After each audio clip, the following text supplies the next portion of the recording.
All right, hello everyone, all viewers. Welcome to the Big Deal 5, the PIU stream right here. We're going to have the intermediate division right here. My name is Zelo, and I am joined with Sim Snowstorm on the mic for now. We'll have Dusk in a bit, but I need to fill in because Dusk is very busy with other administrative duties.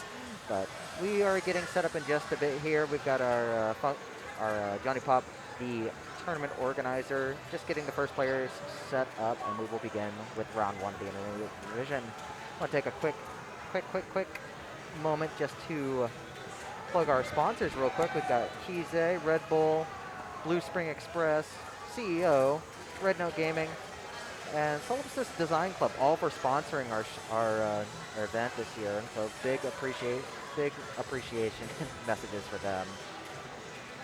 If you need to see any of the available rule sets, the score sheets, we have chat commands up at the top. Just type any of those in, and we'll get you settled there. Anyways, Tim, how you doing today, sir? I'm doing excellent this morning. You know, got a nice good wake up, breakfast, and all that. And I'm ready to watch all these players show us what they're made of. You know, the next generation of pump it up players. Looks like we're getting our first players on right now.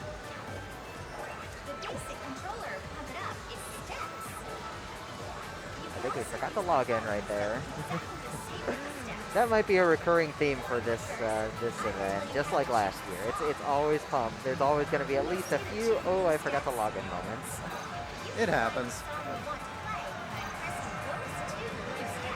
All right, so let's go over the rules real quick for the intermediate division right here. So the intermediate division, we're going to have 3 gauntlet rounds, all increasing difficulty. And then we get down to semifinals and finals, and both of those will be a single elimination best of 3. So these first three gauntlet rounds, we're going to play 2 songs each. And then the single elimination best of 3s will also be either 2 or 3 songs, depending on how many we need to play here.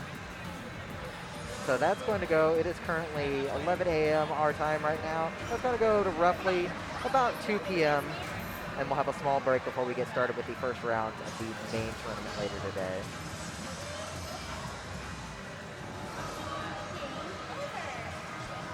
Yes. So we want to go ahead and thank everybody for joining us this morning. We want to thank our round 1 staff here in Grapevine Mills, Grapevine, yes, Texas. Huge thanks to Grapevine Round 1 staff for always hosting us year after year, even after we had a long break before the last time, but they were happy enough to have us back again.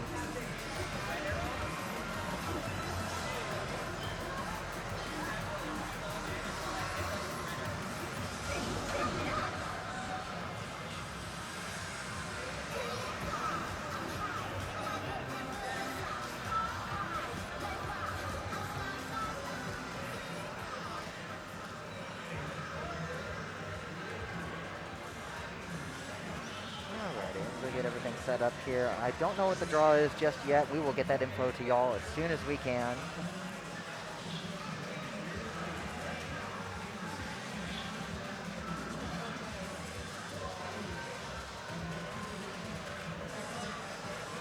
So we can go ahead and get our players out here. So Sim, why don't you take us through our players right here?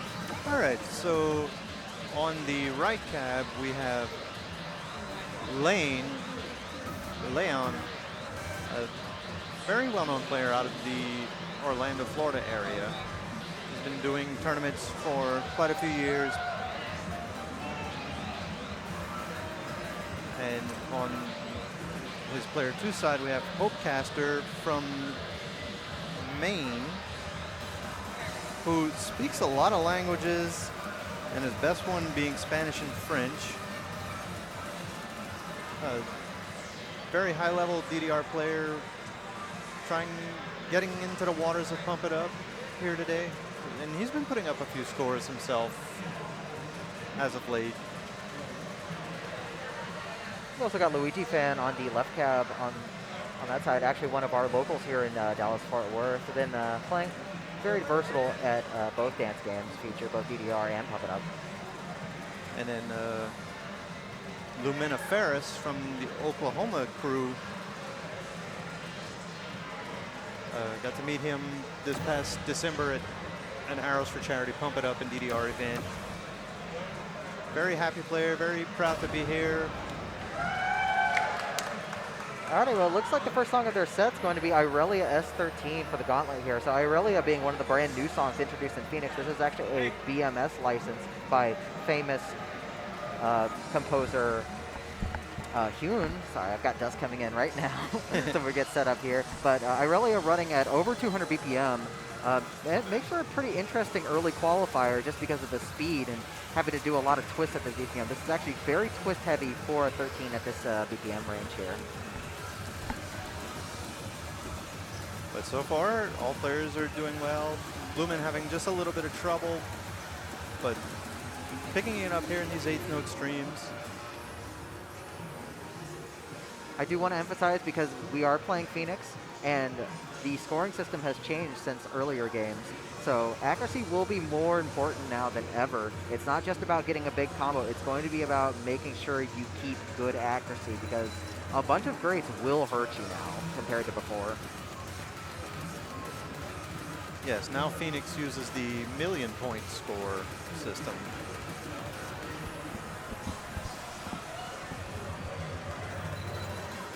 Welcome in, Dusk.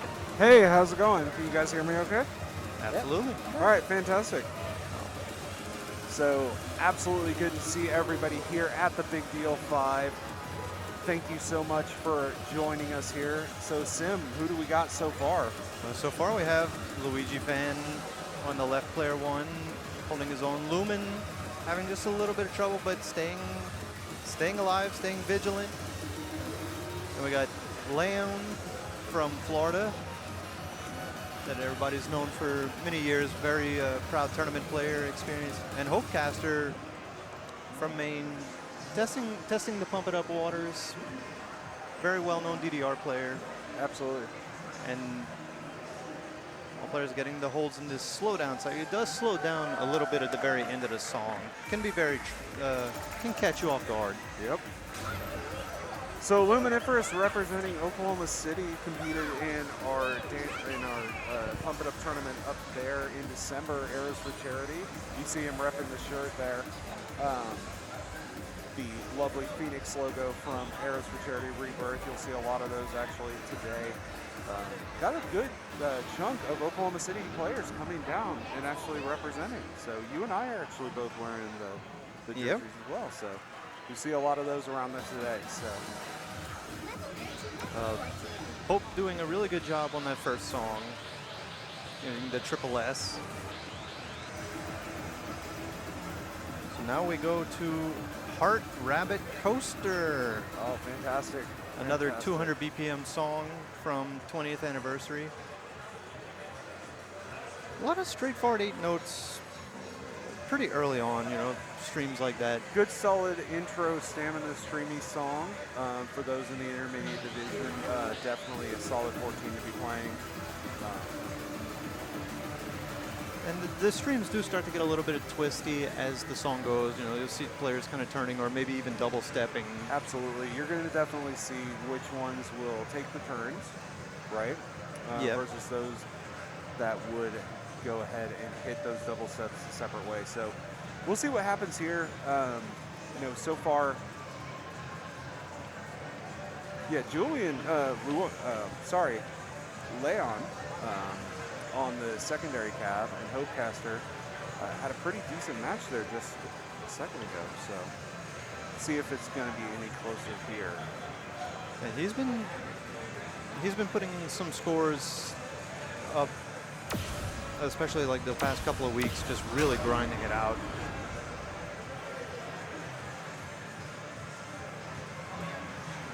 Heart Rabbit Coaster was one of those songs that was actually in the Creators Contest as well. I believe it was 4th place, but excellent NATO song.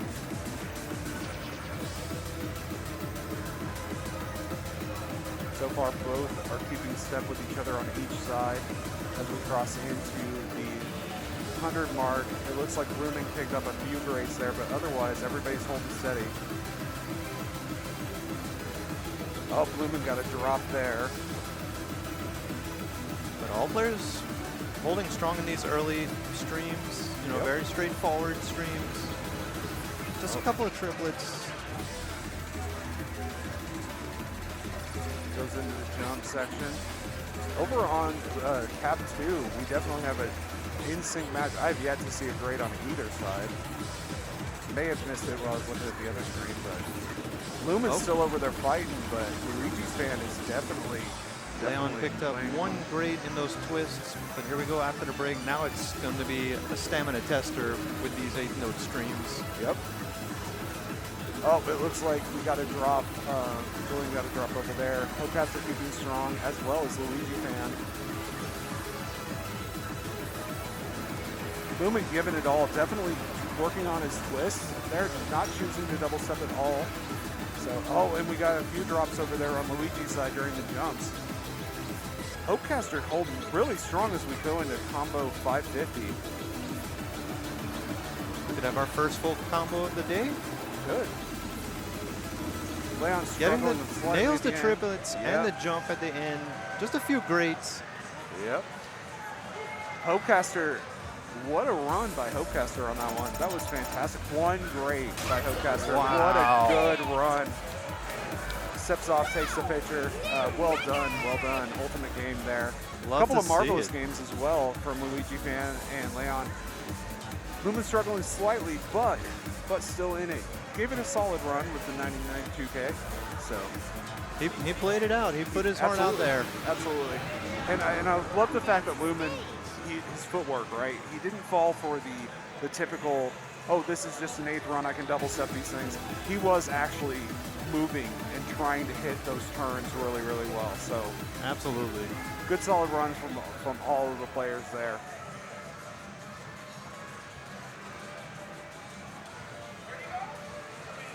So yeah, All right. those 4 players are done for now. They will be waiting for the remainder of the pool.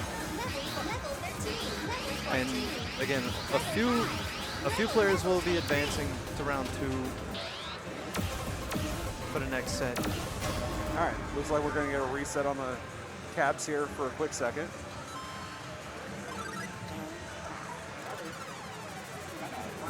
Everybody loves some 0 eyes there. All right. Hey, why don't you just get up and dance, man? Chat, what did we think about those first runs? Good, solid opener. Love Hopecaster's 1 great run of Heart Rabbit Coaster there. Fantastic start to the Big Deal 5 over here. Sim, how you feeling? I'm feeling good. Yeah? I'm enjoying the action so far.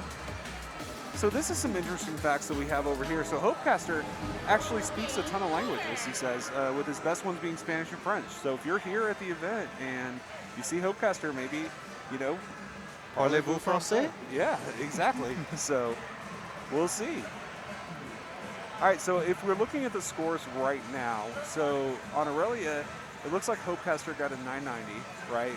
Followed shortly by Luigi Fan with a 951, Leon with a 936, and Luminiferous with a 891. So haven't seen the Heart Rabbit Coaster ones be put in just yet, but we'll get to them in a second. But in the meantime, we got our next players logging in.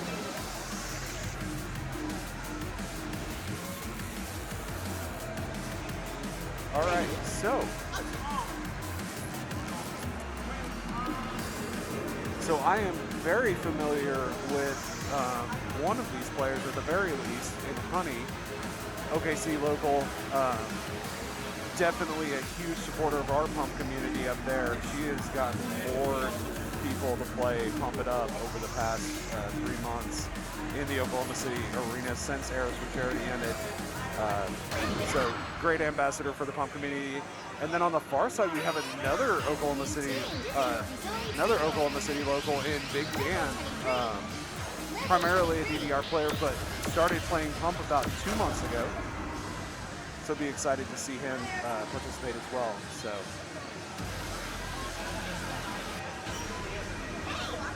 looks like we're going to get some machine resets again here, which is fine.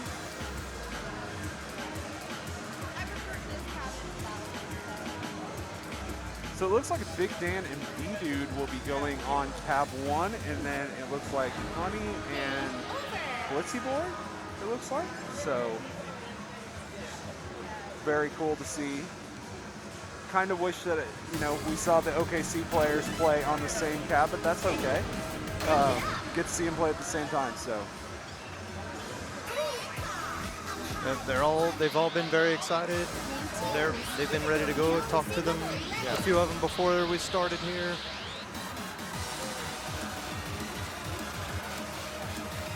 All right, so here we go again with Aurelia S13. Let's see if anybody can match what Hopecaster put out there. So it looks like, if I'm looking at this correctly, it looks like Honey's on P1, right? So they have the SS Plus, and it looks like Blitzy Boy has an SSS Plus. So we'll see what happens here. Blitzy Boy also rocking the Wins ITL shirt and the Mountain Dew shorts, yeah. That is Gaming 101 right there. Honey in the AFC Rebirth shirt again. And here we go. Here we go. So Dan and B-Dude on the far side. You can barely see Dan's head. He's so tall. Such a tall dude.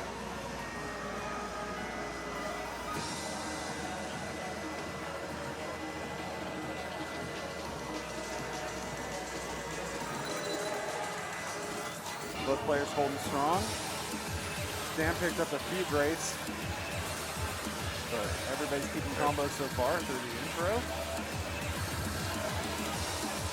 Not letting the twist get to them. Not at all. It looks like Dan got a drop on his side, but everybody's holding strong otherwise. Honey getting a couple of greats. Yep. As we go into the break. Shaking them off though. Definitely looking strong on all sides here. But Blitzy and V-Dude seem to be pulling ahead slightly if we're looking at just great counts. Big Dan definitely not giving it up.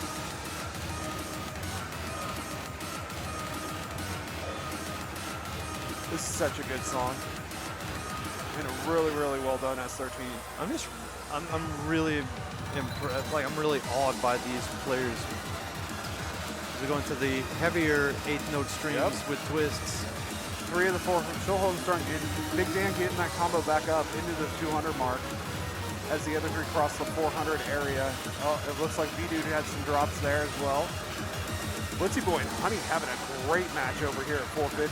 I don't know if I saw him drop a perfect. And then Big Dan roaring back with that 330 combo after the early misses. Honey and Blitzy Boy keeping going at it. Let's see what happens as we go into the ending. Oh, Blitzy Boy picked up a great right before the slowdown. But both players crossing finish. into that 600 mark. Look at those players go. What a fantastic run by Honey and Blitzy Boy. Big Dan and Bidu were duking it out as well. Let's see what we got here.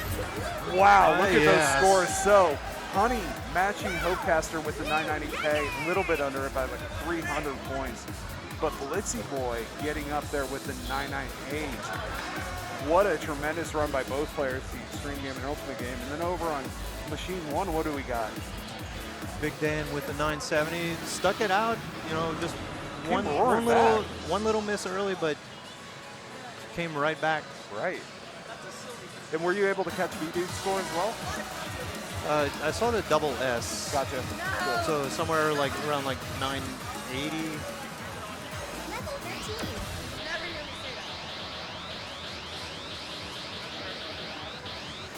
Oklahoma representing strong here with Honey and Big Dan both. Big Dan and B-Dude pretty seemingly evenly matched on that one, as well as Honey and Blitzy. Like, honestly, it just came down to a couple of grades on both sides, right? So, very interesting to see where we go from here. All right. So, Heart Rabbit Coaster, again, absolute banger from XDX. Fantastic S14. Yeah, very straightforward 8 streams. Absolutely love the video to this as well.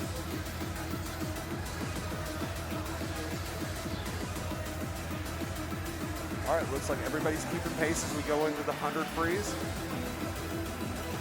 Oh, Big Dan got a quick bad in some of those drills. Yeah, we saw that Honey picked up a grade as well, but yep. It's really just going to come down to some accuracy, it seems like. Oh, looks like Honey dropped some there. A little bit of trouble on the double steps. Yep.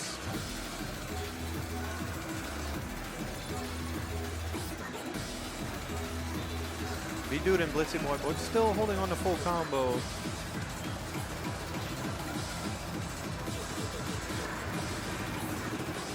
Looks like Dan missed that turn. Looks like Honey was struggling just a little bit as well, but B-Dude and Blitzy are keeping combos solid. I haven't seen a grade on Blitzy. Blitzy got a couple of grades right before the hold. Okay, good. Thank you for the correction there.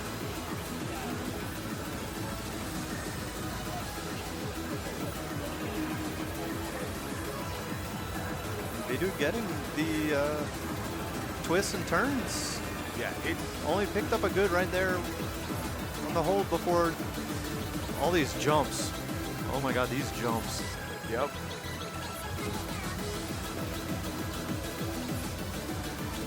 All players nailing the mini jacks. Ooh. That's it. Blitzy hitting with the 623 full combo. Honey struggled a little bit with that one, more so than on the first song. We'll see where she shakes out. Oh, they hung it out and still got the clear. Absolutely. So we've got B-Dude with the 998. Hey, look at that one. It looks like one good. Wow. Well done, B-Dude. And then over here we got 5 grades from Blitzy Boy.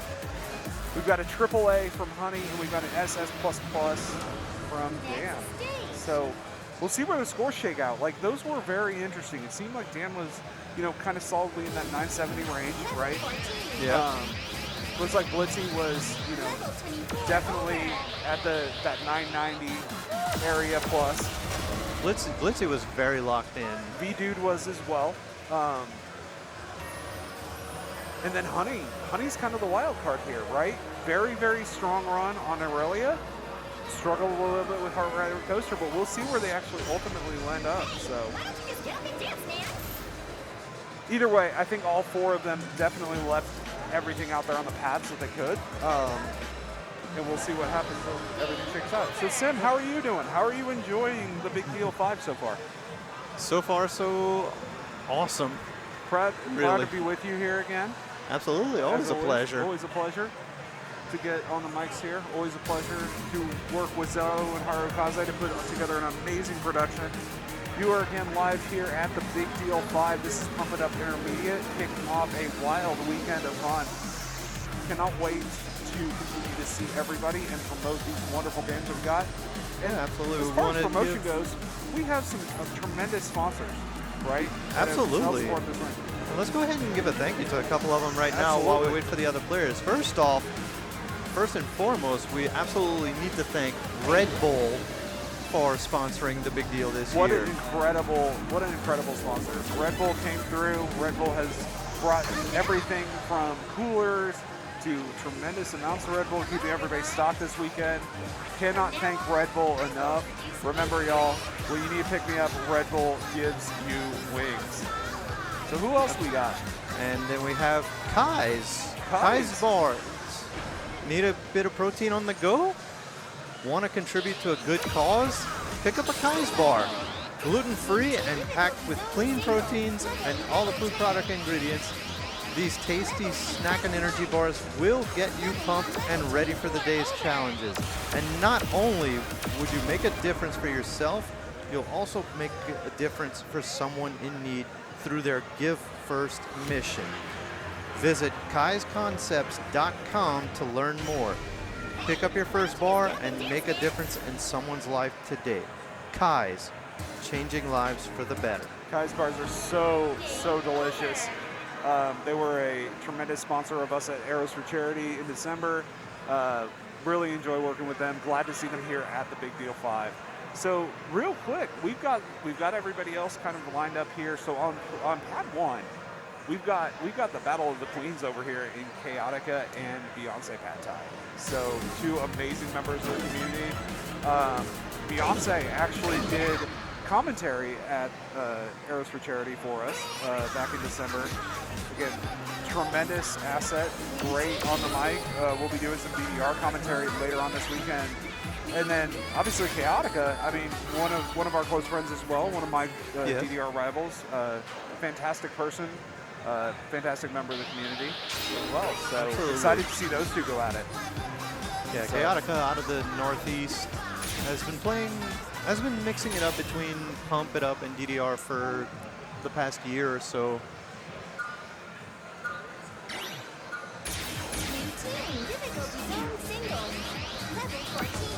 And then on the right tab, we have Oat Milk on player 2.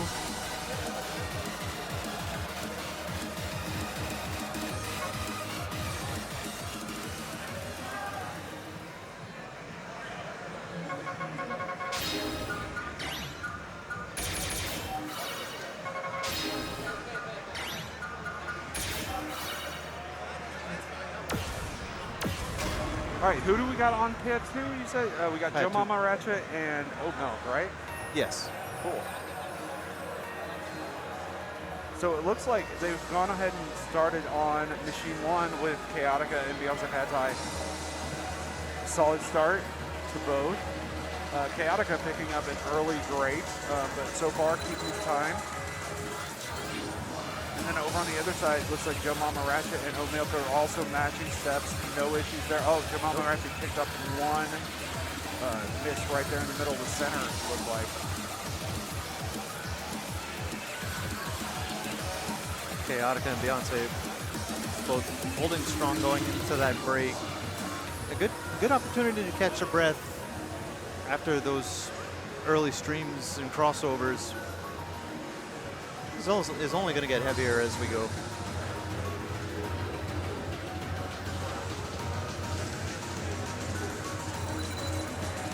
Beyonce did drop combo Briefly, yeah.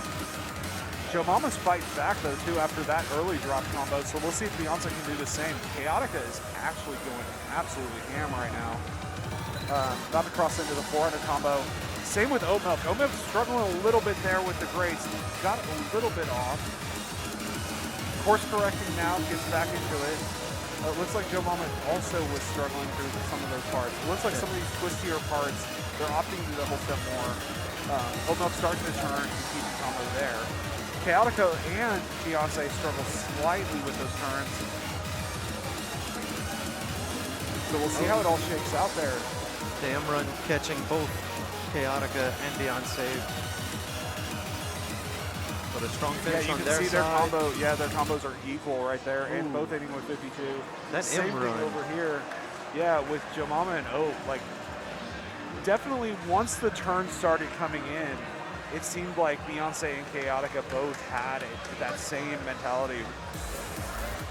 So Chaotica and Beyonce only 2,000 points apart. Yeah, and Joe Mama with the 976 as well. So if you look at that 6,000 point spread between all of them, with Oat Milk coming in at a 958. All players still in this though. Very close matches overall.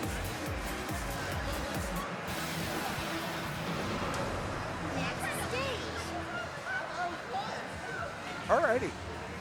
Wow. These are some solid matches so far, Yes. Sim. Like look, you know, you hop in the intermediate matches and you're like, oh, you know, they're 13s, 14s, 15s, et cetera, et cetera. But these matches are tight. Like you see exactly, you know, why, you know, getting multiple levels, multiple divisions in, you know, just excites and amplifies the tournaments. Getting the fresh blood players in. It's so exciting to see up-and-coming players continue to develop their skills and get better over time. So, very exciting. Absolutely. We love to see new players coming in, wanting to get involved with tournaments in the community, showing us what they have. Hope everybody's enjoying this. And no better event to get involved with than the big deal here in Dallas, Texas. We are live, Grapevine Mills Mall, round one.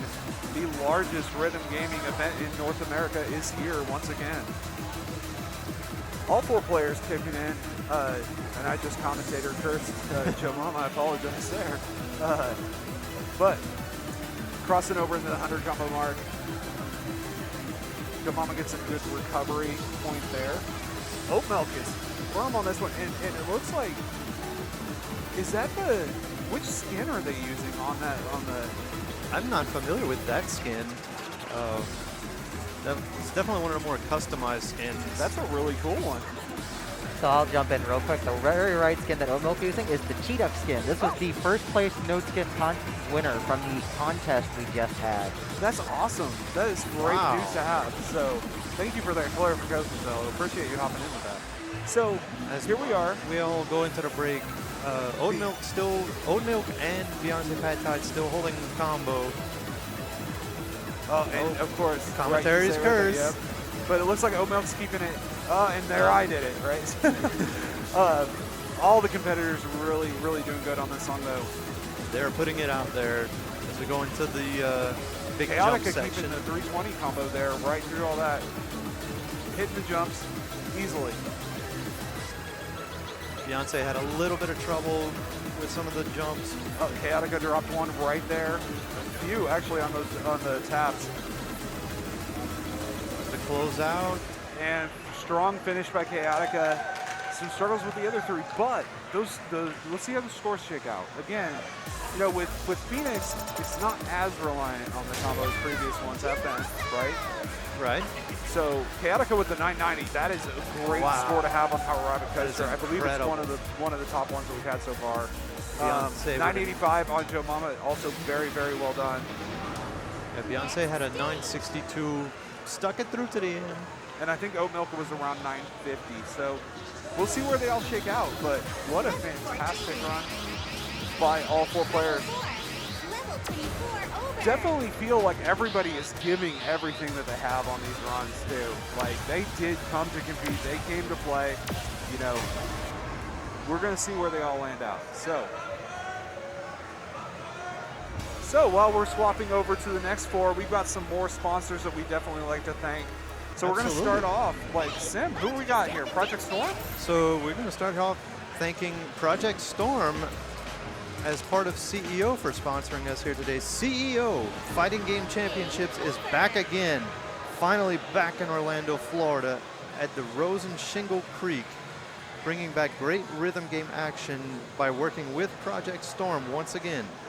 Please attend the event happening June 13th to 15th or watch from home for some great dance game action as we host a Dance Dance Revolution, Pump It Up, In the Groove, and Step Maniacs tournaments alongside all the fighting games. Visit ceogaming.org for more information. All right. And then we're also going to give a shout out here to Red Note Gaming. So thanks to Red Note Gaming again for sponsoring us second year in a row. If you're a rhythm gamer looking for that fix, you know, you just want to hang out with others, check out Red Note Gaming in Las Vegas. Just 10 minutes away from the Las Vegas Strip. Red Note offers a myriad of rhythm games for you to enjoy. If you would like to learn more, follow them on either Blue Sky or Twitter. Blue Sky is at rednotegaming.com. Twitter, X, at rednotegaming. So, exciting times ahead. Who do we got up now? So on pad 1, who do we got? We got Ceiling Fam and Silver Flare. And on pad 2, we have I don't Sad think that's Vanguard. accurate. Yeah, I think Zella's going to fix that here in a second because okay. Sam Vanguard did drop. Oh, Sad Vanguard did Yeah. drop. So it looks like we are. So we got Ceiling Fam and Silver Flare on pad 1. We're going to go ahead and correct the names on pad 2 here in a second.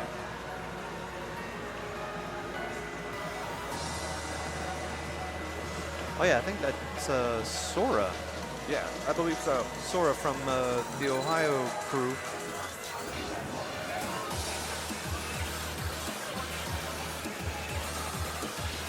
Here we go, all players getting the early cross-ups.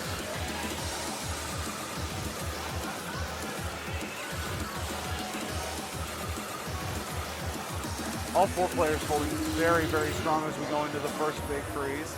We got the break. It looks like we got a great, or no, I'm sorry, a good on Shinsei because he's behind by 1. Remember, players, if there is a combo continuing, but it doesn't tick up incrementally on the goods. It only does that on the perfects and the greats. So it is possible to get a full combo without, you know, the full Getting number. full combo, Yeah. So one of the intricacies of the PIU system. So it looks like he picked up another one actually, but all players holding strong so far. And can we talk about that footwork of Shinsei? Like, look at that. Like, just super clean on those runs. Oh, Super yeah, nice look at all turns. the twisting. The others choosing to double step, but it's working in their favor still. They're still holding out on perfects. Ceiling Fam has that excellent foot speed, like, but also choosing to cross up right there. So it's interesting where they're picking and choosing to double step versus when they actually want to turn. So, but definitely on charts like this, it does help you to get those turns in place. Sora, it looks like we got a drop slightly there at the end. And it looks like Ceiling actually got Ceiling a couple got too. hit during the M run there. Yeah, Silver Silver Flare Flare and continuing. Shinsei both holding on with the full combo and the broken full combo.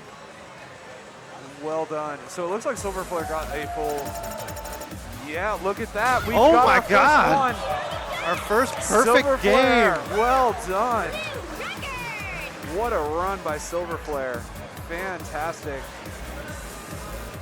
Incredible job. And All the competitors are very, very close. I think the lowest score we had on that run was a 987. So definitely solid, strong scores by all 4 competitors that we've seen so far. So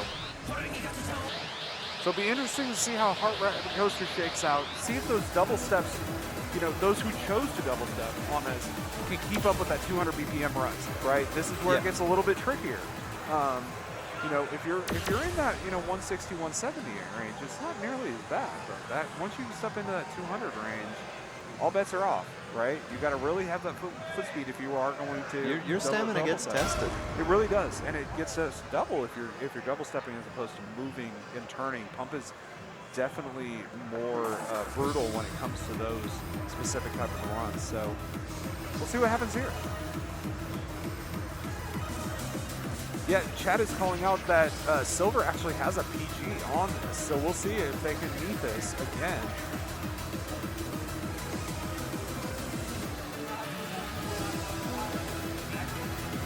So far, I don't know that I've seen anything but blue on all 4 players. Oh, cursed a little bit. Ceiling Fan picked up the grade as we go into the little bit of jacks. Going into the break, all 4 players still have full combo. Just 1 or 2 grades here or there on Ceiling Fam and Sora.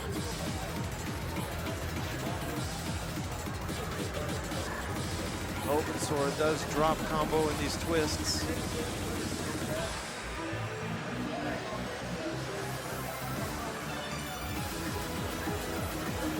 Shinsei did get a couple grades. Oh no!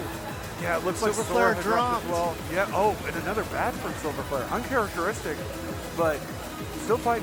Shinsei's keeping the combo. So far, the only one that's keeping combo through the whole song. Ceiling Fan is a close second when as far as combo is concerned. Silver Flare's coming back, definitely. Oh, absolutely. I think they only had that one bad. Yep. As we get into these jacks. So we'll see where it all shakes out here.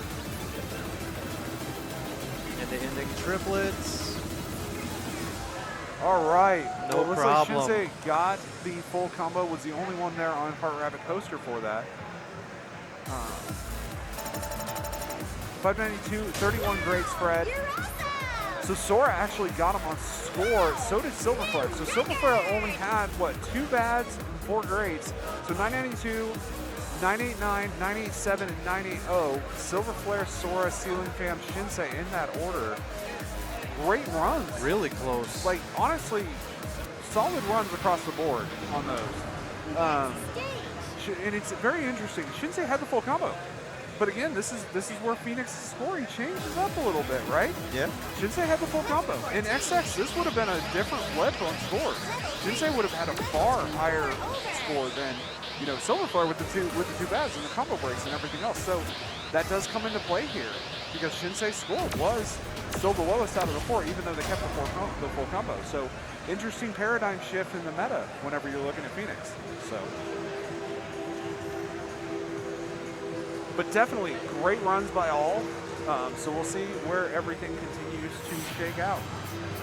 Yeah, and while we go ahead and get the game overs to reset the Cavs, we got 2 more sponsors to thank for this weekend. Awesome. Dust, why don't you go ahead and read us off here? Solipus Design Club. So thanks to Solipus Design Club for sponsoring us. This is a fashion brand that was actually started by the person who started the Big Deal. Like the originator of the Big Deal, Jem. Like very, very high-level pump player. Was also the representative of the USA at the big one down in South America this past year. So, you know, grab some TBD-themed merchandise apparel from them. You know, there's other merch as well. They've got bomber jackets. They've got these really cool hexagonal designs. You'll see some of the people wearing them. The staff at TBD all have some jackets with those designs as well. So, Solipus Design Club, that's SolipusDesignClub.com. So Solipus Design Club. And we'll also make sure to post that in the chat later for y'all. Yeah. And then who do we got over here? So it looks like we got Blue Screen Express, so care to give them a quick shout out? Absolutely, we'll hurry up and do that. Thank you to Blue Spring Express for sponsoring us, providing all new springs, switches, and buttons for our Beatmania 2DX and switch springs and knobs for Sound Voltex cabinets here at the Big Deal. If you need new parts for your rhythm game controller or machines, look no further than Blue Spring Express for your needs. Use code TBD10, that's TBD10, on checkout for 10% off your order. Visit bluespringexpress.net to learn more. Awesome. Thank you to Blue Screening again. So it looks like we've got a couple of really interesting matchups here now. So we got Nobar Ben and Pat over here on PIU 1. Nobar Ben, you know, obviously famous for being a Nobar player, especially on the DDR spectrum. Very high-level player over there. We'll see. One of the proud recipients of an Upbeat jacket. Upbeat was a high-level DDR Invitational. Top 50. And Nobar Ben was one of the top 48 players to make it out to that event. Very cool. Did very well.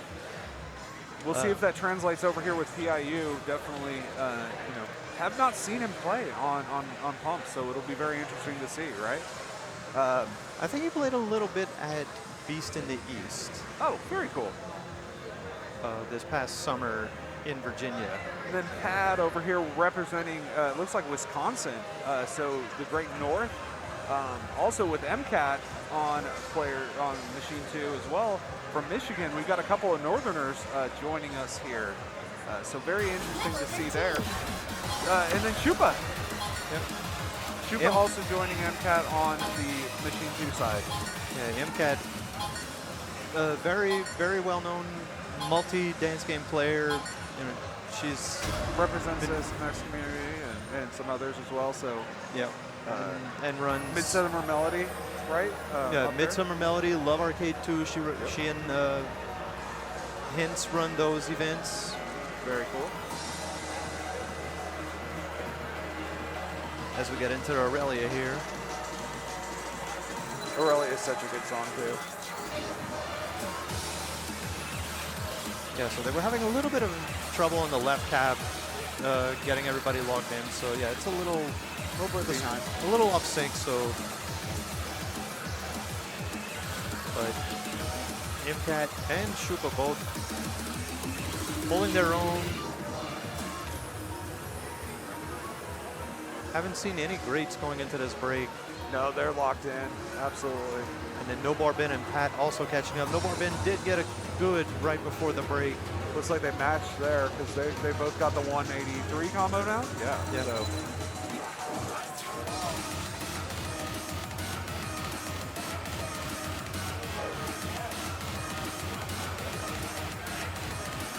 But all four players are still locking in.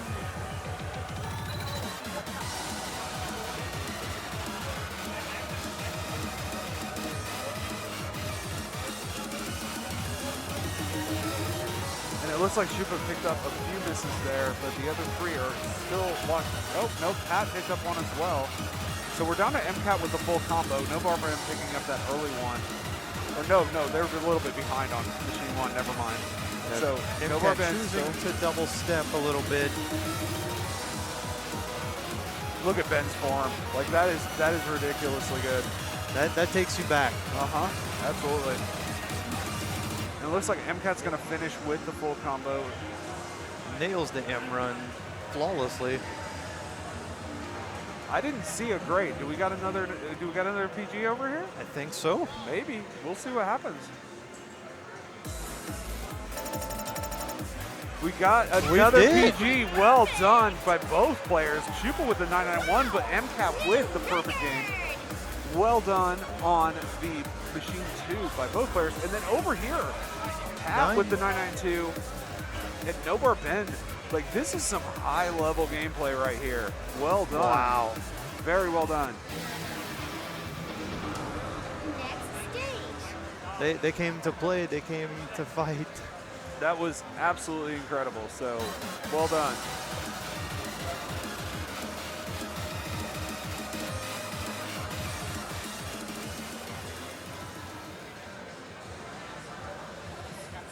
So yeah, another fact about MCAT, like, not only is she very involved in multiple dance games like DDR, Pump, and Step Maniacs, as well as ITG. Yep. She also puts her foot forward and like really helps out to run a lot of women's and non-binary tournaments for all the dance games. Great representative of the community. We're very lucky to have her as part of it. So here we go with Heart Rabbit Coaster. So it looks like we've got a 998 already with Shupa. So Shupa's familiar with the chart. I doubt this is a site read for MCAT, but doesn't have a score on Phoenix. So we'll see what happens there. And then it looks like Nobar Ben and Pat both do not have a Phoenix score tied to their account, but I believe Pat's actually using either a burner card or something, or hasn't fully registered one there. And then Ben, we'll see if he has the chart familiarity, but you know, he definitely has the footwork to keep up with these speeds. So.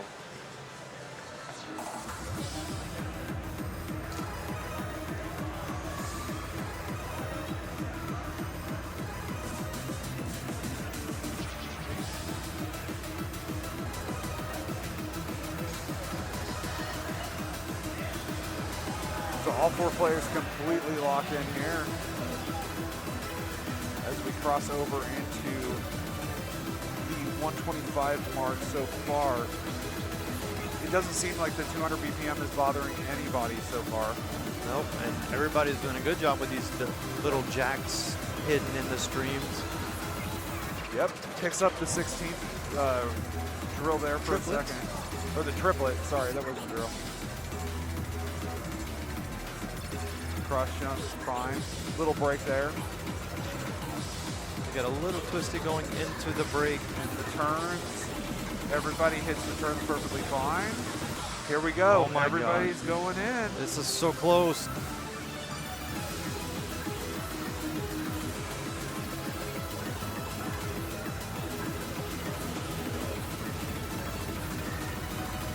Look at this accuracy. Yeah, I don't even want to say anything. Oh, it looks like Shupa dropped one. I shouldn't have spoke. Yo, I'm like holding my breath over here. This is such a good run on all of them. Are we going to see another PG here? Like, this is really, really good.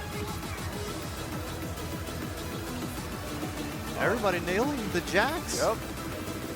Final turns. Oh, Pat 16 picked up a triplets. good. Oh, MCAT got a great Oh, right in the end. Oh, looks like Ben dropped one too. So did MCAT get the perfect game though? Like I think. No, she got a great in the She did? triplets. Oh, okay. So one great from MCAT. Ridiculous Wow. run by all 4 players. Look at that. 999, 998, 998, 994. What a ridiculous run by all 4 of those players. That is incredible. Like the fact that MCAT got one great across all of them, right? The fact that Pat got one great and one good, right? This is ridiculously good gameplay right now, right? This is incredible. Pump it up. Yes. When you look at it from the perspective of like, this is round 1. We're starting off this weekend like this, Sim. This is incredible. Like, let's go. I'm so excited for everybody. I want more. While we're resetting this right now, let's take a quick moment and just like, let's be appreciative of the fact that like we are at the Big Deal 5.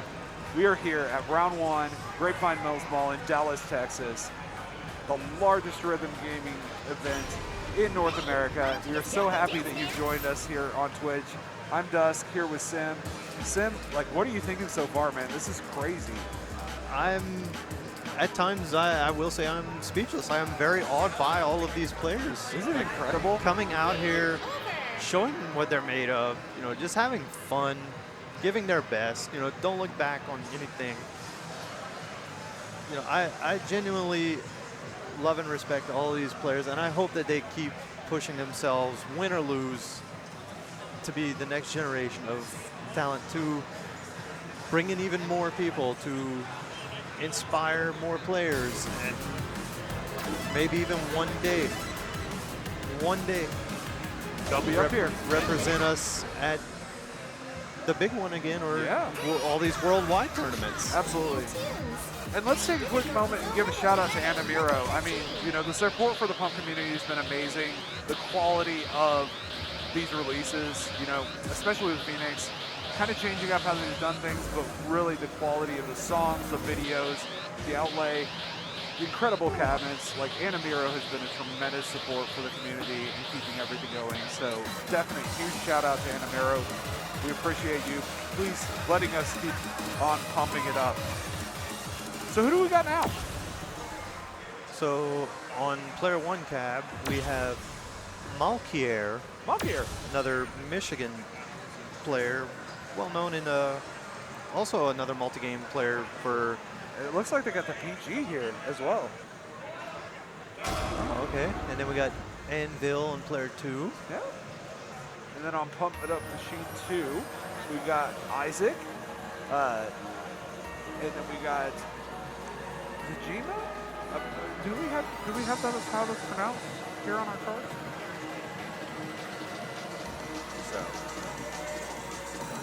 So Isaac choosing to remove their icons at the top. Yes, the FD mod. So I've got a couple of notes here. So Anvil actually has been playing since 2023. XX was the first one. Favorite arcade games include Dance Rush, SMX, Initial D, and SCBX.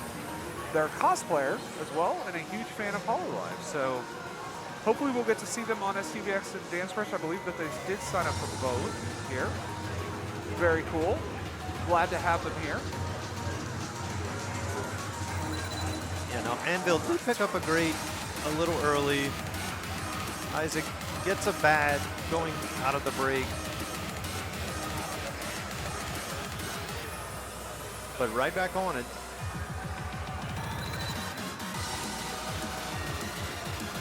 Yeah, it looks like Isaac got a drop 2, but fighting back with the 100 combo.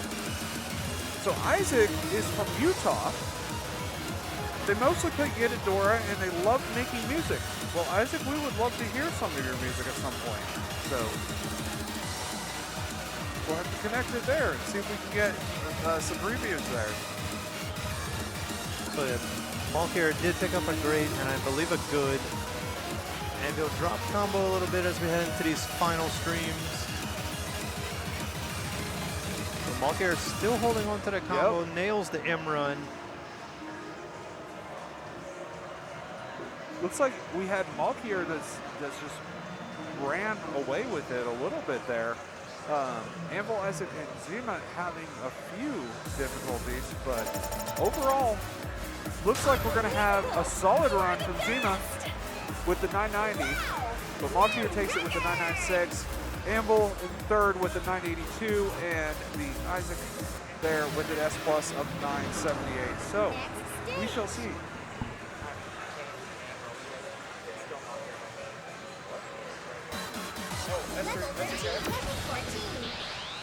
So apologies, chat. We got a correction that we've been notified by our lovely producer Zello here. So Malkier was actually not in player 1. It was S3 and K. That's still Malkier. That's still Malkier. It is still Malkier? Yeah, S3 and K is.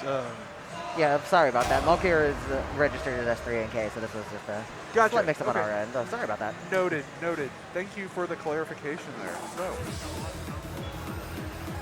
So a couple other notes about our players here. So Zima is actually from Washington. We had quite a few crew come in from Washington and check in today. So excited to see them here.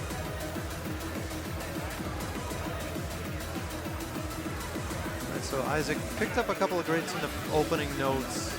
Getting a few here as we go into the 8 streams.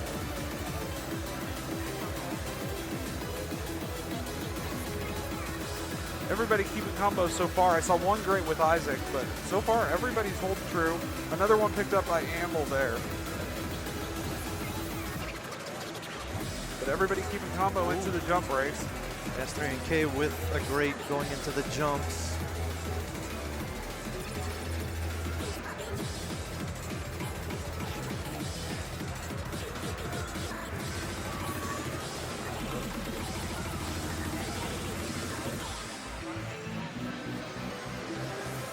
Here's the real stamina tester again. Here's where you're just going and going, no breaks.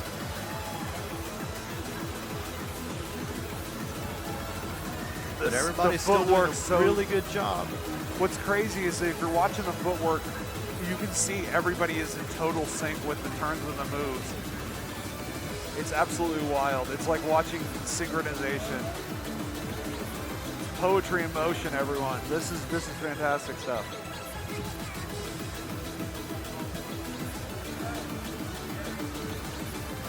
Everyone nails the jacks.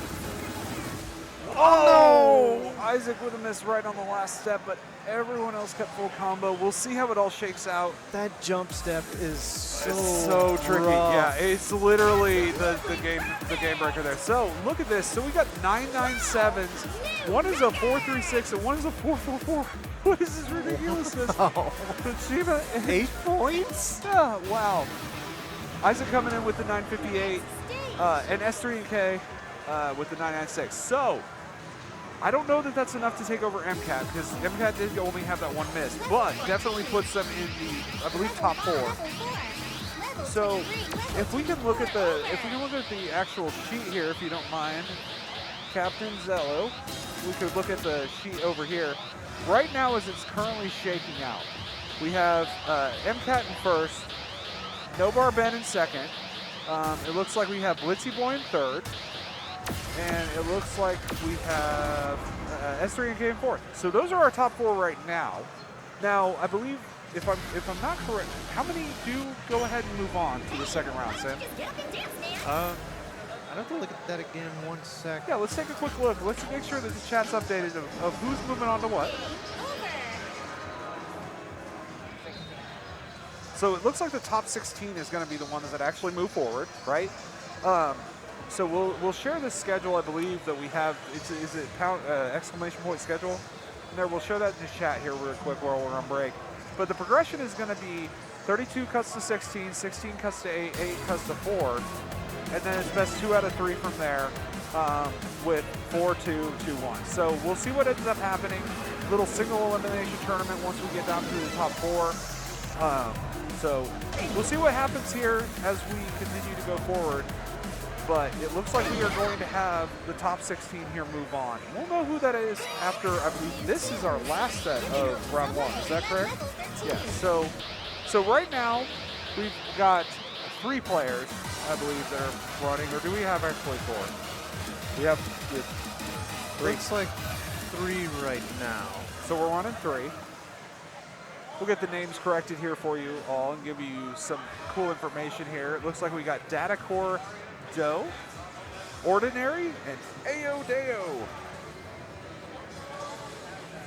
We're going to go ahead and pull up the player information for that and share some information with you. Yeah, I think Data Corey is doing double duty today because he's been helping refereeing, take our scores, get the machine synced up.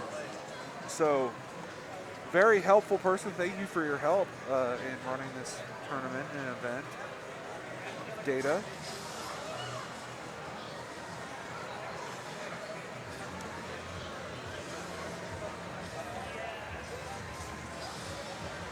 All right, so I've got some information on our 3 players here. So Ordinary is from Ontario, Canada. So welcome from the Great White North. Appreciate you, neighbor. Thank you for coming down to Texas and joining us over here. Data Cordeau is from the great state of New Jersey. So up there in the East Coast. Hey, just an FYI. Oh,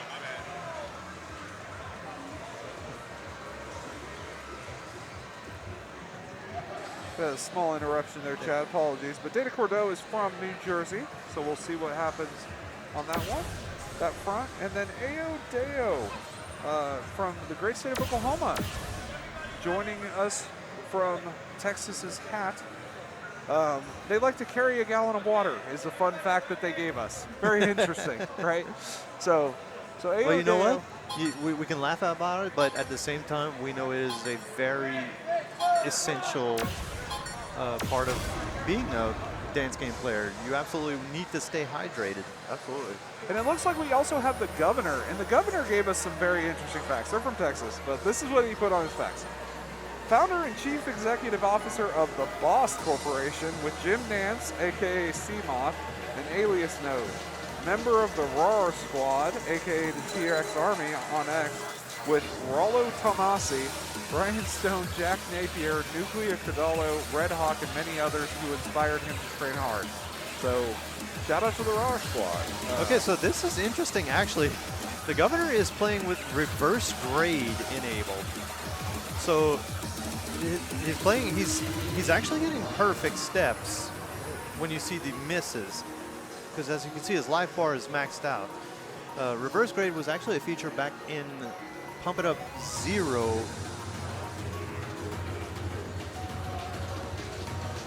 And it was very fun to trip up people.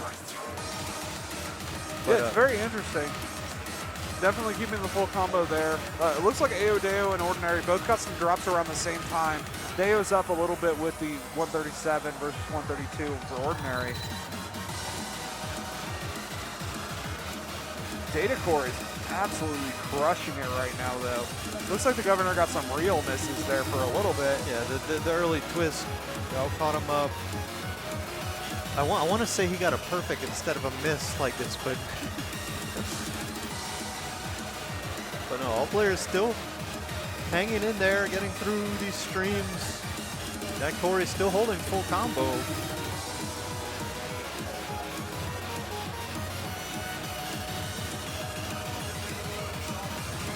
Datacore's going to finish strong here. Oh, that M run.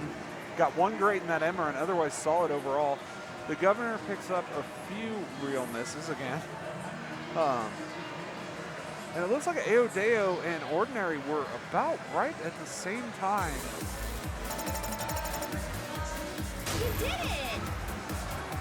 So we got Aodeo with an 883. We've got Ordinary with a 939. And then the Governor's rocking a 992 and Data Cordeaux with a 993. So solid runs on P1. P2 seem to struggle slightly with that, but we'll see if they can make up some ground here with Heart Rabbit Coaster. Yeah, those 8-note streams with the turns and twists and just double step opportunities can really trip you up.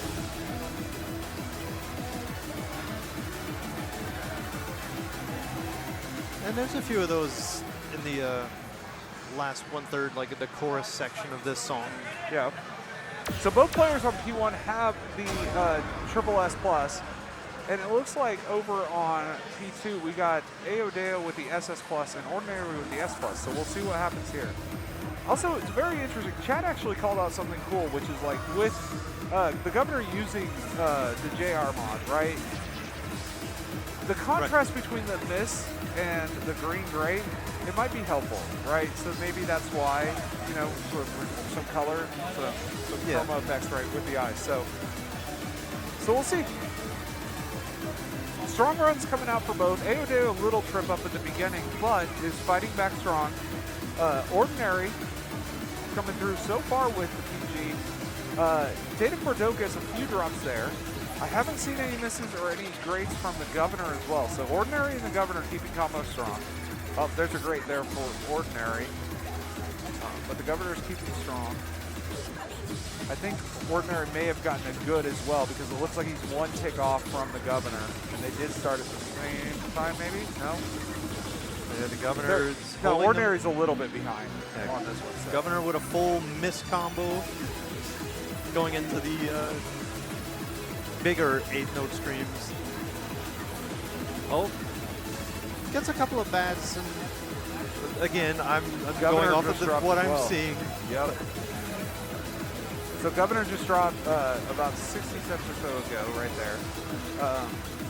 I respect the Governor basically being in the mission zone. Well shout out, well said, Dr. Orr.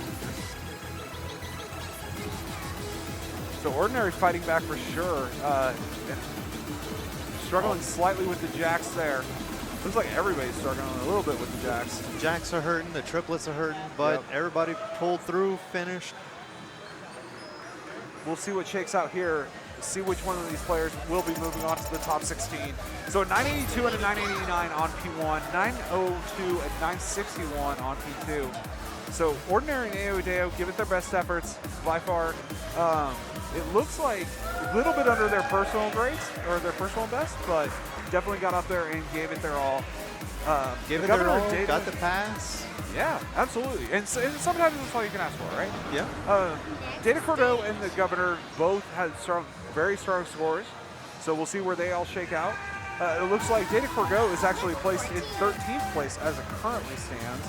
And it looks like the Governor is in 11th, so it looks like those two will be moving on to the top 16. So I think we have our final listing of who's going to go where, so we'll get that list here shortly. While we're waiting on that to shake out, let's give another shout out to our sponsor, Sim. What do you think? Absolutely. Well, first, again, we want to give a major shout out to Red Bull for their sponsorship. You know, thank you very much to Red Bull. You know, they provide us with all the fridges and the big cans to hold a great supply of energy drinks that they've provided for this event for everybody here. You know, we got to stay energized and hydrated. So again, big thank you to Red Bull, and just remember, Red Bull gives you wings. Absolutely. Fantastic to have Red Bull on tap with us today. So grab yourself a Red Bull, get refreshed. And then we also got Kai's, the life-changing bars. You need some protein on the go? You want to contribute to a good cause? Sounds like a win-win to me. Let's pick up a Kai's bar, Sam. Gluten-free and packed with clean proteins, all real food and product ingredients. These tasty snacks and energy bars will get you pumped up and ready for the day's challenges. For those of you competing here at the Big Deal, please stop by some registration desks and pick yourself up a Kai's bar. They've donated plenty for our competitors here today, and we would love to have you come by and grab a few. You need a boost on the go? Grab yourself a Kai's bar. Kai's, changing lives for the better. Visit kaisconcepts.com to learn more. and make yourself the difference in someone else's life today. Fantastic. Who else we got on tap? And we also want to thank Project Storm and CEO for sponsoring us here today and this weekend. CEO is back again, finally back in Orlando, Florida at the Rosen Shingle Creek, bringing back great rhythm gaming action by working with the Project Storm team once again. Attend this event happening June 13th to 15th, or watch from home for some great dance game action as they host Dance Dance Revolution, Pump It Up, In the Groove, and Step Maniacs tournaments alongside all of the fighting games. Visit ceogaming.org for more information. And then we also have Red Note Rhythm Gaming. Thank you to Red Note. If you are a rhythm gamer looking for that fix or just want to hang out at a great place, check out Red Note Rhythm Games in Las Vegas, Nevada, just 10 minutes away from the Las Vegas Strip. Red Note offers a myriad of rhythm games for you to enjoy, for hand game players and for dance game players. If you want to learn more, follow them on Blue Sky at rednotegaming.com or on Twitter/X at rednotegaming. And by Solipsist Design Club. Solipsist Design Club is a fashion brand started by the man who started the Big Deal originally back in 2017. Grab some TBD5 merch or themed apparel from them. See what's there at solipsistdesignclub.com. And finally, wrapping it up here with Blue Spring Express. Thanks to Blue Spring Express for sponsoring us. Are you a hand rhythm gamer? Do you like Beatmania? Do you like Sound Voltex? Well, Blue Spring Express is definitely for you. They sponsored us. They provide all new springs, switches, and buttons for 2DX, and switches, springs, and knobs for Sound Voltex here at the Big Deal 5. If you need new parts for your rhythm game controllers and machines, look no further than Blue Spring Express. If you visit bluespringexpress.net, you can use code TBD10 on checkout for 10% off your order. So if you're looking to grab some new springs, new knobs, some new buttons, grab them at bluespringexpress.net. Remember, code TBD10, 10% off of your checkout. Well, Sim, what a start. What a fantastic start. Round one was absolutely wild. And so I think we should check out and see who's actually moving on. I think we should have that by now. So this is currently organized right now. So right now we know our top four. So MCAT and No Bar Ben are 1 and 2. Blitzy Boy is number 3. And then it looks like we got S3 and K as number 4. So number 5, if we look over here, is going to be Silver Flare. So Silver Flare got the PG like earlier today. Struggled a little bit with Heart Rabbit Coaster, dropped him to 5, but still moving on strong. Pat will be moving on to number 6. Hopecaster at number 7. Looks like number 8, we got B-Dude. Number 9, we've got Zima. Number 10, we've got Shupa. Number 11, we've got the Governor with those crazy bomb and JR mods. That was wild. Number 12 is Anvil. Number 13 is Data Cordeau. Number 14 is going to be Ceiling Fam. Number 15 is going to be Sora. And in that last spot for number 16 is going to be Shinsi. So we have our top 16. I want to give a huge shout out to everybody in 17 through 32. Like they still came out here and they still competed very hard. We had some very close matches.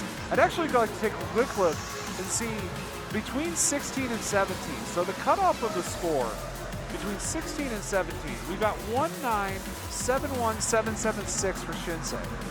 And in 17, we've got 1963616. So if you look at it purely from that perspective, Sim, right? 8,000. Hold on. Ah, Yeah, we also want to give a shout out to our photographers yeah, right? around one. Absolutely. So if you look at it from that perspective, Sim, right? The scoring differential was only what? 10,000? Less than 10,000? 8,000? 8,000 points. 8,000 points made the difference between the cutoff here. That's how close this competition can and will be across the entirety of all of these matches. Every step is going to count, right? Every step is going to count that much more. So huge shout out to everyone who came and competed. Special shout out in my heart to my OKC team that came through. Lumen, Big Dan, Honey, Ayodeo. Like, I'm so glad that they were able to come out and participate. It's so important for them to get to experience these large organized tournaments, be a part of them. You know, gets everybody hyped, builds that community up, and the pump community is one of the best and strongest about really building up those beginning players and really fostering them. So Absolutely. Thank you all, you know, coming out here, giving it your all. You know, I hope that everyone continues to play, continues to show up to these events, you know, build up on friendships and rivalries, boost each other up, because that's what this is all about. all right. So what songs are we getting for round 2? So for round 2, we don't have the song info yet, but we are moving up a difficulty. We did get the song info. Oh, we did? Yeah, we did. You wanna rally them off right here? So right there, we've got Storm S14 Okay. and we've got Nihilism S15. Wow. Those are some good charts. Those are some solid charts. Nihilism S15 is really well done. In particular. Yeah, so Storm, yeah, let's talk about these a little bit. So Storm, interesting enough, like, very, it can trick you a little bit early on, you know, very mellowed out. The choruses in the song, like, if just from a musical perspective, you know, like a lot of vocal songs, you have the opening verse and you have a chorus, another verse, then another chorus where they say the same things, you know, to like a hype up in the song.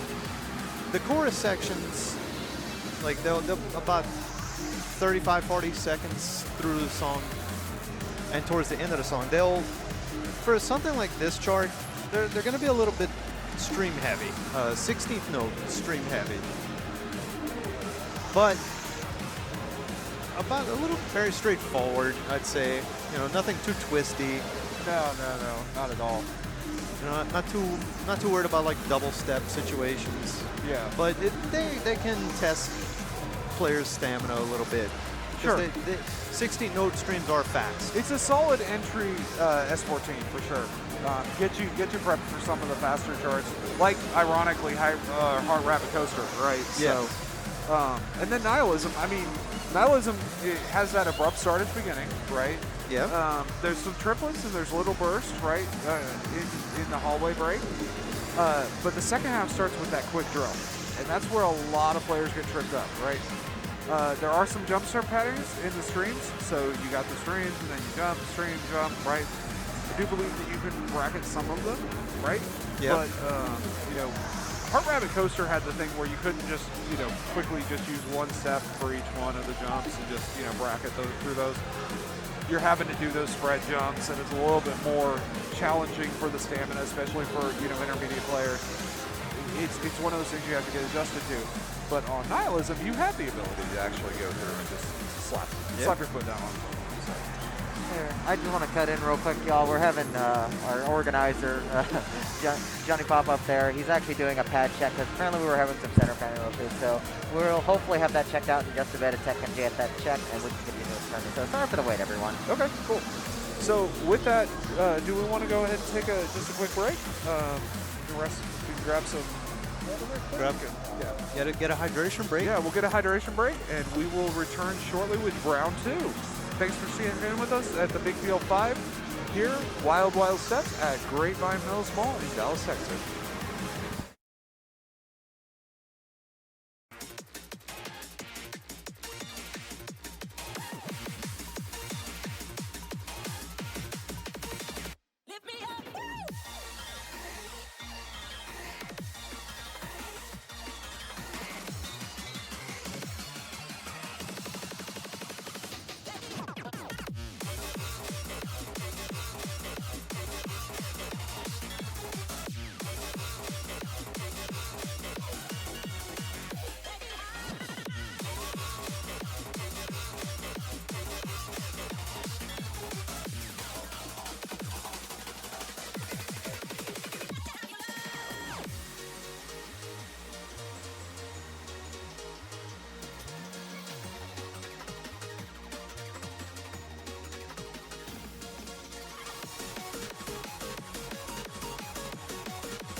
All right, and welcome back to the Big Deal 5 Wild Wild Steps Pump It Up Intermediate Division here at round 1, Grapevine Mills in Grapevine, Texas. I am Sim, aka Snowstorm, helping us get right into the round 2 action. And just stepped out for a quick bathroom break while we were having our little pad check, so I will be filling in. I am Zelo. I am your stream producer right now. So Sim, take us through round 2 again, what we're going to see for round 2 in terms of songs and how many entrants we're going to see move on.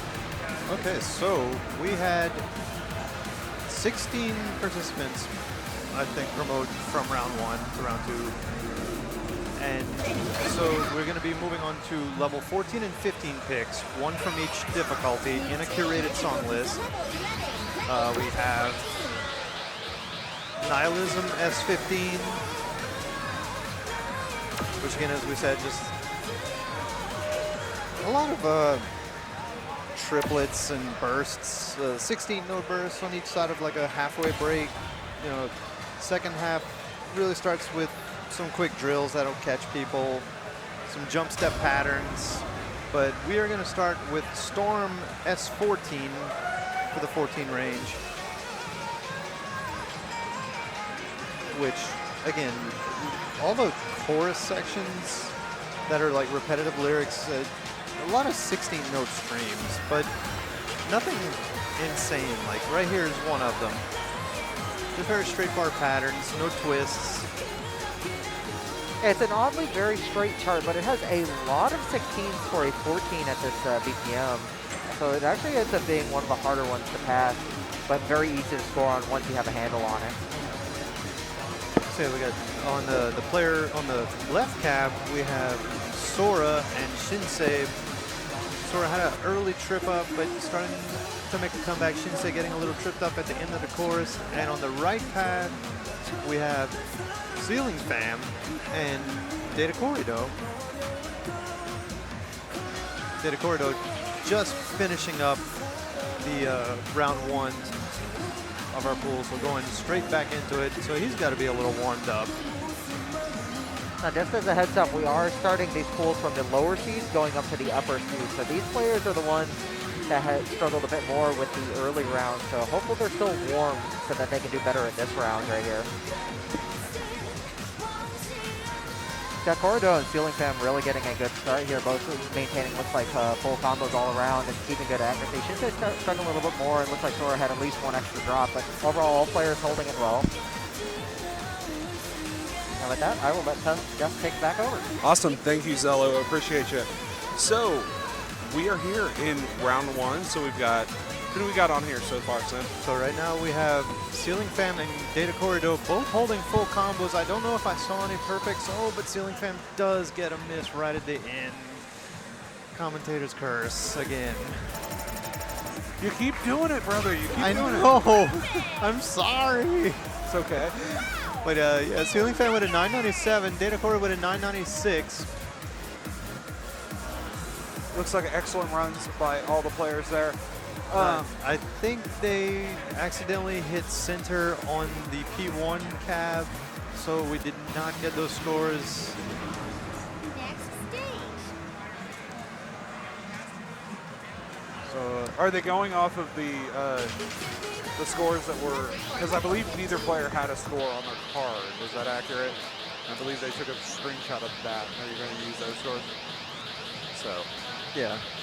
or I actually think we're going to go back to the bot and verify that that score is what Zella's doing over here. Which is modern technology, right? Let's use it. So. Level 15. But yeah, absolutely, dude. These matches are always going to be close at this level. Like, it is going to come down to 1 or 2 steps. Yeah, So, we just finished the VOD, and yeah, they did accidentally hit center before the scores came up. oh no. Looks like we may have to do a replay here in a little bit. Not great, but it does give, you know, some accurate reporting on the scores. Just a reminder to players, you know, please let the TOs go ahead and move forward off of the results screen so we verify those are there. But honest mistake, those things happen, and we'll keep on moving, keep on stepping here. I think they are going to go ahead and play Nihilism on both right now.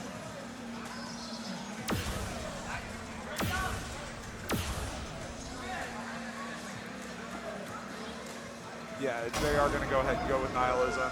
Yeah, I love that. I love that little step that Jonathan's doing there to get them both started. Oh, Shinsei with a difficult start. Yeah, like I said, it's a very abrupt start. You get.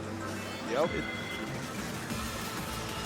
But There's those only little a few- burst drills are so fun and so satisfying to hit. Yeah, there's only a few songs in Pump It Up that will have a very abrupt start. I think the most well-known, like for older players back in the day, is Throw 'Em Up Hard from NX Yep. or NXA. Shout out to our Pump Boomer squad. But yeah, once again, Ceiling Fam and Corey both holding on to full combos. A little bit of trouble on Sora and Shinsei's side, but both players fighting back. All right, so we got locked in over here on Ceiling and Deck Corey. Love it. They're just absolutely destroying Nihilism so far. Sora and Shinsei on the other side are having some difficulties, but still clawing back.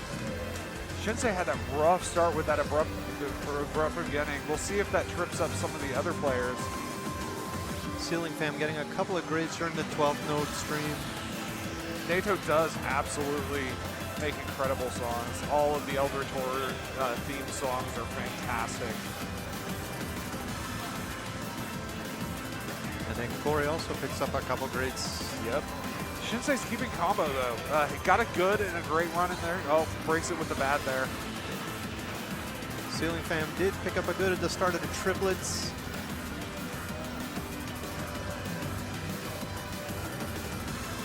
But 700 combo, both players are really locked in. Absolutely. It's almost a tale of two runs. We have an almost perfect run over here on P2 and P1. There were definitely some struggles, but they started to fight back really, really heavy. So, all right, There we go. 999 and 996. What a run over there. And then on Shinsei and Sora's side, struggling a little bit with the 939 and 972. We'll see what happens with the shakeout from the Storm score capture. Just a quick point of clarification, Zella, were we able to capture the scores for Storm? Yes, we were luckily able to get the scores from their recently played, so we were able to capture them. So they are updated on our Okay, sheet. fantastic. Okay. Good to know. So we are not going to have to redo the Storm run over there for Sora and Shinsei. So we'll see where it goes from here. I think they're going to go ahead and do a quick machine reset. And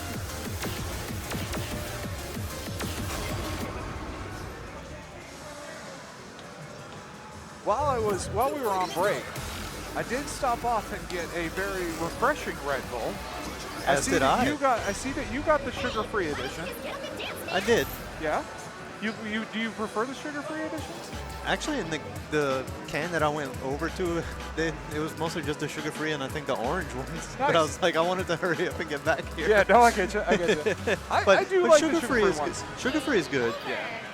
Excellent picking up throughout the day. Low sugar, low calorie there. Yeah, that's right. The low-calorie ones are good too. I like the. Yesterday I got a wild berry. Yeah. I think it is. And probably like one of my more favorite flavors. But I like them all. I am preferential to the dragon fruit flavor. It was the summer edition, and then it changed to the green edition, and then they changed the green edition to the guava wildflower one, which is still good. Don't get me wrong. But dragon fruit is delicious. They actually have the dragon fruit refreshers at Sonic as well. So if you're around the Dallas Arena and you would like to taste a Red Bull mixer, stop by your nearest Sonic and grab one of those. So, And remember, Red Bull gives you wings. 100%. Going to keep us going through here live at the Big Deal. You are in Intermediate Division Round 2 of Pump It Up. I am here. My name is Dusk. I'm here with Sim. Always a pleasure to be on the mic with you. We got our wonderful super producer over here, Zello, organizing all of the chaos, making sure that people's names get updated, and we keep this progressing through accordingly. Well, let's absolutely give a shout out and a thank you to all of our round one staff, all of our The Big Deal production teams, whether tournament organizers, stream production, referees, scorekeepers, tournament runners. You know, this is a big community-driven event, and we can't thank everybody enough for doing what you do to help run these events. Absolutely. It does get chaotic at times.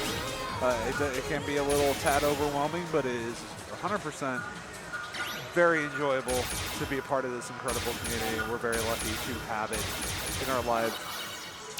And to all our players for participating, coming out and having fun. Thank you to everybody tuning in to watch and support your favorite players, support the community. Thank all of you. So here we go with Storm again, new set of players. We've got on the right side, we got the Governor and Anvil. And on the left tab, we have Zima and Shupa. Yep. And for those of you just turning in, you're wondering what's going on with the Governor's screen. He actually is playing with the Judgment Reverse mod, the JR mod, as well as the Bomb Node skin. So interesting combination, but definitely seems to have worked for him so far. I believe in the last bracket he was number 11. So, you know, in the top third with that combination seems to be working for him. So it looks like everybody's doing very well in this run so far, Sam. What are you seeing? Everybody is locked in. I've only seen one or two greats, one from Zuma and then one from the Governor. Again, because of the judge reverse, the misses are like perfects are labeled as misses, greats are as bads. But everybody is still holding on to full combo. Again, one of the more straightforward songs. Yeah, I'm watching it. I haven't seen a single great come across my screen so far. Like, it's always been just like look at how they're hitting those drills. Those are so clean. And if you're watching the footwork screens down there, it's perfect synchronization across the board. Like, none of these players are phased by this chart at all. We got one grade over there on Jima, but outside of that, everything has been perfect. Shupa picked up a good. Oh yeah, I see it now. Yep, and it looks like Zima got another grade, but over on the other side, I'm seeing nothing but misses, ironically, from the Governor. And Anvil has been like flawless on this run, so we'll see what happens.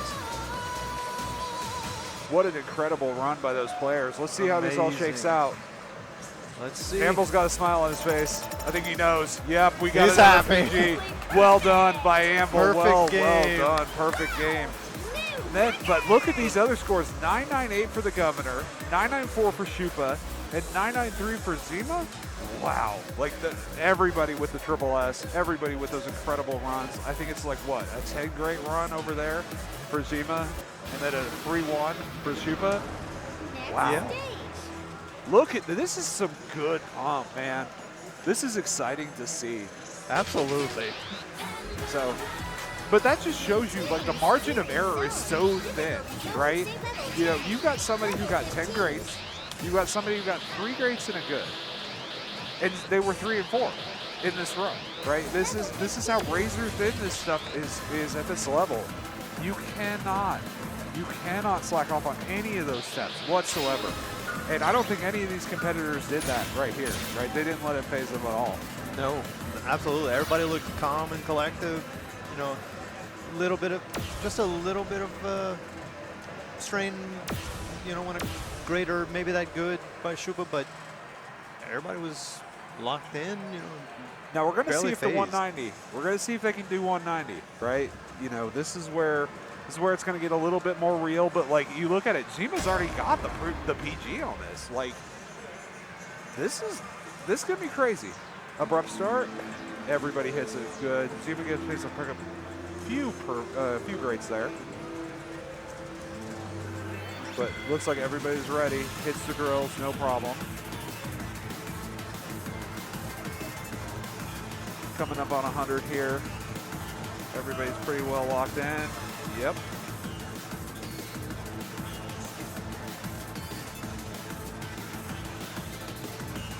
It is just so breathtaking to see. It really is. Like, it feels like all four of them are in perfect synchronization. We're coming across the 220 mark, 230 mark here, and nobody is blinking an eye. Like, they're all locked in. Like they got a whole tub of Saratoga water to dump their face in. So we'll see what happens as we come out of the 308.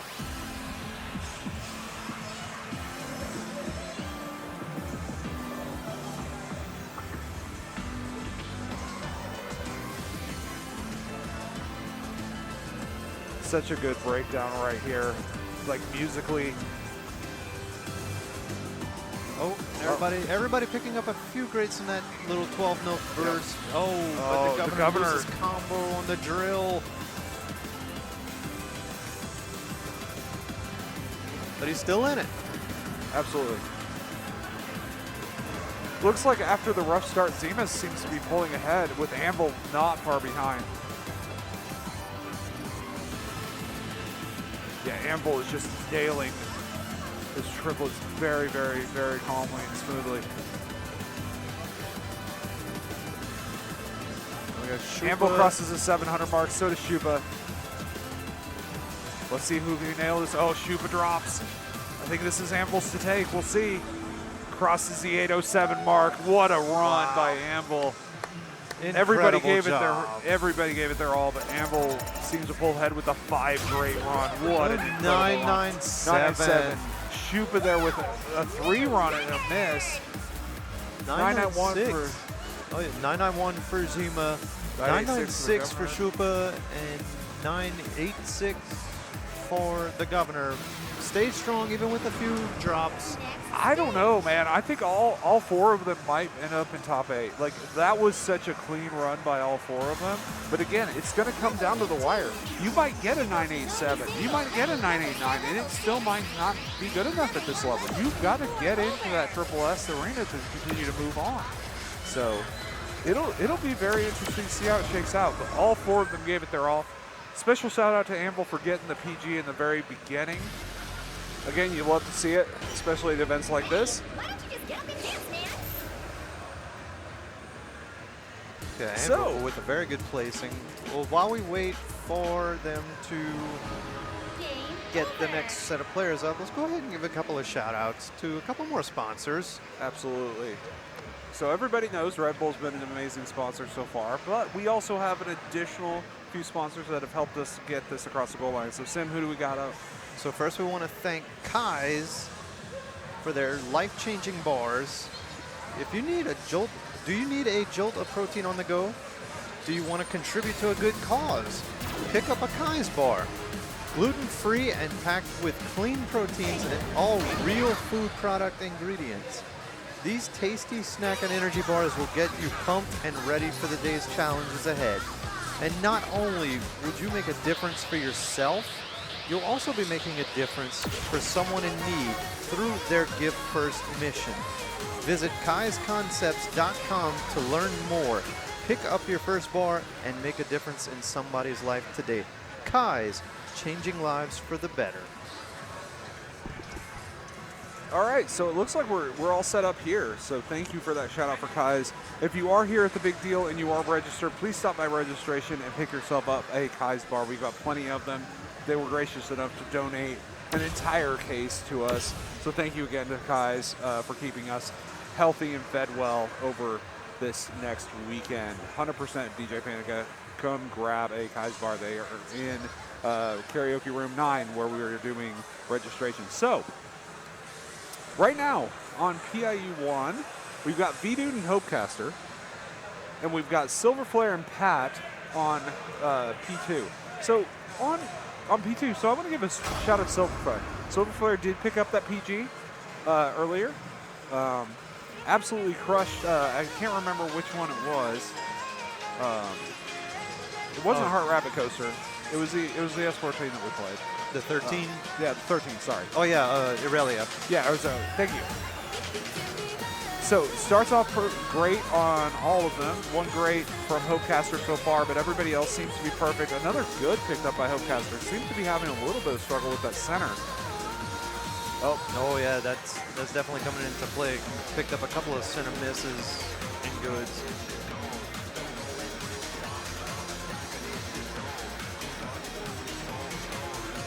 I gotta say, Silver Flare's form has been fantastic. Like, definitely gets that quick, minimalistic, punchy movements with his feet.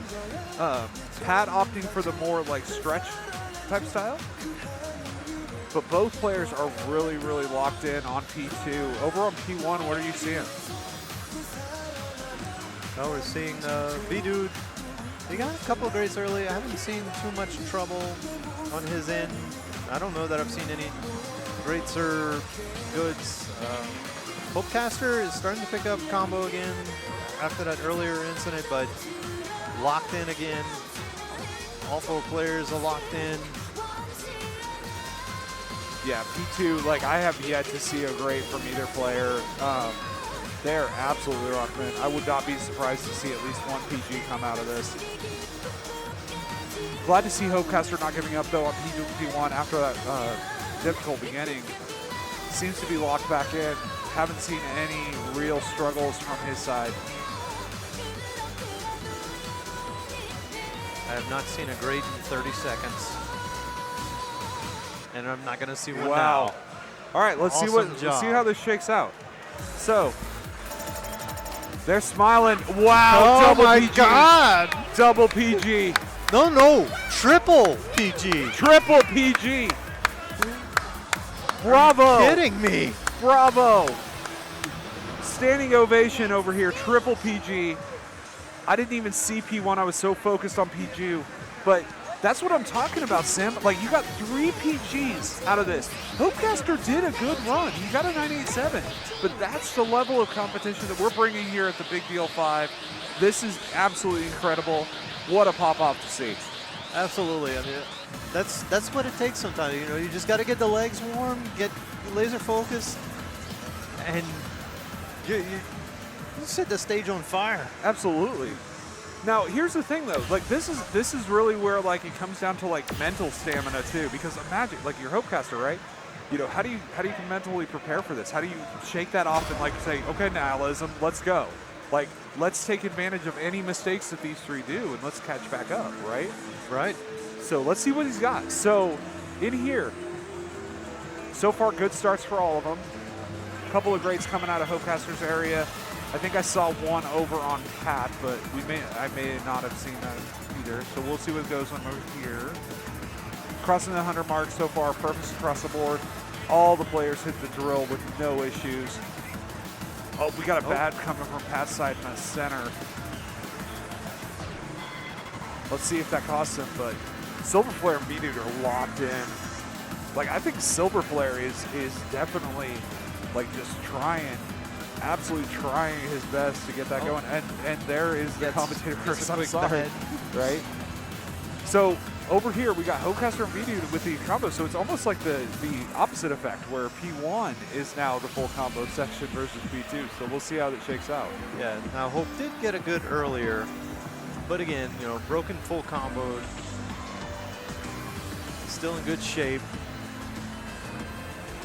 Yeah, and that's a great call out. For those of you who are unaware, tuning into our Pump It Up tournament for the first time, if you get it good, your combo doesn't break, but it doesn't increase at all, right? So, you know, that's why we did see Hopecaster with one behind. He did get that miss there, which broke the combo completely. But B-Dude right there got it good as well. Didn't tick up the combo from there. So, Oh, and then Pat got another bad. So yeah, no perfect games this round, but that's okay. All these players are gonna stick it out, and it's still very close. yeah, and B-Dude definitely is going to end up in that 990 range if he can finish strong here. So we'll see what happens. Got about 100 steps left. Let's see how this ends. Silver Flare's fighting back after the miss in the middle. Pat had some struggles earlier on. Hopecaster's trying his best. Oh, we're going to see how this shakes out. But great work across all. All right. So, Absolutely perfect. wow. Like, this is where you're 6K off between the triple S's. So, Next. Yeah, 998 for V-Dude, and then Silver Player had a 996. yep. And then over on the other side, we had a 994 to 992. So, great runs by all.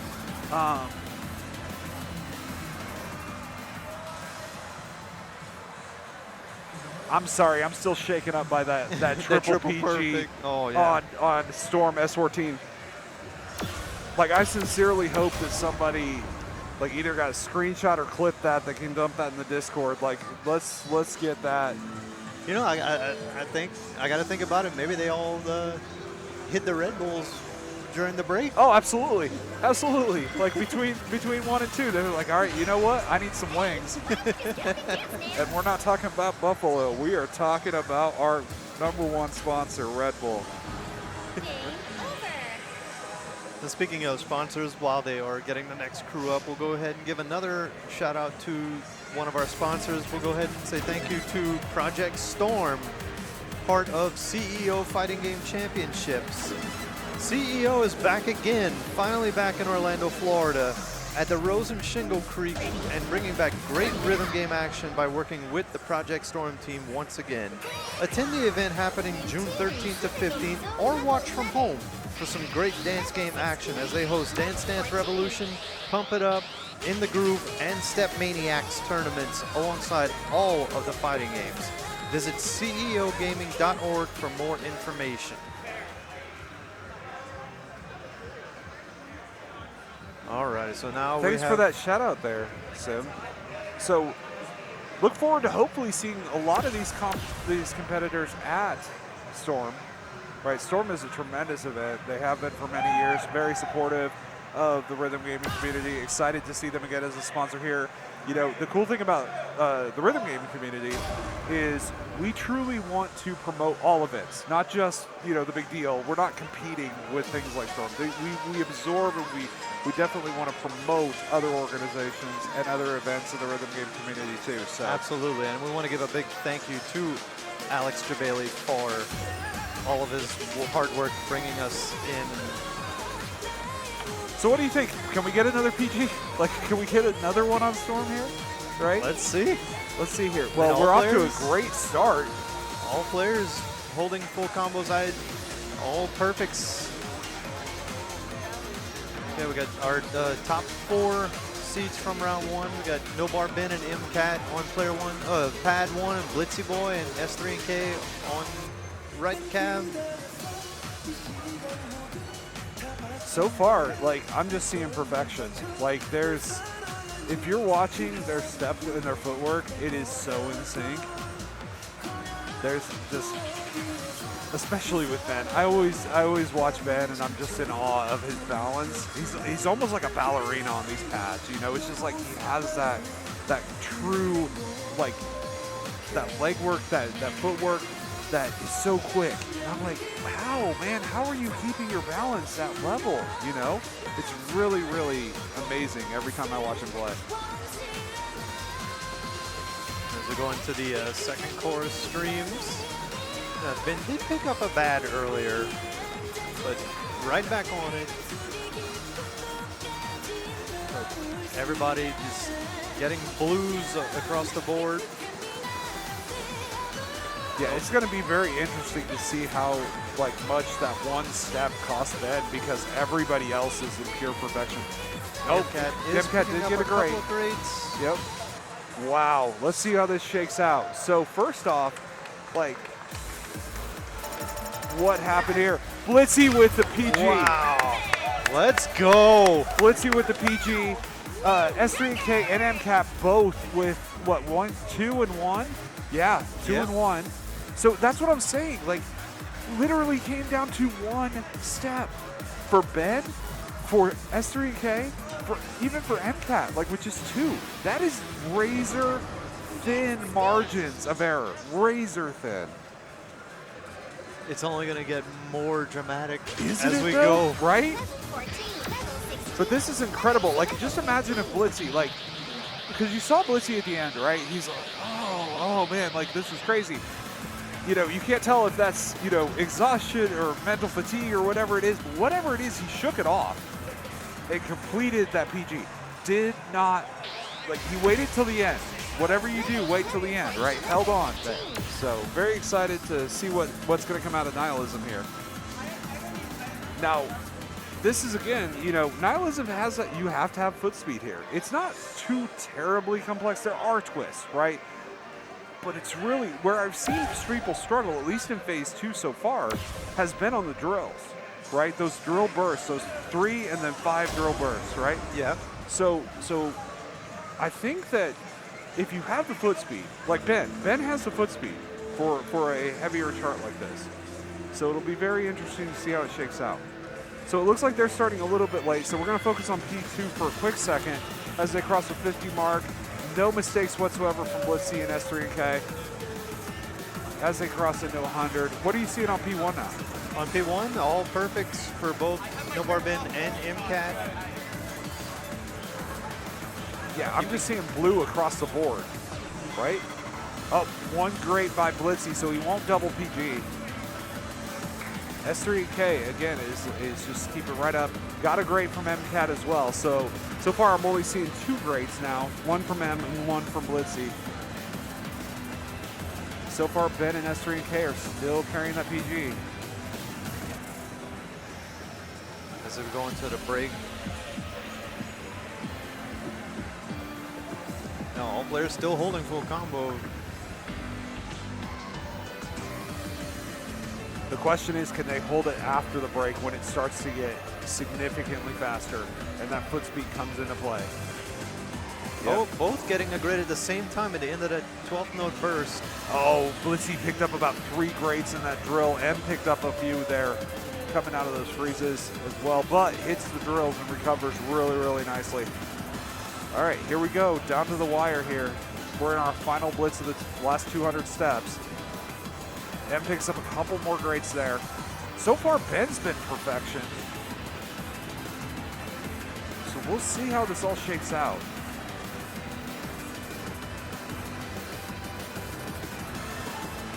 Just magnificent. I'm like footwork holding through my the breath perfects. right now. Oh, Ben Couple of picking grades up for Ben. grades. And S3K did break combo right there at the end. Yep, and the finish over here with Ben and M. Perfect drill Okay. finish. All right, so on P1, Absolutely we've got 996 and 996. So great, again, they're separated by less than 900.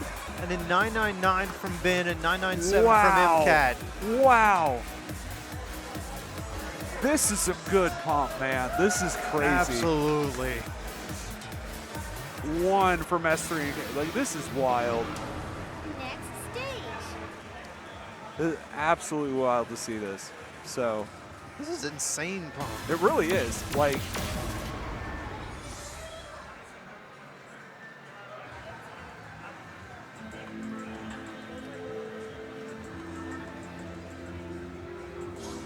Yeah, that will conclude, I think that concludes round 2 of the intermediate division. yes, it does. It does. We just got confirmation nod over here from Zello. So once we key in these scores, they're keying in the final ones, but we will have here shortly. So bear with us, chat. We're going to give a quick shout out to one of our other sponsors, Red Note Gaming. Yeah. So thanks to Red Note for sponsoring a 2nd year in a row. We love partnering with Red Note. Amazing venue out in Las Vegas. If you're a rhythm gamer just looking to play something, right? You want to meet some other gamers in the Las Vegas area, share similar interests, check them out. 10 minutes away from the Las Vegas Strip, so it's a quick Uber ride over there. Red Note offers a myriad of rhythm gamings for you to enjoy. I've checked out their website a few times, Sim. Like, they have incredible, it's just like lines and lines of all of the different various rhythm I've games. actually been out to Red Note. We went this past October for their Red October Step Maniacs tournament. Yeah. And the building is just, it's paradise. Rhythm gaming heaven, right? Rhythm gaming heaven. Love it. They have arcade games, like just different versions of like all their games, like especially if they have multiples. You know, like older pump games, newer, along with Phoenix. Yeah. Older DDR games. So it's not even like if you want to play some of the older stuff, right? Yeah. You know, you can check it out there. So if you want to learn more of them, follow them on Blue Sky, rednotegaming.com, or on Twitter /X at rednotegaming. And I mean, like, again, they also have their website, rednotegaming.com. They've been a great partner with us at the Big Deal. Check them out for Red October as well as any other events that they may be hosting. They also had a pretty large-scale DDR invitational last year, didn't they? Yeah, last card. Last card, yeah. So, which is an amazing name for a Vegas tournament. so well done to Red Note Gaming. All right, so it looks like we got our top 8. So moving on. First, I'm going to count them backwards. Let's count them backwards, right? Let's give a little bit of hype, right? So MCAT in rank 8 will be moving on. Followed by, in rank 7, Blitzy Boy. S3 and K in number 6. Silver Flare in number 5. Daft Cordeaux in number 4. Shupa in number 3. Anvil in number 2. And B-Dude in number 1. So we're talking like... I just want to point out that our difference between 8th and 9th place in that round was barely over 340 points. That's wild. That is incredible. Like, just even looking at that right now, like Ben was in number 9. You know, shout out to Ben again. But that's how the razor thin margins. You remember when they were playing, M had a 1 run, or M had two greats, full combo. Ben had 1. I think it was 1 good. And that was the difference. Like, that's the margin of error that you have, right? Even though Ben had more perfects, that combo uptick, like, that was the difference. Like you know, like Zello was saying, less than 340 points is incredible. So that is pump drama, and I don't know how to explain it other than that. It's incredible. So yeah, big shout out to everybody this round and first round. Everybody's playing their hearts out. You cannot sleep on anybody. no, not at all. Like, this is absolutely ridiculous. But you know what? I want to take a quick minute, and I want to give you a special shout out. Thanks, Sam, for being a great partner on the mics with me today, like helping me champion up the Pump It Up community. You know, Zello's our amazing producer. They've got an incredible setup over here. Jonathan's doing a great job as TO, kind of organizing everything together, doing everything in their power to make a smooth event. So far, I mean, I don't want to jinx it, but, you know, great start. Like, this is a great start, and the best is yet to come, y'all. Like, bookmark those Twitch links, right?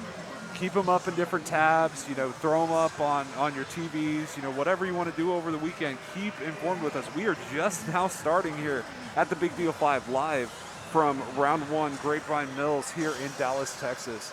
So thank you so much for joining us, and thank you for coming up and being on the mics with me, man. It's always Absolutely. a pleasure. Thank you for being an amazing partner through thick and thin and all of this. You know, it's always a pleasure Absolutely. to hop on the mics with you. Always. So you've been a great friend and a great support system for me, you know, throughout our years in here. So I just really appreciate you. As are you. As always, man. So we'll be here. We'll be on the mics. We'll be drinking Red Bulls. We will be enjoying the remainder as we jump into the top 8. So, Actually, before we get into top 8, it looks like we're going to check that center panel on the left machine again, it looks like. So we're going to have a quick intermission while we get that checked out before we start round 3. So we will be back in just a bit, y'all. noted. All right. Don't go anywhere.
All right, everyone, we are back. Zelo here on the mic with Dust, with Sim. Dust will be back in just a second. We got that pad problem. Hopefully it's worked out on the left machine, and we hopefully won't be seeing any mistriggers anymore. So we'll talk about the songs real quick. So for round 3 coming up right here for intermediate, we're going to be playing 2 more songs. We're going to be playing District 1 S15 and Discord S16. And we're down to 8. Top 4 from this round move on to semifinals. So this is big pressure at this point, and especially since we are going to have best of 3s after this. So this is the last gauntlet round right here. All right. So yeah, let's go ahead and talk about these charts real quick. District 1, for the most part, very straightforward. You know, a few mini drills in the early sections. 16th no drills. You start to see some gallops and triplets mixed in. You know, gallops like just quick 2-step patterns. And then more of the same patterns after a whole break that we've been seeing in a lot of these songs. There's a section in the song that like the lyrics actually say break down, and it's like a full-on break in the song. And then more of the same gallops and triplets. So a lot of 16-note streams ending with like a big twist with the reverse M pattern. So we're going from the right side to the left. Can trip a few players up. M runs have been hurting people today. But anyway, we're going to start off. We have on the left side S3 and K on P1, Blitzy Boy on P2. S3 and K picks up an early grade on the start. And then on the right cab, Silver Flare and MCAT. Yeah, District 1 is a pretty interesting first team because it's very straight as a whole. Windforce likes to make very straight charts for his middle levels, so it relies more on the different rhythms, and some of the movements are a little bit tricky because we will have some jumps a little bit later on that can catch you off guard. So all players starting off pretty well. S3 having a little bit of a rough start, getting a few misses there. Both Silver Flare and MCAT still keeping full combos right here. Well, these are those jumps we're talking about right here, so you need to be able to stay on your sides right here and make sure you stay turned the entire time. S3 and K and Blissey both having a little trouble with some of the gallops and triplets earlier. But right back in it. Nice little break right here. Catch your breath. Both players, all 4 players handling the triple okay. So triples are becoming more common in this difficulty, and that's going to really make the difference because as triples, you need to be able to hit with very good foot technique so that you don't accidentally slip off a panel or misfire. So Silver Flare unfortunately breaking a little bit there. MCAT's still keeping a full combo going, and still all players keeping good accuracy as a whole. And we're coming up on the breakdown. Oh, MCAT unfortunately dropping a hold right there on the jump section. So we're coming down on the last part right here. We have just a little bit of straightforward drilling and a little bit of bursting to finish off the song here. We'll see how well they handle this last stream. Oh! All players, S3 and K having a good last stream. All other players struggling a little bit. So we're going to see what these results are. That reverse M run. We got 987, 976, 993, 994. Silver Flare and MCAT really pulling through right there. Yeah, so just a minor trip up on MCAT's end, but still enough to like pull ahead and take the song. Nice job from everybody though. Yeah, great start to the 3rd round of this gauntlet right here. So we're coming up into Discord S16. This is one of the new K-pops introduced in Phoenix, and this is also charted by one of the newest Step Team members, like Zulky. Zulky known for doing very experimental things with his charts. Yeah, quite experimental. Like a few quick gallops, some jumps, like some step jump patterns in holds to bridge. Jump step jump patterns. They really like their jump step jump patterns. That'll get you keep you on your toes. And, some long 16-note streams in the chorus to test your stamina. I think what I really like about the background video is we're seeing the previews. You have the mix of the live action and the animated sections. Gives it a lot of good character. I know some people really, really do enjoy this song a lot, and there are some pretty fun charts.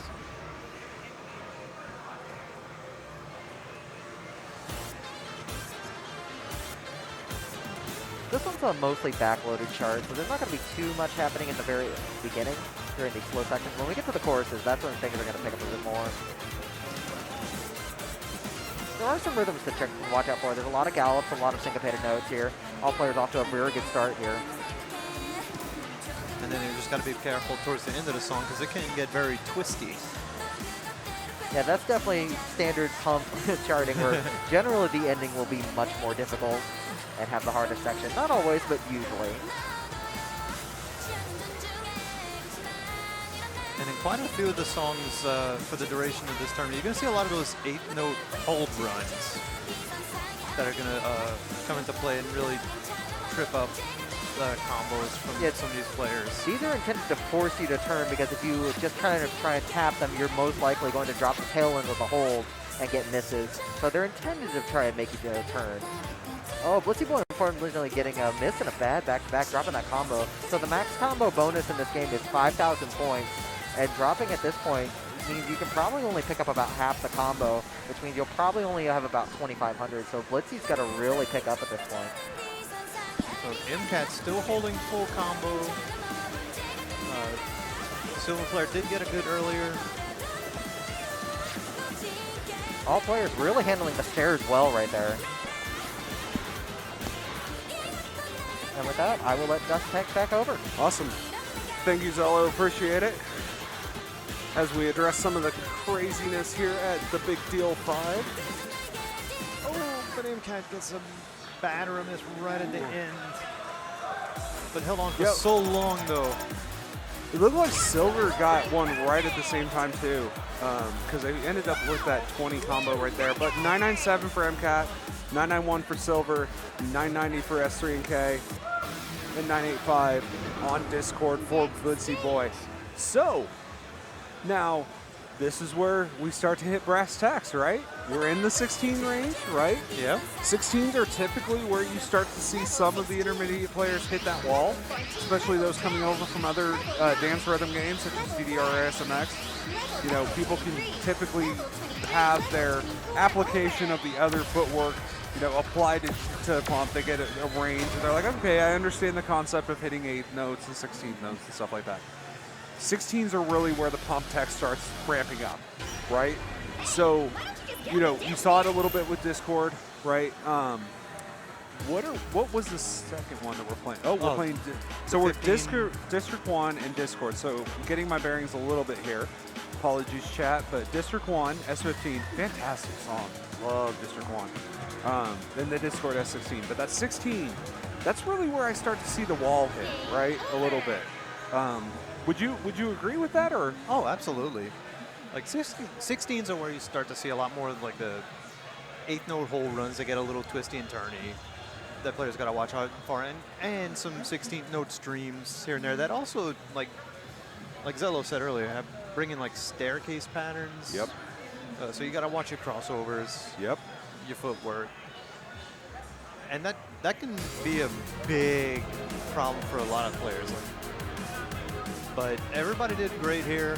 You definitely see the longer streams too. Like up until the 16 range, you know, for modern pump. Like I'm not talking, you know, free, you know, any sort of like NX type, you know, ratings or anything like that. But like if we're talking like modern pump, 15, 16, you start to see that, okay, now we're getting past the just triplets in the 16.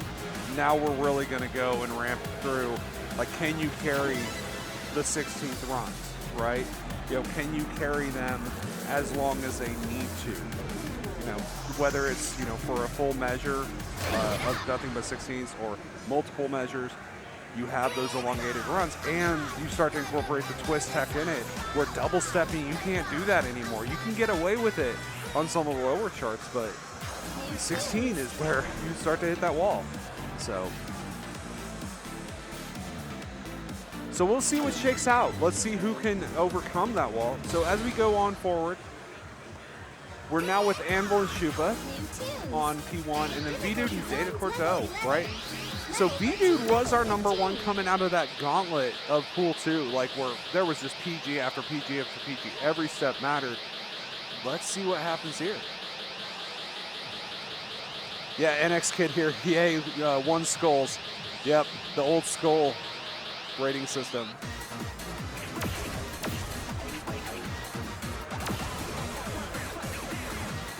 District looking at 1 these bringing the scores- hype. Looking at his scores, Shupa was the only one that did not have a score previously. Shupa getting some love in the chat from Juju. Max always brings the hype, and the charts are always so fun to do. They're challenging but very rewarding.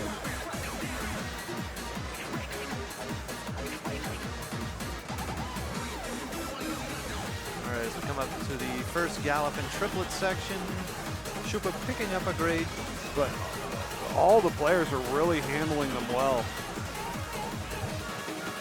I'm really impressed by the footwork of B-Dude right now. Like, he just looks like a machine.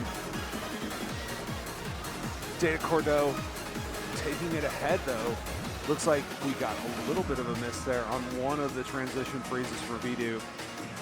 Oh no, he dropped in that center. And that was the worst possible time you can get one of those drops, unfortunately, because it was a freeze. And it was a speed up freeze, too. Oh no. That is some heavy points. Yep. Again, struggling a little bit with the freezes.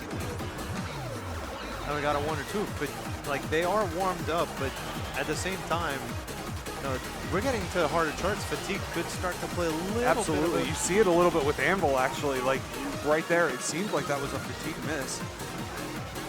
Shupa and Decor are definitely keeping up with it, though.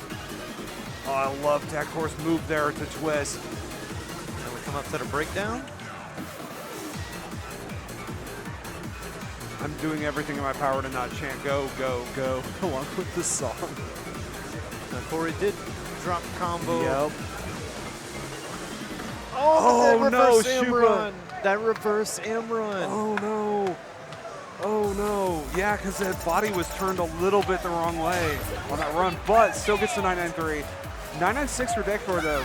So 4-1 versus 11 in a bad for Shupa.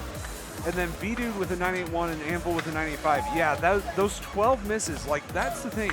B-Dude had a great run. Remember, he was our #1 seed. Yeah. And he had a great run. But those misses, because of the way that freezes work in Pump, right?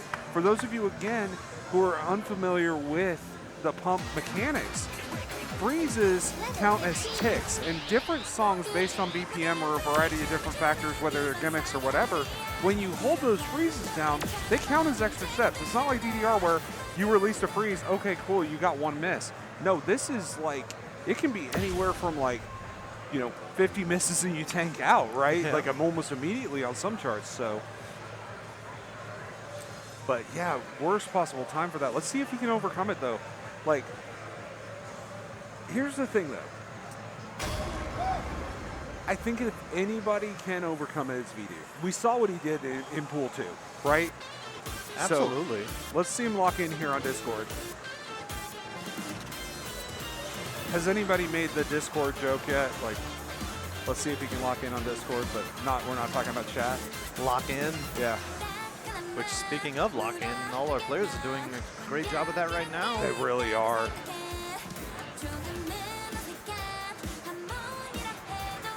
And Bill getting a couple of grades here on the left side. Oh, but those 8-note hold runs, Yep. catching B-Dude. And that's, again, if you aren't turning with it on those runs, they're designed that way because you have to hold all the way through. In pump holds, you do not get a reprieve. You have to hold it all the way through that final pick.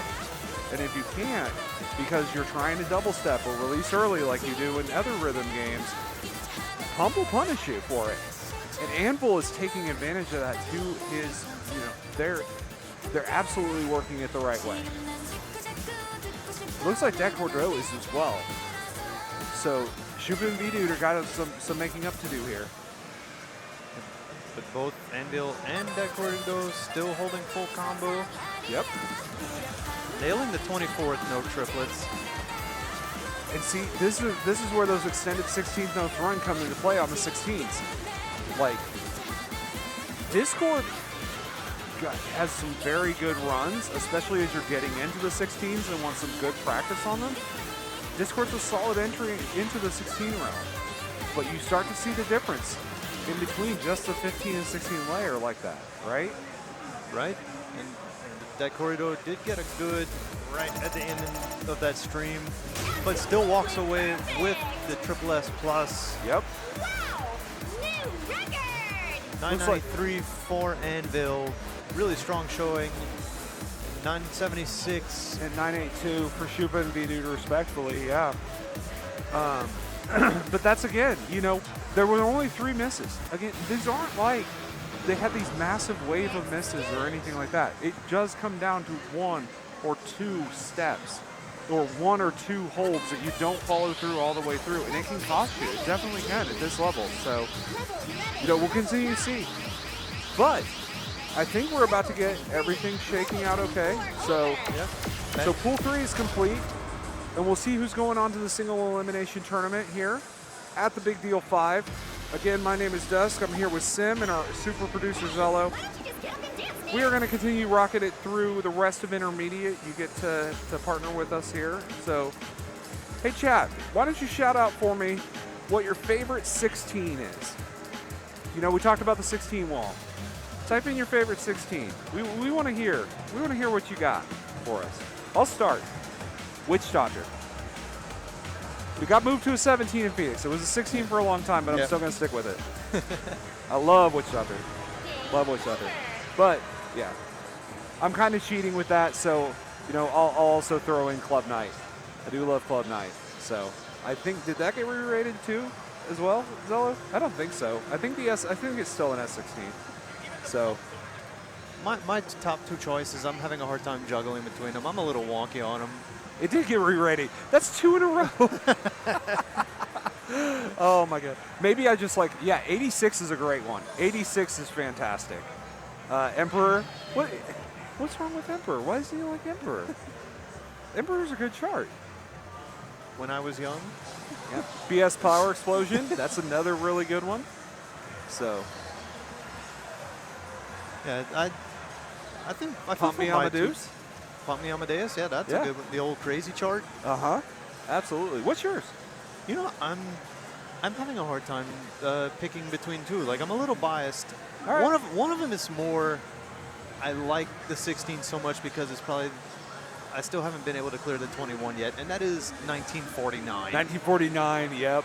Solid. I remember at Mistake on the Lake, I warmed up with it, and you. I went back and watched the VODs, and you were like baffled on why I would start warm-ups with a 1949. I remember that, yeah. And then the other is dual racing, red versus blue. Dual Racing, yeah. Just an amazing song, just a sound. Like I'm a Euro. You love that, yeah. You love that high energy Eurobeat stuff, yeah. And the chart is just like it's not very chaotic at all. Like a little bit of twisting, like especially towards the end, but nothing major. Like good streams, good hold and step patterns. Just overall, so much fun. So chat called out a couple of them. So Maria S16 and Ragnarok S16. So Maria is fantastic intro to the 16s. Ragnarok as well. Ragnarok was actually, you know, Ragnarok was played over and over and over again with the Oklahoma City community. That was one of our favorite songs to play. Like everybody really loved that one. ESM S16, shout out to DJ Pandega. One great on it. Like, let's go kill it off. Go get that PG. Like, and post it up in the chat. Like, Get that run back. Get that run back. Get that salty run back. Hello, Haru's taking the same route as me, where it's like, yeah, they used to be S16s, but then we get some re-rates. Sputnik the Rats with Naya Turn S16 or Seed Opening Shortcut S16. So some shortcut charts as well. Street Showdown. Did Street Showdown get re-rated? Because I thought it was a 15, like for the longest time. Okay, so Street Showdown also got re-rated. I apologize, chat. I haven't kept up with the re-rates as much as I probably should have. But Street Showdown, for years, Street Showdown was like that. Like, why is this a 15? So I'm actually kind of glad it's an S16 now. It is brutal if you don't turn. And it was one of those, like, you know, in the community, it's like, they will tell you, like, you will be punished if you try to double step some of these charts. You have got to learn how to turn. And so that's a great intro to the 16s and that tech. Absolutely, and just having the stamina too for like, the mixture of the chaotic streams and Tap, then tap, like tap. a lot of double jump, quick jumps. Yep. Danger and Danger from Gosh Gary as well. So Han alone, yeah, that was a fantastic chart. That was a lot of fun. Excellent choice there. So, while we're still on break here, now that we've got some discourse around the S16s, let's talk a little bit about who is helping us sponsor the Big Deal 5, who's helping us keep the lights on over here, making sure that we continue to bring you the largest rhythm gaming event in North America. So, Sim, who do we got up first? So first up, we want to thank Solipsis Design Club. Thank you to Solipsis Design Club for sponsoring us. It is a fashion brand started by the man who started the Big Deal originally. Good old Jim. Grab some TBD5 themed apparel from their store or some other merch. See what's there and what's hot at solipsisdesignclub.com. All right. And then we also want to thank Blue Spring Express. Yes. Thanks to Blue Spring Express as well, providing all new springs, switches, and buttons for Beatmania, as well as Beatmania 2DX, I'm sorry, as well as switches, springs, and knobs for our Sound Voltex cabs here at the Big Deal 5. If you need new parts for your rhythm game controllers or machines, look no further than Blue Spring Express for your needs. Use code TBD10, that's TBD10, on checkout for 10% off of your order. Visit bluespringexpress.net to learn more. Incredible company, incredibly supportive organization for any of your hand rhythm game needs. Again, we're here at the Big Deal 5 intermediate semifinals, so we're moving on here, right? We're doing another quick pad check. Make sure that we're not getting any sort of drops or any sort of issues on one of the cabs. Looks like that check is going okay, but we do have our top 4, Sim. Would you like to know who they are? I would. You would? Okay, well, let's go through it. So starting in number 4, we've got Anvil with 1983035. We've got Silver Flare in number 3 with 1985056. So a little over 2,000 between the two of them. And then with 1991980 in number 2, we've got MCAT. And then finally, with 1992106, so less than 200 between the two, between 1 and 2, we've got Dak Cordell. Wow. So we've got Anvil, we've got Silver Flare, we've got MCAT, and we've got Dak Cordell. Incredible players. Absolutely incredible players. This is going to be on fire. Now, I do want to give a quick shout out because all of the top 8 competitors in every one of these rounds actually gets a medal. So we have a medal for the 4 players that actually placed in between 5 and 8. So let's give a shout out to them real quick. So I want to give a shout out to V-Dude, Shupa, S3&K, and Blitzy Boy. So you will be receiving a top 8 medal for participating in the intermediate pump here. And so congratulations to you all. Absolutely, congratulations. You all did a great job. And I do want to call to attention that like the difference between being in number 4 with 983 and the difference between being 8 was only 20,000 points. Like it was 20,000 points. That's not, like I said, razor sharp, like razor thin lines of error, right? But that's the dividing gap. So it's just incredible to see that high level pump come into play, right? And see everybody leave everything out on the pads. I think the top 8 competitors definitely deserve, a round of applause. A round of applause.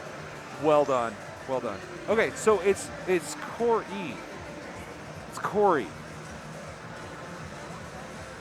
Okay, fair enough. My apologies there. Thank you for correcting that. I'm also wearing a mask, so I sound a little bit nasally as well. So my apologies for any mispronunciations there. Thank you for correcting me. Feel free to do so as we go into the top 4. So now the top 4 is changing to single elimination format, right? So we're no longer doing waves. We're doing best 2 out of 3. I believe it's paired up 1-4, 2-3. And we'll see how it all shakes out from there. Yeah, so we'll be playing one. I think they're pulling out of an S16 and an S17 for the first 2 songs, and then the best of 3. I think they'll. I don't know if they're going to pull another song. I imagine they're going to pull another song from the set, from the curated set. Yeah. Rather than go to random. But it is single elimination, so Yes. every step really counts here. And let me get a quick clarification from Zello over here. Zello, are we running 1-4, 2-3 for those matches on single elim? Yes, so the higher seed will play the lower seed. So our first match coming up should be Dat Corridor and Anvil. Gotcha. And then the second one should be NTAP versus Silver Flare. Awesome. Thank you so hopefully much. we'll get that started in just a bit. Appreciate you clarifying that with us. Thank you so much. So, again, so the matches will be Anvil and Dat Corridor. Dat Corridor. See, I can learn, right? Just gotta tell me. Yeah, we all learn them. We all learn. It's incredible meeting all of these new people too, right? So and seeing the community continue to grow. You know, you learn names, you learn pronouns, you learn all of the different things that you can about people, and you just see the incredible type of people that they are, and the camaraderie around it. That's a great word for it, right? You know, so make a lot of lifelong friends like at events like this. So it's really cool, even if you're not actively high level competing, or if you're just participating in 1 or 2 tournaments.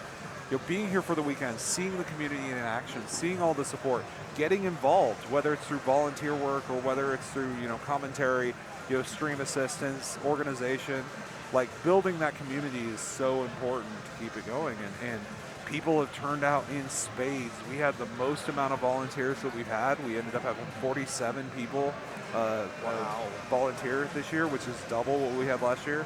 I think that grand total that we've checked in so far just today on day 1 was 187 when I checked during our break. So 187 people are already here, actively checked in and competing. We've got over 300 registered total. I think we were pretty close to 400. I'll have to get the final numbers again. And this is only day 1. This is literally the very first tournament that we're doing at the Big Deal. Right now, I know some of the other ones are going on. Please go ahead, and support them as well. But like this one will come to the end first. We'll be announcing, hey, these were the winners, and it's great. Like that's the first step, right, for the weekend. So yeah, and we'll have streams set up for all of our games here. We not just Pump It Up. We also have 2 streams for Dance Dance Revolution World singles, and as well as the women's non-binary that is going on today, right now.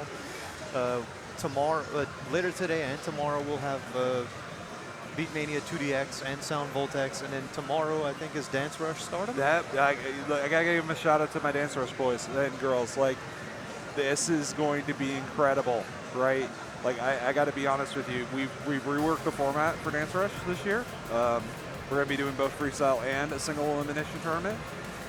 So not gonna lie, I kind of like looked at some of the stuff Jonathan was doing with Intermediate here and being like, hey, maybe I could work out like some of that single elimination stuff. So Dance Rush is gonna be absolute fire as well. So that'll be tomorrow.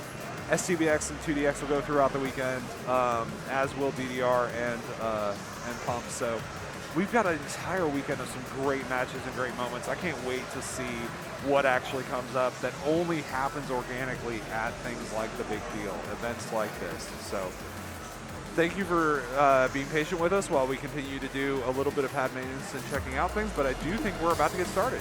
Yeah. So awesome. So first up, we've got Anvil and Dat Corridor. So we'll see what ends up happening. Now these two were split by what looks like, I think the split was 9K on their total score. But if you look at the actuals, Anvil had that rough District 1 run, right? So he'll be looking to make up a little bit of ground there. This quarter was much closer between the two of them with a split of 2,100 points between the two. So only a couple steps, but remember, razor thin margins. If Anvil wants to stay in this and move on to finals, he's got to go through the #1 seed right now. So we'll see what comes out of this. Yeah. So we're going to start off with Sudden Appearance Image S17, Slapstick Parfait S16, and if we move on to a tie, it's going to be Wedding Crashers S16, one of the more brutal S16s there. So we'll see what ends up happening. So first one's up, Sudden Appearance Images. What do we got for notes on Sudden Appearance Images here? So we're doing a few little Jackson streams, like right here, to start us off. Very triplet heavy first half, as you see right here. I want to call out one thing real quick. So that corridor, like there was the 3-stomp, and then in the middle it looked like he missed the freeze. So this is a very, very tricky song, but a banger, absolutely. Both struggle to keep up with the speed on the runs. Oh, and the turns seem to trip up Anvil a little bit. So it's really anyone's game here. Here we go with more of the 8-note hold runs and twisty holds with steps. These are very complex. It looks like Anvil's struggling a little bit with those brackets. Again, this is going to be wild because both players are having like their moments of struggling, but then they fire right back. Here we come into the runs. Yeah, so it's going to be a lot of 8 notes with plenty of twisting opportunities. Oh yeah, no, those freeze twists are crazy if you don't know how to properly execute them. That corridor seems to be pulling ahead slightly. Still anybody's game. Looks like he got a drop there and then passes it back over to Anvil. They're just duking it out. It's like a heavyweight fight where they're going back and forth, throwing haymakers at each other. Both of them hitting the brackets on these holds. Yep. This is going to be crazy to see how this plays out. All right, chat, we've got, wow, 970 for Anvil and 980 for Decorado. So Corey, I'm just going to call him Corey. We'll shorten it slightly, yeah. Right? So Corey and Anvil, Corey takes it with a 10K lead. Can Anvil make it up? Can Anvil take him on Slapstick Parfait? So what do we got for Slapstick Parfait? What are our notes there? All right, let's see here. So they're gonna, so for a good chunk of the start of the song, they just gotta worry about a few hold runs with some twists, and then like a few quick gallops, and then the 16-note bursts and streams until a nice break about halfway through. And then it's just a lot of hold runs and turns with a few triplets mixed in to kind of throw you off. So if I remember correctly, this was part of the Crossing Delta event from XX, right? Yes. So with this, it's a pretty fun chart. It's a little tricky. Nowhere near as tricky as SAI was, but it does still have those freeze holds that, if you let up one little bit, you're going to get the misses.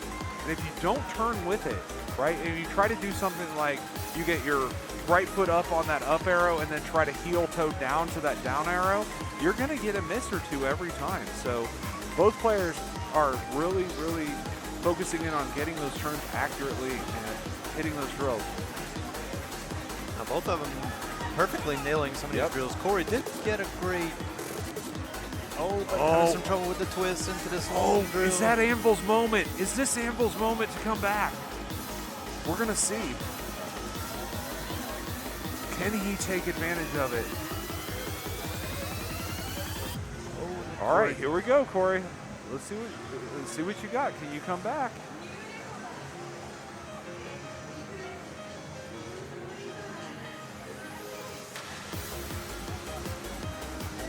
Oh, Corey's got another miss there, but Anvil is locked in. Look at him twist.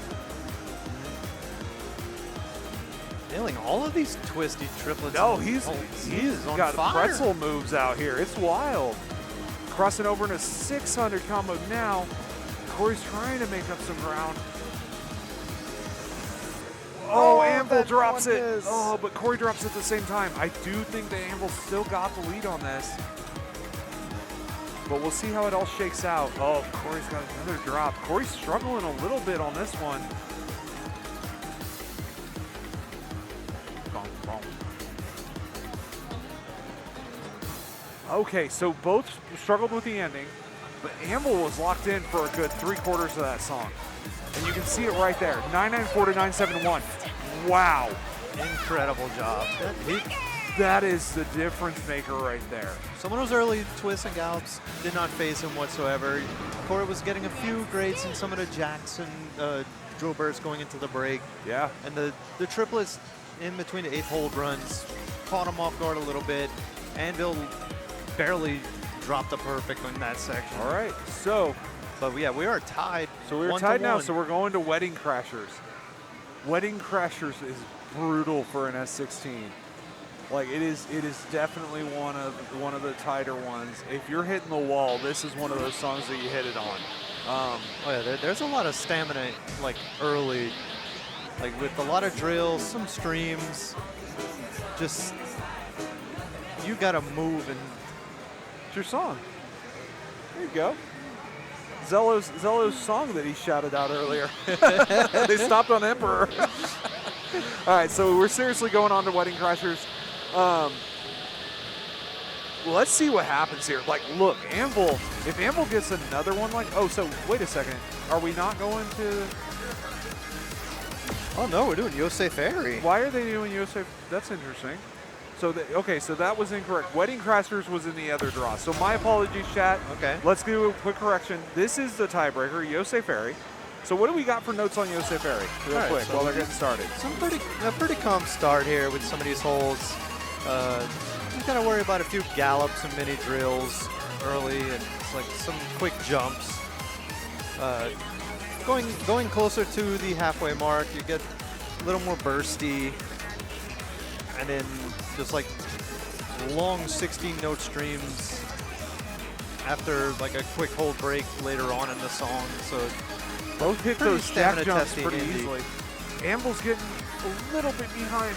I'm fearful that he was hitting those late, but he corrected himself. Good job.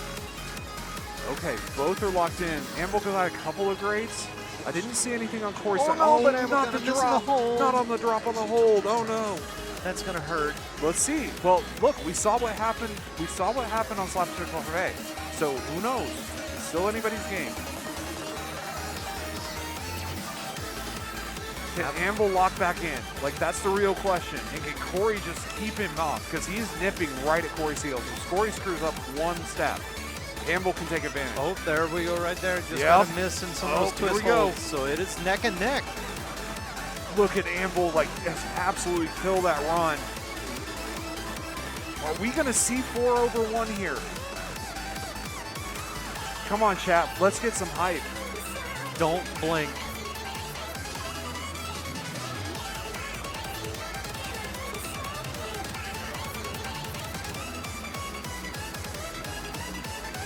I'm literally holding my breath right now. Oh, Wow. man. What is going to come out of this? Oh, my God.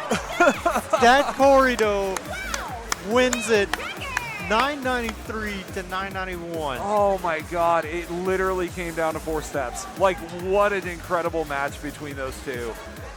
I don't think that you can't ask anything else of Anvil. Like, outside of that one drop on that hold, those razor thin margins we've been talking about this whole time. Did you see his footwork on the cross drills? Like on that Yes. 16th stream run, he turned, he twisted, he looks like a pretzel out there, but he was killing it. Shout out to Anvil. Excellent shot. Good job on the top 4 placement. Awesome job. But Corey shows why he's number 1. He was resilient. He had those misses. He still came forward. 3, 1, 2. Man, like, this is some good pump. We are watching some very, very good pump right now. So that was awesome. I'm energized. So we'll see. All right. See, on the other side of the bracket now, we're going to MCAT and Silver Flare. Now, let's give a shout out to both of these players. Like, first off, they were part of that triple PG earlier, right? Yes. So both players were. Silver was our #1 coming into to round 2. And then dropped a little bit, but still right there at #3 and MCAT. The difference between these players was less than 6K in the scoring. So with most of it coming on the run of, let's see what we got here. On Discord S16, MCAT did have a higher score by, it looks like, about 5K. So that's really where the difference was. They were neck and neck on the one before it, so on District 1. So, yeah, this will be very, very interesting to see what comes out of this. So the first one is Jose Ferry again, so interesting. Wedding Crashers is going to get played, and then RIPS 16 if we go to tiebreak. So we just saw Jose Ferry. Like, I'm very interested to see what happens with those runs. I did see Silver Flare hit those runs really, really cleanly in some of the other twisty charts. Can MCAT keep up? You know, MCAT's #2. She's shown why she's a high-ranked player in all of these different dance games. And she's showing it right here. Showing it right here. All perfects across the board for both players. This is incredible. But look at that footwork on both sides.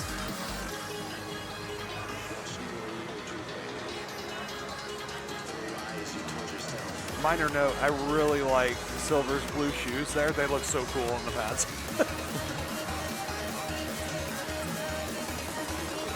Here we go. All right. Both players not Just- shaken up by the No. triplets. This is incredible. Oh my. Perfect on these twisty streams. I don't even want to say anything. No, Oh no, I said MCAT it. drops it. Oh.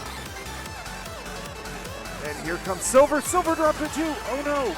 So it's tied up again. We'll see.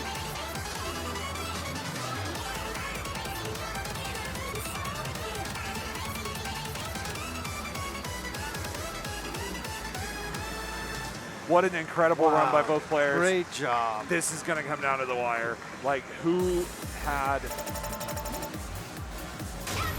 Wow! Wow! 996 points. to 993.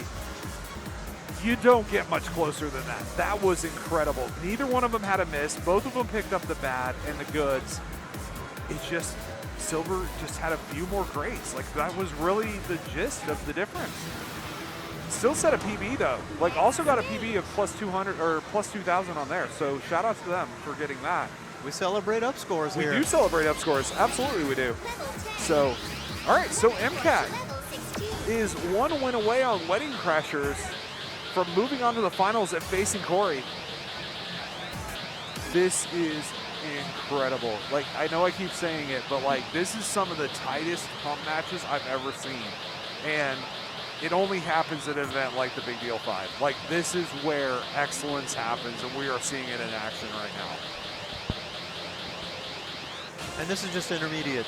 This is just, well, We still you have say- so much yeah, to we're, go. we're on But- we're on the first one, right? Yeah. These players are incredible. This is the future of Pump It Up, right? You are watching The next generation. the next generation of Pump It Up players, the next generation of those who are going to be continuing to foster the community and advance it.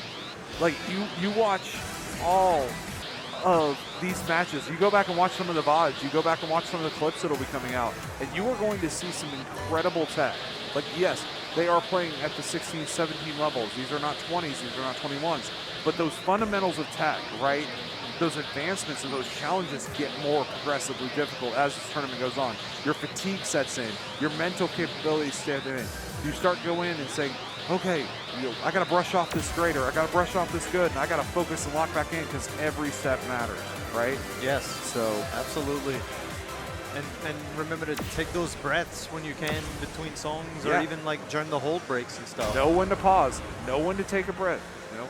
So, Wedding Crasher S16. Here we go.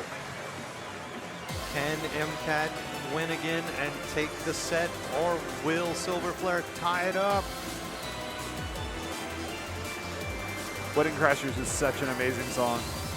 Again, like I said, Max actually absolutely puts the bangers to work.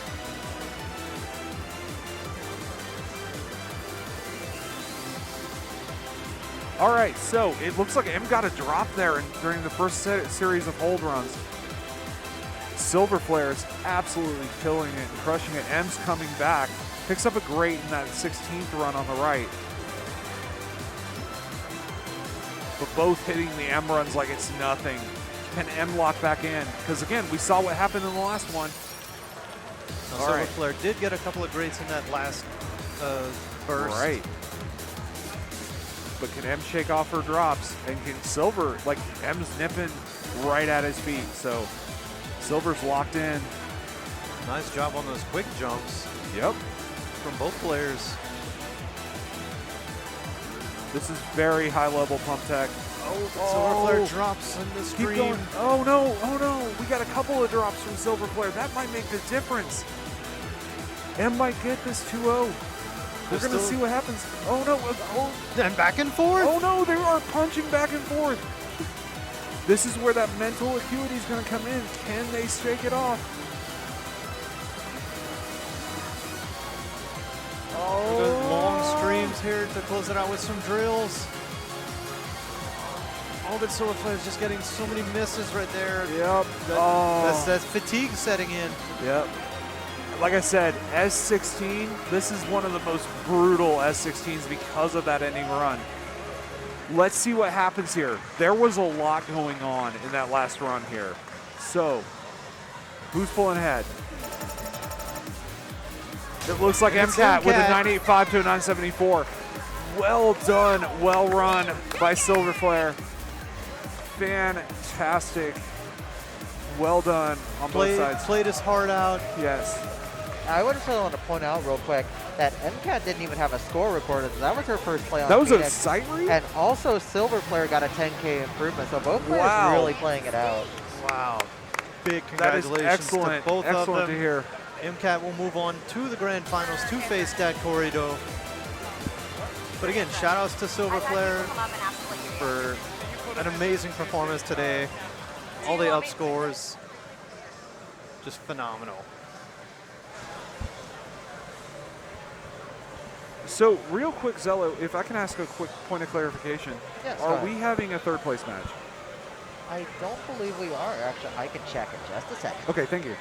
So, we know that MCAT and Corey are about to have a match for the ages.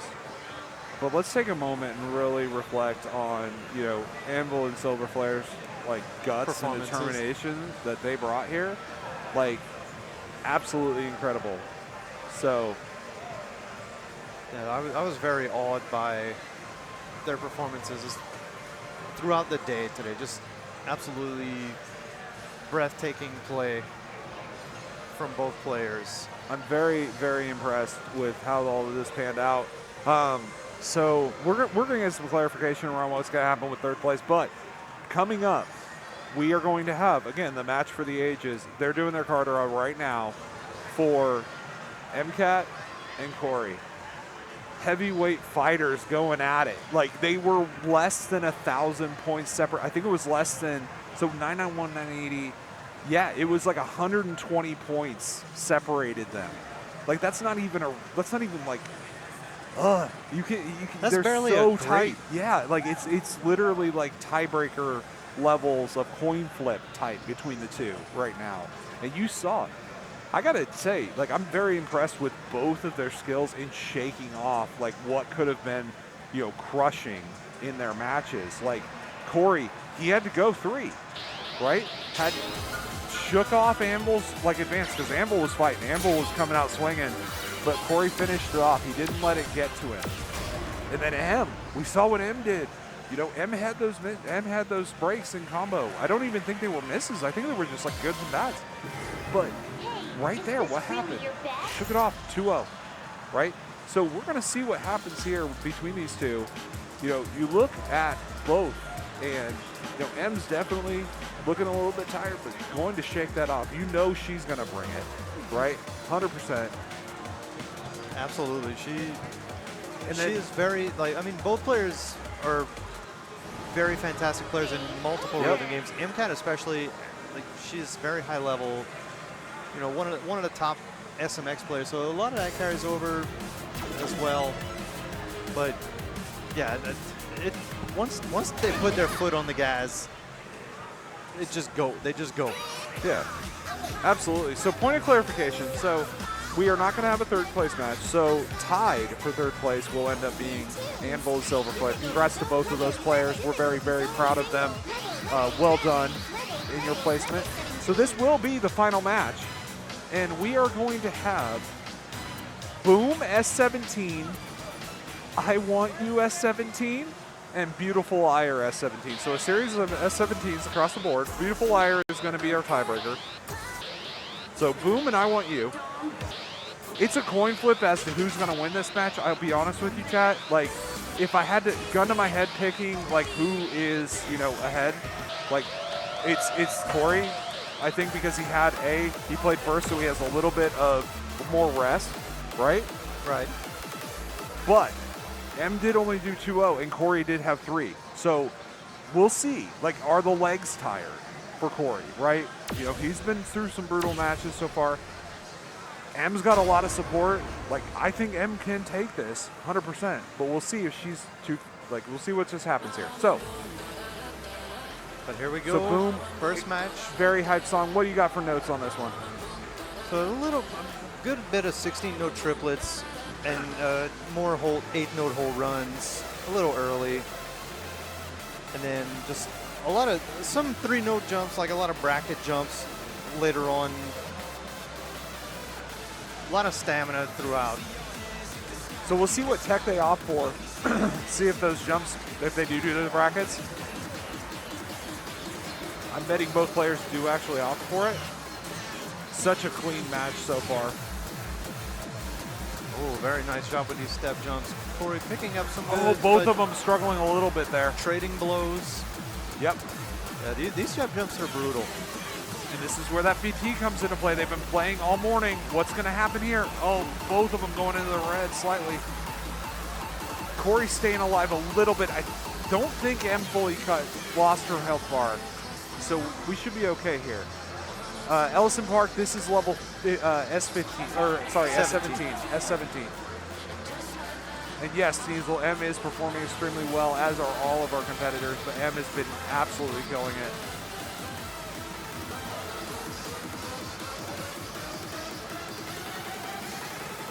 Wow. Nice job on the drill stream. We're going to see what happens here. M's shaking it off. Like, just, you can tell she is trying to lock back in there. Corey knows not she's far right behind her. Yeah. Having a little slip up with the triple.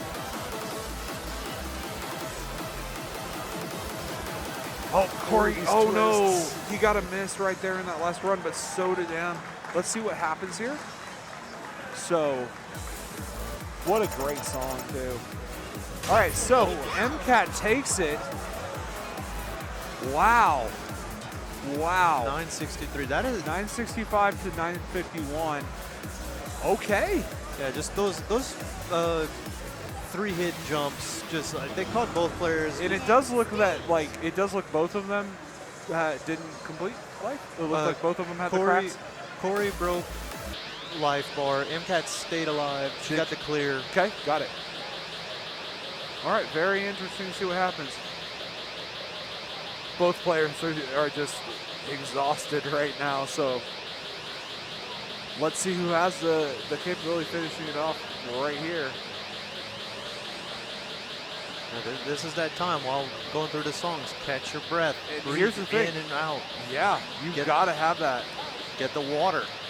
So I Want You, S17, right? This is, again, another Max song, right? 156, so the BPM isn't terribly high, but what do we got for notes? So for this one, I'm concerned about some of the more twistier streams towards the end, the longer streams. You know, early on we got to get through some, also some triplets and twists, and more hold runs between breaks, because there's a couple of breaks here. But then the ending stream is what's going to really test it. Oh, yeah, It is way 100%. more chaotic than everything else in the song. You are absolutely correct. Yes, this used to be an S16. Again, a lot of S16s have been upgraded to an S17. So, But this is also one of the only songs from the Prime 2 era.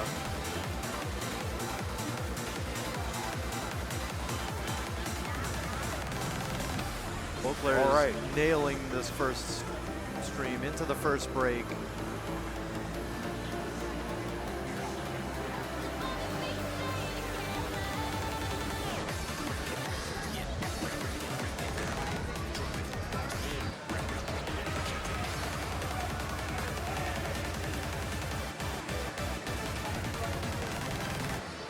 Nice job with the twists. And here we're going to more longer stream bursts. Few twists coming in. but look at how locked in they are. Oh, no, that first triplet. Oh, no, and and then Corey. Corey. They're trading blows. This is where we knew it was going to get tricky, right? And all of a sudden, this is where the stamina is like, both players are feeling it right now. The stamina and the wherewithal to do the tech. Like, that is the thing, right? You can't double step these, right? And neither one of them are trying. Oh, both of them missed the hold. Still trading blows as we come into the Yep. closing Let's streams. see what happens.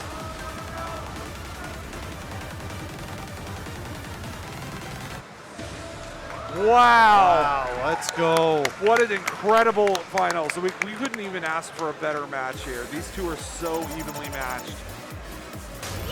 Oh my God, are you kidding me? We're going to tie break. 979 and 972. Corey is up with that one. What an incredible match between the two of them.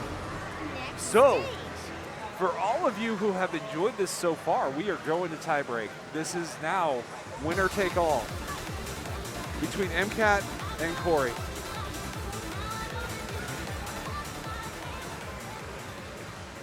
What are both players thinking after that? I mean, like, the mental aspect of all of this sim cannot be understated. Like, the physical aspect, yes, they are both tired. They have both, like, ran through these gauntlets. They have run through so many challenges across the goals. What are the mental challenges that they're going to be facing on this song? You know, I have to think, like, they're tired, but at the same time, you know, just from like a first-person perspective, I've made it this far. We're this close. I just need to close it out. I need that extra energy. I can do this. Yeah. Just got to keep pushing. And both players are showing that here, but they want this. That's all we can do. So, all right, so Beautiful Liar.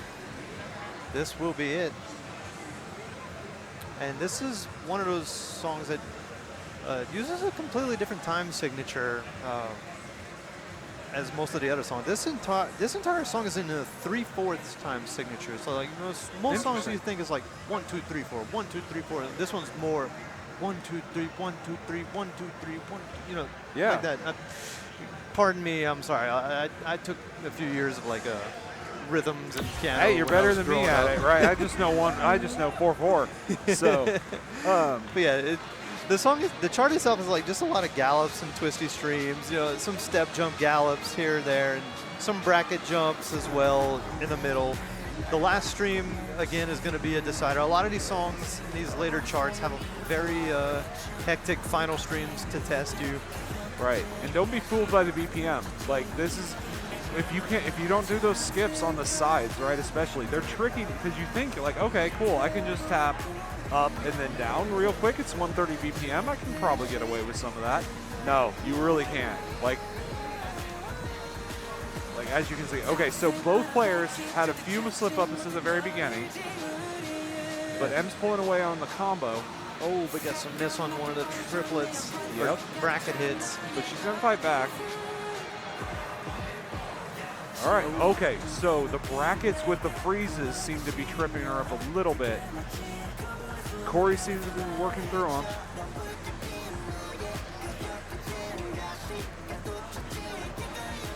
But it looks like he missed one of the freeze brackets as well. So So this has started coming in a little bit on his end, but still very close. yeah, see where that 3/4 time signature came into play too, like where they were doing basically what was like 12-note runs, and then it hopped into those skips again, so it seemed to slip up a little bit, but both players handling it very, very well.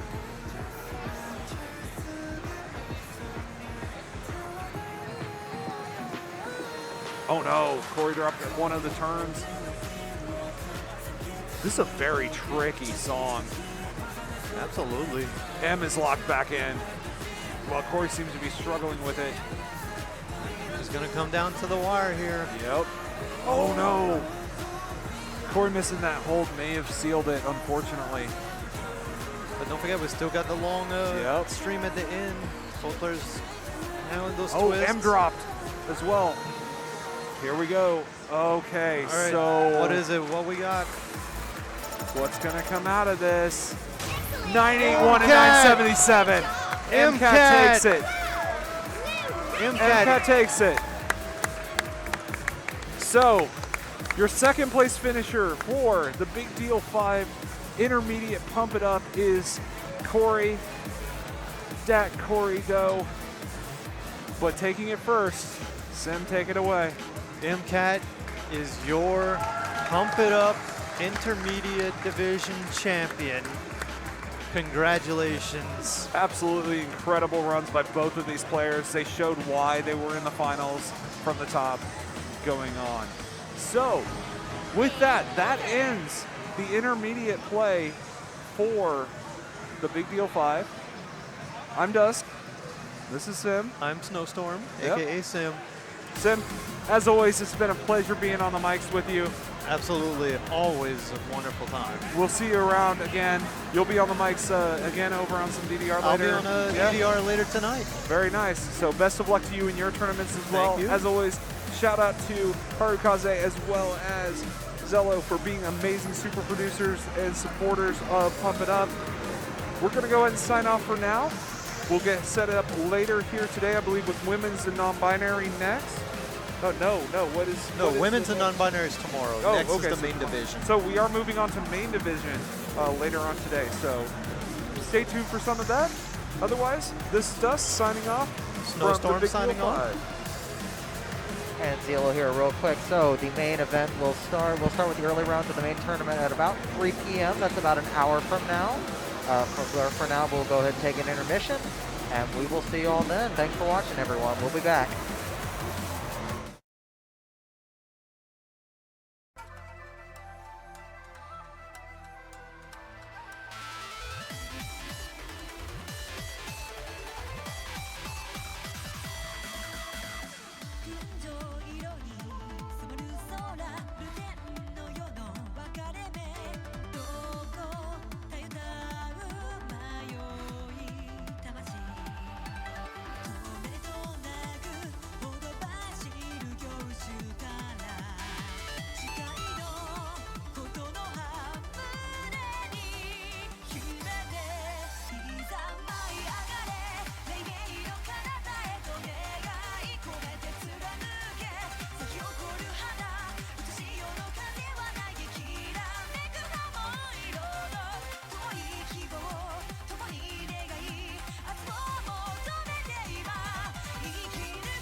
나는 그저 바라보고만 시간이 조금이긴 이후에 뒤끈이 다가오는 햇빛을 뻗쳐 반짝이는 그는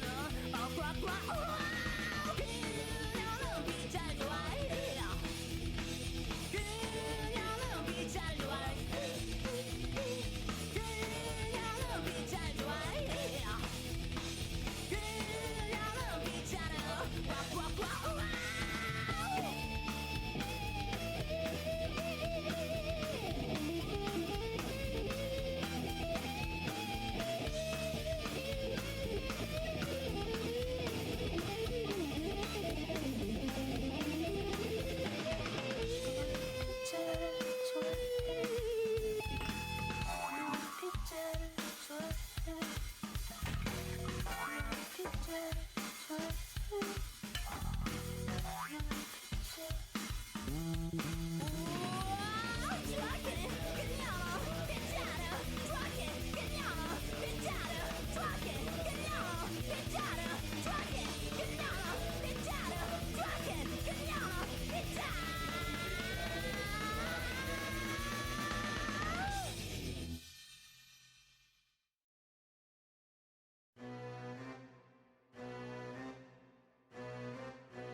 마음은 마치 배역가 된듯 아파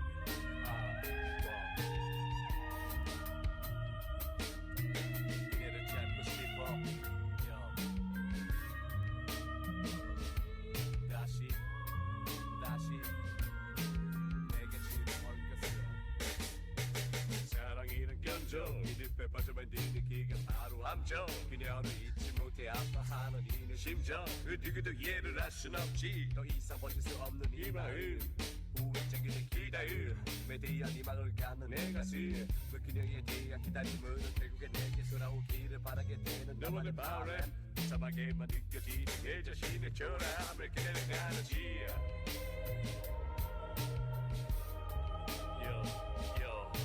수많은 시간이 흘러 그렇게 흩어져 지나가도 나는 그대를 원해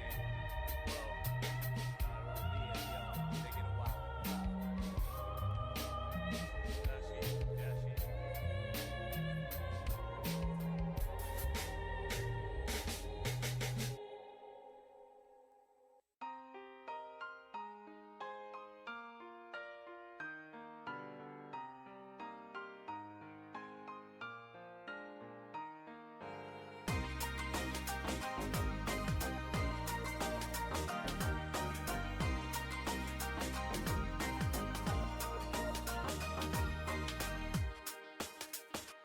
파란 개 숨을 부르는 소리에 아련하게 흐려지는 마음에 창을 열어 바라본 저편이 그대로인데 가신 그대만 없네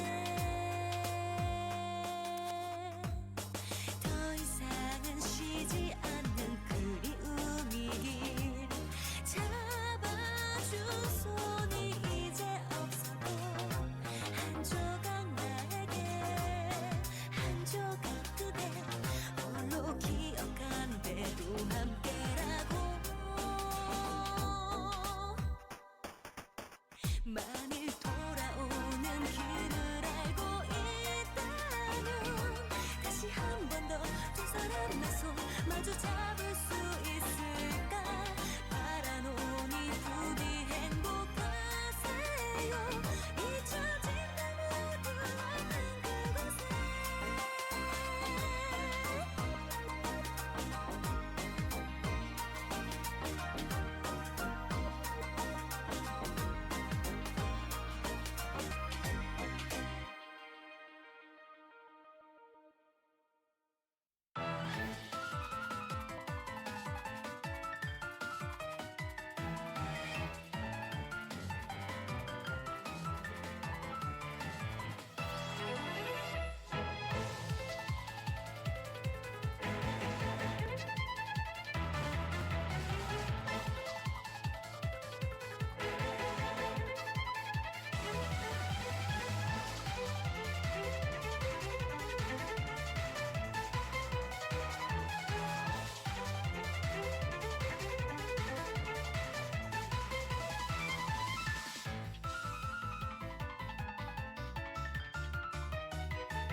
Drop on the beat.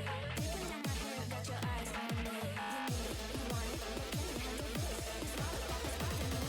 Take me away. Take me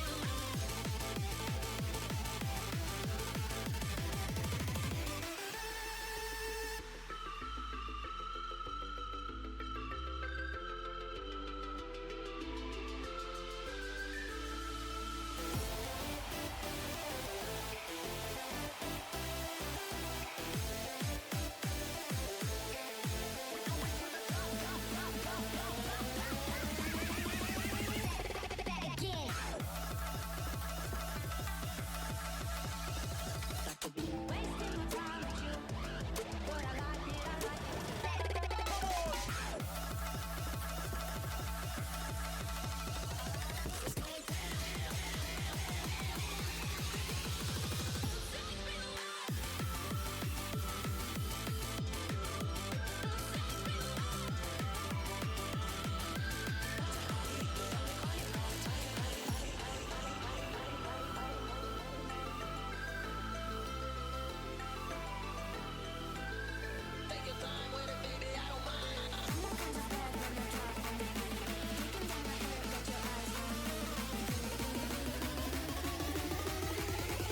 of Blue. Streets of Blue. Streets of Blue.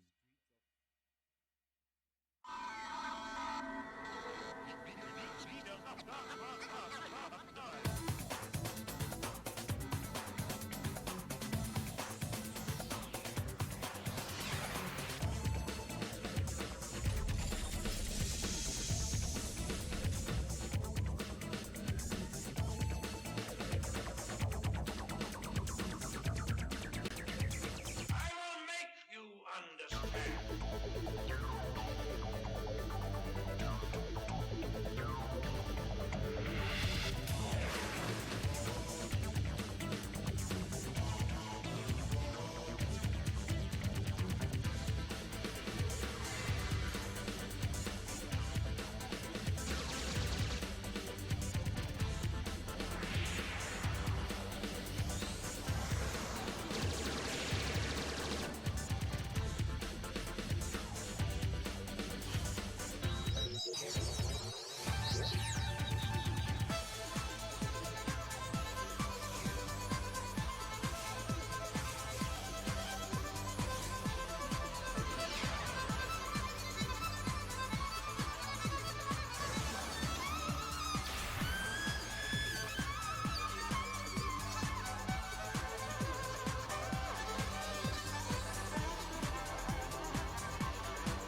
그림자가 사라져가네 꿈속에서 그대를 보고 있어 네가 없이 시간이 흘러 빠르게 두 손 모아 기도해 널 향한 길을 찾을 수 있게 한순간도 기다릴 수가 없어 바람을 따라갈 거야 눈물이 흘러도 포기하지 않을게 Just to be with you 높이 날아 하늘의 별처럼 기쁜 그리움은 다 사라질 거야 바래왔던 마음의 소원은 너와 함께하는 거란 걸 오랜 시간 달리고 있었던 아직 그대 품에 안길 수 있도록 영원히 내 꿈속에 있어줘 언제까지나 널 사랑해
I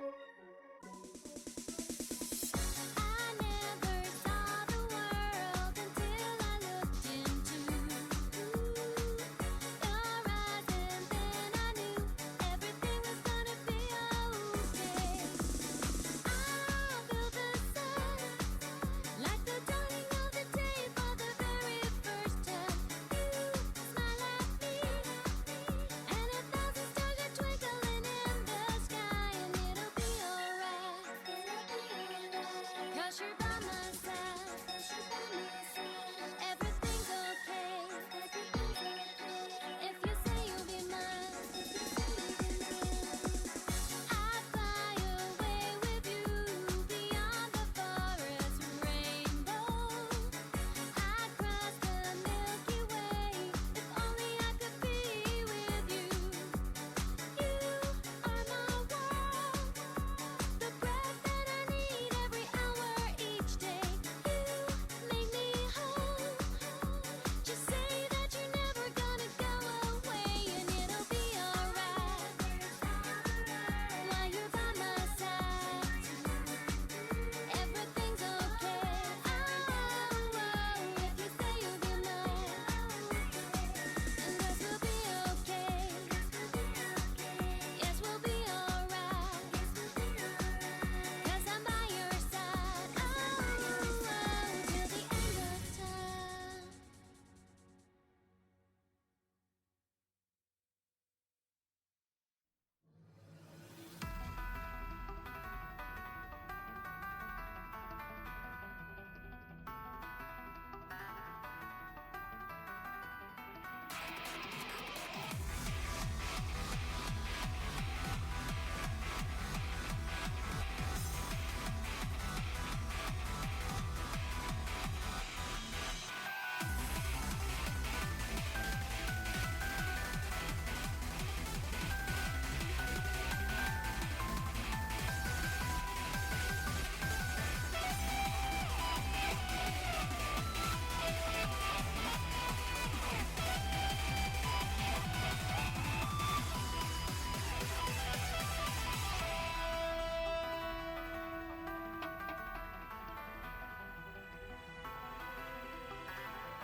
Let's go.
Shadows are fading.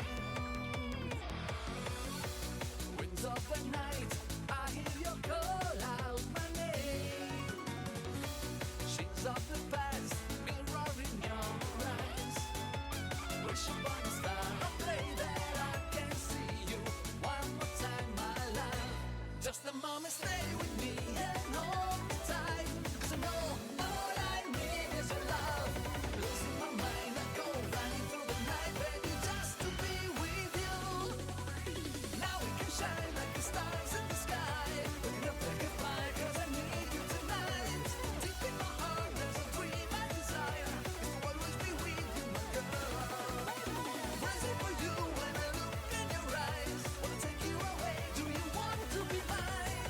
Now and forever I'll be in your arms. Your love till the end of the line.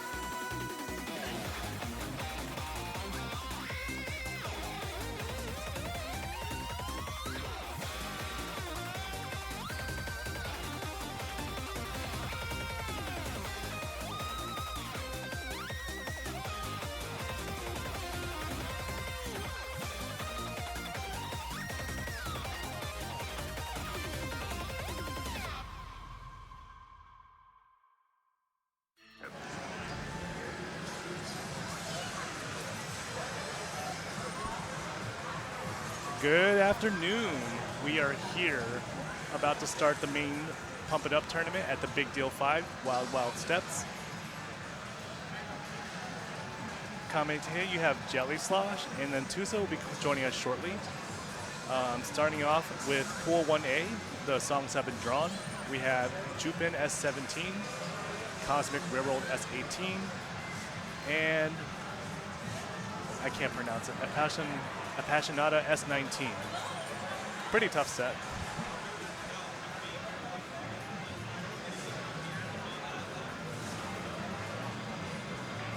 All right, players getting ready to queue up here.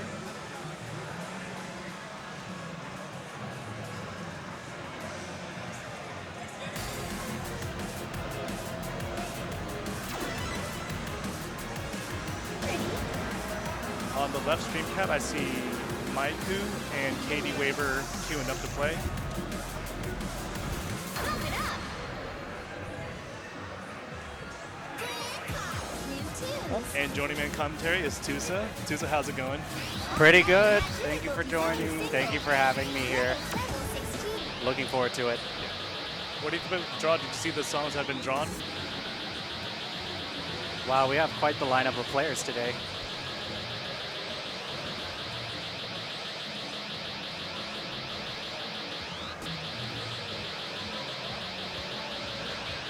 Tiki is on the other side here, so let's get Tiki. All right, so on the left cap, we have Teehee and Katie Weber. Now let's see who's playing with Maiku.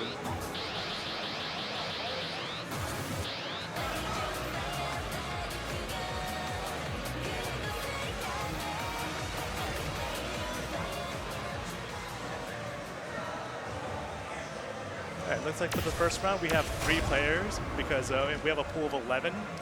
They're just getting their warm-ups in right now, correct? Yep.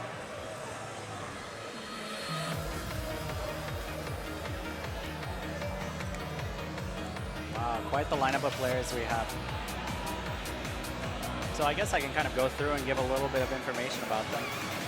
Teehee on the far left, player 1, is from LA, or state is LA, from Louisiana, used to play in Virginia.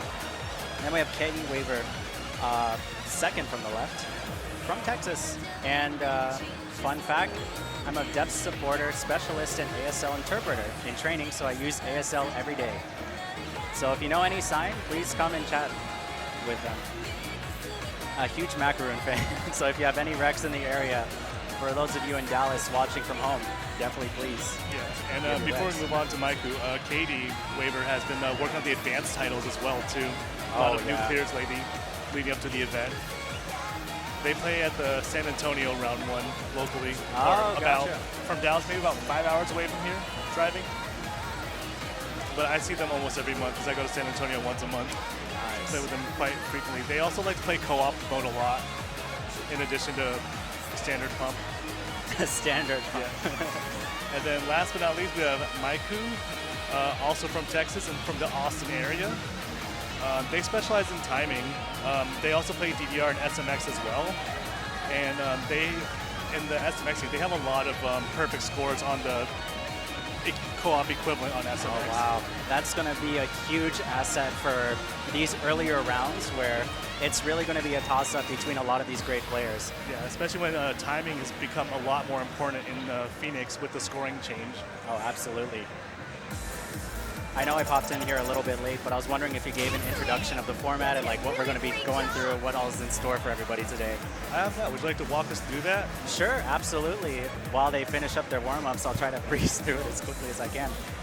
Essentially, we have 46 or 47 players lined up here today to compete, and they are grouped into 4 pools. So we're on pool 1 right now, and they're going to be 11 players in this pool. And seeding would kind of happen manually, but the way this will work is that all the players in this pool will play the same 3 charts. And wow, looks like Maoki, oh, just failing it out. Okay, I was a little worried for a second. But so the first 3 competitors are up, and they're going to play an S17, an S18, and an S19. Did you see the card draw? Yep. Card draw by chance? Yep. And I see queued up on the screen. We have Jupe and S17 ready to go soon. So once Maui gets logged in, we'll get kicked off with that. Oh, we're going to get it in sync. That's perfect. So Jupe and S17 is coming up first, and then we're going to. I'll leave it a little bit of a surprise of what we have coming up in store for you guys next. Yeah. But continue on with the format. Players, if you watch the intermediate division, it's the same concept where they play all the songs, tally up the total score, and they're ranked accordingly. The top 8 will move on to round 2 of each pool. Quite generous, I feel like 8 people advancing makes sense. 25% drop this time instead of 50% like the intermediate division. Yeah, but the caveat, of course, is that there's no double elimination kind of format. Once you're out, you're out. So these people, even if you know somebody at the very top echelon of play in your pool is going to secure the first or second spot, you still can really fight for those remaining like 6 spots. Yep. So I think that's a really cool idea, but especially towards the border where the cutoff is, that's going to be really intense to see how close the scores get.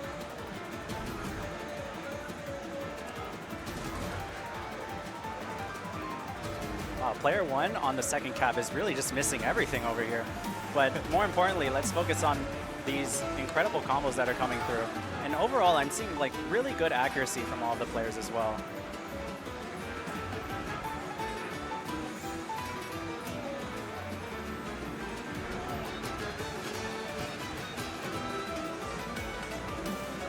It's interesting. I know some players were a little bit worried about Jupin S17 showing up. There was a, wow, very nicely timed for that section there. These 16th notes can really trip players up, but they're doing a really good job keeping up with them right in time. Katie Waver maintaining the full combo at this point still.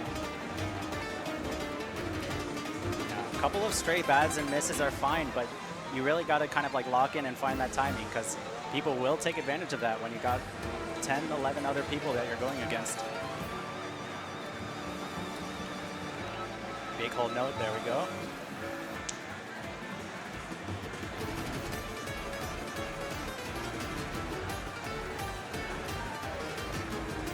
Wow, this looks like a very comfortable BPM for these players.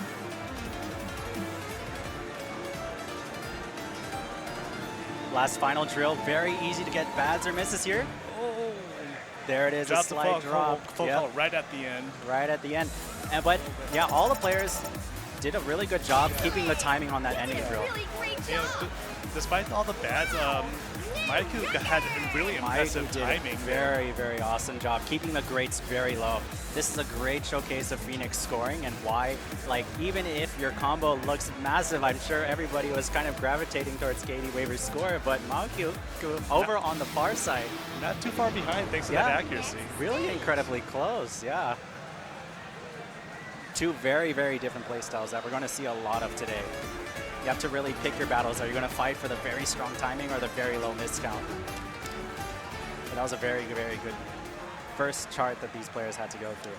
Yep. And then coming up next, we have Cosmic Railroad S18.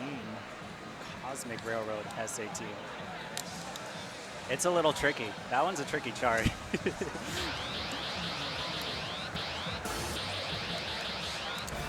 I was doing a little bit of pad maintenance, but I heard the card draw off to the side, and I think when Cosmic Railroad was announced, I heard some groans in the audience. I was like, oh no!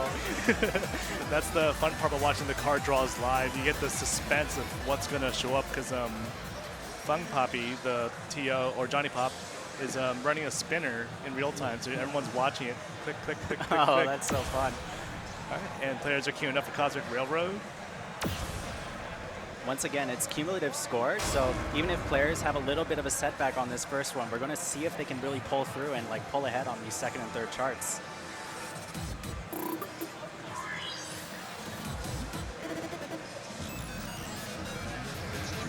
This is another one that's kind of like a comfortable BPM to really run straight forward. They'll throw moments like that bracket hit at you and these side twists that'll really kind of like test your endurance and your ability to read them in time. Yeah, especially with how front-loaded this chart is. It starts Yeah. you streaming immediately into the song versus it building up later in the song. Yeah, and I think all of those moments where they kind of like twist you over to one side or the other can really be a little bit of a timing penalty towards players who are more prone to double stepping instead of alternating.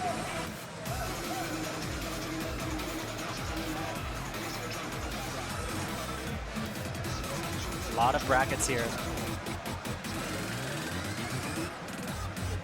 Malkiku's still holding in there. The life bar is getting a little bit dangerous, but Teehee also doing a great job hitting a lot of those brackets, and Katie Waver once again keeping the trend up with that amazing combo going into the second half.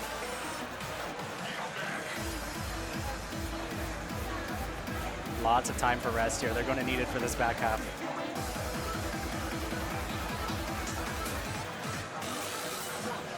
Wow, that twist is very tricky and easy to trip players up.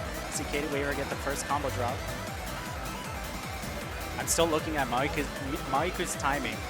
I'm only seeing perfects so far.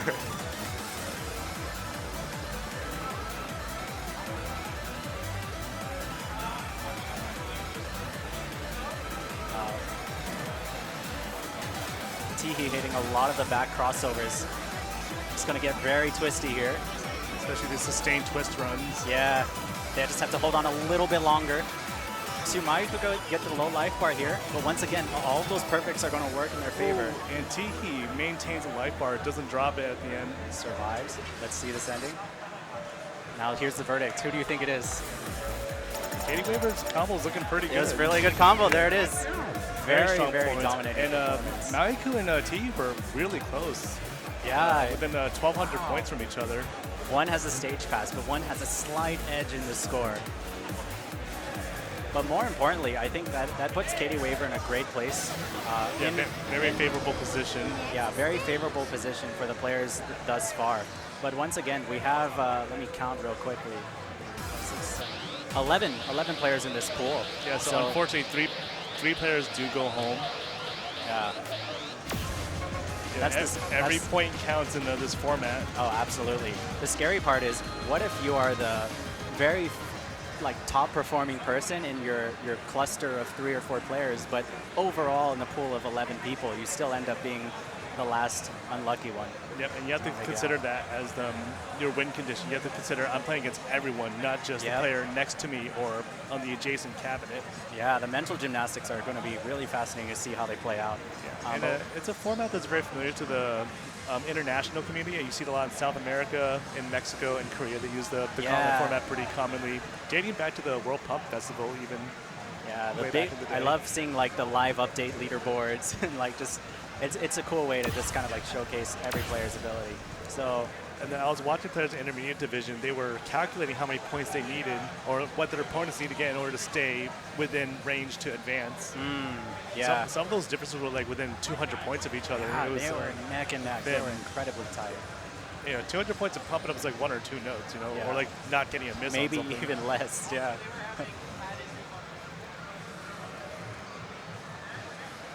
Appassionata S19 is the last one.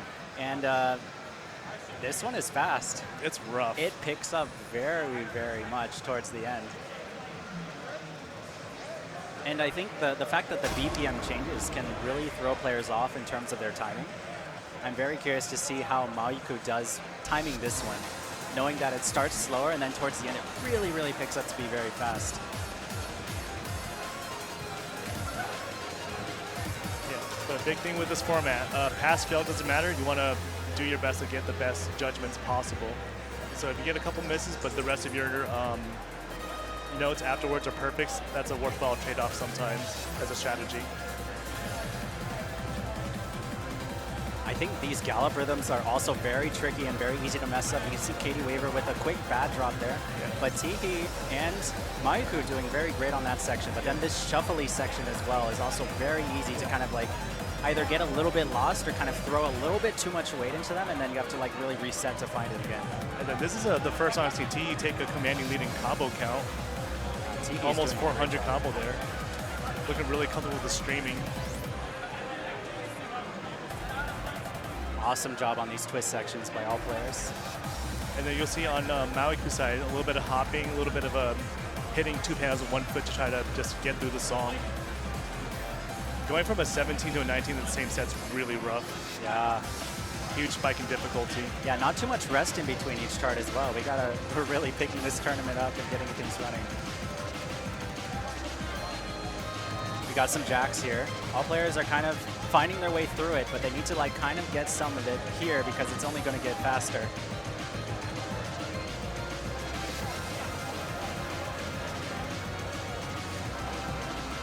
Katie Waver doing a great job finding these drill patterns and really locking in for some of these bursts.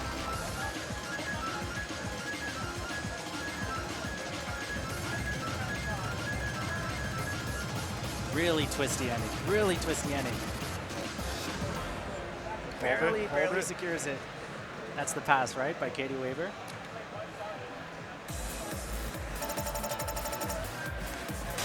Stage clear by Katie Waver.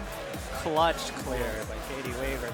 And I cannot dismiss Tihi and Maoiku doing a great job seeing it all the way through to the end, because that ending It's gets a tough song to push through. really, really tiring. Because having to do all of those jacks as the BPM picks up, and then suddenly the very last one is the fastest jack section, and you have to like backside twist into them is just torture. Yep. And then it's like, oh, now you get to do some 210 bursts. Good luck.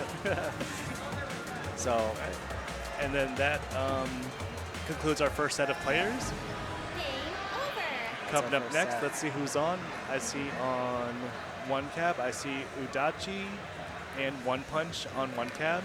I see Chesmix queuing up on the other cab. Let's see who Chesmix is playing with. yeah. I'm sure they'll get a warm-up song as well. But yeah, that was a really good showing. As a reminder, so they played their 3 songs, and this upcoming batch of players are going to play the same three charts. And it's going to be based off of cumulative score. So even if something like Appassionata gives you a run for your money, you need to hit as much as you can. And I think, again, Tihi and Maoiku did a great job seeing it all the way through. I think it's very easy in like tournament setting. Once you gas out and realize that, oh, I lost my life bar, it can be easy to like be demotivated and stop, but they did a great job seeing it through. So hopefully those points work in their benefit, but you know, this is a strong, very, very strong pool of competitors.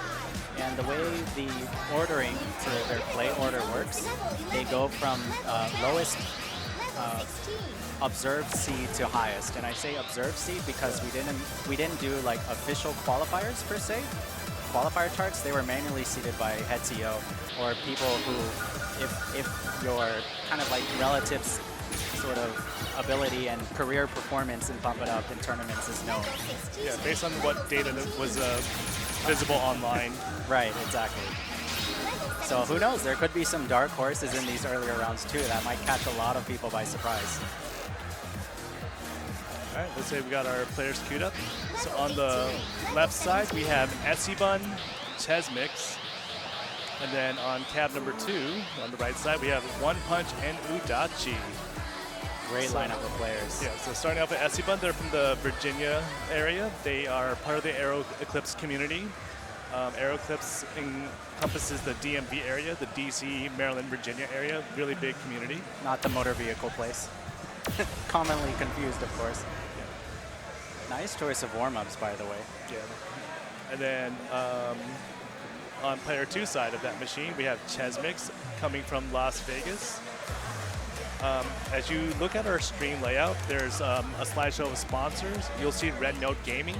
Chesmix is the owner of Red Note Gaming, so if you're ever in Las Vegas, please check out Red Note Gaming. It's a really great venue for very good personalized video game experience. They've got all the dance games, a bunch of different hand games. Highly recommend going there. They've hosted multiple different events there, DDR, ITG, Step Maniacs. Hasn't been a Pump It Up tournament yet, but that could change anytime. Any Pump It Up TOs interested in running something at Red Note Gaming, please reach out to Chesmix. Oh, right on cue, Red Note Gaming, one of our sponsors. There it is on stream. Beautiful. Yeah. I definitely want to check that out sometime. I'm excited.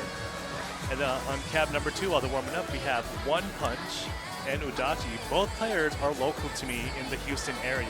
Wow. They get to go head-to-head against each other on the same cap, too, so that's going to be really exciting. Yeah, one of that was on purpose just because they know each other. Yeah. But they've been playing together for years at our local Dave & Buster's. And then we just finally got Phoenix in Houston last October, so everyone's been real motivated. Yeah. And, as of now, we have 3 Phoenix cabs in Houston from 0. As we just got round 1 recently by the Houston airport. And then I discovered one in Katy randomly while going home from dinner. So once that gets online, the Houston area is going to start leveling up and pump it up. I'm really excited for that because one thing I maybe touched on a little bit commentating last year and just seeing the players themselves, I could tell that they were used to double X scoring, right? Yep. It was a very apparent thing because these players were pumping out incredible combo scores. They were beating a lot of their competitors, but it was just the greats. You would see like one player getting 15 greats and then one of the Houston locals with like 100 or 80 or so. And they were playing phenomenally.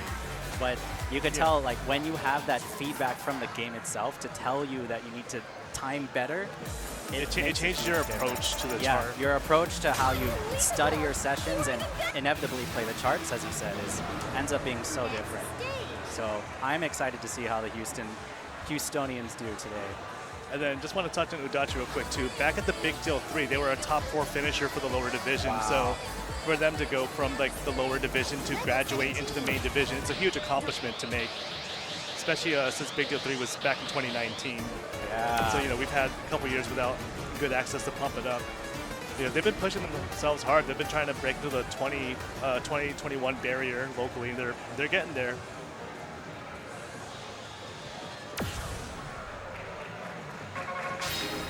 One thing I'm realizing about these charts, Jupin S17, Cosmic Railroad S18, and Appassionata S19.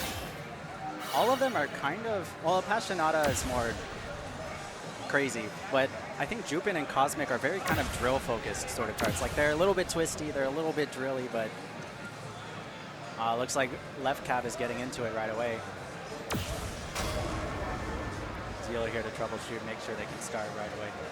One thing, too, if you're not used to playing Pump It Up tournament, you might not be used to the synchronized start. So some players are just ready to go and just start immediately. Yeah. We're going to try to get as many of those as we can, but of course sometimes it'll be a little bit off. Yeah. But as you said, a lot of Jupin, you have a lot of gallops that lead into drills. So you got to make sure once you finish your gallops that your form is steady, especially ones that come out of the crossover gallops. Yeah. Honestly, I'm terrified looking at all 4 screens because I am only seeing perfects, which makes me very happy, but also it's very terrifying to see.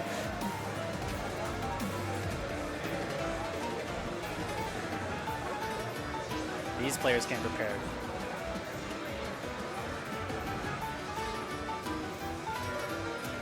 One interesting thing I'm seeing from their form, I'm noticing both Chesmix and Udachi like to use their entire foot on the center panel, while if you look at Bun and One Punch, they're more likely to use their heels to kind of like swivel onto them.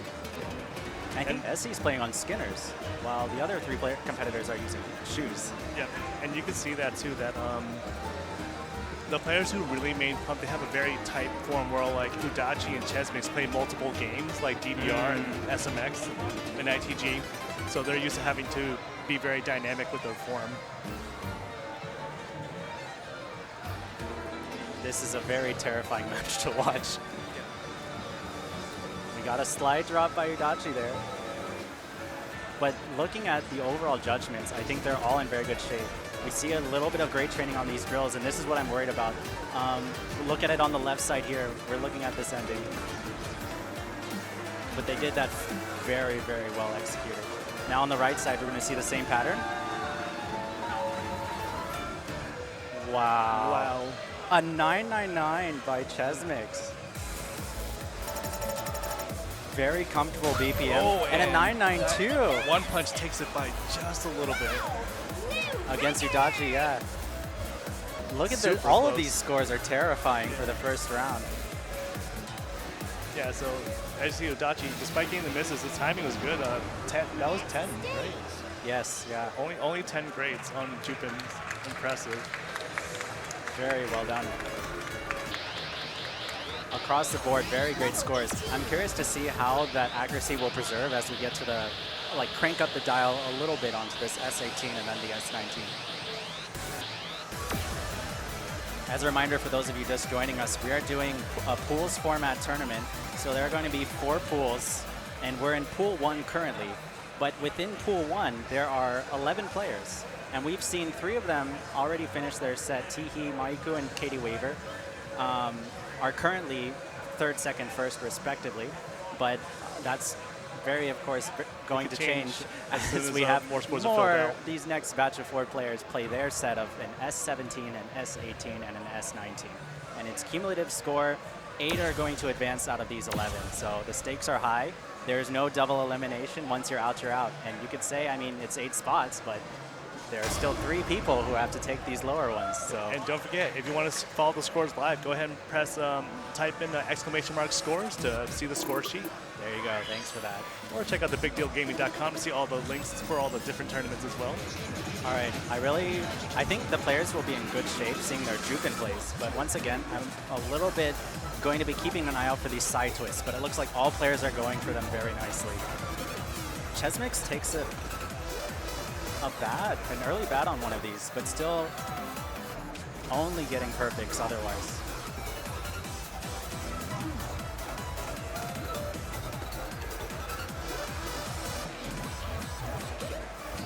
Esibun in One Punch with the amazing combo through that.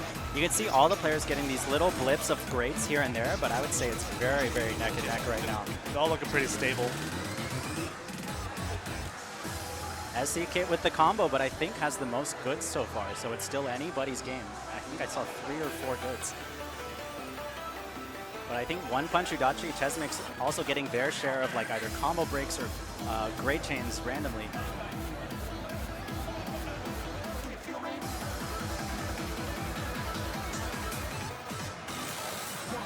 Nice job on those twists by all players.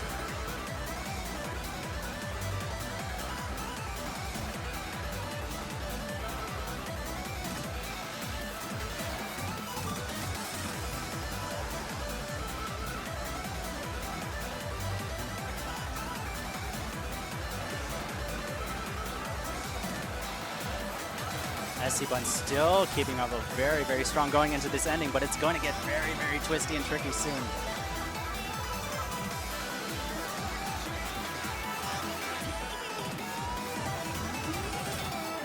He gets it. Hold the freeze, hold the freeze. Udachi's got to hit that hold. Yeah. I thought he looked away for a second. I was a little bit worried. That was a full combo by Esibun.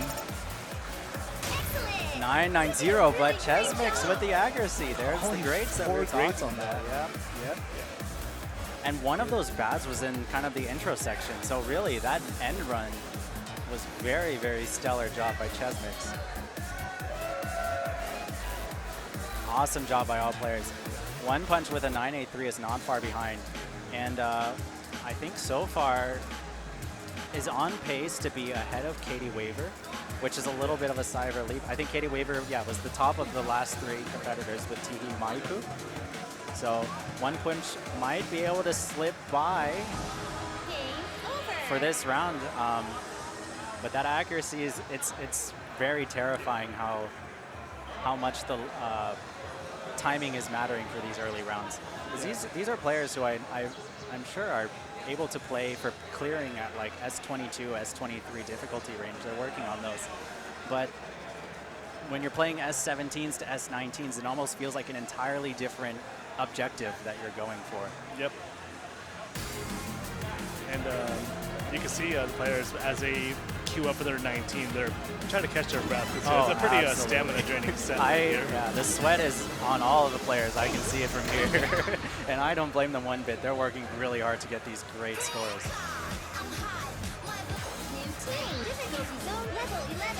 I think it's really cool to see the form differences because Chesmix is getting very stellar performance and using a lot of energy to really like hit these patterns. And at this BPM, you can get away with that and it will be fine. But if you have to play over like more and more rounds over time and the charts get faster and faster, it's going to pack a punch. Yep. And that's what you see from players who prioritize accuracy. They're trying to minimize the amount of bads and goods against. So that's why they step a little bit wider versus like optimizing for stamina. Step a little wider, step a little harder. Really like throw into those twists. And it works in their favor as long as you really have the endurance for it. But these earlier rounds, yeah, especially, it's a very different game from just trying to pass these charts.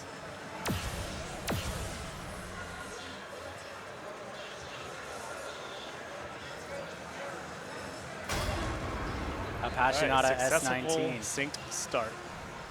Good job, Zelo. And again, another very front-loaded song.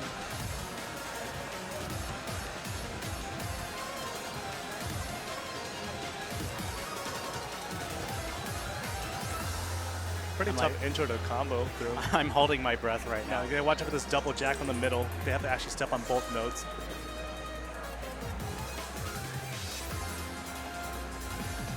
There it is. Oh, God, Udachi. Yep.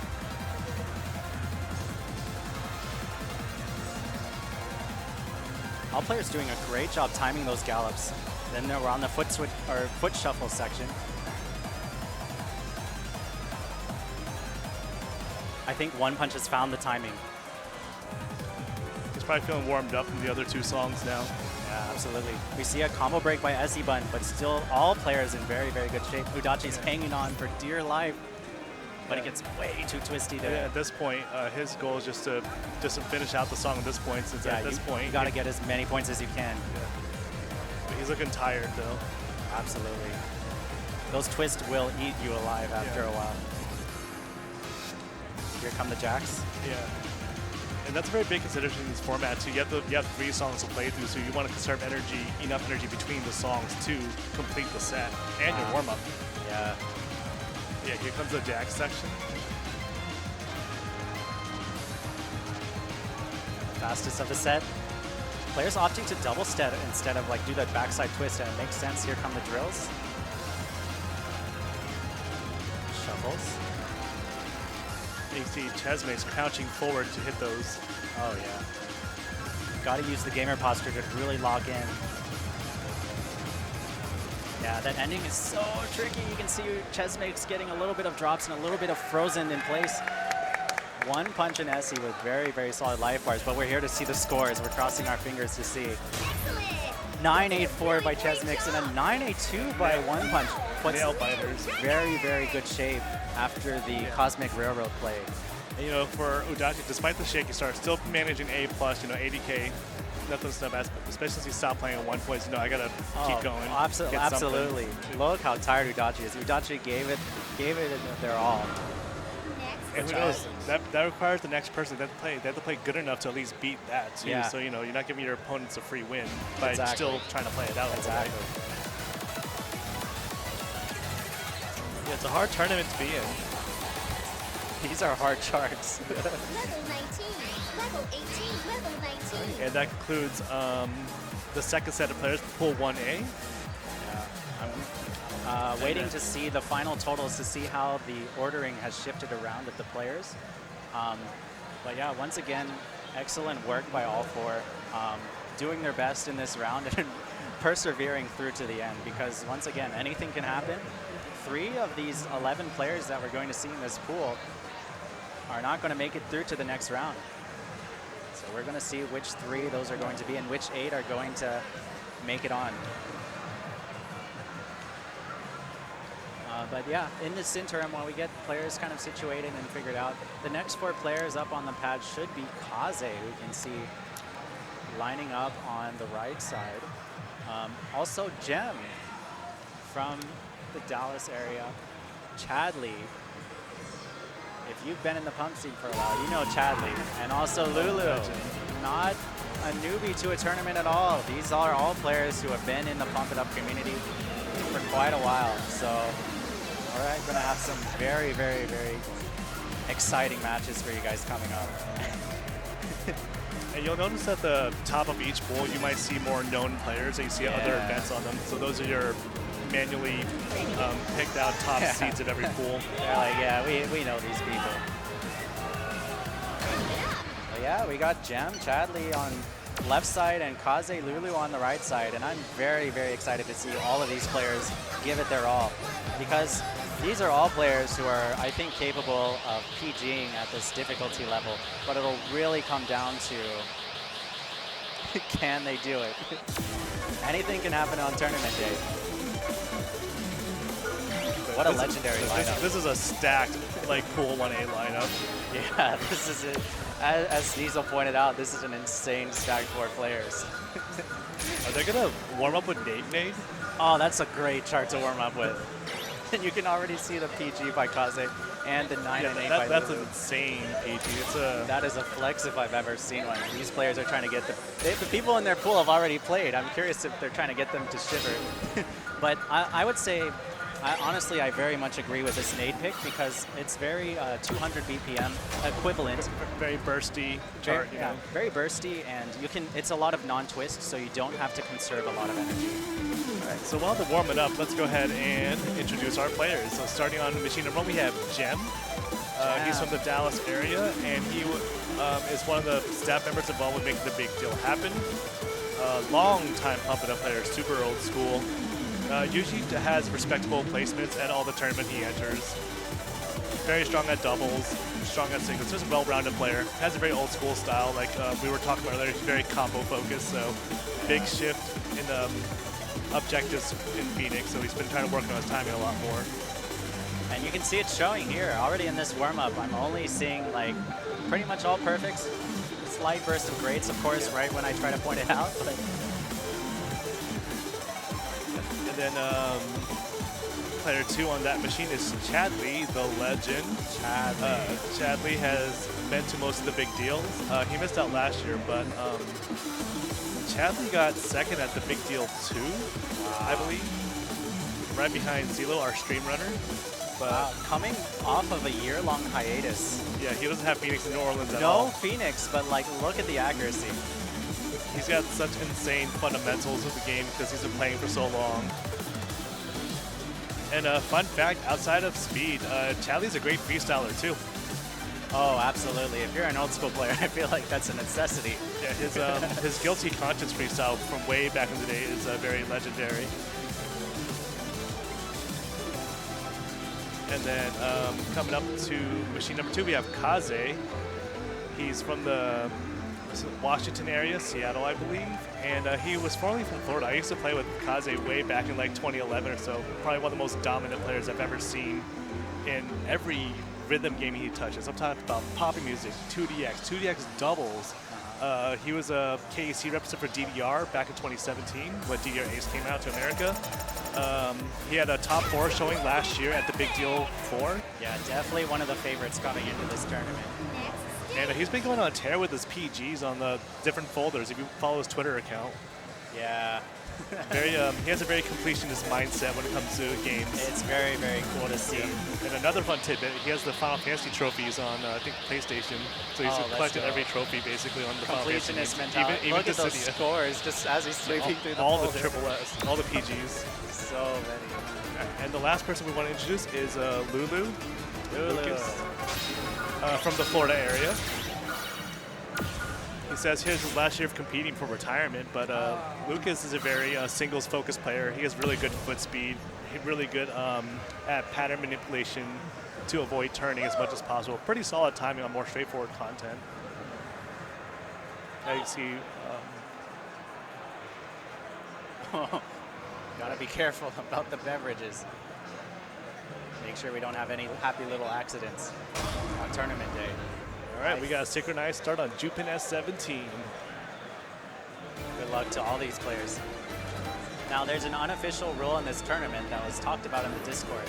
One thing I'm curious to see is who will be taking Johnny Pop's lunch money.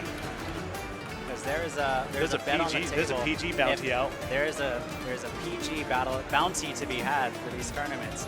If any of these players can get a PG on all 3 charts, then they're going to take $20 from Fung Pop, or Johnny Pop, the tournament organizer. And then players of this level, they usually don't play around the 17, 18 folder very much. So I'm interested to see who's actually practiced the set and who's just kind of like, I'm just going to wing it because I'm good enough to kind of avoid practicing the charts. And as someone who also doesn't play that level, I highly recommend you should have played the charts beforehand. These got some gotchas in them. Yeah. Yeah, I think there are going to be 3 more pools of players playing S17, 18, 19. And there are no repeating songs. Yeah, no repeating songs. And the card draw, the potential pool of charts that can come up, there are some really tricky ones in there, I will say. But back to the match at hand. We did see an early bad by Chadley, which is kind of peculiar. I'm curious to know what happened or if there's anything specific there. And it could also be him just trying to, he might need more than 1 song to warm up to a player of this caliber. Yeah. I'm noticing, you can see the difference in form. Once again, Chadley, being more of an old school player, uses a lot of like full foot on those center panels. Oh, we see a bad by Kaze as well. Lulu holding on, and Gem as well holding on with excellent combo. And then there was one. Long drill. Wow, great execution by Gem there with a full combo. Walks off the pads very casually, like, yeah, I just did that. Oh, that's that a PG. 1 for the bout, 1 for the sticker.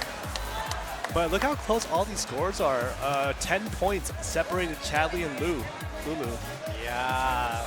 10 points. What a terrifying 10 points. 10 points.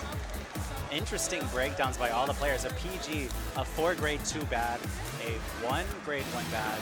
And then 4 0 1 1 for Lulu. But you're probably going to expect to see it at when you have the top players of each pool play.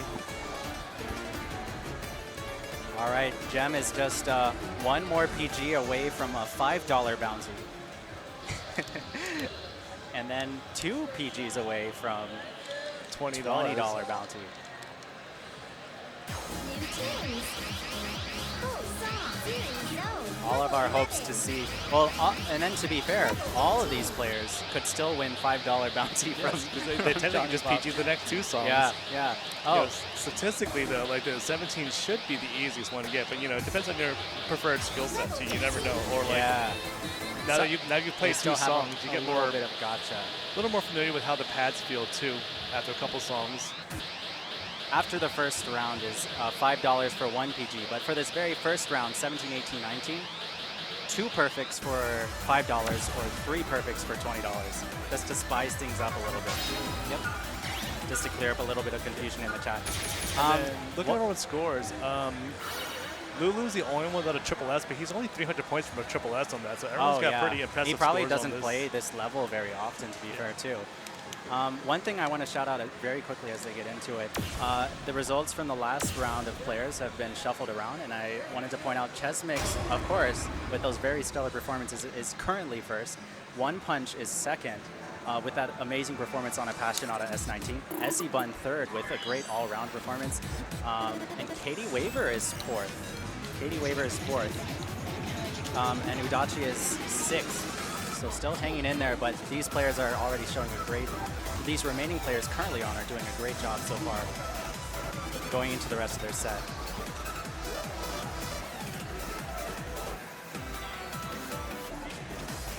Expert execution on these turns and brackets by all the players. Yeah. They can do this in their sleep because they've done these kind of twists 1,000 times by now.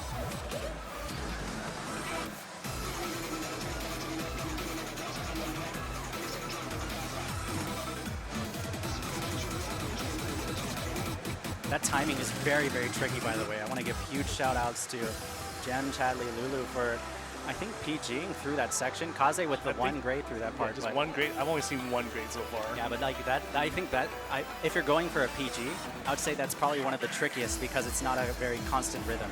It goes with the song very nicely, but you have to know how the song goes to be able to play it really well, I think.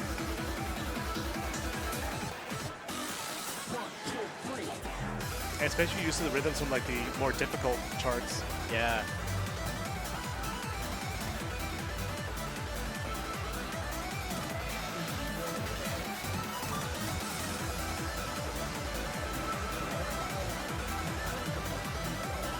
I really like seeing the form of all of these players. They have slightly different play styles, but you can tell when these like very tricky kind of like 4-panel staircase twists and these patterns especially come up, you can see them kind of like all simultaneously dip a little bit lower to really lock in. They're like, oh, this is a really twisty pattern. I gotta be ready for it.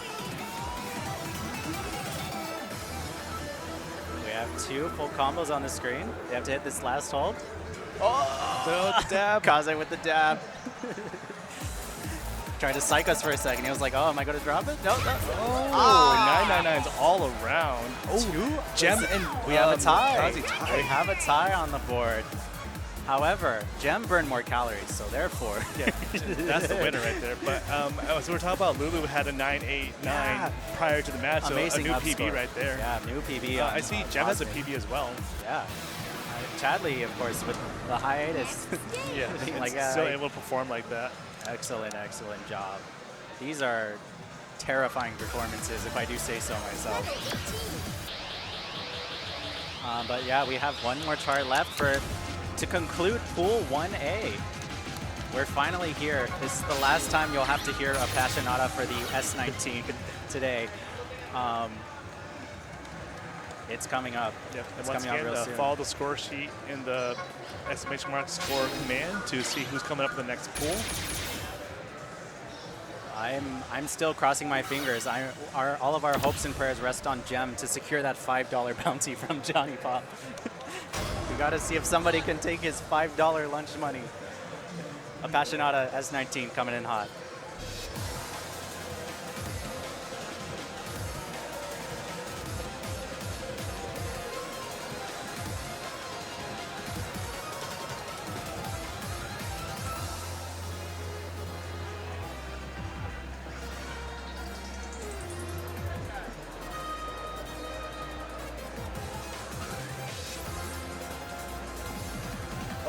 The Jack got another got him victim. again. It's always both times it was the far right player. Yeah, if you haven't practiced this song in a while, that will get you because everything leading up is a step into a freeze. Yeah, you have time for those. And you notice that both Udachi and Lulu got a bad on the second one because just caught them off guard. It's like, surprise, you actually have to hit this one. Yeah. Awesome job controlling the timing of these drills, by the way, by all players. They're all locked in. Outside that one bad, though, everyone's looking great. Yeah, I saw Kaze kind of like dip very low right before that miss happened. The twist was a little bit surprising, I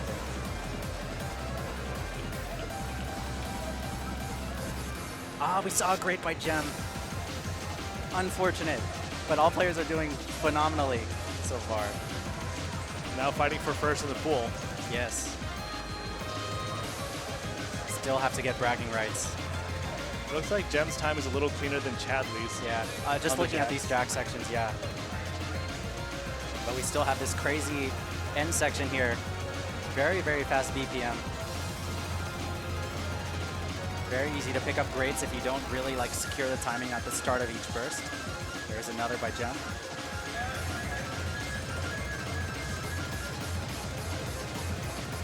Excellent twist by all players.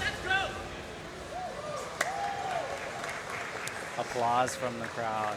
I think Gem's goods might have cost them the match. Yeah. And Chadley, even after a year-long hiatus, could take first on the hardest song of the round. These are terrifying scores. They said, I deserve to move on, and I'm going to show you why. S19 with triple S's to finish us off for Pool 1A. Great job by all 4 players. Without counting the numbers, I would say they've probably secured their spots very convincingly. Yes, just getting triple S's on every round. Yeah.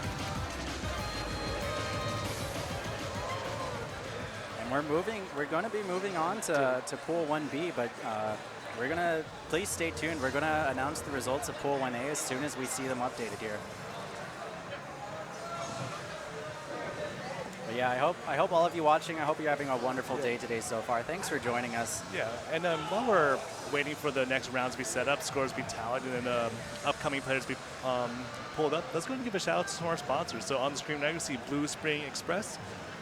Thanks to Blue Spring Express for sponsoring us, providing all new springs, switches, and buttons for Beatmania 2DX, switches, springs, and knobs for Sound Voltex here at the Big Deal 5. If you need new parts for rhythm game controls and machines, look no further than Blue Spring Express for all your needs. Use code TBD10 on checkout for 10% off your order. Visit bluespringexpress.net to learn more. TBD10, not to be confused with TBD5. I assume the 10 is like for the 10% off. Yep. Yeah. And then on screen you see CEO Fighting Gaming Championships. This is going to be an event in June in Orlando, Florida. They have a really great venue at the Rose and Shingle Creek. It's the second weekend of June. I don't remember the exact dates, but they also have Project Storm featured there, which is a rhythm game focused event attached to the fighting game part of it. So once again, thanks CEO for sponsoring us. Finally back in Orlando. And visit ceogaming.org for more information. They're going to have DDR, Pump It Up ITG, and Step Maniacs at the event. Oh, June 13th to 15th, for those who are wondering. That's coming up quick. That's coming up quick. I know a lot of people are excited about that.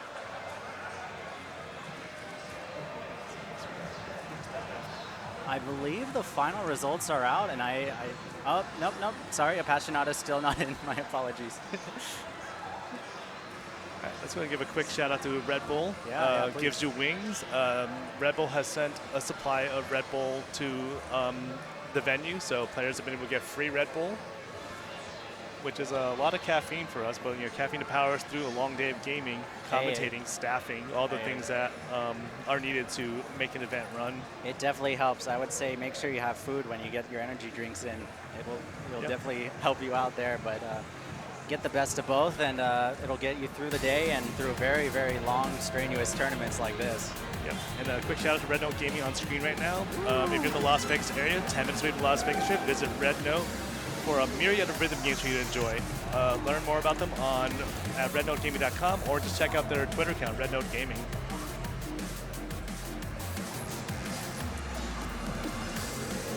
Looks like we got some Pool 2 players queuing up.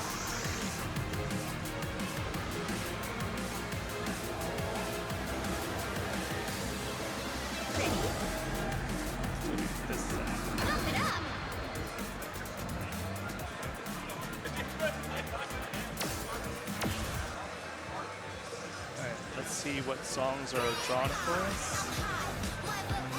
Oh yeah, I suppose the delay in updating the results spreadsheet is so they could have done the card draw. Take priority over that. And then the scores for the last round will be updated soon. For those of you just joining, just to give a brief recap of what's happened and where we're going. We just finished Pool 1A, which had 11 competitors who fought for 8 spots on an S17, an S18, and an S19. We're going to see the same format of events, but with a new batch of players. We're going to have a new batch of players joining us. This is going to be Pool 1B, and they're going to have their own set of an S17, an S18, and an S19 to play through today. So it's going to be a very, very fun match to watch. And while they get their warm-up in, I'll also announce that the first chart they'll be playing is Donatello S17. But I won't spoil the surprise of their overall set just yet, but I think there are some very, very cool charts coming up for you guys. So Donatello S17 is going to be the first one. It's going to be a fun one, but yeah, players are kind of like lining up, getting on there, and they're going to get their warm-ups in. Be a good showcase to kind of like get a brief sneak peek of their ability and how they're going to be performing today. I'll also say, like, overall for perspective of the weather and kind of like how that's been affecting this venue, I think it was a little rainy yesterday, and the humidity, of course, is there. I would say that coupled with the sweat of everybody, it's kind of made the pads a little bit on the grippier side. But players are doing Adjusting, a great no job problem. adjusting. I think the last round showcased that very, very beautifully. Yeah, a lot of effort and time with the tools available on hand was kind of put in to try to make these pads as good as we could before on short notice. And real quick, let's go ahead and introduce our players real quick. So starting with Shino, we have Yokoma from the Colorado area. I know they main 4-panel games like ITG and DDR. They have some 18 PFCs in DDR, which is a pretty impressive accomplishment to get. And just overall, they do really good in ITL as well. They play Pump It Up on the side casually. I know they were getting some 20s and 21s on doubles recently, so it's always good to see players who can play multiple games at a pretty high level. The scariest thing of players who play like DDR, Stepmania, and etc., their timing is impeccable. And I think for players who stick to just pump, that's kind of terrifying to go up against because they're not getting grades. They're Especially on the quote-unquote easier charts in the game. Quote-unquote 17s, 18s, 19s. If they're more straightforward charts where you just have to hit in time without too many tricks or twists or brackets, they're going to like knock them out of the park. Yeah, especially when it's very sight readable for them too. Yeah, just look at the breakdown on the far left. By Yokoma. 0 grades on the Zero warm-up. grades on the S16 warm-up. And then on the other side, we have Snowstorm, who was commentating intermediate earlier. They were also a top finisher in the 2019 Pump It Up lower division back then. Really leveled a lot. Snowstorm, also a tournament organizer's worst nightmare, plays every game, plays them all very well. Of course. We're always waiting for him too. And whenever CEO happens, he's playing fighting games in addition to dance games too. So he's going to be our biggest bottleneck soon. But he's got exceptional timing. He's from the Louisiana area. Also doesn't have good access to Pump It Up. But he has a SMX pad at home, so he plays a lot of ITG, DDR, and SMX. And then still warming up on the other side, we have 365 Days. They are from the Texas area. Not sure from where specifically. I believe I've seen them in the Dallas area. I've been to a couple K-pop concerts and I've seen them around there. So I would assume they're from the Dallas area. Definitely a familiar face, but I just can't put my finger quite on it. And really impressive timing by them up here in this warm-up. And then on the other side, before the song starts, we have D-Sonic 3. They're from the Austin area, I believe. I've seen them come to the Arcade UFO tournaments that have been hosted multiple times. I believe they were at TV last year. Yep, they were at TV last year. And I know they were the winner of the first Arcade UFO tournament that we hosted back in 2018, I want to say. Really strong performance, really exceptional timing. You know, I was there for the 2019 tournament. That's probably where I recognized this player. I was like, I definitely have seen this face. Fantastic stuff. They're getting into Starting off with Donatello. This is pretty tough. I'm glad they get a warm-up because this is definitely going to be a little bit of a stretch. Yeah, this one's got some pretty aggressive twisting in it and some runs to watch out for.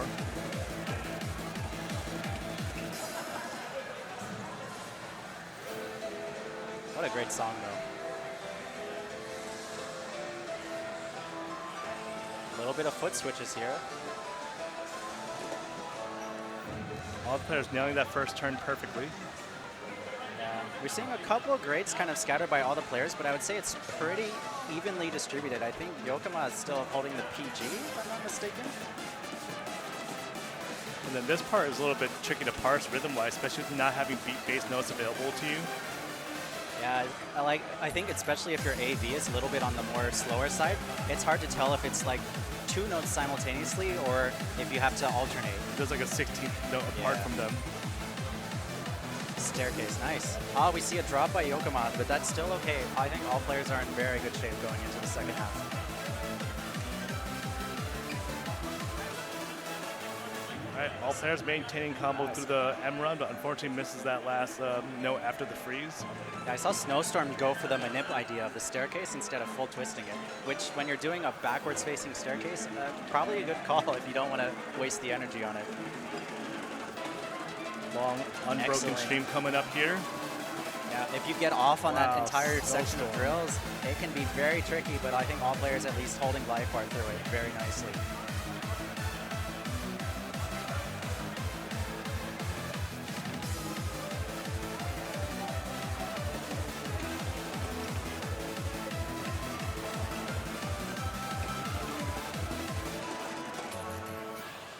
That is a very relentless S17, I will say.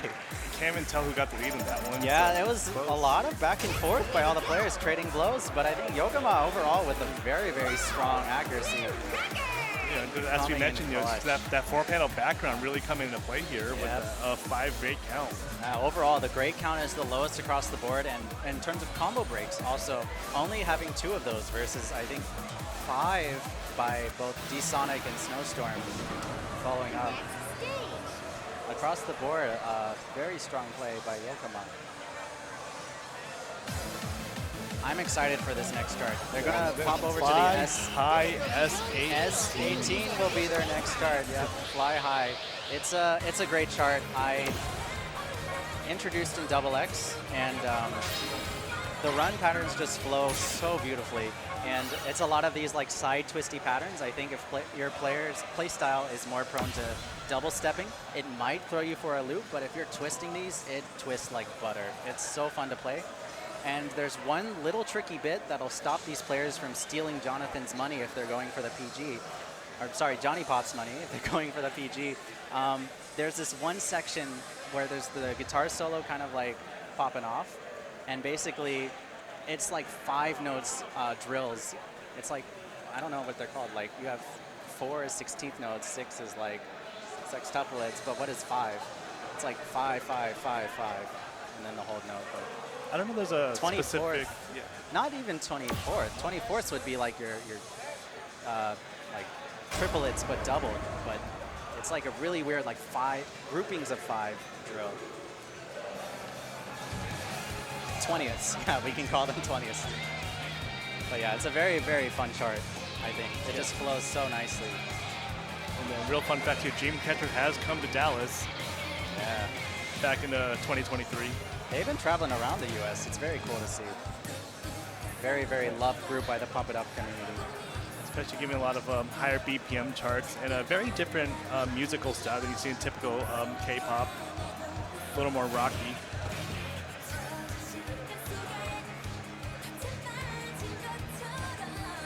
Really important to hit all these freezes coming up here. A lot of points you don't want to lose.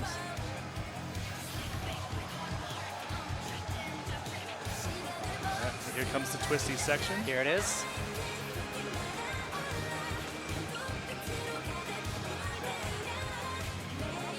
Side twist here too also can be very tricky if you get off.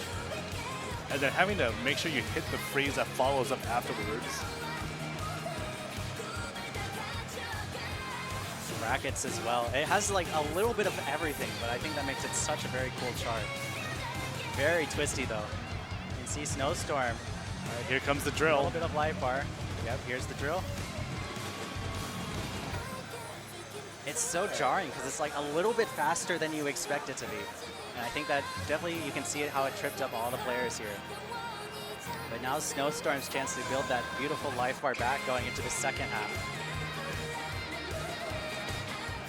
Excellent twist by Yokoma there.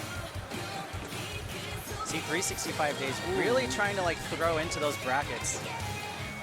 Survives towards the end. D-Sonic not dropping any light bar in that section. Yeah, D-Sonic also very much on the radar looking at these plays. Excellent job securing the clears. Ooh, Wow. super close performance across the board. Again, Yokoma only 4 grades. Scattered. Impeccable timing, yeah. That is incredible. But for the remaining players, About 200 points separate Yeah. Snowstorm and D-Sonic. Like I said, the margins are razor thin. but look at how the scores are distributed. One has, once again, it's the thing where one has more misses and bads, one has like 30 more greats. But wow, but the scores at the end of the day are so close. But Yokoma, a huge huge, wonderful job on getting that double S on that amazing chart. Yeah, very, very favorable position to take first in this setup out of this group of players. Yep. For those of you just joining us, as a quick reminder, we're going to see, I believe, 11 players hopping on the pads for this pool. And of those 11 players, 8 are going to advance. Which means, at the very least, one of these players, this may be their last song. Who knows? All 4 of these people could make it, or it could be at least 1, 2, or 3 of these players could be the ones not making it through. We don't know. You just have to play your best, because not only are you against these people, you're against everybody in your pool, all 11 people. Oh, interesting note. So before we talk about Site de la Rue, which is the S19 that's going to be played, Yokohama plays in Colorado, which is higher elevation than other places in the U.S., so they're used to playing in a more aggressive environment where the oxygen level is tighter. I got to try that sometime. That's one way to get really good at rhythm games. Really improve your stamina. That's such a good point.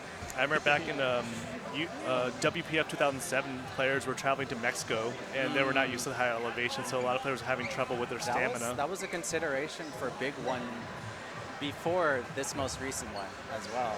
I remember the elevation difference. The elevation difference was definitely a factor for some players. But a Site de la Rue S19, if you don't know this chart, it's going to be a jump scare a little bit. We hope these players came prepared.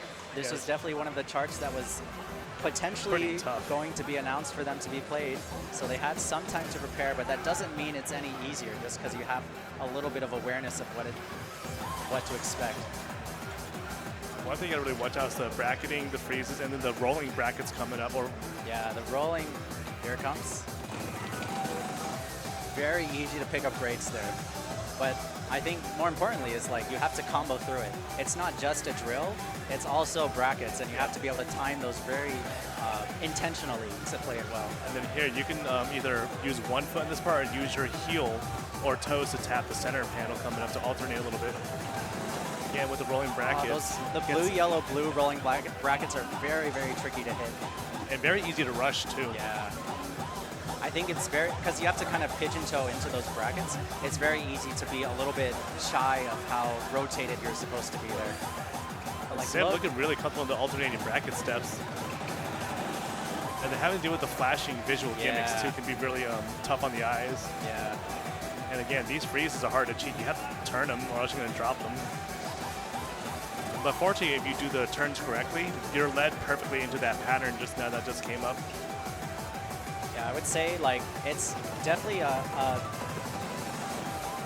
quite a kind of aggressive BPM for this pool of charts, and like for the amount of brackets that it kind of involves and everything. Wow, nice job by all players seeing it through to the end. It just has everything in it: twists, drills, brackets, gimmicks. All players passed though. Yeah, all clears. Fantastic job. Snowstorm, I think, was the first one looking a little bit dicey on those hold drops, but 365 Days, D-Sonic, Yokohama as well, all passed. Very beautiful job on a very, very tricky chart. But that puts Yokohama first in every song in this set, so really favorable position to get out. Dominating performance by Yokohama, and great job by all the players. Once again, I mean, even if they came second, third, fourth in this pool, who knows how things will shuffle around as the next 7 players come up to play. All right, let's see who starts walking up to the stage. See, I see on one cab, I see Shinobi and Lightweight coming up to play. So Shinobi.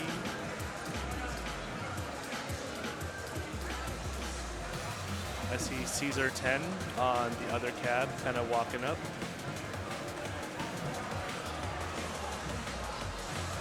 Whoa. This is going to be fun. This is going to be a very, very fun lineup of players.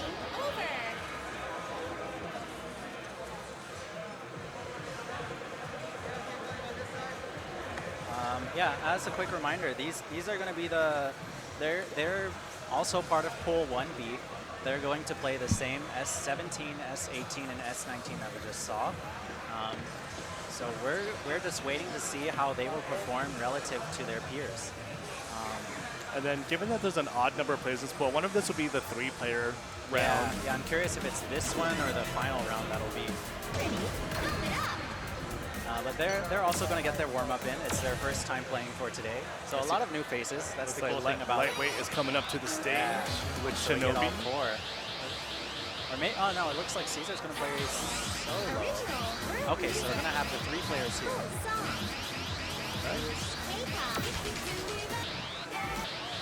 So if possible, I think now might be a good time to quickly announce the results of Pool 1A. So Gem, first place with a 2.99 million score across all 3 songs.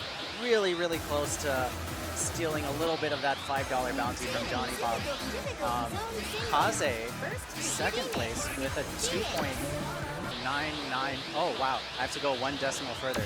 So Gem was a 2,991,572. Kaze with a 2,990,731 score.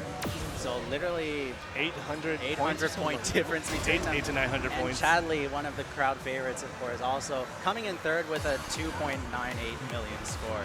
Lulu in 4th place. So of the 4, they, I guess, relatively kept their seeding. Just Gem and Kaze swapped. But for the remaining competitors, we had Chesmix, who did a fantastic job in their pool of players, coming in 5th with a 2.97.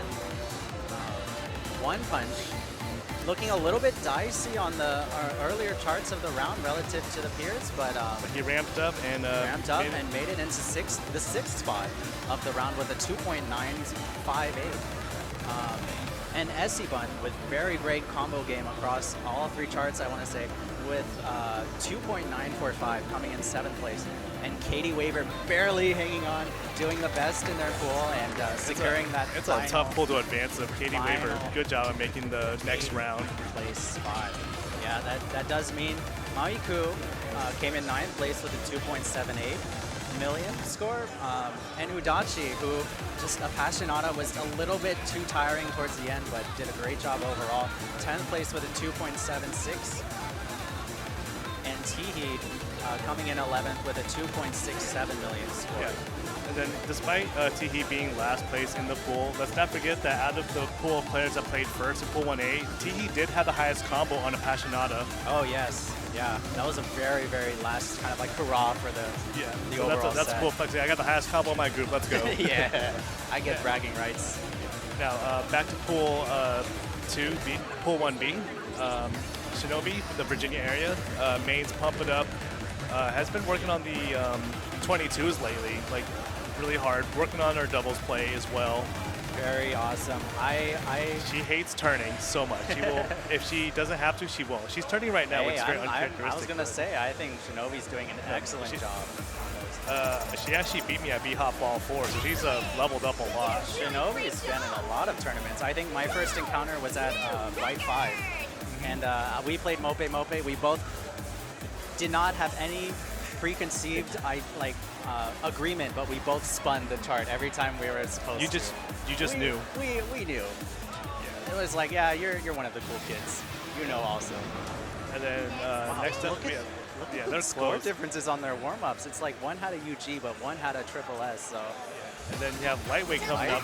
Lightweight from Alabama. Not sure how good their pump axe is over there, but Lightweight's a really good ITG and DDR their player. Accuracy is very, very, very strong. If that warm-up didn't convince you, I don't know what to tell you.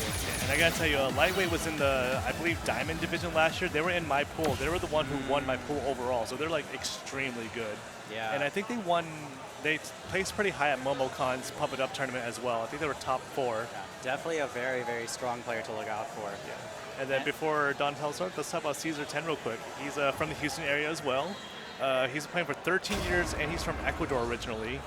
And leading up to Big Deal, he's played on hard judgment only to work on his timing. Yeah. And just recently got Expert 1. Yeah, I'm very excited. I had the opportunity to meet with him a little bit before this tournament.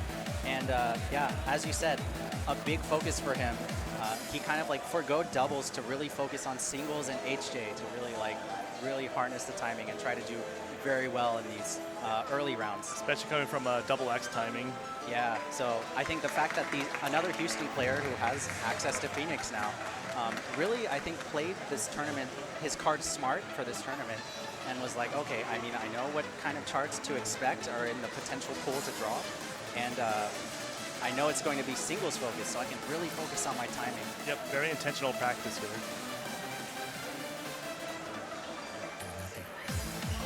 All players doing an excellent job overall, like very solid timing across the board. A couple of hiccups, but like combo-wise and overall perfect to great ratio, I would say all players are doing phenomenally.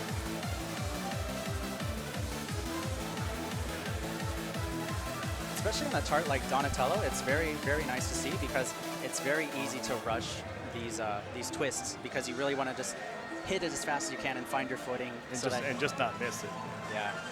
And like a lot of those gallop sections, it can be a little bit difficult to harness the timing perfectly, but they're doing a great job keeping it through.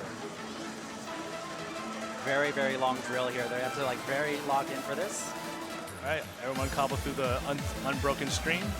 After the freeze section.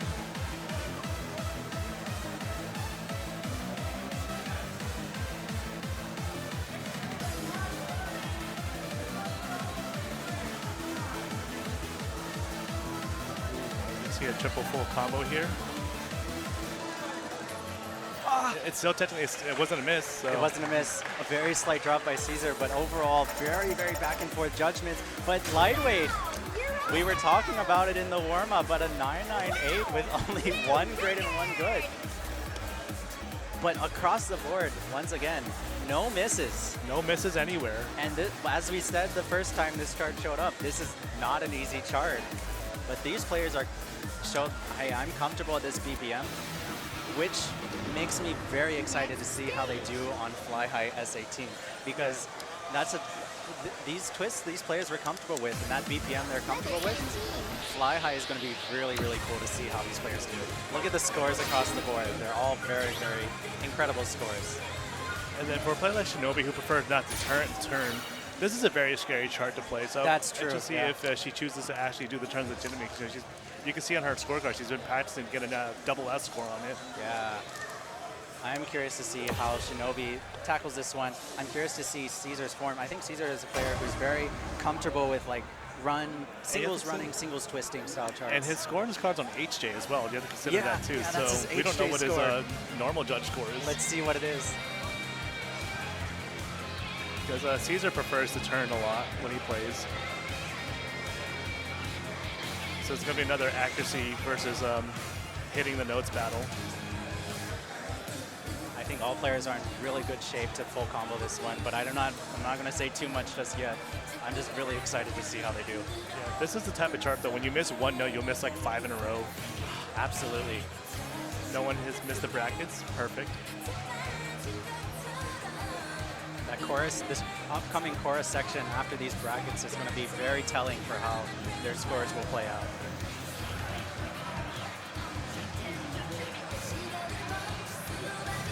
Here we go.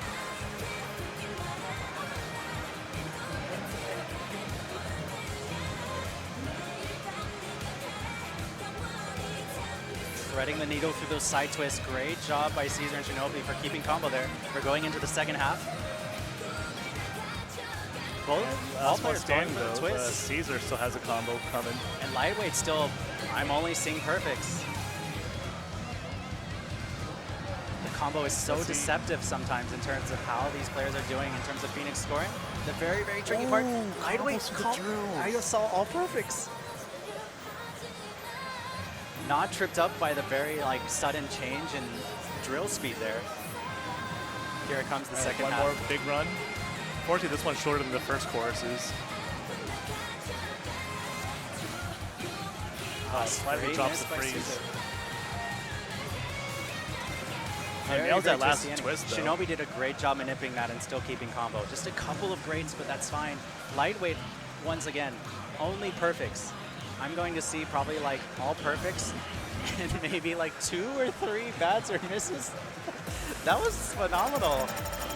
2 misses, 5 greats by lightweight. Shinobi and Caesar both get around their personal card scores. Around their personal card scores. Caesar getting a slight up score from his PB on HJ.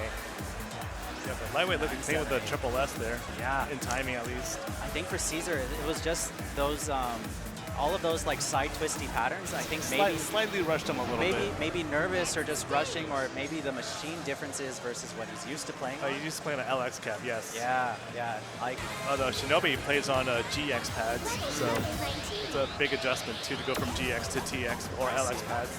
Yeah. TX pads without the brackets in the corner. Here's a tough one here. awesome job. Side de la Rue. Awesome job by all players. I want to give a shout out to Yokama, by the way. From our last set, scored a 983 on Fly High, which is above both Caesar and Shinobi, like kind of on par with Shinobi's score as well, but slightly higher. So Yokama doing very well for his pool of like 4 players that he was paired with. Yep, they're about 400 points off each other on Fly High, just enough to maintain a little bit of a lead. And, you know, every point counts in this format, so Yeah, you need absolutely. all the points you can get. Yeah, those like 6th, 7th, and 8th spots are going to be very highly contested. And a Site de la Rue is not the kind of chart you want to be contesting it on. It's so It's easy. very volatile chart. Volatile is the correct word, yes. But so far, nailing the brackets this time. Getting your foot in the right place and hitting the panel, especially if you're used to like certain sensitivity. Especially on a cab you're not familiar with, you don't know. First point here. Ooh, All players combos. go through it.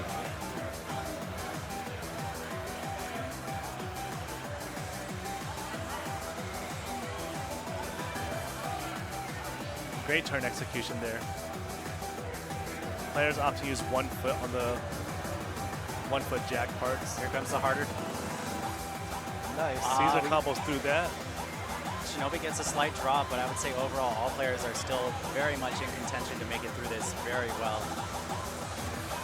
Alternating brackets coming up with the flash gimmick. This is very tricky. As you can see, once you get a little bit off, it's very hard to refine it again.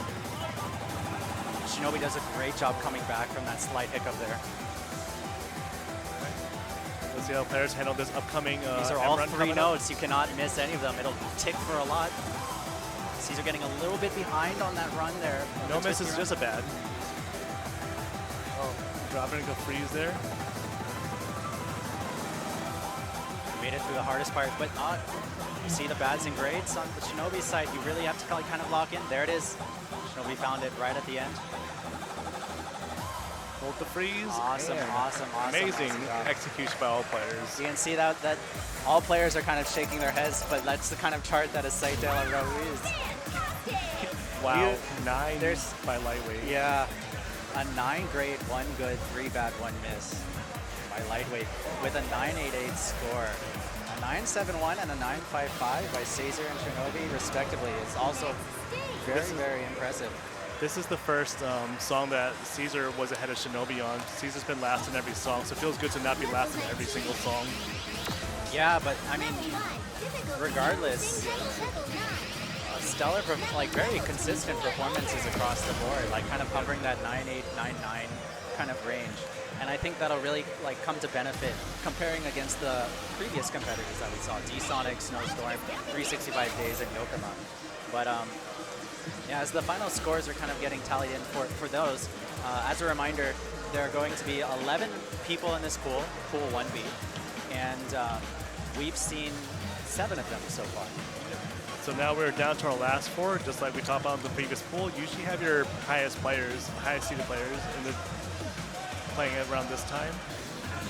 As Scarlet P2 pointed out in chat, yes, Site de la Rue is so bad at letting you know how you're getting goods and bads. Once you get off, it's impossible to tell really how you're supposed to get back on track.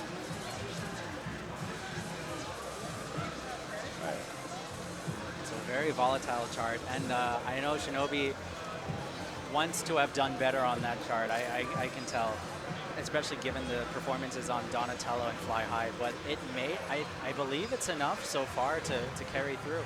It's kind of going to be a toss-up between Shinobi, Caesar, and Yokama, it's looking like so far. For who is on track to kind of secure that 6th, 7th, and 8th slots. Caesar, I know, his goal is to make it to the third round. So we're in round 1 right now, right? 8 players are going to advance. Then we're going to go to round 2. We're going to do another pool of 8 out of 12 on higher difficulties, where maybe hitting and comboing and making it through to the end of the chart is more important than purely accuracy on stuff that's quote-unquote easy for your relative difficulty level. And looks like we have the players see. queued up now. So We got them starting on with the pads. machine 1. May AM from the Louisiana area. I remember commentating their matches last year. I think they were in the gold division. So again, Louisiana, they're not really a great, not a whole lot of public dance game access, so they barely play DDR. A little rusty at Pump It Up. Yeah, they specified the only public Pump It Up machine is stuck on double X and constantly drops inputs. So if you are a cab owner in like kind of the Baton Rouge, Louisiana area, help is what they say. But they play 2DX, so they're trying to bank on their 2DX experience, which has a very strict timing window to try to get by. So Yeah. using fundamentals from other games to see if that can help. And then on the player 2 side, Eggplant. Yeah, Eggplant. Yeah, they're from the state of Nevada, and they're insanely good. They've started streaming more Pump It Up recently. They've put up some really insane scores on higher level content. Yeah, once again, just like with Pool 1A, I think as we get towards the top, it's a very terrifying lineup of players that we're seeing here. Yeah, Red Viper going across further. Red Viper. One of the old school players, the representative at WPF 2005, 2007 as the freestyler, and they won Storm 2016. I believe they won MomoCon as well just last year, so they have a very decorated history. Recently got his first D26 clear on Yes. Leather, I want to say. Huge shout out. And he's pushing almost 40 years old, so he feels wasn't sure if it was even viable in the first place, but you know, kind of shows you what hard work and having deliberate practice can do for you. Yeah, absolutely. And he is the guy who made the booty technique video, if you've seen it before. Yeah. Very great explanation of kind of like how these kind of like run stream patterns should be played and Pump It Up to really stabilize your form. And perhaps the man who needs no introduction, Matt Miller. Second place finisher last year, I believe. Behind Edison. Yeah, behind HDS. Yeah. But also very decorated, high-level player.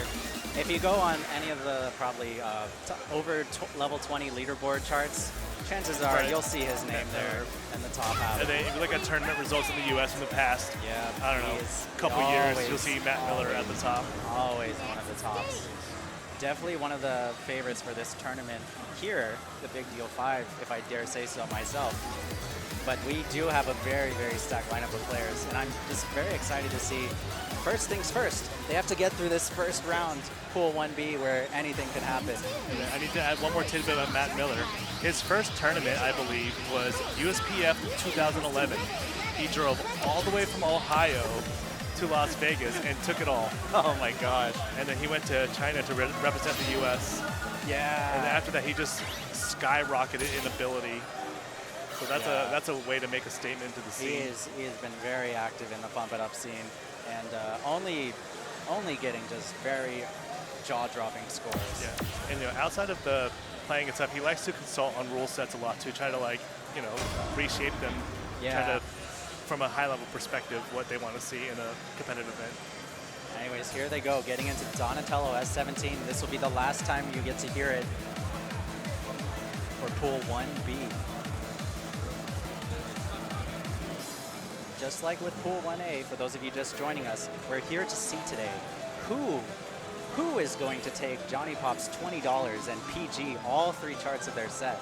I would say for players of these calibers playing these charts, there's definitely a good chance we might see a bounty being claimed in Pool 1B.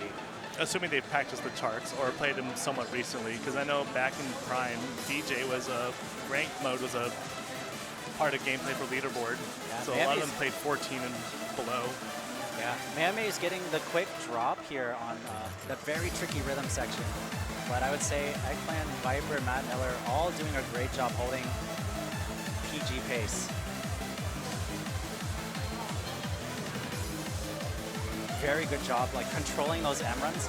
Like I said, and we kind of were pointing out last time, it can be very easy to rush those if you're just wanting to like find your way as soon as possible. But they're being very, very controlled, seeing it through. What's really fascinating watching, when we watch players like Matt Miller play, you'll see he does these turns, but he uses so little energy compared to a lot of other players. Very controlled movements for these patterns. Yeah, I would say, I think of all the players I'm watching, they're definitely doing a very, very good job keeping their upper body stable. And then just watch the way he navigates his foot on the metal part of the pad as well, too. One thing I want to point out, I'm looking at Mayamaze's form, and I think he is the only player so far that we've seen playing with a palm out facing form. All the other players kind of wrap their hands over the bar. He's choosing to wrap his hands like under the bar. Very, very interesting to see. I got a little sidetracked there looking at it, but it looks like we have a couple scattered distributions across the board, but look at that difference by Red Viper and Matt Miller. 6 points. An extreme game versus an ultimate game, but Pump says, hey, that's that one good. Yeah, 6 points for you. Wow. But very dominating performances across the board. I think all these players are like, hey, I really think I can make it through this pool. I want to play the harder stuff. So an excellent showing. Excellent job. On the first chart, Donatello, S17. Fly High S18, I think definitely is a contender for these players to PG. Because they're comfortable with these twist patterns. They're comfortable with these brackets. The drill is kind of funny, but like, if you know it's there, you'll be ready for it. Even if you don't know it's there, I think if you just kind of like see how spaced the notes are, you'll be like, oh, this one's a little weird. And then because I got to play last, I got an opportunity to watch the chart played ahead of time to just give myself a little bit of a refresher. Absolutely. So that $5 bounty is still in play here. If they can just PG this one and then somehow PG Estate de la Rue S19, then we could see a $5 bounty being claimed.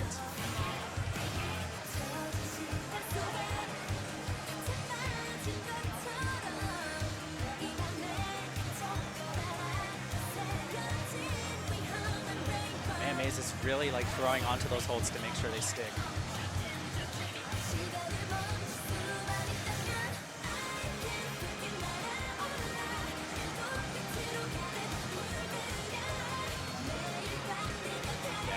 That's the tricky twist section. It's very, very tricky to read because I think even if you have the timing down, the execution is kind of a very specific pump it up sort of. And you'll see some players just on their toes more for that part just to avoid the goods and bads.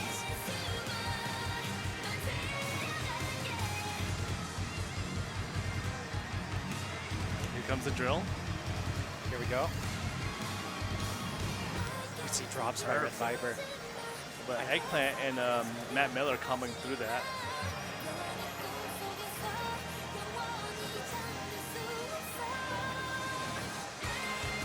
All right, one more long run.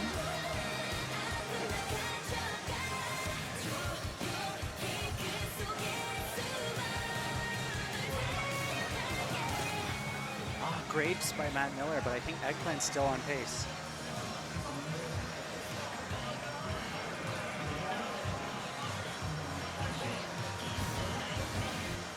Was that it? Nice job.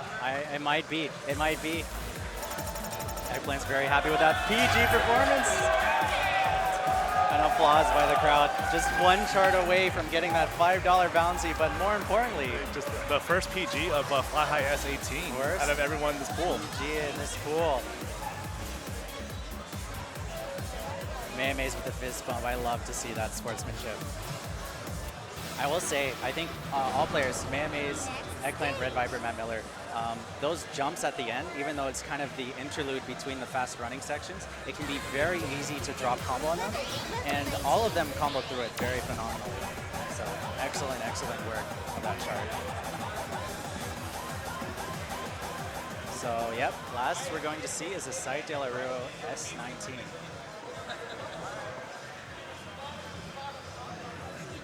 Well, they must have played their warm-up on card. So now they have to re-sign back in. Just a short little break here for us to catch our breath and kind of hold our breath a little bit as we're going into a Site De La Rue S19. This is going to be really fun to see. Matt Miller is saying, "Hey, I already PG'd this, so it should be fine for me." But of course, on tournament day versus your personal best, on pads that are different than your whatever cab that you usually play on, anything can happen, of course.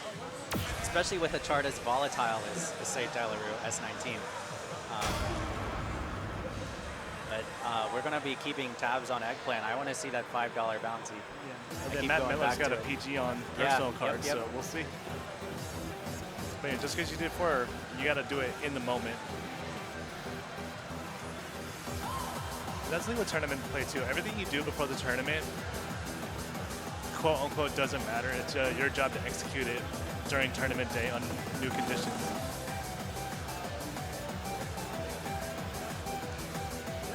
And like we referenced earlier, when other players play, it's really easy to pick up bads in this chart. We see the drop by Eggplant, but that's okay. Amazing, Red Viper still combing through it though. Coming up another roll section. Here comes. Great by Viper, but still keeps the lead in terms of combo. Overall, great accuracy by all players.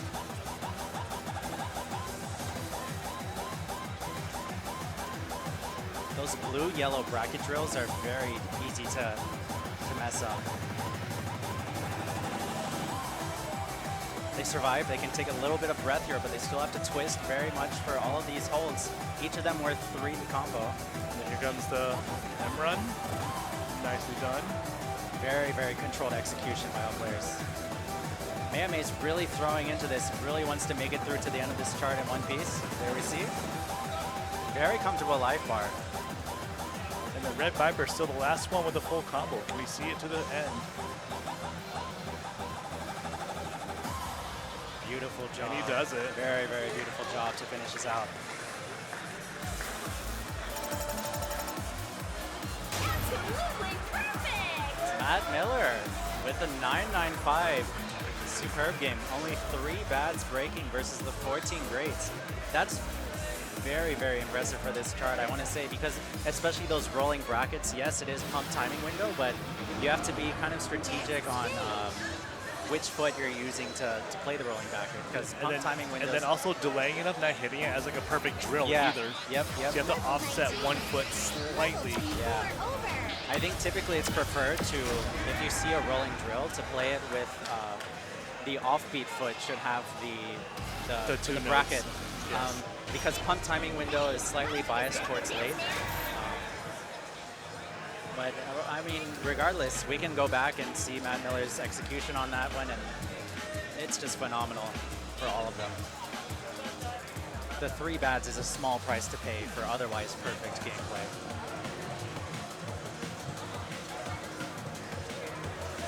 And that should conclude Pool 1B.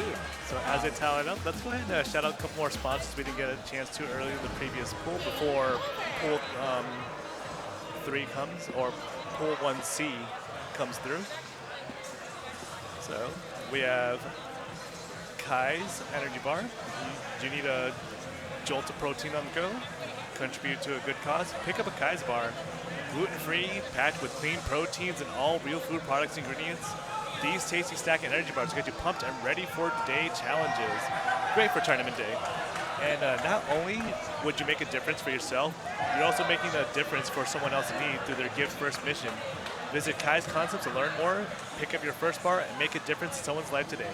Kai's, changing lives for the better. And I believe we have one more sponsor to shout out. Solipsis Design Club. That is when you saw Pool 1 Gem's fashion company. Thanks to Solipsis Design Club for sponsoring us, a fashion brand started by the man who started the Big Deal originally. grab some TBD5 themed apparel from them or some other merch. See what's there at solipsisdesignclub.com.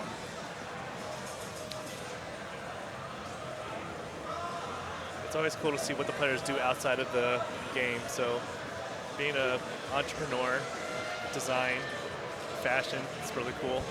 I would say the really cool thing tied to that is when players bring their outside expertise into the Pump It Up community to merge the two. Yep. We have physical trainers, we have web designers, we have full stack designers, we have developers who help automate some processes. Yeah, back-end developers, we have content creators. We have and content creators is huge for artists. Game exposure. Yes, Yep. artists. Musicians. We literally just have everybody, I swear. If you're like a lawyer and you know how to merge lawyer and Pump It Up together, let me know in the comments. I'm curious. I'm sure it's possible somehow. But I digress. If you're in chat right now and you have some hobbies outside of Pump It Up, hey, try to bridge the two. There's definitely got to be a way to do it. And who knows? Maybe some projects you do for your rhythm games can turn into a job offer.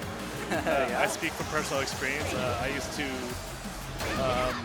contribute a little bit to Pump Out, the former card draw app used for both tournament play, and some people use it as a randomizer tool. Just all around a Pump It Up database as well for chart history. And the Big Deal website, thebigdealgaming.org, also has all the relevant links for tournaments for both Pump It Up and all the different dance games, all the different rhythm games, that's happening at the Big Deal. As you know, this is a multi-rhythm game event. We got 2DX, Sound Voltex, Dance Rush, and DDR going on. Yes. So for those of you just joining us, thanks for tuning in to the Big Deal 5. We are, to give a bit of context of where we are and things going on around us, we have finished Pool 1A. We have finished Pool 1B. We are on Pool 1C, our third of 4 pools for round 1. This is going to be the longest round, of course. We have the most competitors coming out here today.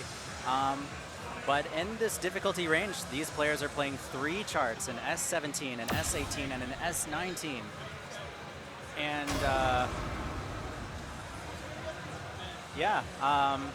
they're just getting their warm-ups in now. So after they play their 3 charts, which I won't spoil, but it looks like they got the craziest bunch of charts of them all.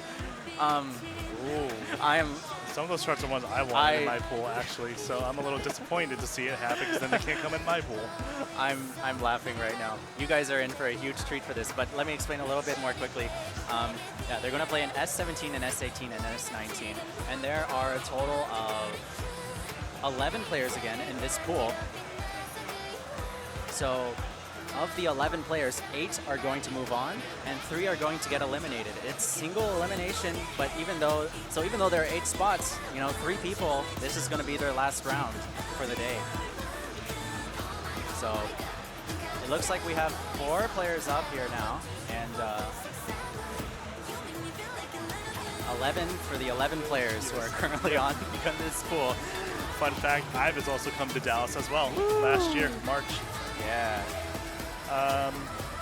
Starting off with cab number 1, let's go ahead and introduce Tommy Doesn't Miss. For those of you in the 4-panel community, Tommy has been known in the past for his hot takes. The Tommy Hot Takes was a whole panel at Raj 2019, pretty funny. And he's a very, very high-level ITG player. Plays also DDR at high level. It's actually my DDR pool too, so nice. But yeah, Tommy's been ripping on ITL like crazy. Back to the Pump It Up days, he used to go by Chaotic Shinobi. Pretty solid timing player in there as well. So we're going to see a lot of, I would say if the chart's a little more straightforward, sight readable, that's more Tommy's skill set. Oh yeah. And then on the other side, we have Mina from the California area. For their fun facts, they put down the little emoticon with the flipping the table thing. Very fun fact. Yeah. Wow, like very controlled footwork I'm seeing during the warm-up play there.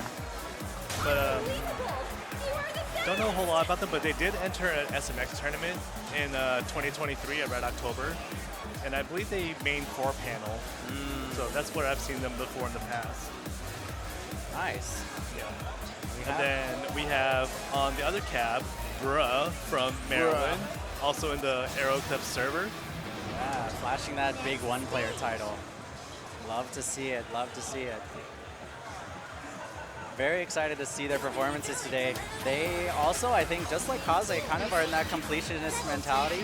They got that beautiful blue platinum, I guess, border on the S or the level 10s recently. That's a lot of charts to play. Yeah, and a lot of funky ones. Even though they're 10s, there's some crazy ones. So.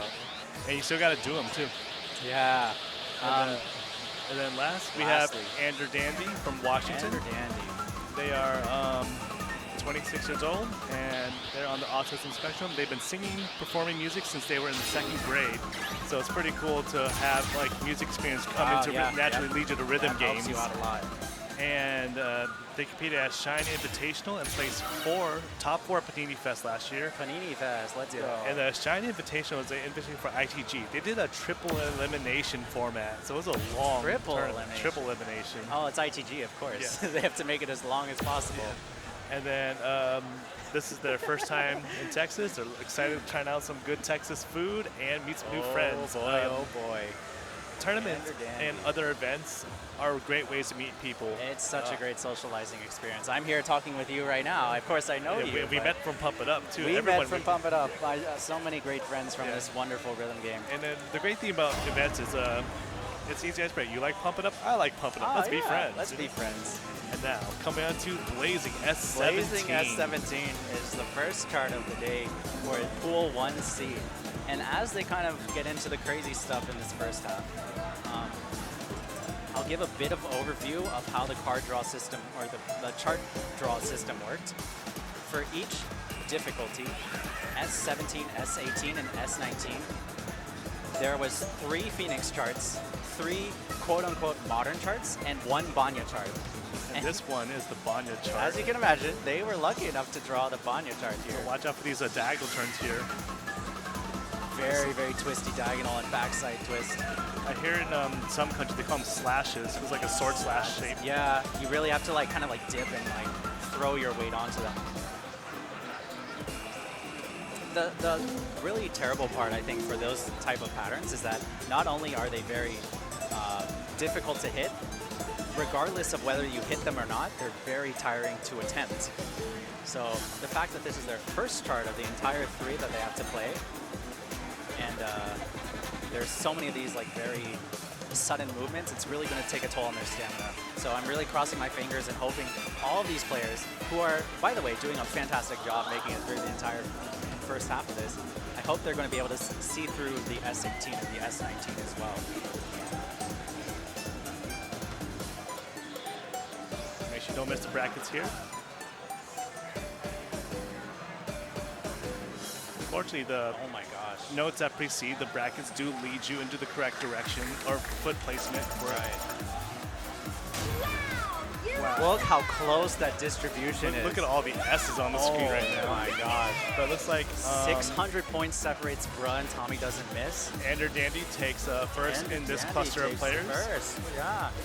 With 5 greats and only 3 bads and 1 miss. And Bruh also with only two combo breaks. Mina with 2 combo breaks. Tommy doesn't miss with 5 combo breaks. So once again, we're just seeing that battle between like misses versus accuracy. It's just especially for the players with a 4-panel background. They see from Andrew Dandy's top 4 finish at Panini Fest coming to play here. I remember before Phoenix came out, I had the joy of commentating with Jay Kim, if you know him, and we were just pondering like, oh, how is Phoenix going to affect tournament play? Like, are we just gonna like point our fingers and be like, oh my God, the greats, guys, the greats? But like at this level of play, at this difficulty level, there's really that huge contrast, which is super fun to analyze. Of like, do you miss more or do you get more greats? Like, what is your strength? What is your weakness? Yeah, and as you can see, the next chart they drew is also a Banya chart. Solitary S18.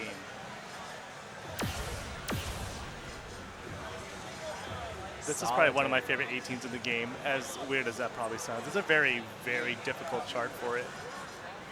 They have their work cut out for them in this Pool 1C. Yeah, I sure hope they practiced it. Yeah. This is not one you want to sight read. But one of the big parts of this chart is you have to watch out for the flams, especially like if you come from a 4-panel game, you have beat-based notes. So the quantization could be hard to pick up on the fly. Okay, you see the little flams there? Little flams, bruh, taking a little bad, but still, of course, anybody's game. Especially for a Banya chart, it's really anybody's game.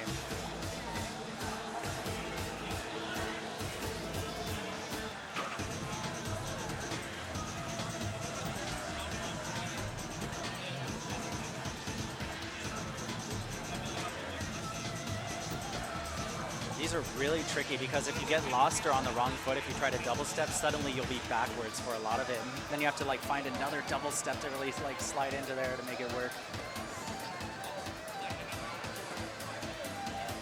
And in general, like all of these like flams and like random bursts make it really difficult to time.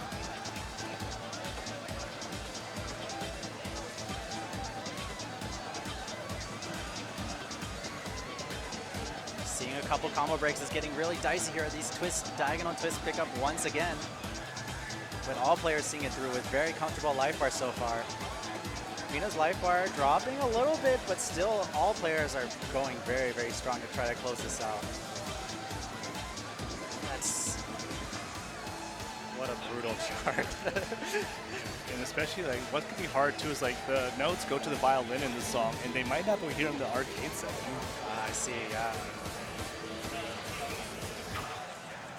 Oh, the side triple getting a couple players. Understandably so. Let's see the breakdown. Wow, Ender Dandy. Incredible accuracy on another Banya chart. But it passes across the board. And I mean, I think the biggest difference, of course, you can see kind of scanning from left to right is just the grade count.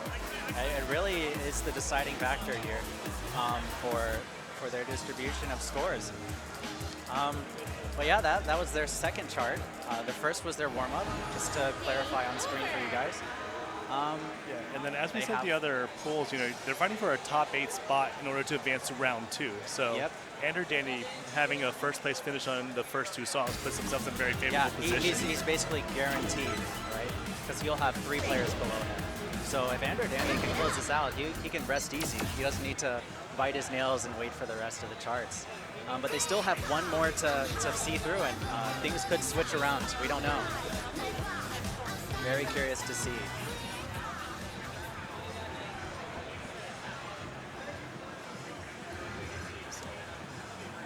New tunes. Difficulties of level 11. Level 19.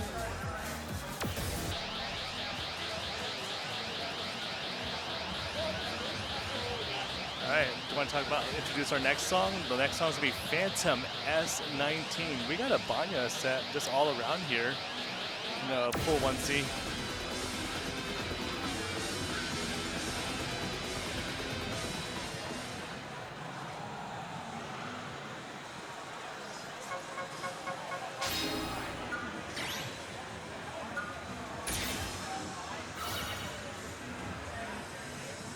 Phantom S19. They really got the entire Banya card draw, which is so funny to me. This one specializes in crossover, so it specializes in everything.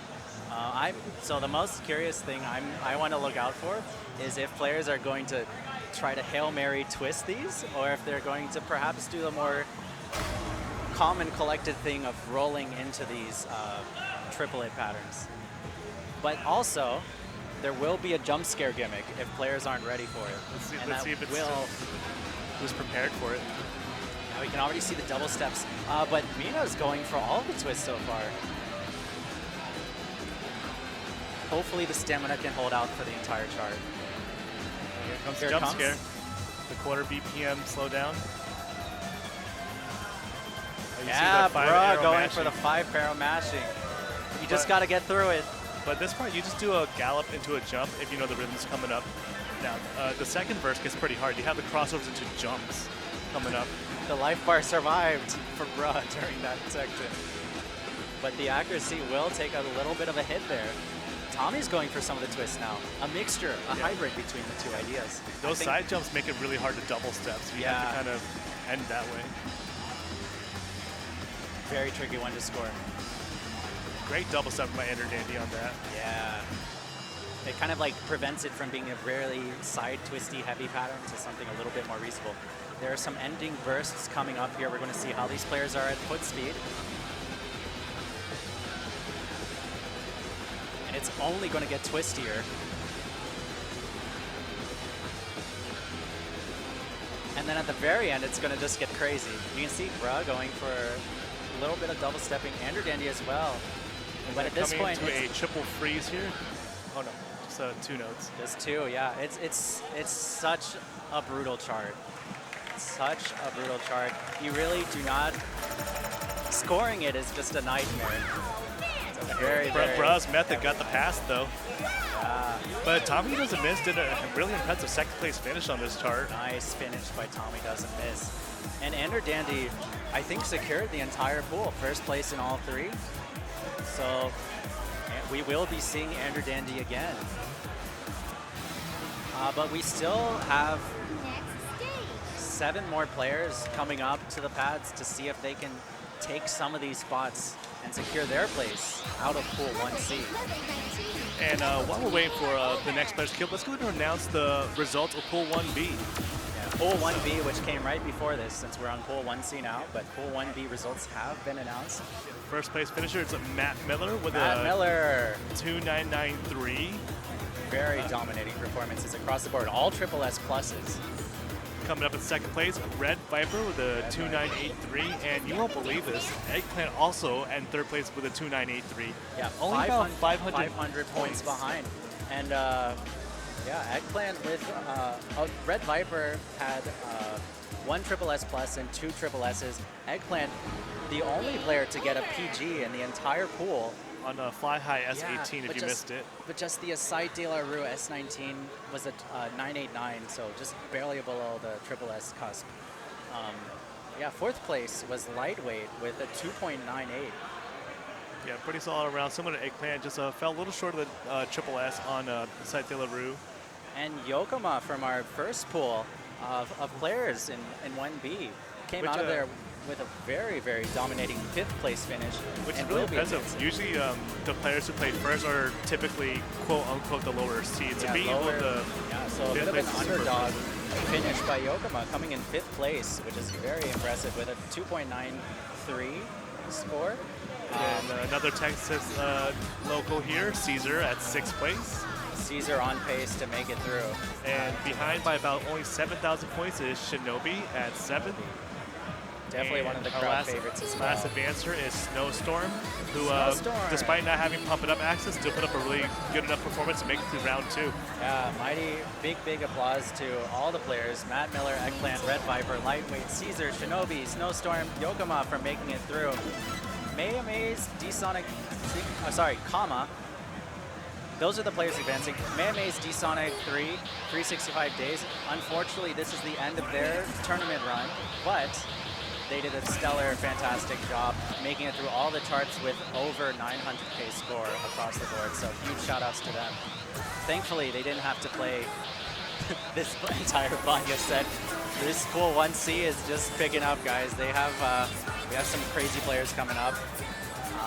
And you then guys get to watch more Vanya speaking shenanigans. of crazy players, you and I are playing them soon. So yeah, we are both in Pool 1D.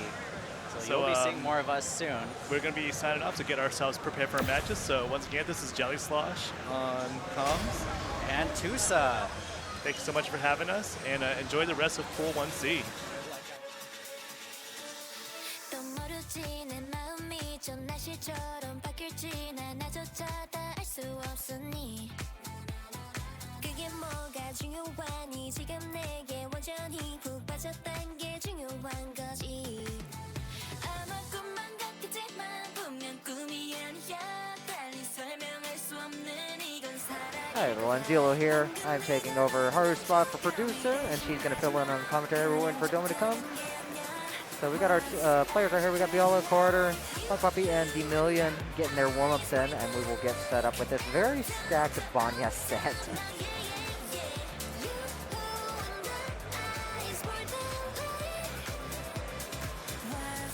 Just to recap real quick, we do have a bunch of our other streams from our Nightbot dumping them in chat right here. So if you want to see anything else from the event, those are the links right there.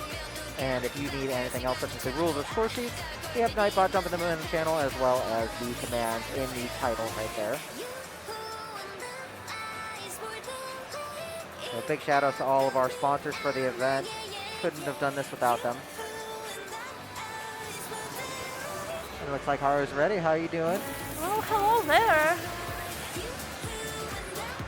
Look at the second set of players in our third pool for the day. Yeah, we've been really flying through these pools. So we're in pool 1C right now, and then we have pool 1D, and that'll end the first round for the pro division right here. And after that tonight, we still do have the second and third gauntlet rounds, which will mix in more singles and even doubles during gauntlet 3. Yeah, we're gonna have another round of singles pools. 8 players from each of the pools in the current round will advance to the next round, and they will be grouped into 2 pools of 16 players each.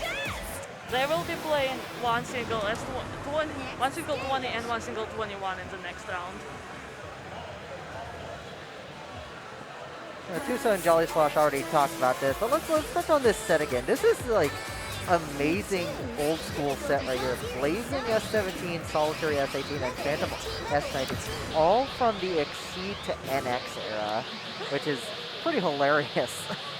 J-Boy was asking for old school songs for his pool, and I think he was hurt because this is his pool. Yeah, I think all of our players on the pads right now are generally newer ones. We don't have a whole lot of like old school people that stayed since then. So we're going into Blazing S17 right now. Yes, as we have seen with the first set of players, some charts cause problems in reading, especially the slowdown in Phantom.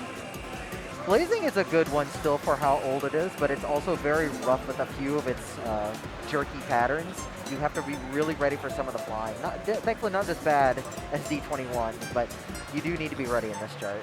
So all players getting off to a really great start here. Even Blazing, it does have some unusual turns which you have to be ready for, unless you practice doing turns on the fly.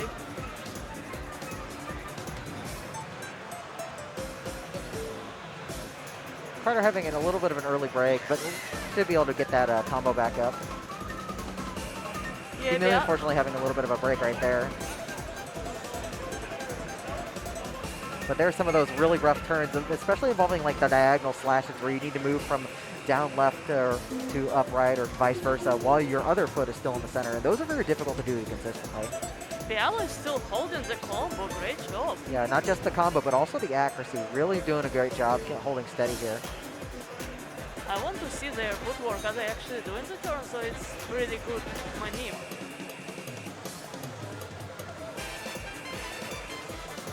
Thankfully, the back half of this chart is generally not that difficult to deal with. The patterns are generally pretty simplistic aside from one last run coming up.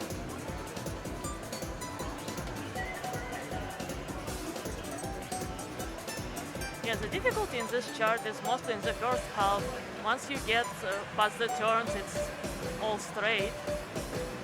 Biala finishing off with a full combo right there, getting that full combo bonus. Great job. Looked really solid all the way around. Yeah, 992, 975, 983, 987. Wow! New record!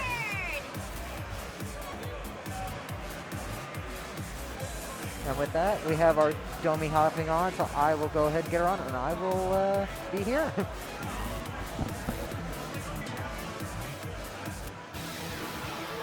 Hi, Domi. Hello, hello. Is this thing on? We've sent Tusa and Dan to get ready for the pool, so now it's gonna be me and Domi on commentary.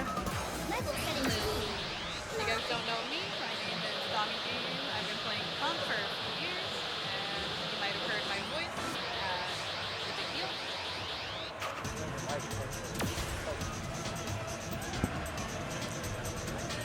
But let's just jump into it. And it came at a very good time. I would say I might be a bit biased, but I do think it's a pretty good poll. Now they move into the second song. This is a chart from Fiesta 1. It's pretty similar to what used to be in other Crazy, but has more modern movement. There were stops at the end, but now they gone in Phoenix, so I think it's easier than 18, but we will see. We shall see.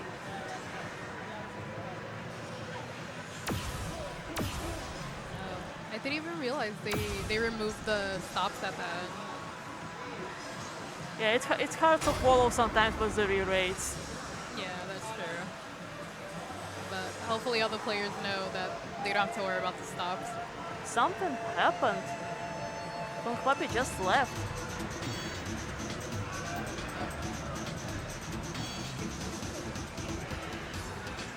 The other three players continue. And I'm looking at Biala's footwork. They doing the turns. That's very impressive. Doing it the way the game intended. Yeah, you can see Cabo Arthur is just manipulating the patterns, and the other two players are doing the turns. All the players have been doing pretty well so far. Might have dropped a note or two, but for the most part, they've been very consistent. And then here's where the real turns start. This is a very tiring and complicated twisty run.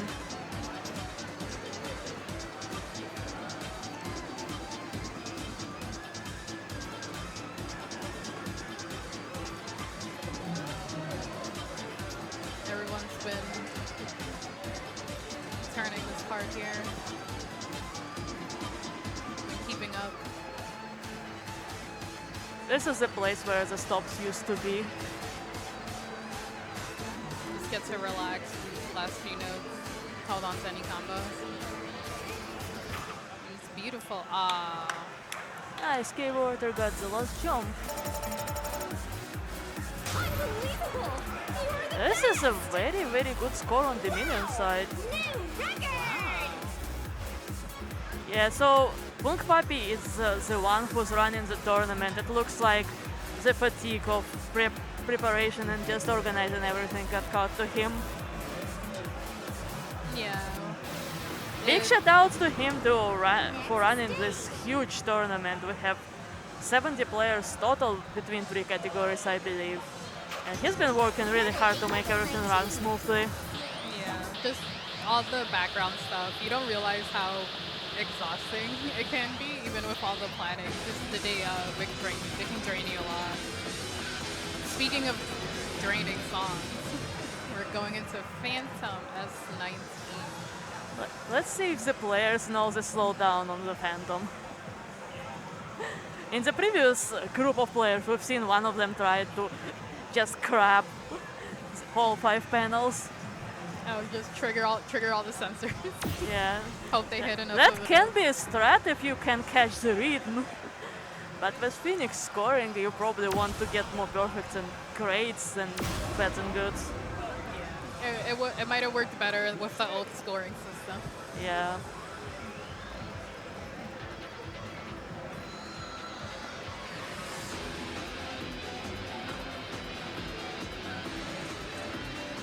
D-Million is deciding to foot switch on some of the parts while we have Fiala and Porter doing awesome turns.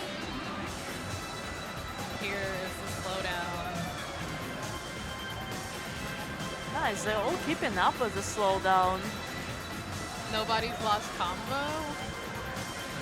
They definitely knew it was coming up. Good job.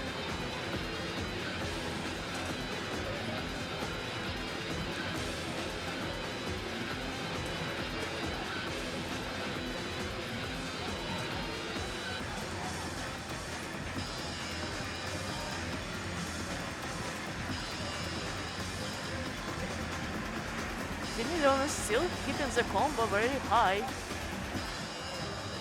Fiala's not very far behind. I believe they Yeah, definitely got- both of them reached 500 mark. Ow. Commentator curse, I'm sorry.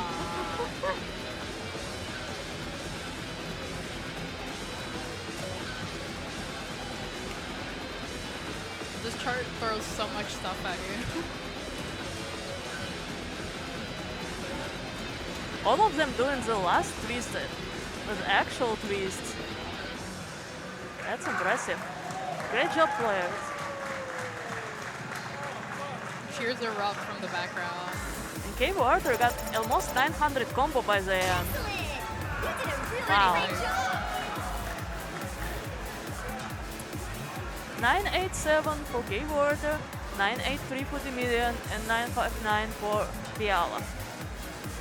So I believe the did pick up a few of those greats and goods on the slowdown, but he did maintain that combo only 4 minutes. yeah, Demillion was falling behind for a bit.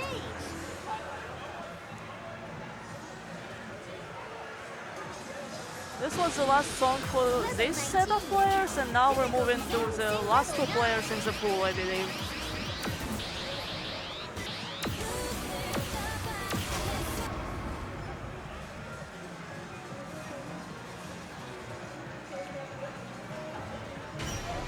Hey, why don't you just get up and dance, man?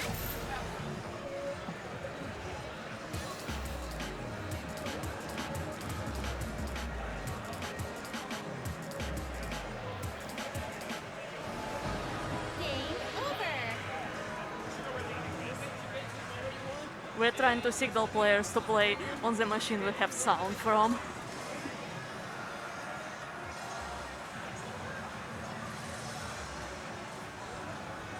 Okay, there we go.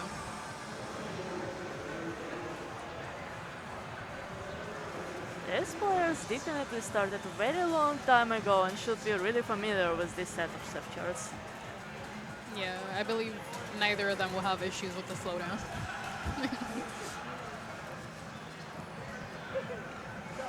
But coming up, we have Paranoia Boy and J-Boy. Paranoia Boy on the left and J-Boy on the right. The battle of the boys. The boys. The battle for best boy. Who is a good boy? Well, J-Boy can't be the good boy because he's a cat.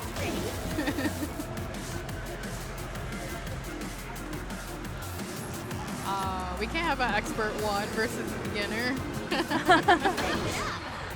J-Boy does not really have access to Phoenix. He did not get the kit for his home machine, and I believe he's been playing more DDR lately when he goes to actual arcade. Okay. So it's lucky for him he got the song he knows in the pool. I think that's sort of the one of the amusing things is seeing the titles from all the players, and then you just see like these well-known players and it's just beginner.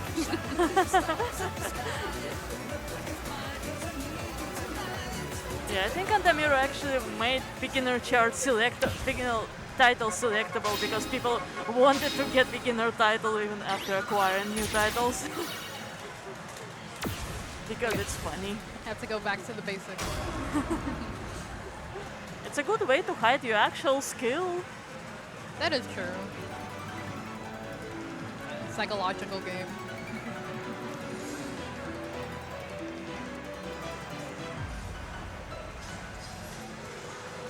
But What a wonderful remix. I love it. I'm just happy to have more Eurobeat.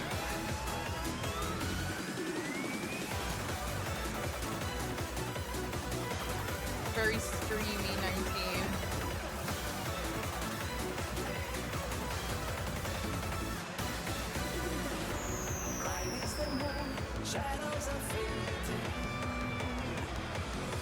Let's see the results in the pool so far.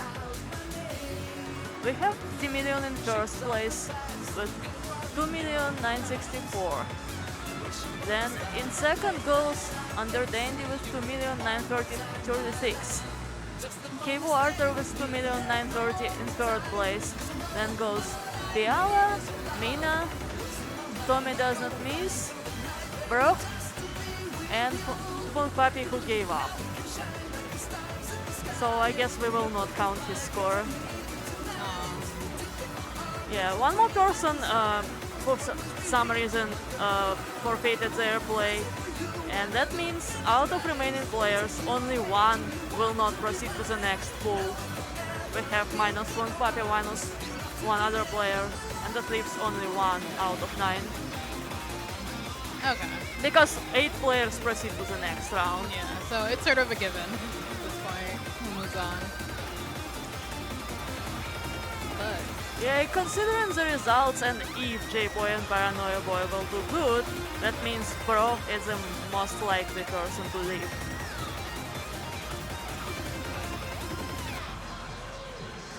we have both boys starting off strong. Absolutely perfect! Very strong. Superb even. Wow! New record! We got full combos from both players. Picked up a grade or two. It during the stream it is very easy to pick up a grade or two, especially on these lower BPM streams. Now they should be warm after 19. Yeah. Just a small warm up. Level 19. Level 17. Mr. Dread says someone asked J-Boy why he's not on JT plus 5. I think the reference is in some video where J-Boy tried to play on JT plus 5 just for funsies, and then couldn't understand why he was getting all the grades.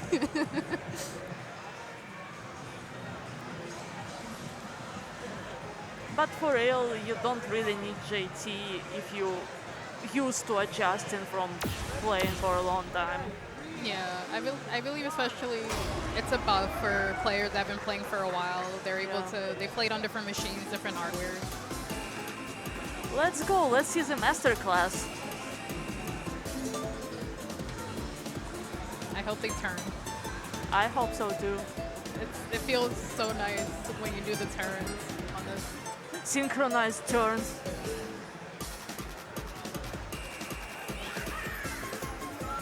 Yeah. One thing that I do notice is the AV between the two. Paranoia Boy, the notes are just flying in comparison to J-Boy. Yeah, J-Boy usually reads pretty slow.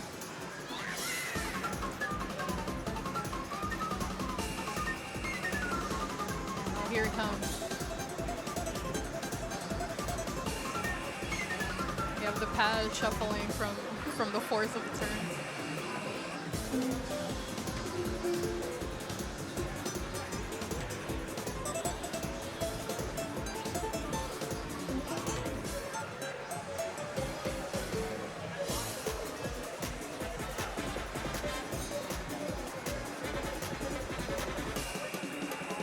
J-Boy's picking up couple goods here and there, while Paranoia Boy is going very strong. I'm not sure I've seen any grades on his side. I don't believe so.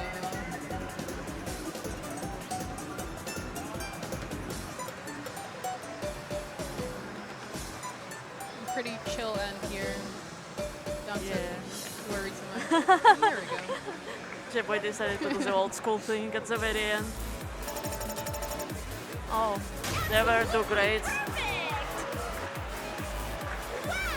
This is still a very good score on both sides. 998 from Paranoia Boy and 989 from J-Boy. Very strong.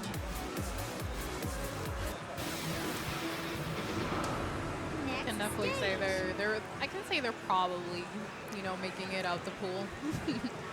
Yeah, I think Paranoia Boy did the best on blazing out of all players in this pool, and J-Boy third, I think?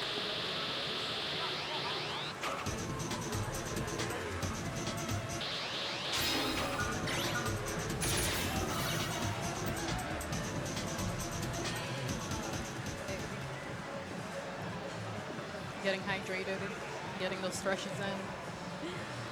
Yes, always hydrate when you do physical activities. And if you need more energy, consider getting Red Bull, because Red Bull gives you wings, and it's very useful on charts like Blazing D21.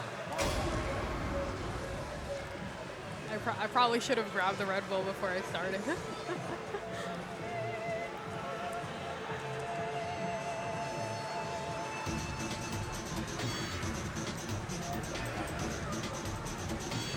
We have another chart. We're gonna see some very cool footwork from both players.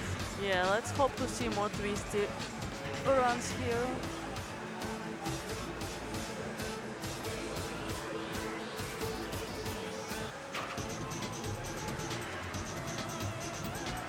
Okay, there we go.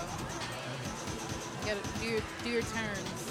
It's just so satisfying to see people doing turns simultaneously.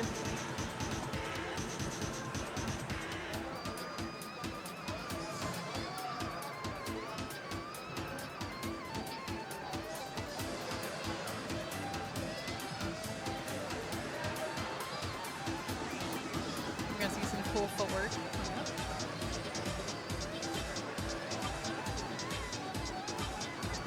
Here comes the big twisty run. Keep a combo.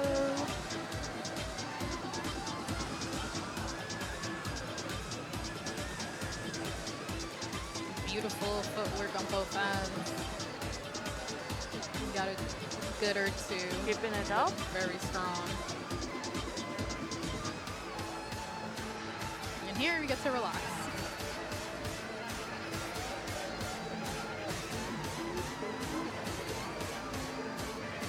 Hopefully they get the last bracket.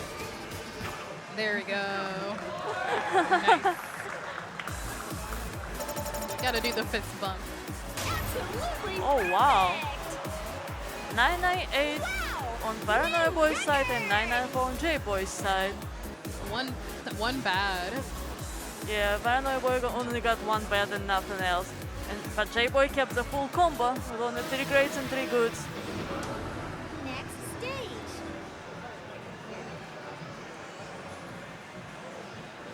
Yeah, they definitely staying in this pool, that's for sure.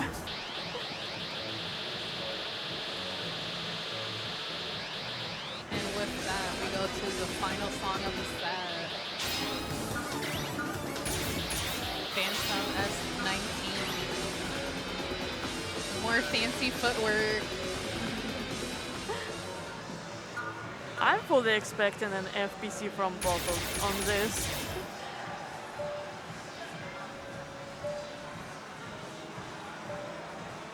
This chess is almost 20 years old now. Is it? Yeah, Zero was Wow. 2006.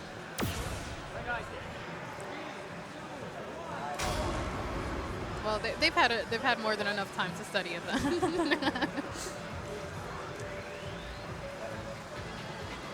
J-Boy turned on the full Zero mode. Let's use hands.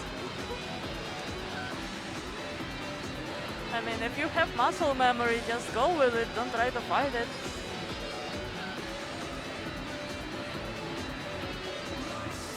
This Spartan Phantom with the centers, you can foot switch or you can turn it. It works both ways. Both players here, I believe neither one of them picked up any goods or greats No, or they're bads great. during the slowdown. So both of them on track, up. Ow. J-Boy And got a good. The commentators curse. Still, we have a combo on both sides.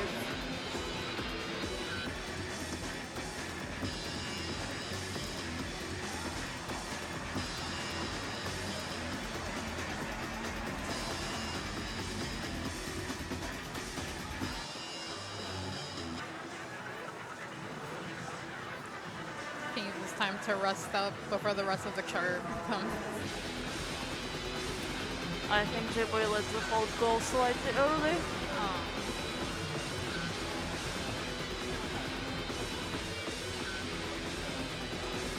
And now combo break on the other side.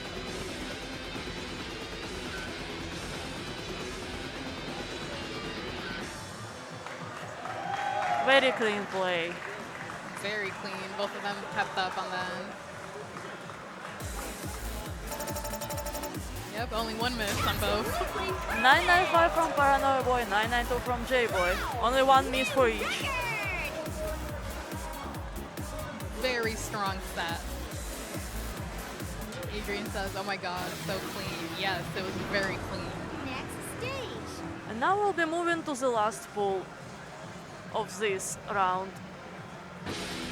Level 19. I see that one player also dropped from this pool, so there will be 2 people in pool D. I believe for one of the players their flight comes in later today, so Yeah, unfortunately the timing didn't work out. They are from Mexico, so that's a bit sad.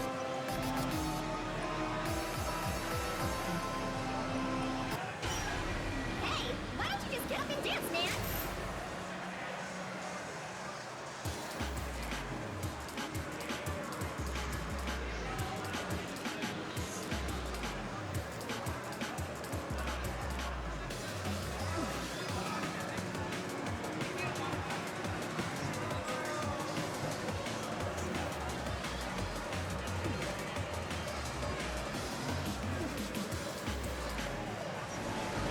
Game over.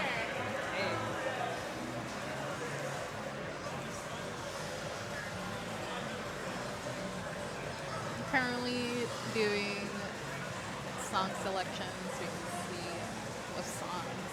the And next while they're doing song selection,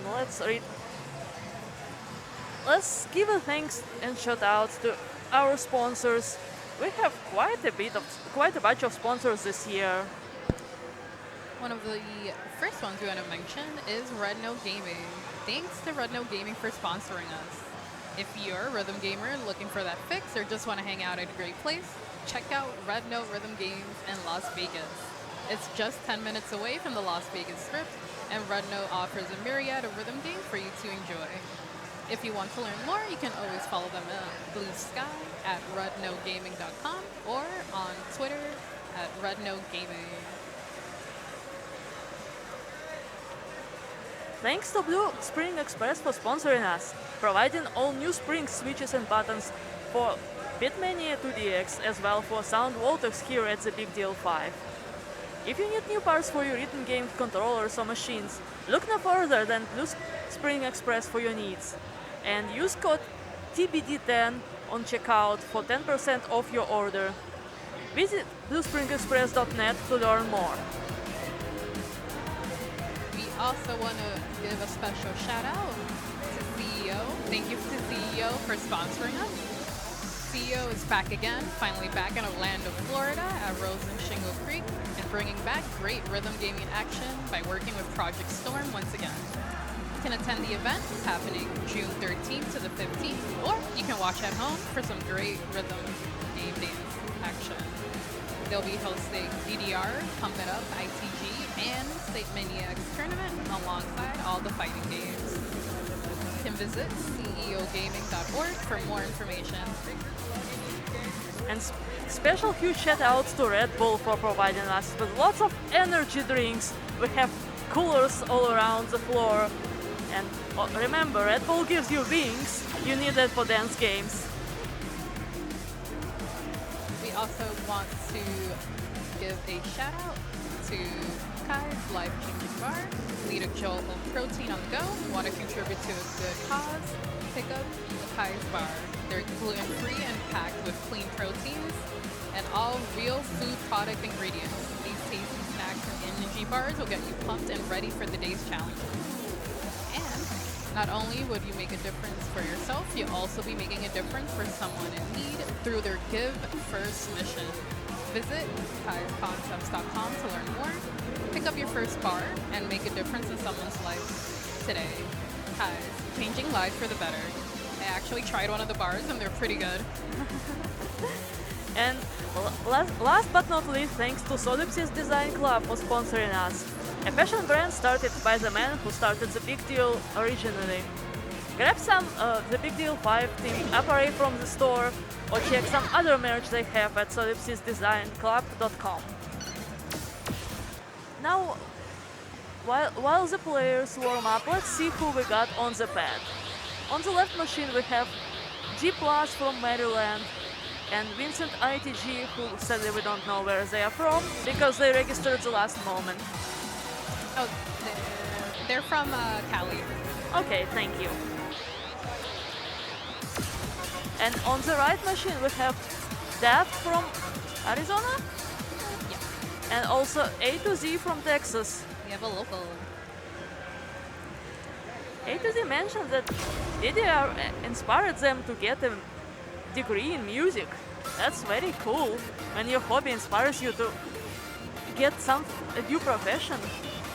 They're also currently attending UTSA for a bachelor's in computer science. And the first rhythm game they ever played was Frequency for the PlayStation 2. It's always interesting to hear when people have some unusual first rhythm game. Yeah, I think this is the first time I've ever heard of Frequency. Yeah, I've never heard of it either. Well, we can later ask them where is this game. In the meantime, we got the songs for this pool, and their first song will be Conflict at 17. Some strong warm-ups. Yeah, they need to be warm for those runs.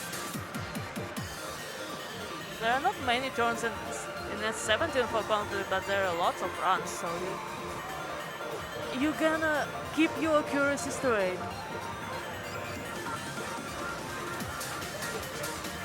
Yeah, unfortunately, we have a few players that are traveling from outside the United States, and their flights were delayed, or the travel just didn't work out for their times that their pool started. It's a bit unfortunate, but they still have the rest of the event to, socialize, get some Red Bull. And we'll still see Kanofa tomorrow in woman non-binary category. Yeah, make sure you guys tune in.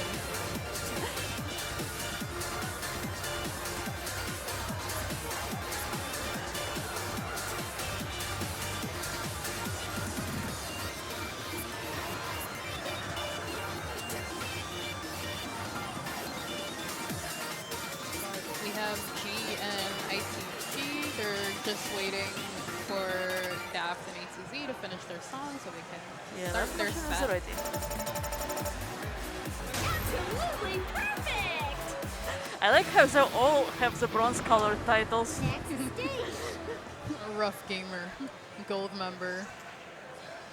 I like how the gold member plaque is just bronze. Oh yeah, perfect gamer is also bronze. Level 17. Okay, we're starting off the first song. Let's go. I don't know if you guys ever heard about this little song called Conflict. Maybe once or twice. You have the crowd hyping players up. Let's wish our players luck.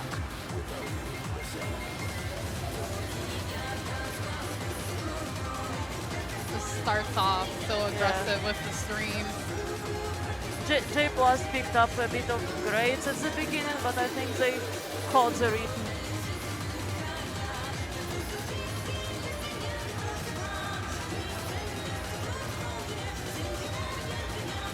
For the most part, everyone's been able to hold on through that stream. Very good. Yeah, all of them are getting combo breaks here and there. This chart is a lot about paying attention and keeping in pace with song, not rushing, not slowing down. Yeah, it gets very easy as if it's a very long stream for you to sort of lose yourself in all the notes. Many of newer players also find it hard to do the 3-note bursts for whatever reason, like tutudum tutudum, the Gallop style thing. The triplets or triples. I've heard from a lot of players who play at S15 that it is the hardest part to do small bursts. Yeah, I'm not sure what it is with pump, but yeah, I struggle with that at times. I think the problem is sometimes they start on beat, sometimes they end on beat, and you may not catch up which is this time. And you try to do it starting on beat, but you should do it ending on beat, if you get what I mean.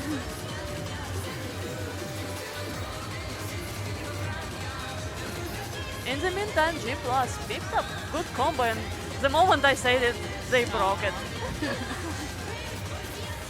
They all keep very high life bar though. It's full life bar for all sides. Really nice. So even with minor combo breaks, they push through the whole thing. Wow! You're awesome! 967 for G+, 988 for Vincent ITG, 985 for Daft, and 987 for A to Z. All scores are very, very good. G+ struggled with accuracy at the beginning, but then they picked up and just kept going. That starting run can just be brutal if you're not ready for it or not warm enough for it. And now they get in another run song, Gargoyle S18. It's different run song from different runs from D20 because in D20 it's straight and S18 has lots of turns. It's a, sort of a complete 180 from the previous set. The previous set was just a lot of turns and footwork, and now we have a lot of stamina charts. It's still runs, they just more complicated.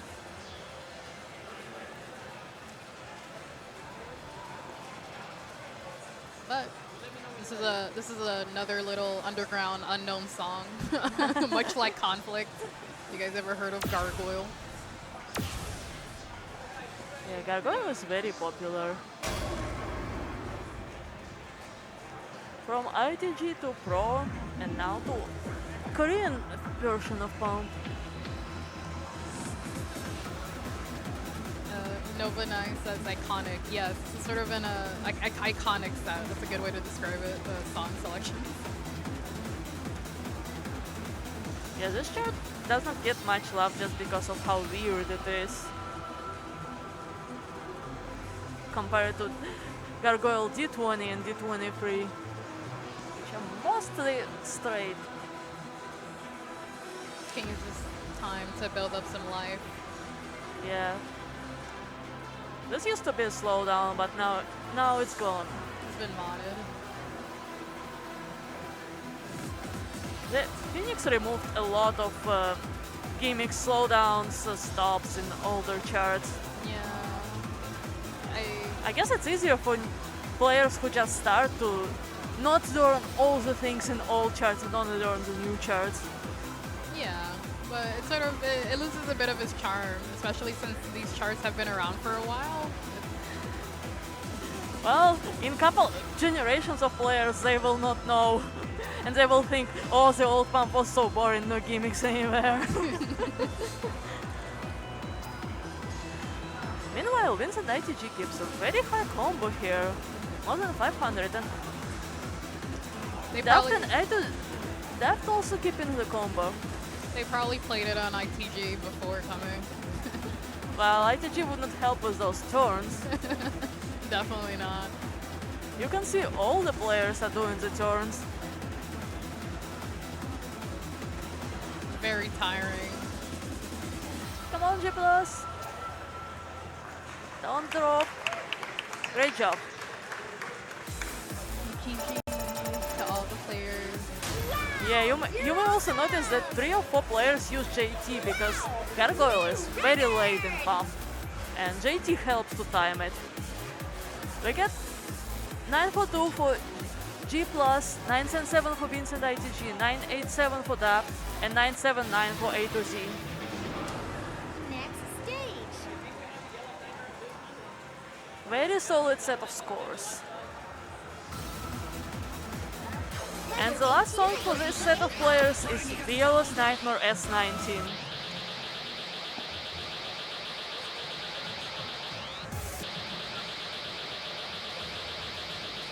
I feel like unlike previous pool that was very twist heavy, this pool is run heavy. Yeah, it's a complete 180 compared to the songs from before. Well, it may be good for some, but not good for others. Oh yeah, This song is very fast. Runs in foot speed. Yeah, it's very fast.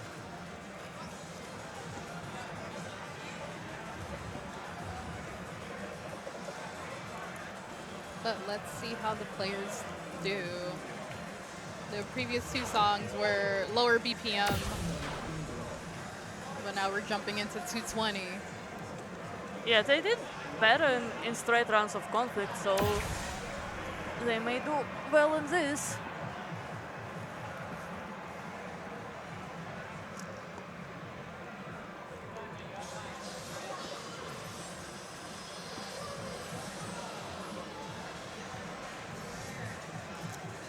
getting those final stretches, final Get- swigs. Getting mentally ready. This is the, this is the last song.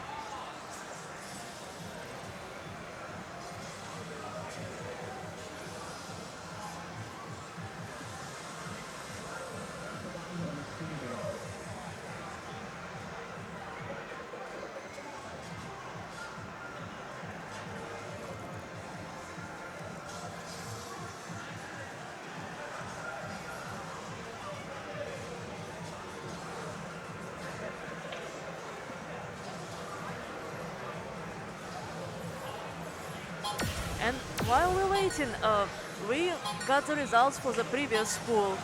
So the people who advanced to the next round are Paranoia Boy, J-Boy, D-Median, Under Dandy, Kevo Arthur, Biala, Mina, and Tommy Does Not Miss.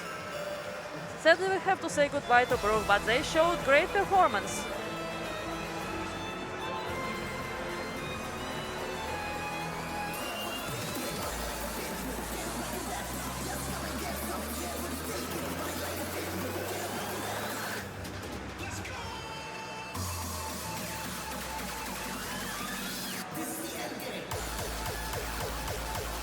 This little gallop part can be so Yeah, this is similar. annoying. This is similar to D21.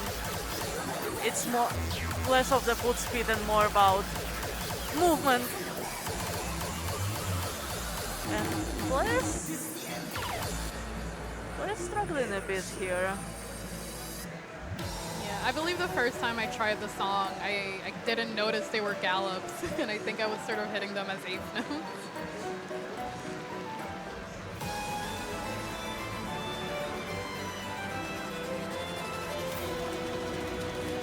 Getting some brackets here.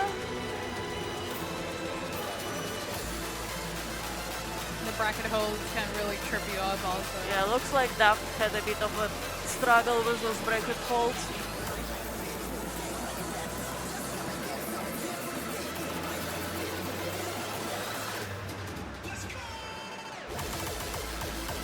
And now we get faster burst, and not just burst, but twisty burst.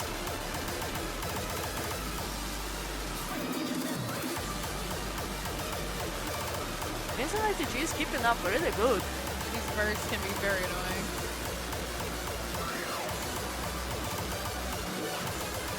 They do flow though, so that's always good.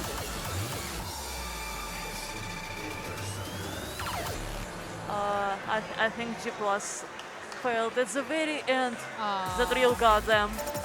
But yeah, this song picked up quite a bit by the end. So we get 930 from G Plus, 983 from Vincent ITG, really good score. 953 from Daft and 976 from A to Z. It's very, very clean score from Vincent ITG. I'm impressed.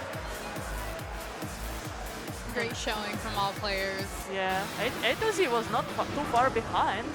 Yeah, just that final drill. I feel like it lasts a bit longer than it should. It overstays its welcome.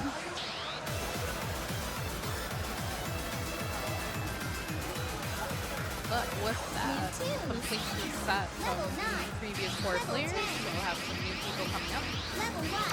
Okay, so we're moving to next group of players.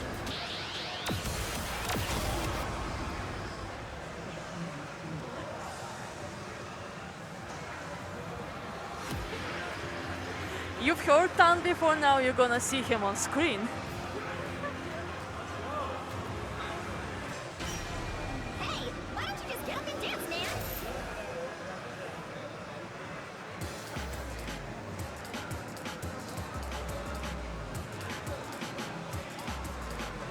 Okay, we have the players getting settled. Yeah, they're setting up right now. Game over.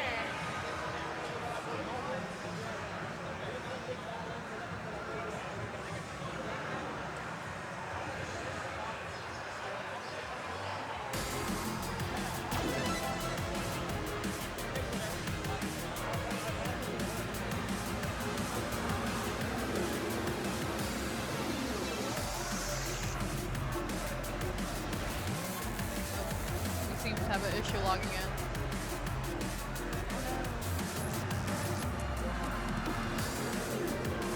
I think Tan is having issues with login for whatever reason. Oh no. I guess he can just play without a profile.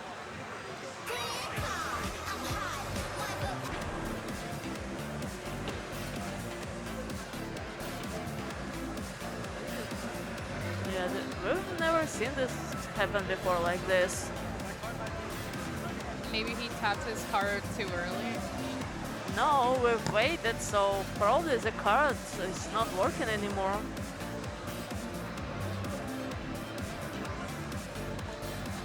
Yeah, somebody's. I think the card reader maybe. Yeah, we're not quite sure what's happening, but Tan doesn't really need a profile since there is already at least one login.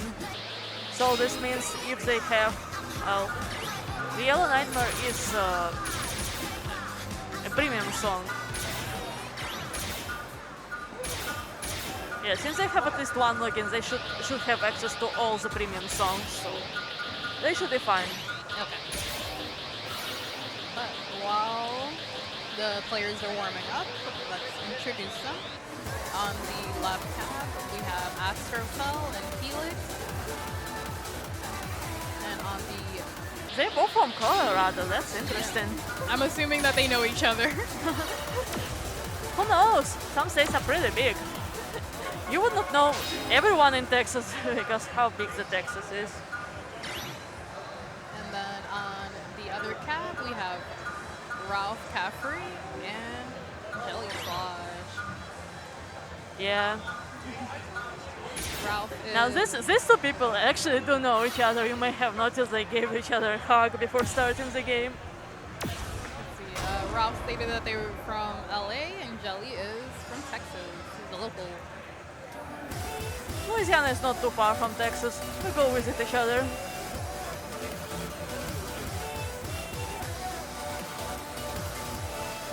Nice choice for a warm-up song.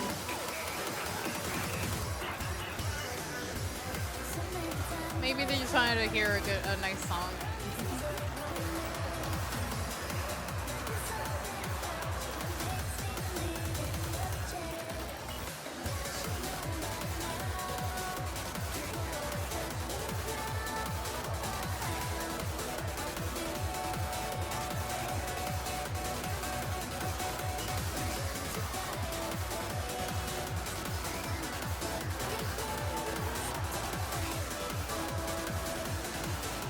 Yeah, knowing the set they will have to play, it's probably a good choice to pick something streamy and fast for warm-up to get your legs going. Maybe they warmed up before. Did a few laps before coming in. Or maybe some of them are playing in DDR. That is true. DDR has 170 players, it's hard to follow who is in there. I can just assume most players are doing DDR as well.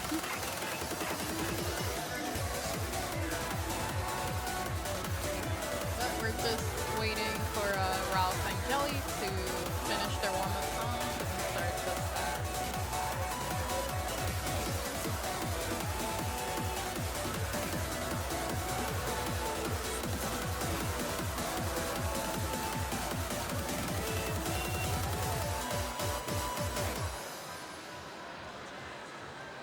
Nice combo on Jelly Slosh side for the warm-up. Oh wow, only one grade. That's a good warm-up. They also seem to be prepared. They both set JT to -2. Is that the strat? I think the timer might have run out on the left machine. Next stage.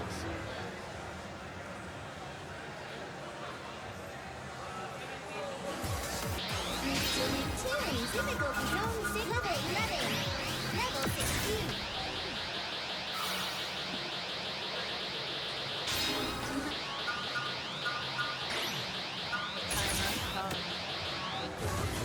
Start the set. Yeah, Conflict got a new banner in Phoenix, so some people may skip through it because they're not used to the new picture. I'm also sometimes looking for the old one, more bright blue.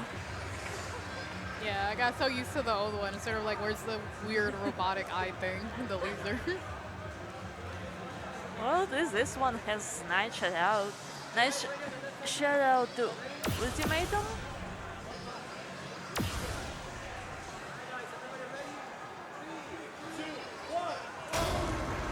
Okay, we did our 3, 2, 1 pump countdown. We're starting. Time to stream.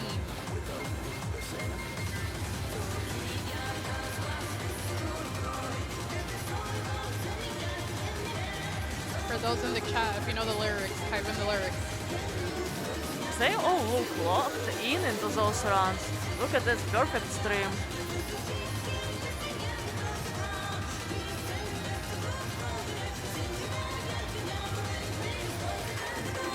Have a drop or two, but everyone's been holding on strong. Yeah, combo breaks for 3 out of 4 players. Helix is still keeping up. But even with the combo breaks, they play very clean. It's mostly perfect. They have this time to just relax.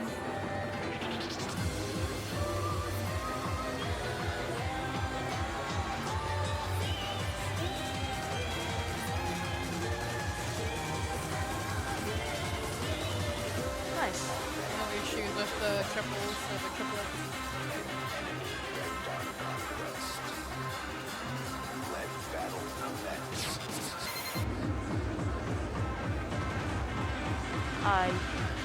Helix broke combo on one of those holds.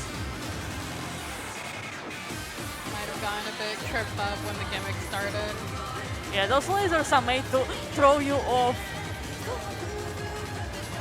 Especially on harder charts, it's hard to see the arrows coming behind the lasers. But everyone's holding on pretty good to this final screen. Yeah, Dan is locked into this timing window, and so are all the other players. Astropel, Helix, and Ralph, all doing great. Well, perfect, let's say.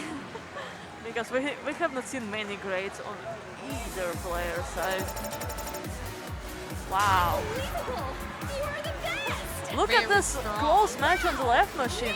986-275 from Astropel and 986-785 from Helix. Only 500 points ahead. 984 from Raul Calferi and 993 from Jelly Slosh. Amazing accuracy with only 2 grades. I feel like this is going to be very close. We shall see, because Gargoyle is very different skill. It still runs, but those are twisty runs. Can they keep up the accuracy?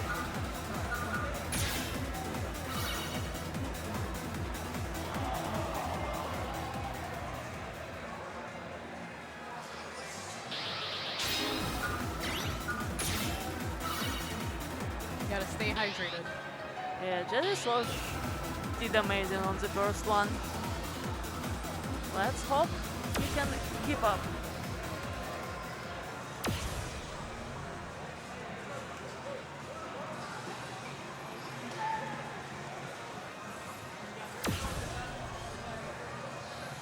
Is it 3, 2, 1 pump time? Yes, it is.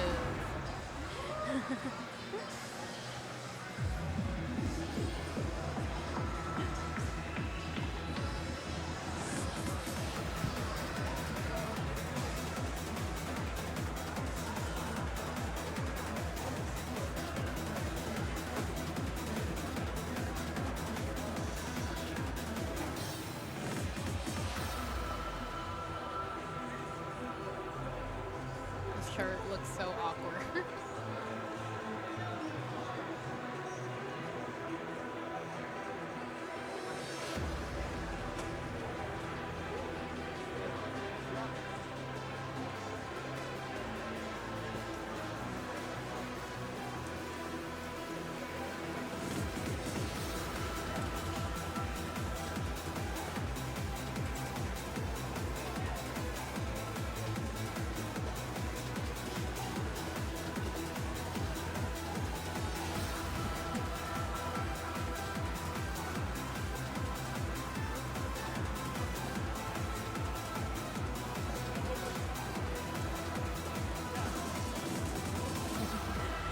Yeah, so there's some surprise. There are some surprised people in chat by seeing this.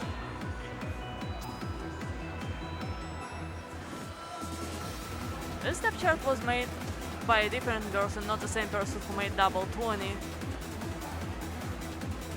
And they had very old school style to their charting. Look at Helix's combo in the meantime. It's 900 combo. Wow, that's impressive. They got full combo. This is amazing play. The crowd is very hyped. 993 from Helix. This is so very strong. Everyone at the minimum. We got two close scores again. 977, 538 from Axopil and only 100 points less from Ralph Alpery. 987 from Jelly Slosh as well. Everyone did amazing on Gargoyle in this group.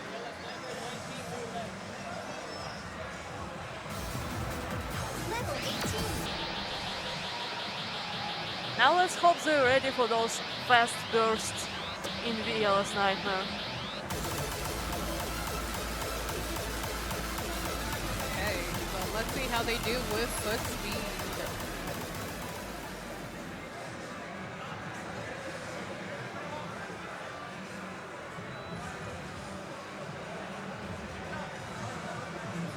Level 19.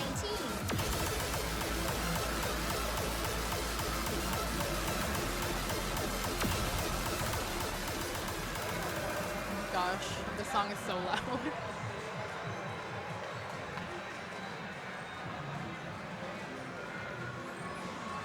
Yeah, this is one of the loudest songs. Selfishness used to be one of the loudest songs, but in Phoenix they normalized the sound. We should take notes to keep this in mind when you check this levels on your machine. Because Selfishness used to be a good song to check how loud the machine is. Oh.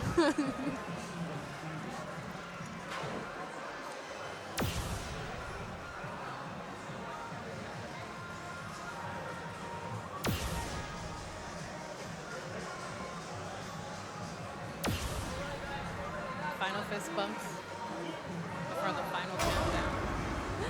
3, 2, 1, pump!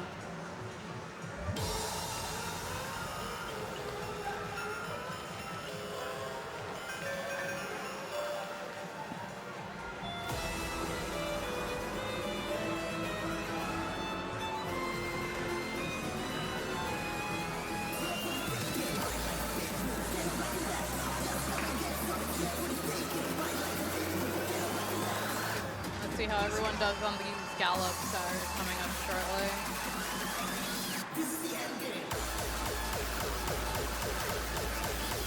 They were ready.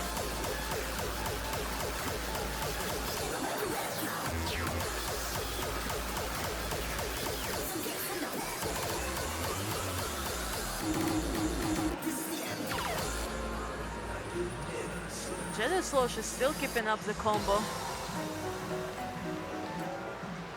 It's very easy to hit those holds, either a bit too early or too late. Yeah, you jump off just a tad bit early, you lose your hold.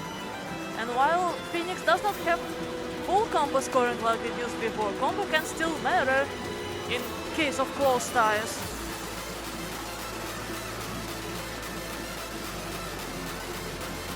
Look at Tan keeping up with all those bursts. And Helix pick up after the combo break as well.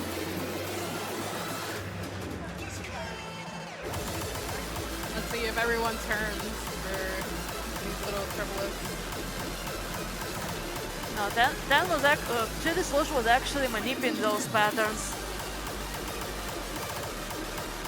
Because when you have those fast red turns, you can do them as a somewhat delayed bracket and get away with it. The window's more forgiving. Yeah. Let's see how they do with this drill. Wow, that was clean drill on both Helix and Jelly Slosh side. now. Wow. 965 from Astrofel, 977 from Helix, 971 from Ralph Calfari, and 993 from Chedi Slosh. That's an impressive score. Very low counts everywhere.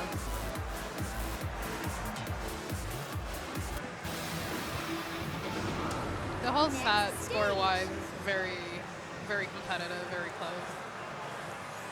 Yeah, this was very tight battle in the group of players. And now we're gonna see the last two players in this pool and in this round.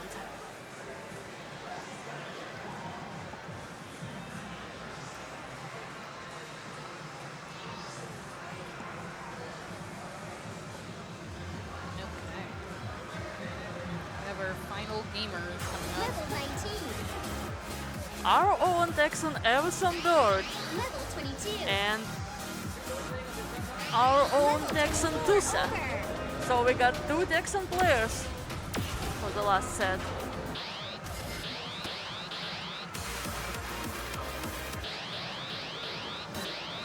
Yeah, Tusa is very well known in the community for the community work he does. He's running the Reddit forum, he's running the PIU tracker site, and he's doing amazing commentaries you may have heard if you stayed with us for a while. He also says that he is the Reddit guy. Yep. And then we have Awesome Bird, also from Texas.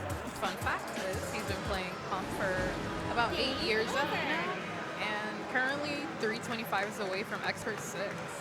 Yeah, Bird is from Austin, and his main arcade is Arcade UFO, which is without doubt the best public pump machine in Texas. Okay, so they've been spoiled as of late. Yeah, Bird is really spoiled.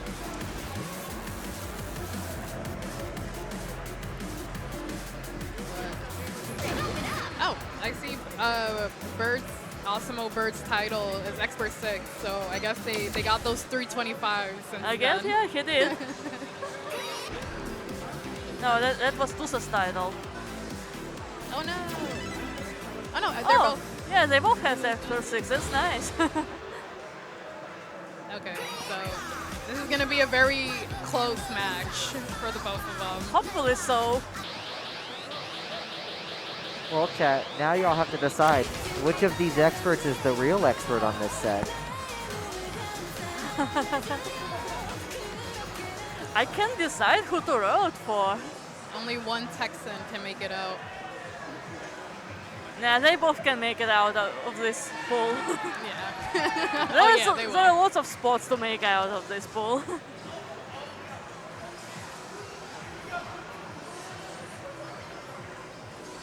Tusa saying hi to you guys, saying hi to the chat.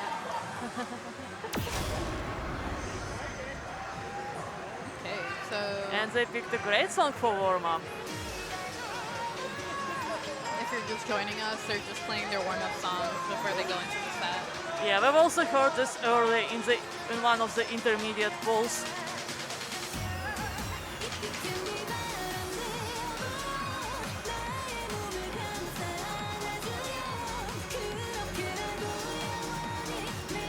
And this is what I said about the good warm-up for runs. They do a run warm-up.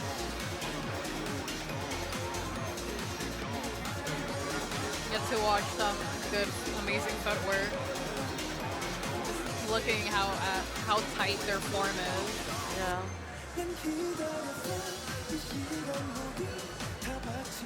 They're just sort of pivoting their feet.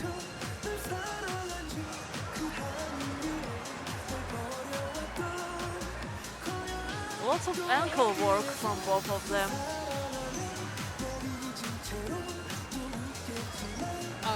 Both of them currently rep Texas, but the shirts that they're wearing are from East Coast events. Well, this is wearing his own broadcast shirt, I believe. Yeah. I think it's From his own design. From Philly Fashion District. This is the shirt that Tusa is wearing, and then Awesome Bird is wearing the Eclipse 2023 shirt. giving their shout out to the East Coast.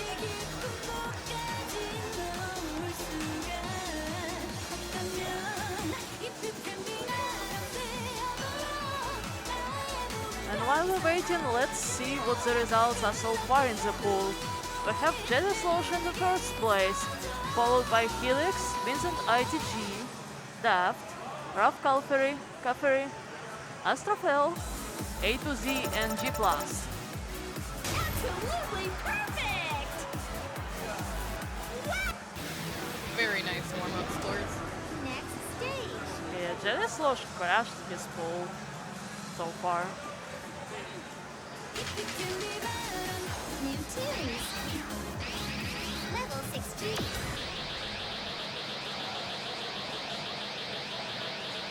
Is it time for conflict? It's conflict time.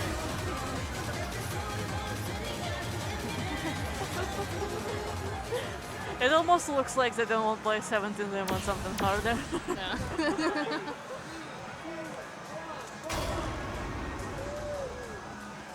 We get to watch some amazing footwork. I was sort of just like staring at the. Yes, let's look closely at the footwork of those two.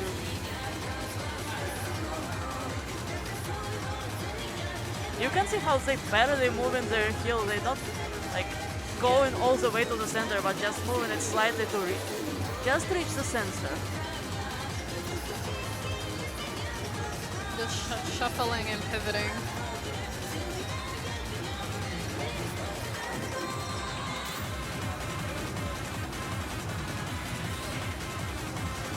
Osimo Bird seems to be shaking his head to the beat, keeping tempo. That's a good way to keep up the tempo on breaks if you don't want to ghost step. Yeah, something I sometimes do is I bounce as a way to try and keep tempo on these hold parts. I think Lord is also singing together with the song.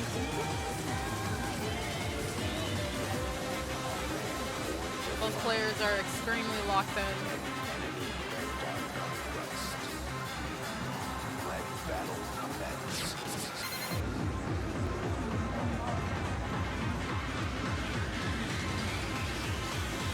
I feel like we're just watching to see if anyone gets like the first miss.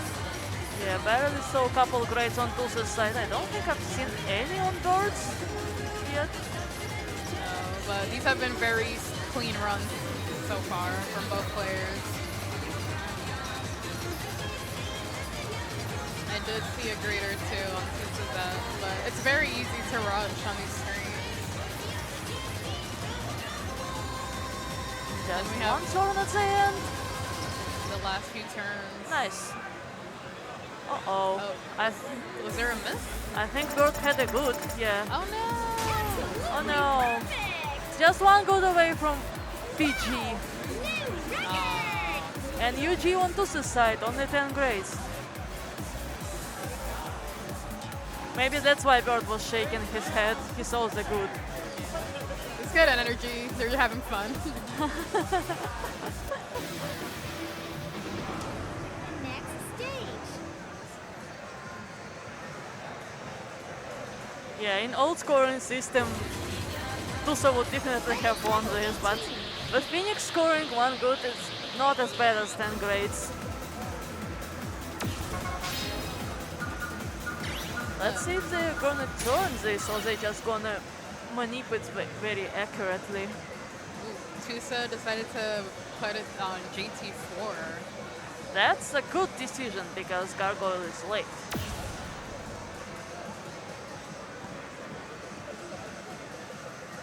998. Perfect best score. Very strong. Yeah, this chart also was nerfed down, not only in the slowdown part, but speed up at the end was removed, and that was tripping a lot of players. Because either it would be too fast if you play on normal speed, or like 75% of the song would be too slow for you. I personally enjoy that they sort of changed the AV system. Well, that's personally because I'm bad at reading slowdown.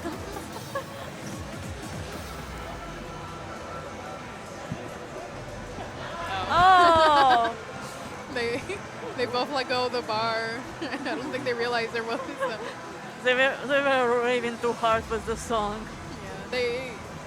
It's possible they haven't really played this chart as much compared to the more popular plenty.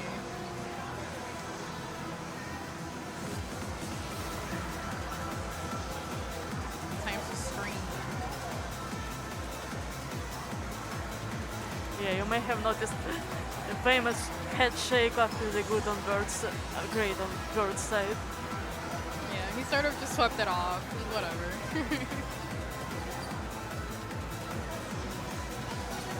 So far, no one could claim the bounty for 2 PGs in the first pool. We've seen 1 PG from a couple of players.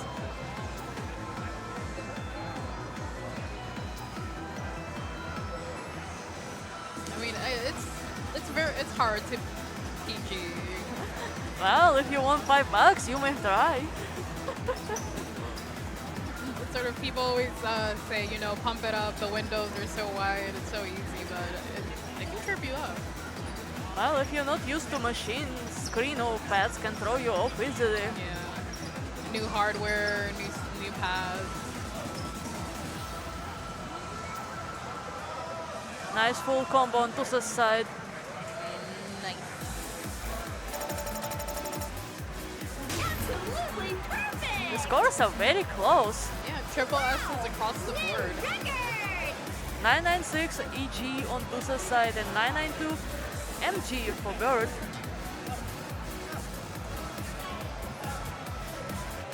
Yeah, those few misses really knocked a few points off for Awesome Bird. Next stage.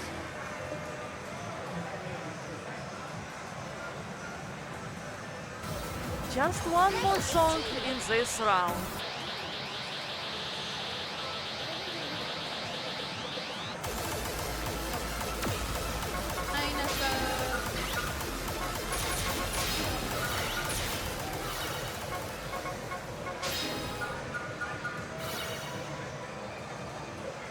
Foot speed time.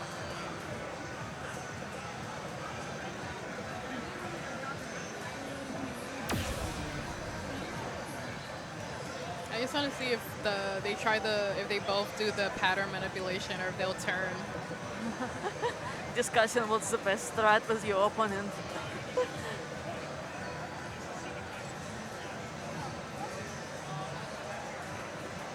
We'll see what they decide on.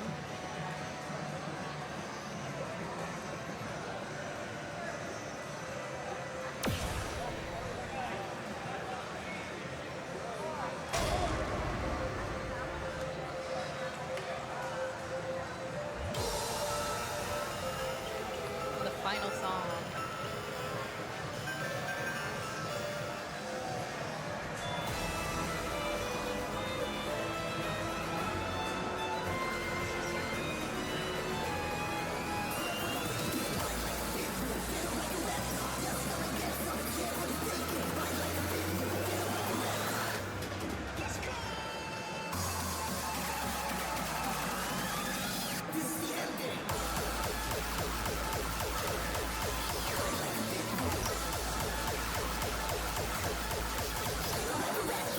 Where the clean up spark.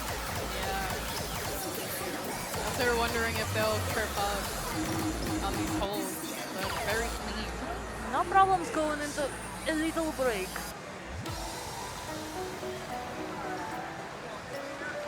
The background for this is so cute.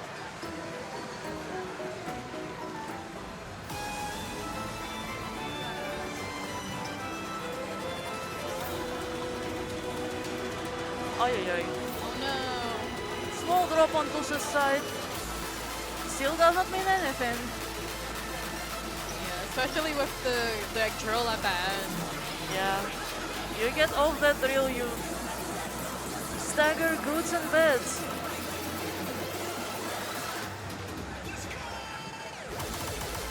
There was also drop on Bird's side.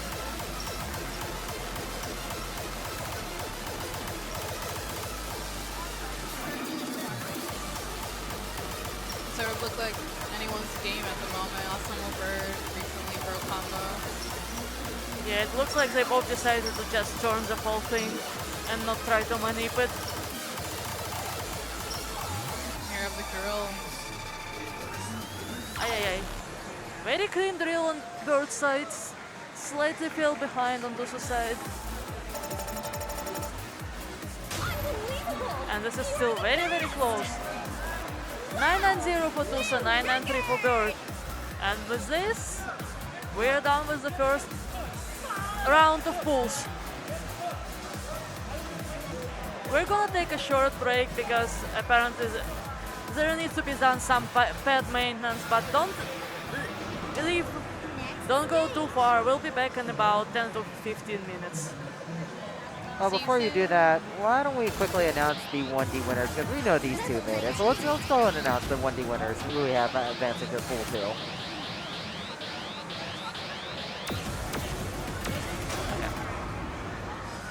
So,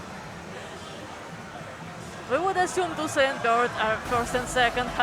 We still don't see final results, but following them are Jelly Slosh, Helix, Vincent ITG, Daft, and Ralph Caffery. And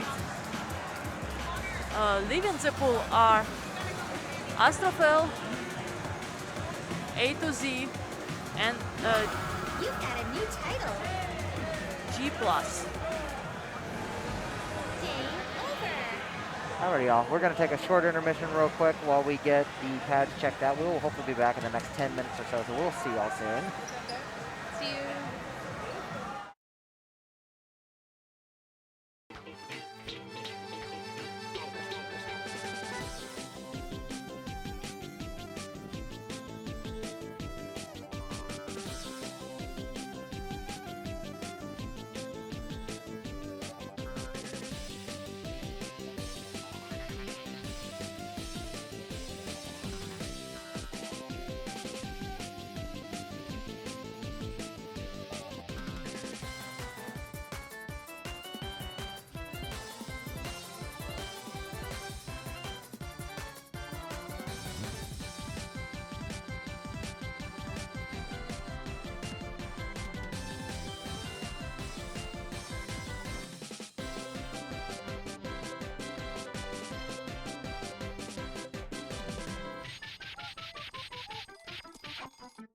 Let's go.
it up!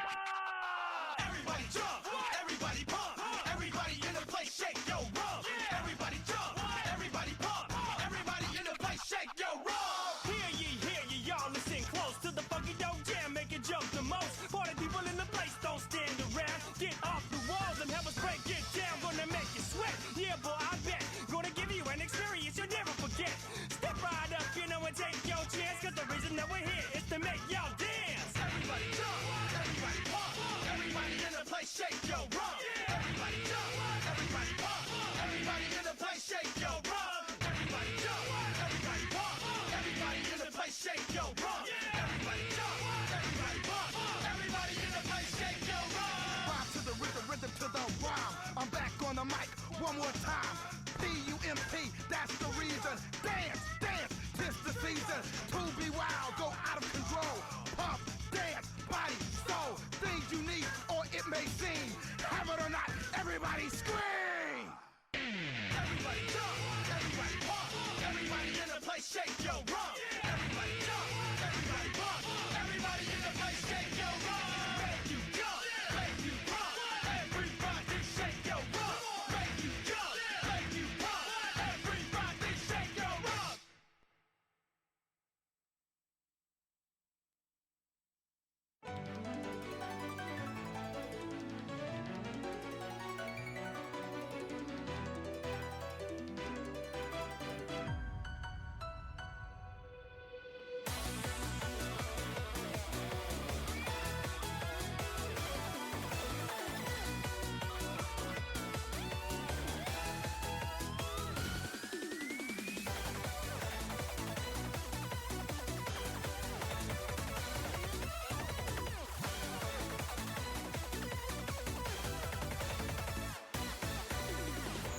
Bright is the moon, shadows are fading.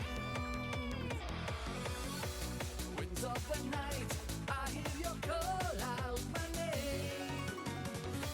Shades of the past, mirror in your eyes.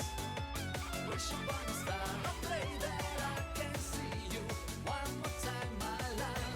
Just a moment, stay with me and hold me tight. 'Cause I know all I need is your love. Losing my mind, I go running through the night, baby, just to be with you. Now we can shine like the stars in the sky. Bring up the fire, 'cause I need you tonight. Deep in my heart, there's a dream I desire. Is to always be with you, my girl. Crazy for you when I look in your eyes. Wanna take you away, do you want to be mine? Now and forever, I'll be in your arms. Your love till the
guys for a slight bit of information from the previous pool. Astrofel indeed advanced to the second round. Yeah. So if you were just joining, we were on intermission for a bit while we were working on the pads, but now we are up and running. We'll start the next round. So in this round, we're going to have two pools.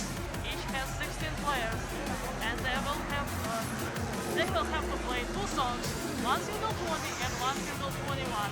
And we already have songs random for the first round, for the first pool. They will be playing Kukutsu S20 and Your Mind S21. So starting from the left, we have Snowstorm, Tommy Doesn't Miss, Shinobi, and Mina.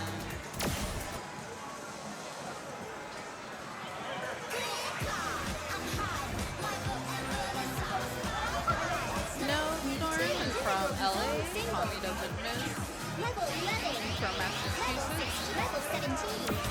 Shinobi is from Virginia, and then Mina's also from Cali. So 50-50 on East Coast and West Coast players.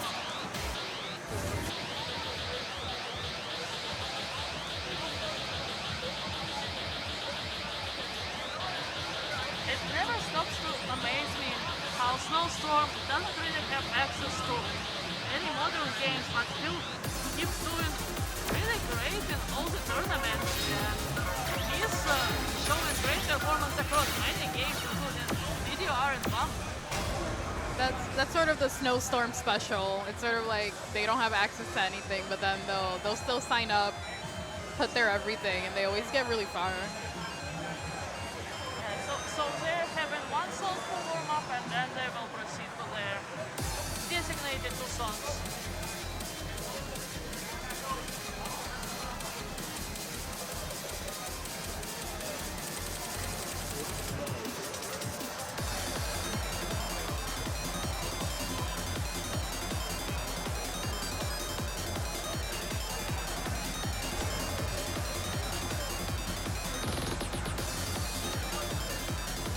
So with the pads having been worked on, it should hopefully be nice and smooth for everyone moving forward.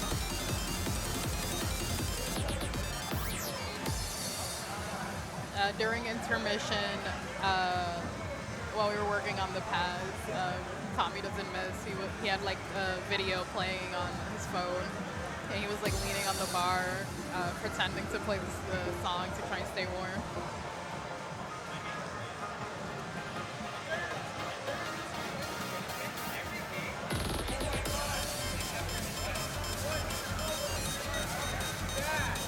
Nice warm-up.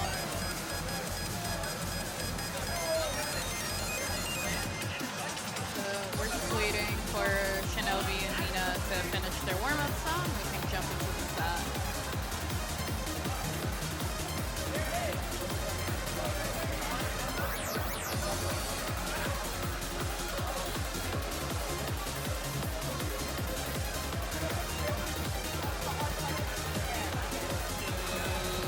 Kugutsu S20. This is a rough chart. Oh, thank God. Oh no, they went back.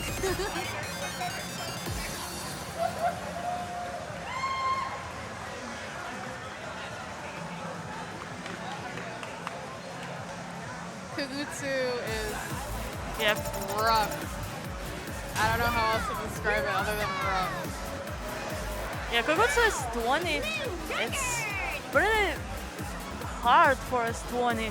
It has a lot of side bracket drills, and it just does not stop in the second half.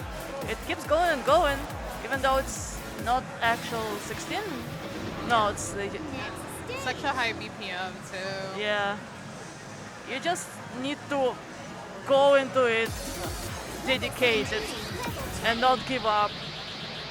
Yeah, it's very easy to trip up when you have the extended run just going at that speed. It's very easy to just end up in a great or a good chain.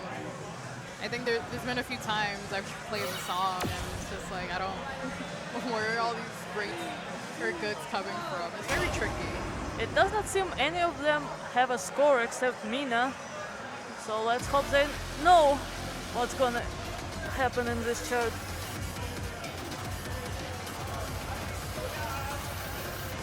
Fun fact about the song, Ono Ken confessed in his Twitter that it's the first time he ever composed something at this BPM and he didn't really know how the song should go. But for the first time, it's a really great song. Very ominous. Especially once it actually starts after first 20 to 30 seconds. Mina holding on very strong to that combo. Sort of how I mentioned before, those extended drills or those extended runs, it's so easy to get lost or for your legs to cramp up. For how little 16s are in this chart, it's very complex and there's a lot going on.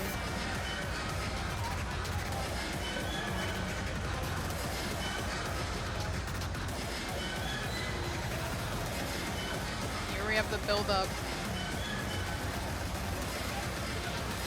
Looks like players have slight troubles with the side triple jumps.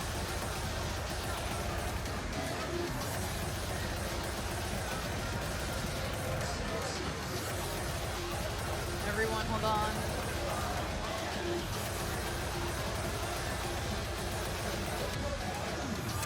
And here the bracket drill starts. It will just not stop from here. So evil. Everyone seems to be struggling to an extent. Truly a boss song. Seems like neither player is happy with the performance, but they did great. They pushed until the end. And they didn't give up. It's definitely not a chart you want this night read. It's very rude. 91 for Snowstorm, 93 for Tommy, 93 slightly higher for Shinobi, and 96 for Mina. And keep in mind that this is still, 220 BPM. It's throwing a lot of things at you at that speed. 220 BPM is starring.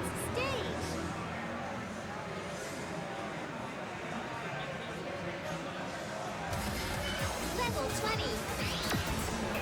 And now they have a chart with completely different skill. This is very bracket heavy. And it has a lot of tricky parts.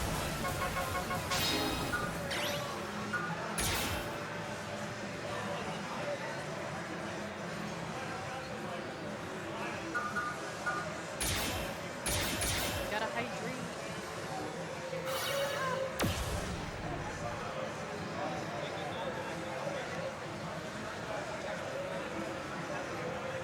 Reminder to everyone to breathe after you exercise, and once you breathe enough, hydrate. Make sure your body is in the best shape because you don't want to get any health damage.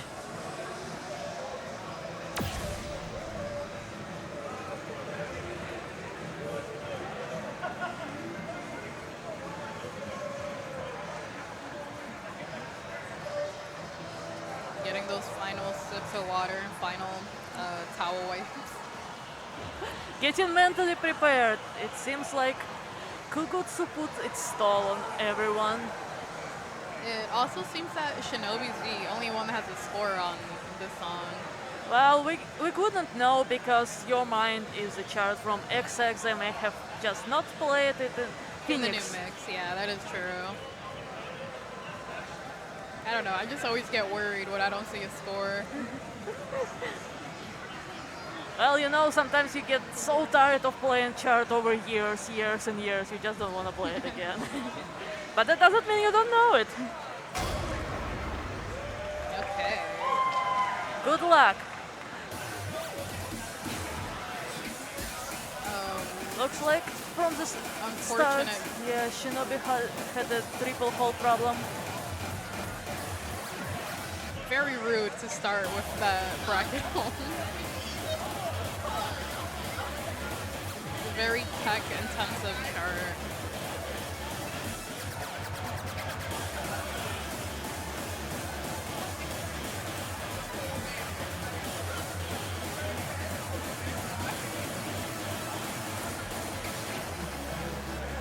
Shinobi's picking up.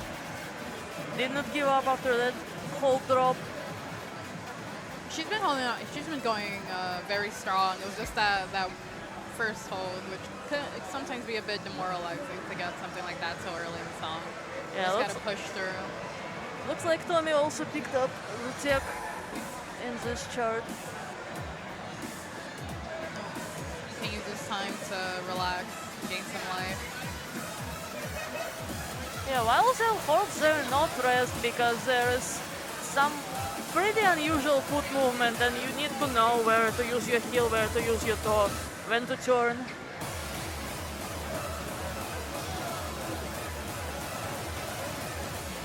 Mina is going strong into this step jump part.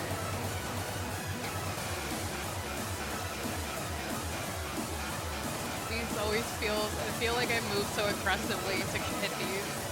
All the players are pushing to their best ability. No drops on that second bracket hold.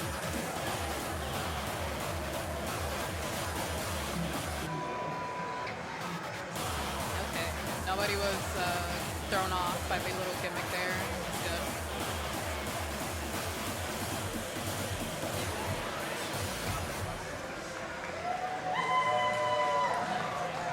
We did it. We reached the end of the song. This was a rough song pull. The scores are pretty even across the players. 920 for Snowstorm, 938 for Tommy, 939 for Shinobi, and 936 for Mina.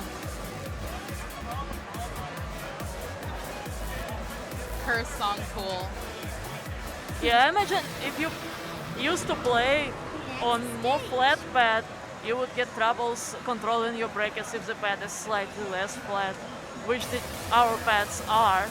They are not as flat as some may be used to. You really need to heel toe, you know. Yeah, you need to actually mean when you hold the poles. You need to put your weight on them. Curl your feet into little croissants. Oh, Ultimatum S25 for the final song. No, they just fell out of the round.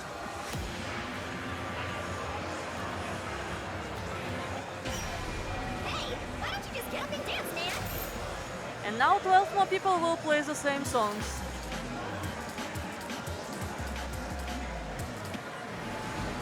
Game over. These are very rough pulls. And it's gonna be even harder from here on. Because The game will get rougher. yeah, we have a very strong layout of players here. So the final battles that we will see on Sunday, I expect it to be very, very tight and impressive. But we still have lots to go until Sunday. So come back tomorrow for top 16 matches. And don't forget to watch women and non-binary category. We will have some players that did not play today that they'll be playing tomorrow. Definitely come support our lady and non-binary players. Yeah. We even have a few that are flying out all the way from Mexico. Come cheer them on. Hey, why don't you just get up and dance, man? Okay, so we have these second groups getting ready. Game over. Pouring in. Deciding what songs they want to warm up with.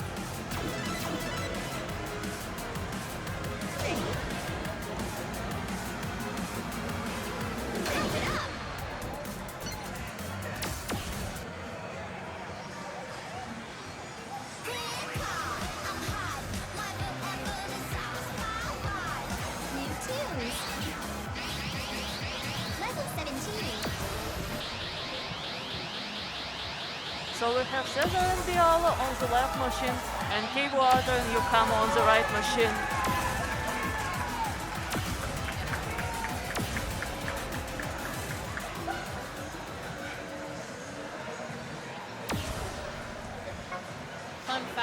I believe Caesar got Expert 1, I think this week or the week before. Yeah, They're, it they're was really trying to grind to get it before Big One. it was just a few days before the big deal. Yeah, for Big Deal. They for sure wanted a new title for their event to show it off. Yeah, it's either people are grinding before an event to get that new title to show it off, or people just go the opposite direction. Just default And like to BL, beginner. like keyword for stay Yeah. beginner. I think Quarter might just be beginner because they don't really grind for titles, so they genuinely don't have any other titles. Yeah, to get some titles you need to dedicate time to play into a certain folder.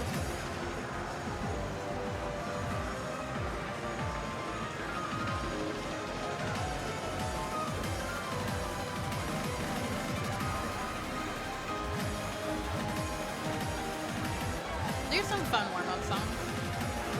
Prima Materia is a pretty song.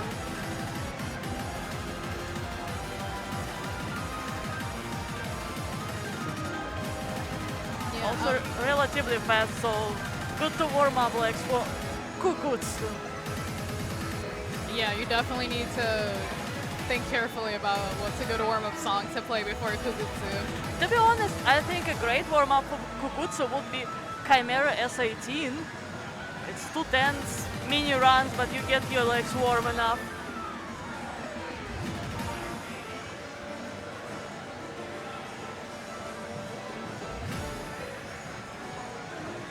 I guess it's also a bit difficult if you're playing with someone else for you guys to both pick a song to agree Yeah. on for warm-up. You need to both agree on something.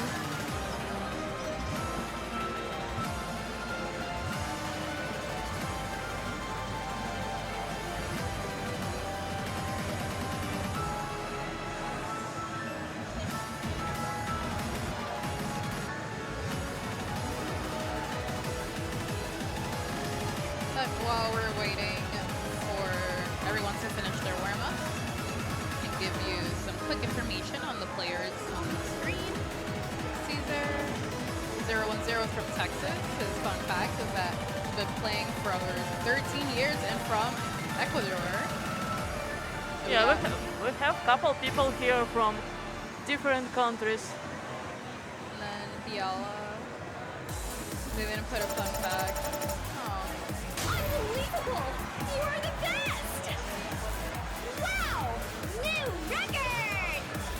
Very nice warm-up scores from everyone, though. Yeah, pretty clean.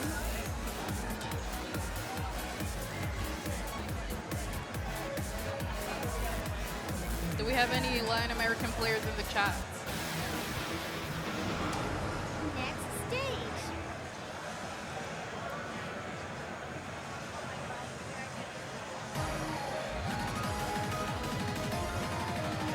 Level 18. Here flies. It's everyone's favorite time. Kajutsu time.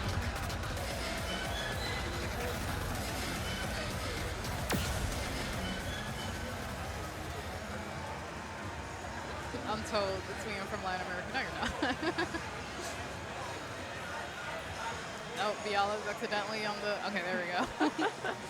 They sure wanted to play the 23. I want the gimmick. Okay. Well, for some people, 23 may be more preferable over 25 or over 20 if they want just pure foot speed and not try to keep up with the bracket drills.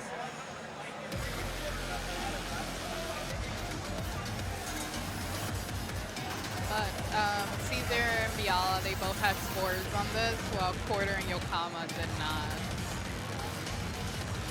This is a song from this mix, so I believe it's possible they haven't played it. Or they haven't played it on this card. Still, everyone's starting off very strong in this chart. Yeah, but this is also a premium mod song, so if you don't play in premium much, you may have not touched it because of that. This is one of those charts while I'm in the middle of playing and I'm just like out loud saying like, what is going on? Well, the chair fits the song. It's chaotic, just as the song is. Meanwhile, Quarter is doing great. Look at that combo. Holding on strong. Cesar also looks to have found the pace. Nobody's really fallen behind so far. Keeping up full life. Yeah, those triples are just messing with everyone, it seems. Let's see how everyone does on the step jumps here. Nice, Cesar got out of that part.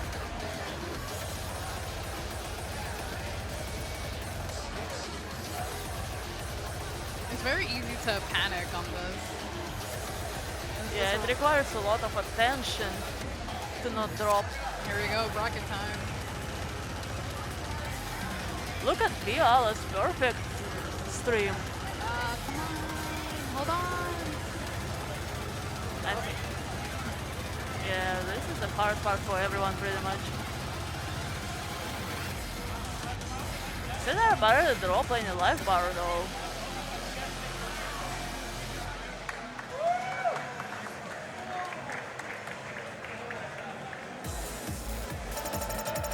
Strong showing up from everyone. I knew you could do But it. just that end, that bracket end, it goes on for too long. That's a great score on Cesar's side. 969. Very good. It's almost an S. 957 for Fiala, 954 for Quarter, and 938 for Yokama.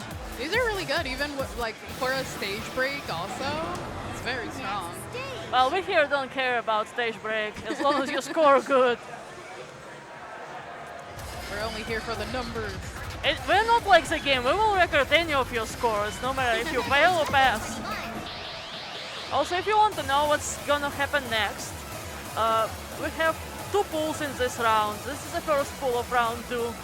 It has 16 people and 12 people will advance to round 3, and the same with the second pool of round 2. 16 people play, 12 people advance.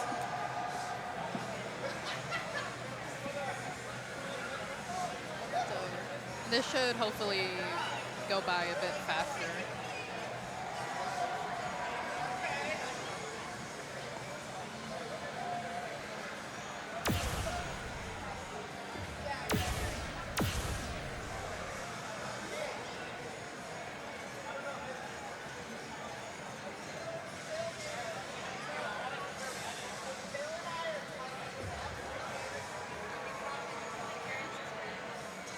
It seems the players are ready to challenge your mind. They may have wanted to warm up on brain power to have some brain power for this shot.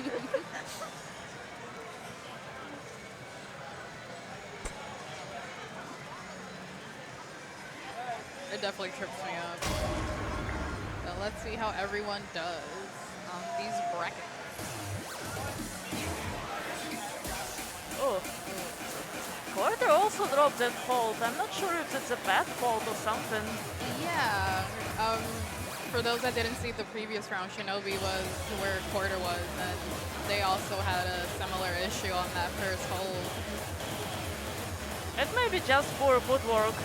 Would not know unless we actually play it on the pad. Yeah. But we're here for your entertainment.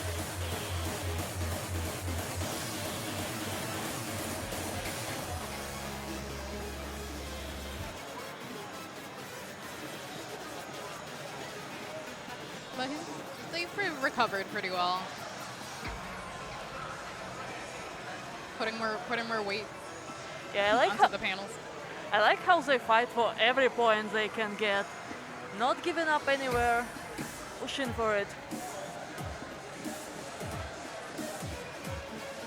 I guess that's sort of a pro in this like pool system. You're not just against the person right next to you. So it's sort of like, you know, you messed up at the start. Sort of like it's not over. Yeah, it's special kind of skill to not look your opponent's screen if you don't need to not get discouraged. Because especially in this kind of rounds where you play against many people, it's important to concentrate on your own score and do your best against yourself. You are your own rival. Good. Keeping that hold. Yeah, pressing those triple holds like they really mean it. Yeah, they step heavily.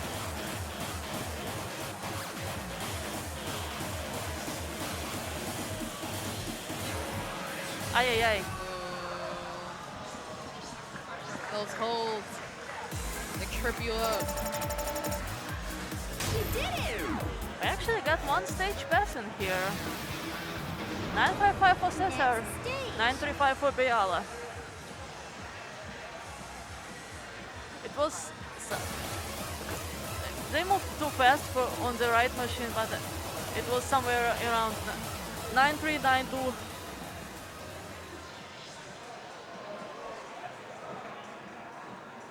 Let's see. Can bring up the scores that they got.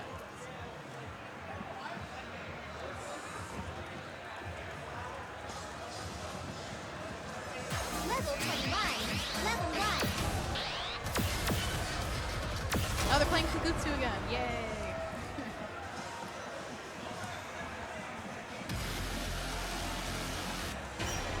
Hey, why don't you just get up and dance, man? You have the TO here, troubleshooting. Doing pad call. Game over.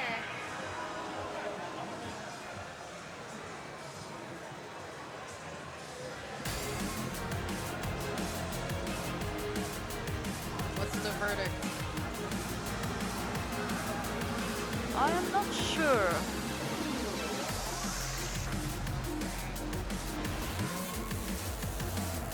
If that's a bad fault, we may want to see Shinobi also replay because she had the same issues with the fault. Yeah, sort of like 2 times in a row. It's starting to become a pattern.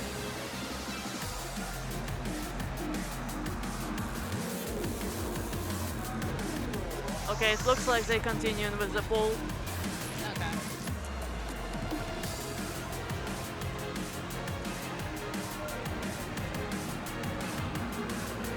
So we have lightweight, under dandy, the medium, and eggplant coming up next.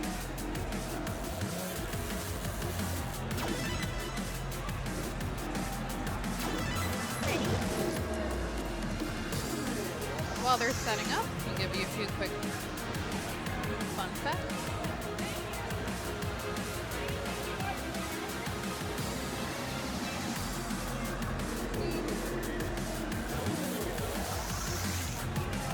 We have Eggplant here from Nevada, Emilian from Arizona, Andrew Dandy from Washington.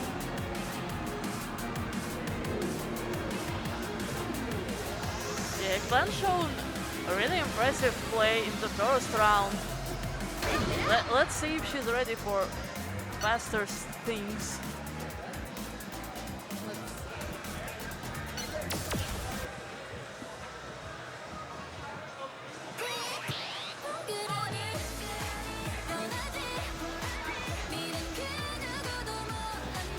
She's making sure the pads have no grip, no slip.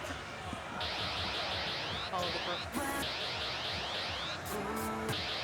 But again, they're going to do their warm-up before they go into the songs for the set. The 2 songs are Kukutsu S20 and Miramani S21. What will they pick to warm up?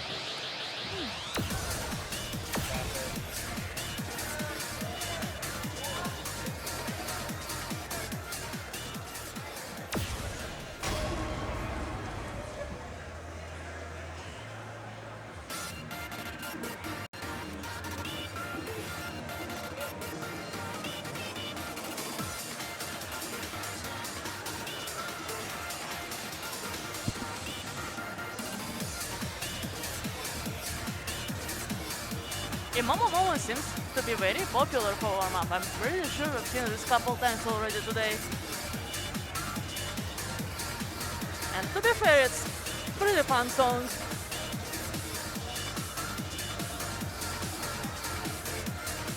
I need to practice for those brackets.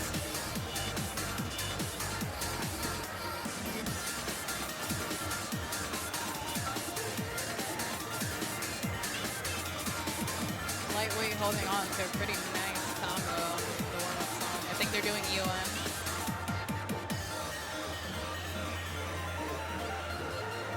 Yeah, it looks like Aeon.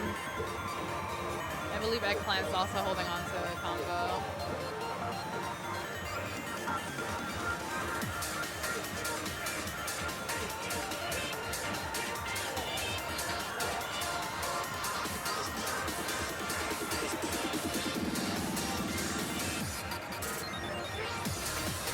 Very nice.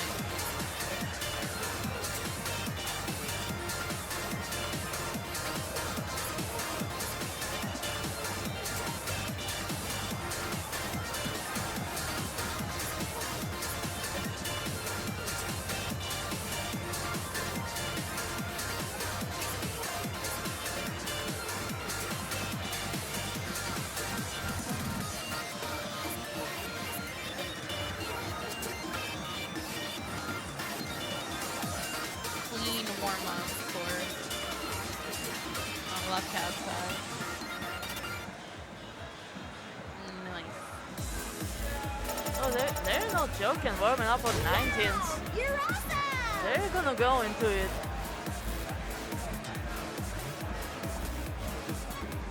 With that, jumping into the first song on the first set.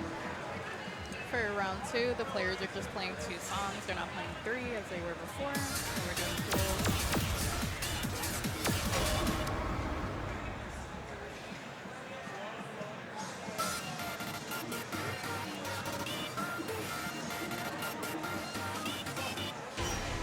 Hey, why don't you just get up and dance, man?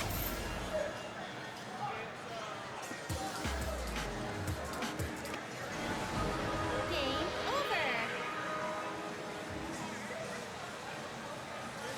Okay. We're now getting ready for the set. Keep it up. Oh, it looks like they were not in premium mode, that's why. New tunes. Kogutsu is a premium song. Level 20. Okay, there we go. Okay, everyone has a score on this song. That's good.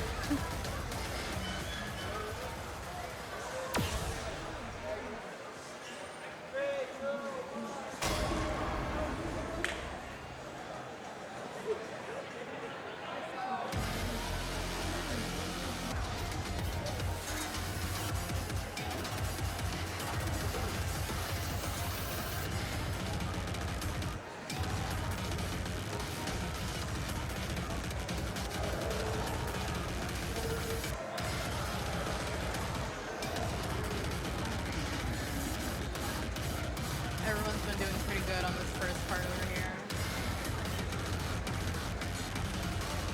Yeah, a couple combo breaks here and there, but it's not really damaging yet.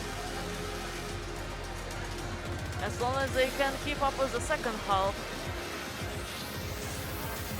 Yeah, it unfortunately will come down to the bracket stream at the end.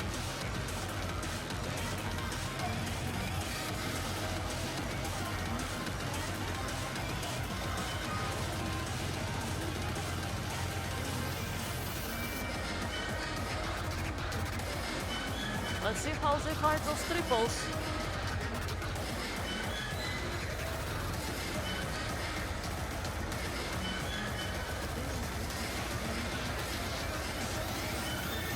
Very clean play from Eggplant.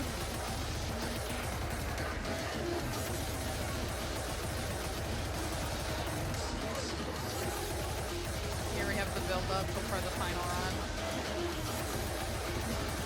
You gotta make sure. Yeah, it may look like there are not many steps here, but it's actually still very tiring, and you have to go all in into the drill.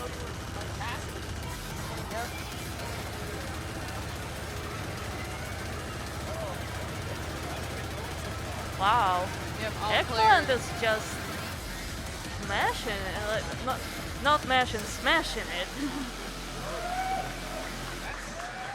Impressive. Wow. I believe everyone also stage passed it. Emilian Yeah, got a bit that low was- at the end, but we still. There we go. And Ender Dandy only had Advanced 1, and this is a very, very serious score for Advanced 1, I must say. 981 from Lightweight, 978 from Ender Dandy, 973 from Eggplant, and 951 from Dominion.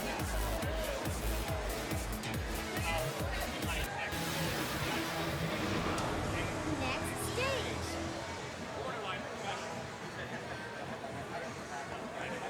We're gonna keep a close eye on everyone's footwork on your mind.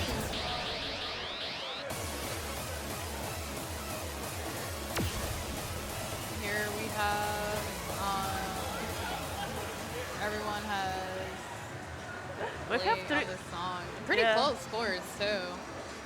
We have 3 S's and 1 triple A, so everyone's at least familiar with Your Mind. Let's see how they can fight the pad.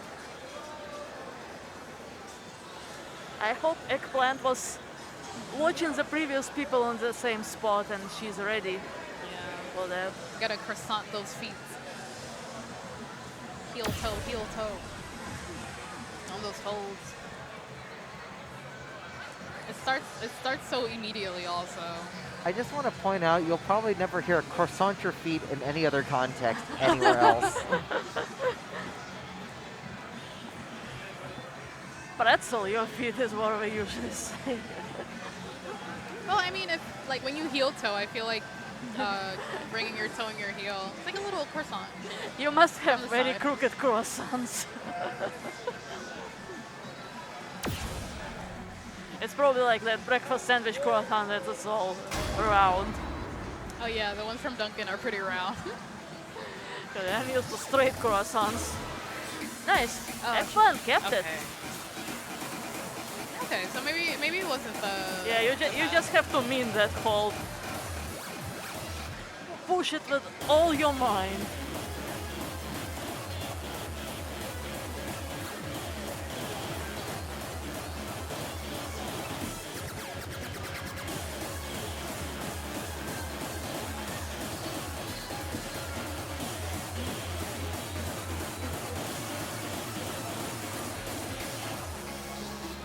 But everyone is very familiar with the song, having no issues keeping up.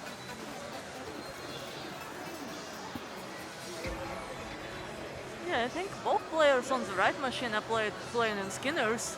It's interesting. They're matching. They're twinsies. They matching in both meanings of that.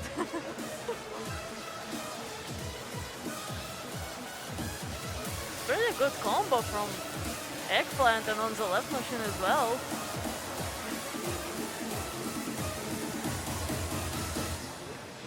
I cursed all of them.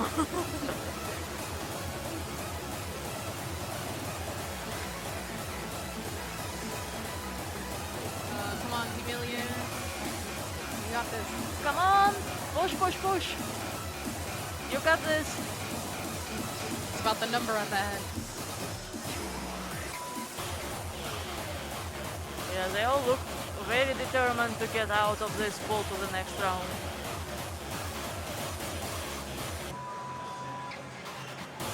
This is the final song that they're playing. There's no third song, so this is really, you have to make it or break it. Considering how high their scores were on Kubutsu, I think all of them have pretty high chances.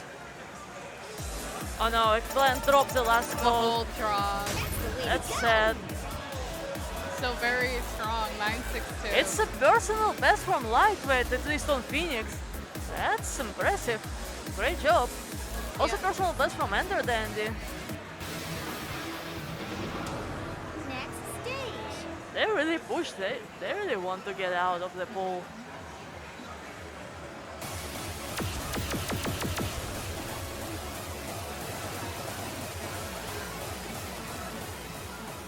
And now we're setting up the last group of players in this pool. It's gonna be Red Viper, J-Boy, Paranoia Boy, and Matt Miller.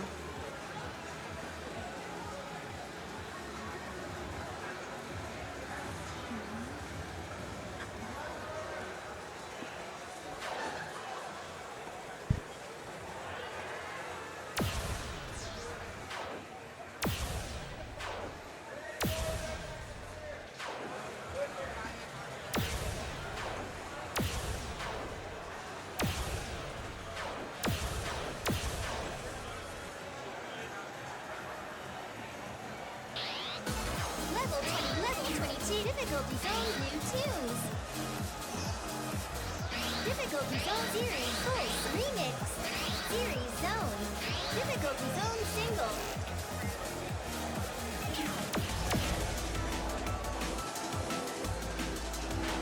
Level 11, level down, level 13. Level 20, level 23. Difficulty zone, level 11. Difficulty zone single.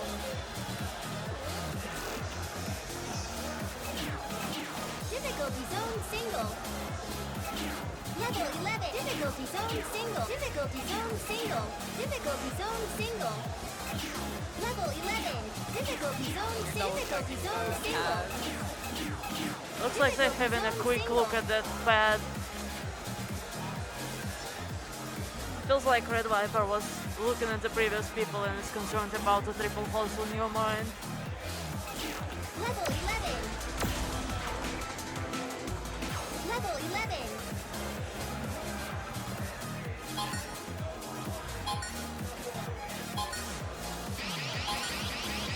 Oh, okay. Level 23. They swap pads. Are they approved? Yeah, I think Matt Miller is just gonna take that side. Looks like he's more confident in his ability to perform well on any pad. Looks like it's fine. Hey, why don't you just get up and dance, man?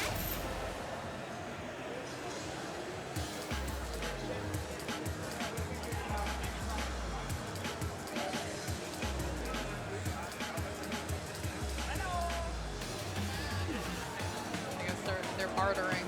Trade offer.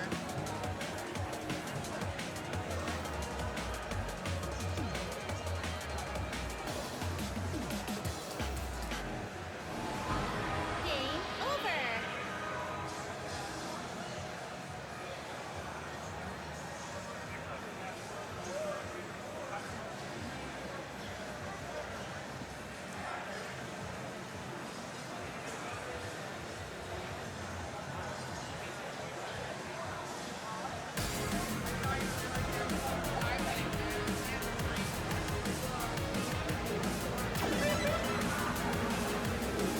Okay, we're carving in.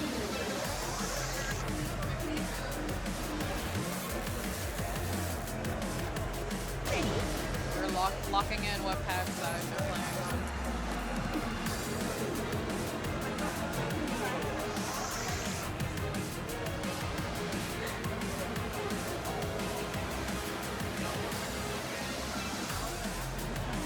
Pump it up.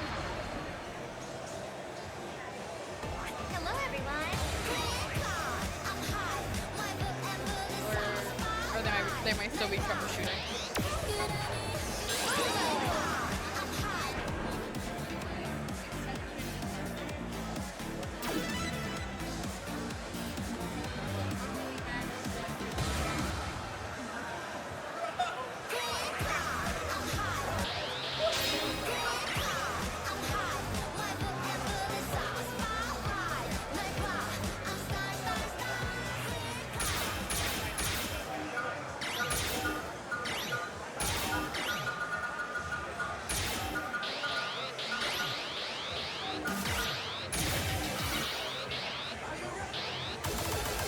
Okay, we have the players. They've chosen their side. Is he gonna warm up on the Yellow's Nightmare? That's interesting. Oh, they're warming up and then switching caps again?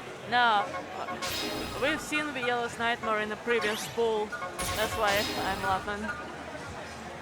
That's a good warm up. It's also to 20. So it should work well for Kukutsu.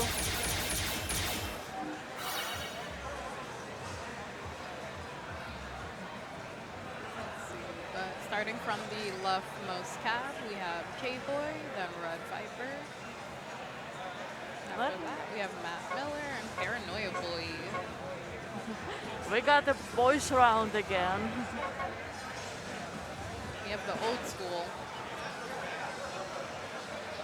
New tunes. New tunes.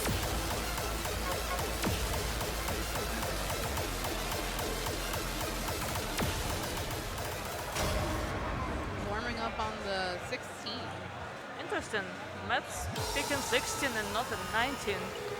I guess he wants to save energy for the actual round. Or maybe he's trying to test out the path.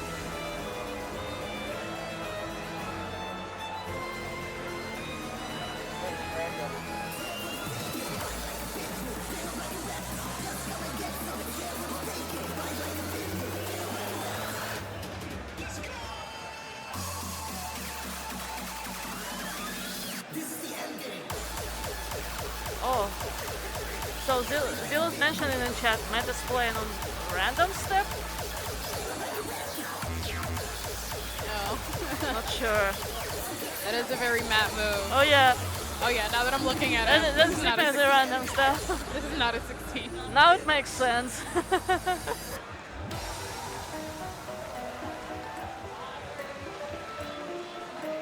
It's probably the funnest way to test out a pad.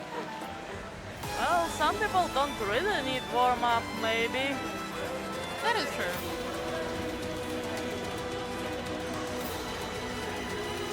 Those people are truly enlightened.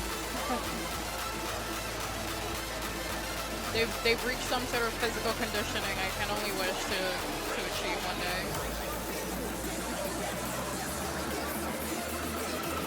Messi says, what does that mean, a random step thing? Yes, it basically shuffles all the notes.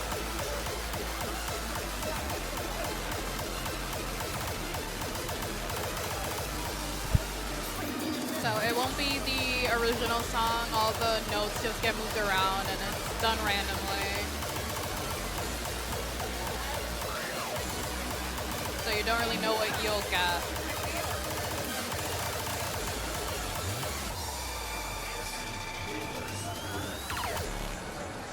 Nice drill on Paranoia Boy's side.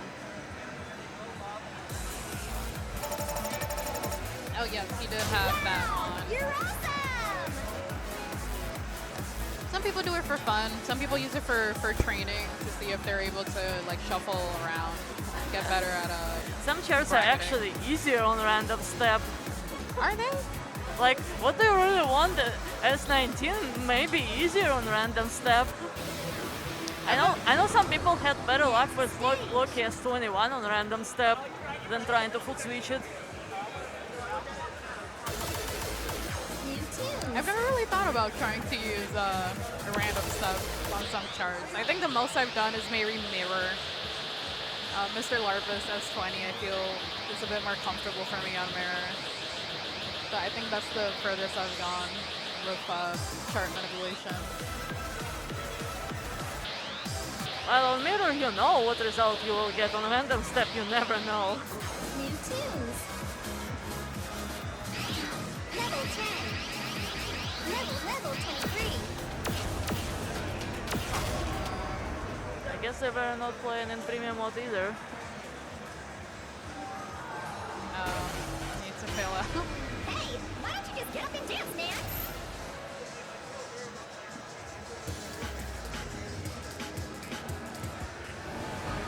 Game over.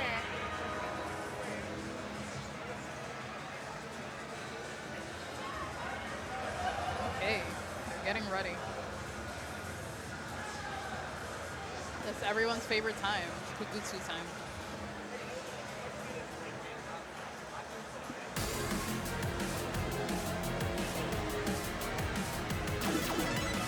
Everyone should be able to time all the rhythm changes on Kugutsu after this.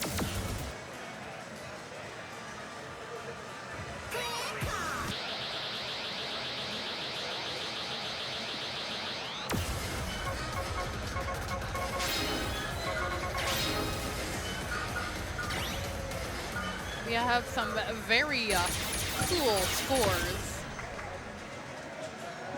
We have Matt with a perfect game. Paranoia Boy not far behind. Some marvelous games. J-Boy and Viper, I'm not sure I don't think they use a personal card, or if they did, it doesn't show.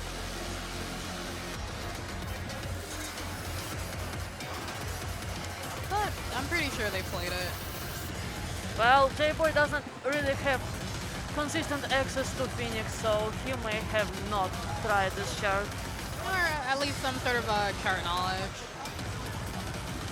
I've seen it online.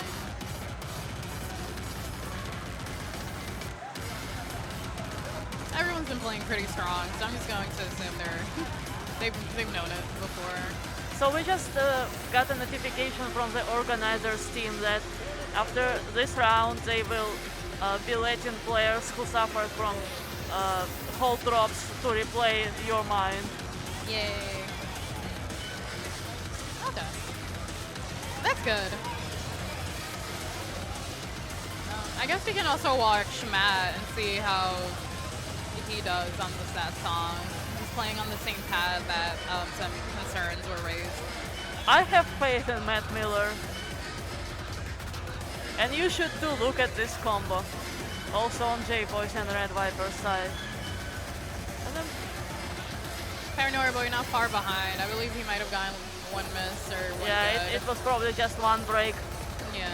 But nothing is decided yet. They all doing really, really good here.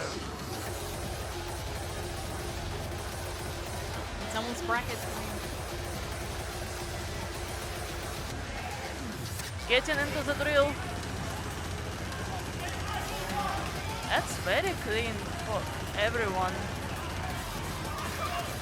Just couple small drops for Paranoia Boy. J-Boy still going?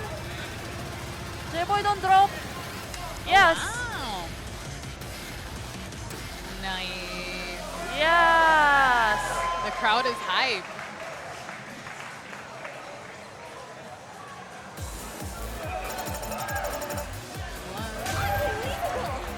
Very nice. J-Boy with 991. But Matt Miller got higher score at 994. Only 5 grades, 2 bets and 1 miss. That's impressive. I think those are near the end too. Red Viper, Paranoia Boy are not far behind. 989 and 985. Next stage. Now this is, I call, really impressive play. Very clean stat. Yes, Adrian. J-Boy will never be too old. No players can be too old for this game. We have Matt Miller supporters in chat. Come on, chat, let's root for your heroes. Let's get loud. Yeah, these are definitely all noticeable faces, recognizable players. They all have been champions and representatives not once and not twice. All amazing players with long and impressive history.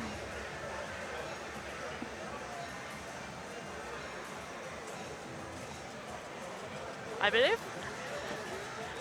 all of them were WPF representatives at some year in some category. I wish I could have been able to go to one. Well, WPF is more like a show, so if you go there, you go to see people. Yeah, Because as a competition format is really strict, so you either have to be really versatile or you don't have to care at all. Just go see people and have fun. Yeah, it's a community event. It's nice to have these things. Nice, Matt Miller is ready for that hold. He knew. He was like, no misses on my end. Well, he was confident when he took that pad.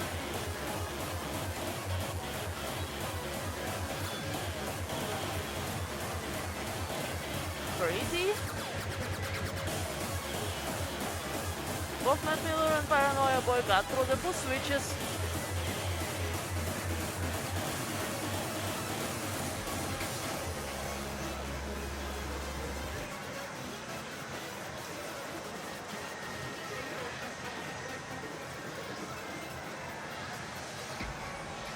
And this is how the true skill looks like.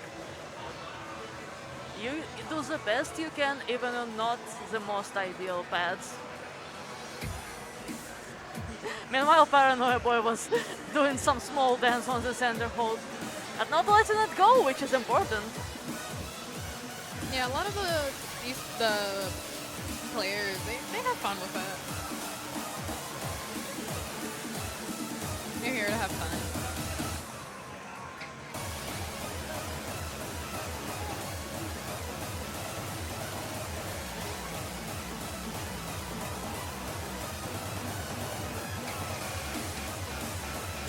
just watching this gameplay. It's just so I'm just impressed by mesmerizing. this stream of perfects on every side, pretty much. Peak performance from everyone. Just looking at all of everyone's footwork. Sort of like I can't even read what the chart's doing, but they're just flowing with it so effortlessly. Okay. I almost press the hold with my mind to help the players. Wow. 995 from Matt Miller, 990 from Paranoia Boy, 982 from J-Boy, and 980 from Red Viper. We got a lot of pop-off happening right now. Yeah, Matt Miller got the best score on the pad. Other people were having some trouble with. This was impressive. Next stage. Yeah.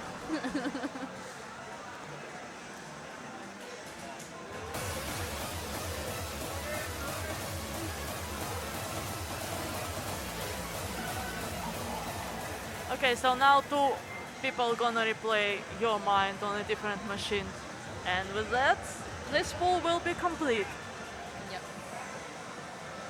Level If you're 21. joining recently, we unfortunately, it seems there might have been some pad issues on the right cab on the left pad side, the one that's being opened up right now. So Tio's allowing some of the players to replay Your Mind.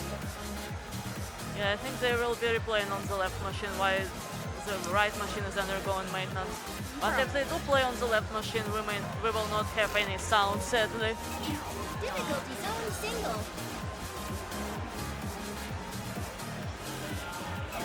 Level 11. But unfortunately, since the chart really starts with a bracket hold, Level 11. it's very annoying to drop that just right at the start. Level 1. Level 23. It's just like the song starts and you look up and your life bar is just red. It's like, what happened? Why is it red?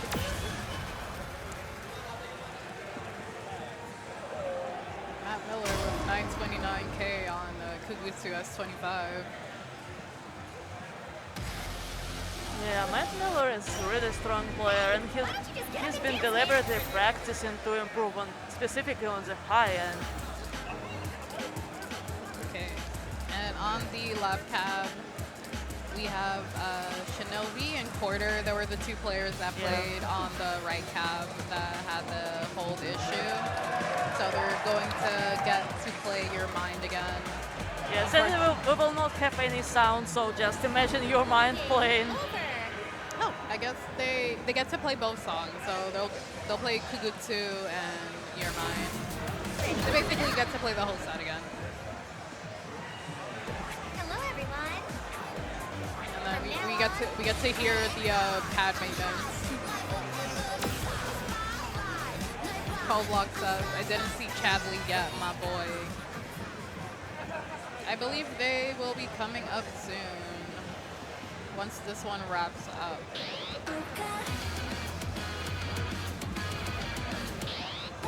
We just have to get these players to do their redo, and then once that, we'll wrap up.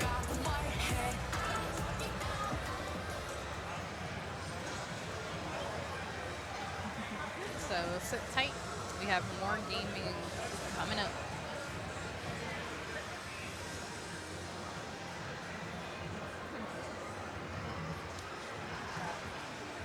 Interesting, because apparently they're opening both sides on the right machine. Maybe they decided let's just opening everything up while we have the whole machine down. Why not? I guess they will take new scores for both Shinobi and Quarter, no matter if the score is better or worse. It usually depends on organizer's choice. Sometimes they pick the best out of two scores, sometimes they just take the second score no matter if it's better. Yeah, that is true. So it's sort of a risk, sort of like, do I want to play it again? And then if I get a lower score, that's it.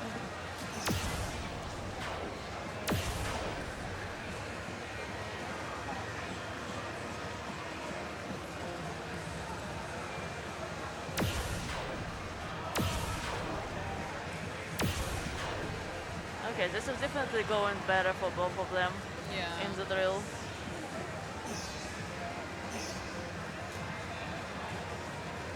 Come on, Shinobi. Keep it up, keep it up. Almost there. I believe this will definitely be an up score for both players. Yeah, it should be. Let's see if she's gonna play your mind or it's just Kugutsu.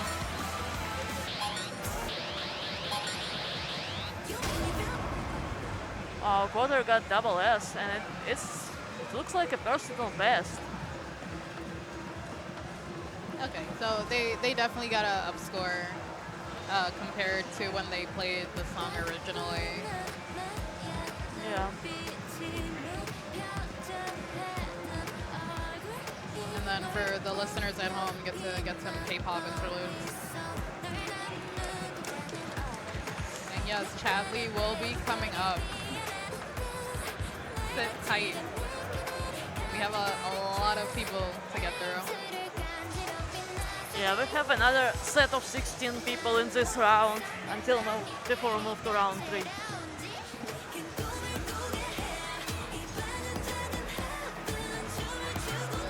Can use this time to look at the music videos.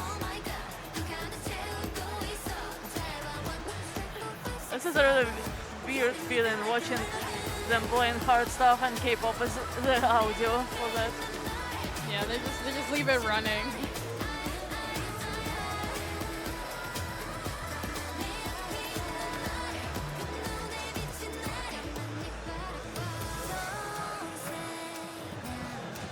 Nova 9 says, yo, it's D2Sub. Yes. You will also be able to see D2Sub play shortly. Everyone, stick around. Game over.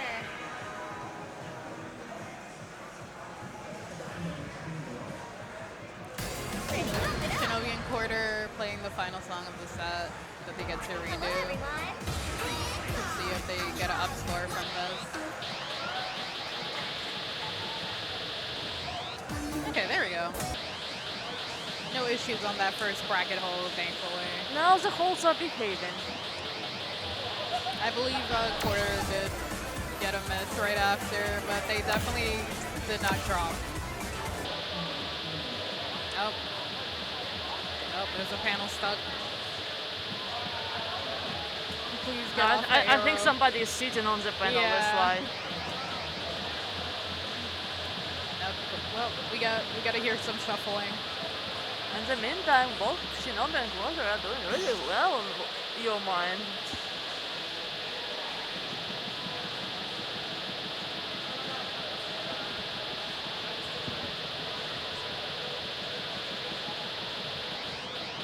Okay, there we go. I got off.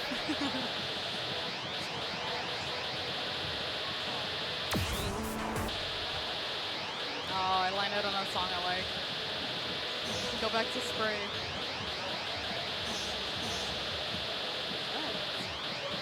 Both Shinobi and Quarter. I believe they're both on their way, definitely on their way to get up scores compared to their first round. And just make sure that they both get that last hold at the end. Because that can also ruin, it can tank your score.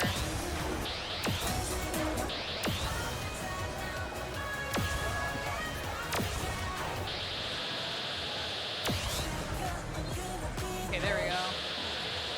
Got the holds again. Very good.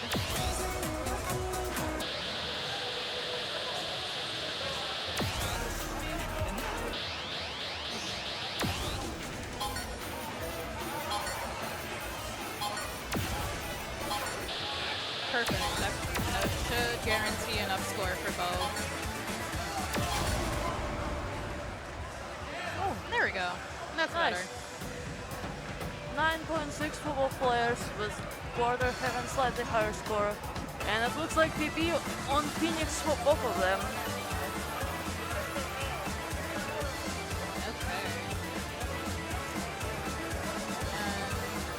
I'm not not sure if the other players are going to take the redo.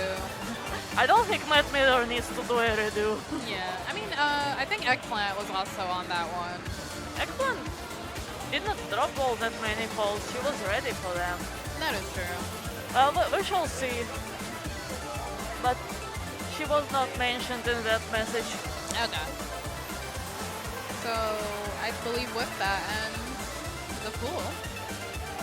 Gonna move on to a whole new group of players. We're still waiting for a couple more scores to be filled in. Just doing the calculations, doing the math. Well, Eggplant is not at any danger to drop. Yeah, I can see why they probably wouldn't take it. They're probably in the green zone. Yeah.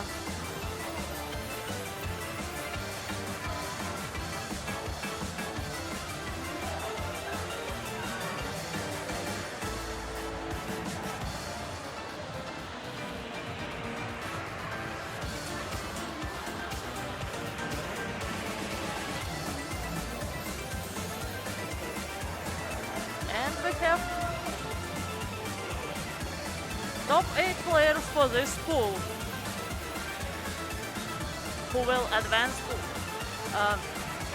top 12 players from this pool who will advance to the next round. Matt Miller, Paranoia Boy, J-Boy, Red Viper, Lightweight, Hey, why don't you just get up and dance, man?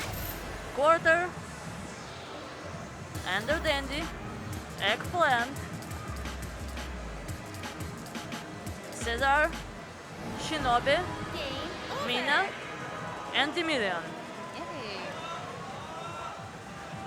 This is a list of 12 highest score from this pool.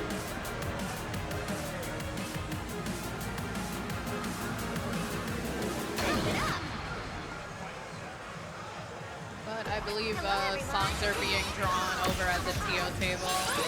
Yeah, they're randomizing the songs for the second pool. They're just waiting.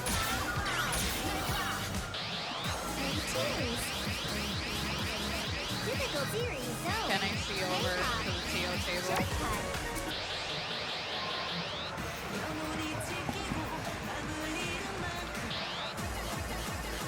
Shortcut.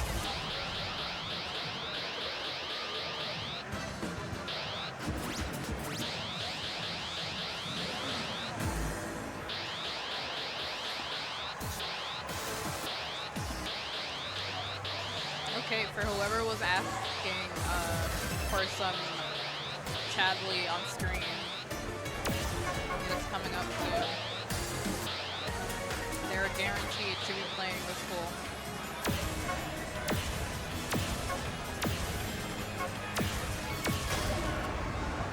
And the songs for this pool are Over the Horizon S20 and Loxy S21.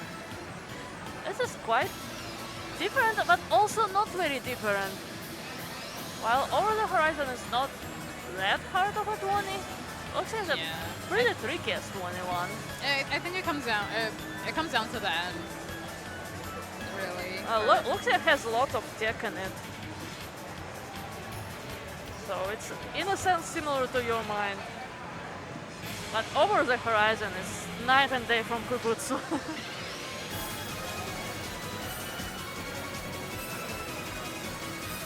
And we have Tusa here warming up for Kugutsu.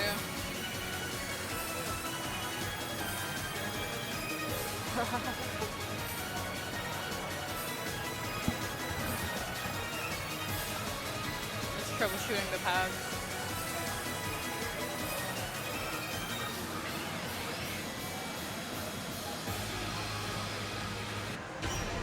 Hey, why don't you just get up and dance, man?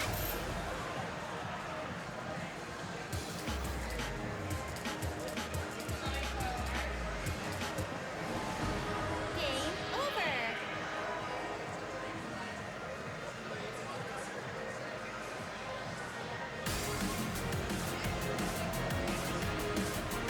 Okay. But while we're waiting, we do have a few special shout outs to give. Yeah, while we're waiting, let's give shout outs to our sponsors who made this event better. And let's start with Red Bull, who provided us with a lot of energy drinks which are very needed when you do such physical activities in dance games. Remember, Red Bull gives you wings.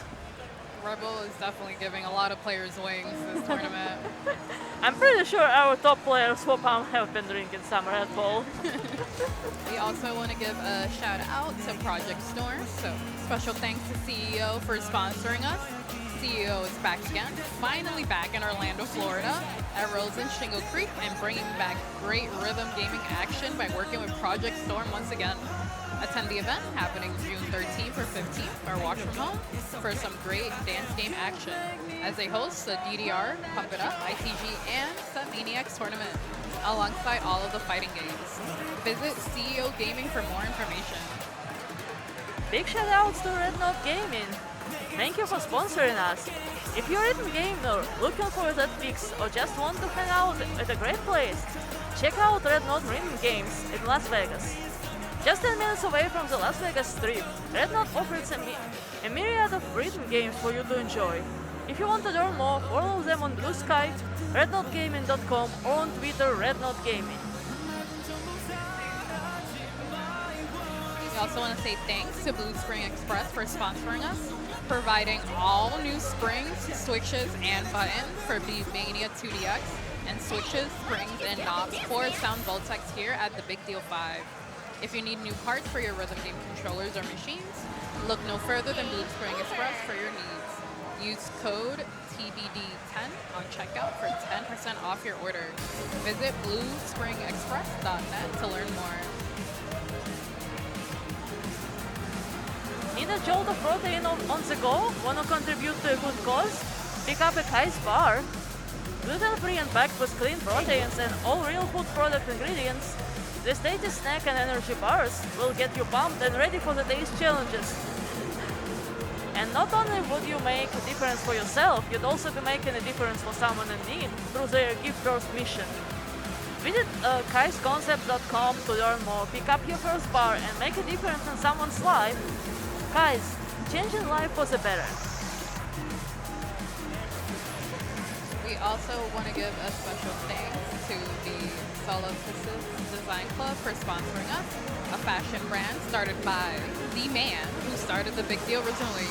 Grab some the Big Deal 5 theme apparel from them or some other merch. If you want to see what's there, you can go to solidesdesignclub.com. And in case you have just joined us here on stream, we're at the Big Deal 5 in Round 1 Grapevine in Grapevine, Texas. That is in Dallas-Fort Worth metropolitan. We're running a full stage of the main Bump It Up tournament and currently waiting for the second pool of second round. We unfortunately did have to pause for a bit of troubleshooting, but we should be up and running now.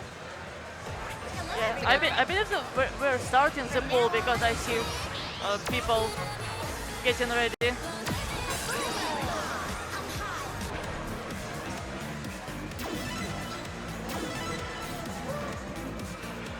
So, the first 4 players to go will be Katie Weaver, Astrofel, Ralph Caffery, and Essie Bond.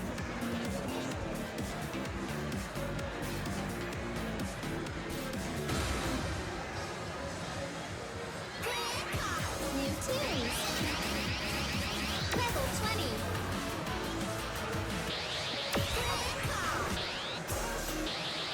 And just a reminder, the songs they will be playing are Over the Horizon S20 and Loxia S21, but they are allowed one song of their choice for warm-up. Level 20.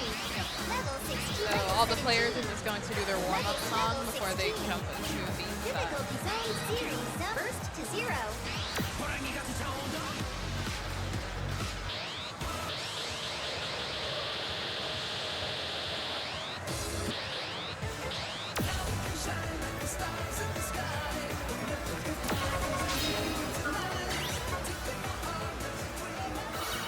banger warm-up song. Okay, while we have some downtime waiting for your warm-up to finish, give me a little bit more info about these two songs, about Over the Horizon and Loxia. What makes them so different from each other? That's a good question. Well, Over the Horizon is obviously faster than Loxia, but it's also pretty simple 20. You get some small bursts here and there. There are some foot switches, which is interesting, but it's nowhere near as hard as Kurutsu was. Yeah, I always feel it's always one of those songs that's always recommended as sort of like a first early pass.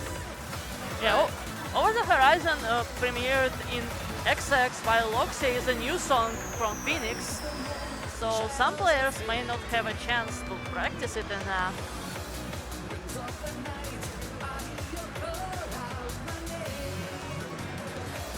It's a definitely more stamina heavy song selection. Loxia requires a lot of break attack.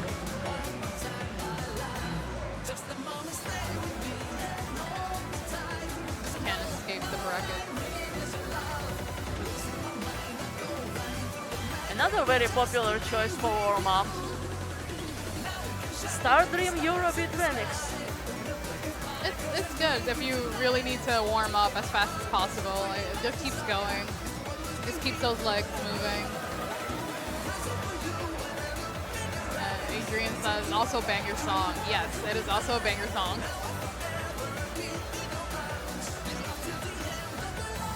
It's so fun to have like new Eurobeat songs.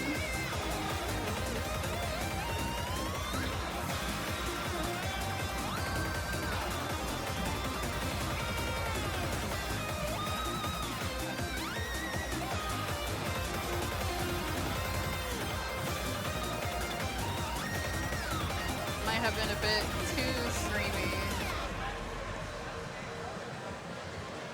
Okay. Everyone should hopefully be warmed up now after that. Wow! You're awesome!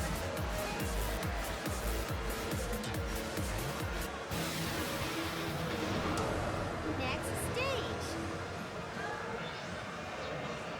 With that, we should be jumping into the first song, Over the Horizon. Now the players are ready, we will start the actual round songs.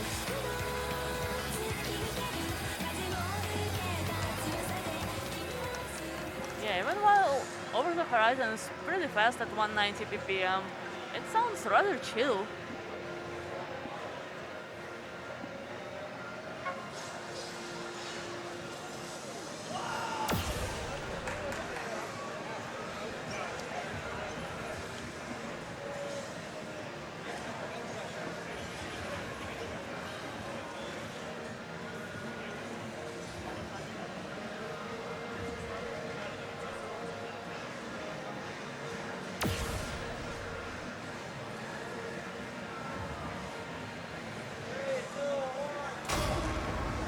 And they are starting. Yeah, it's a FFM's chart and FFM's make some really tricky things. Something that you may call unconventional. Here are the foot switches. There will be more at the end.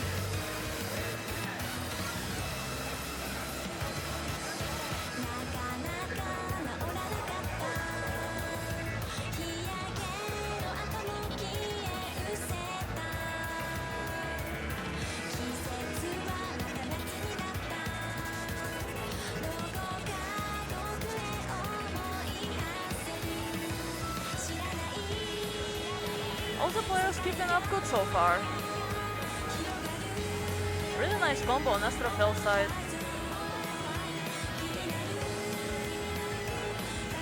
This is a pretty chill area. Definitely we want to try and build up your life bar.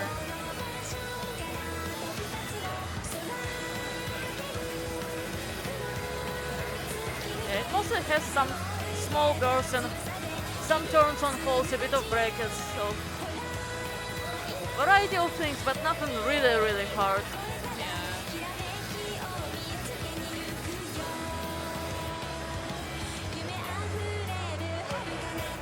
This turns threw our players a bit off, but they still keep going. More foot switches here at the end, small run.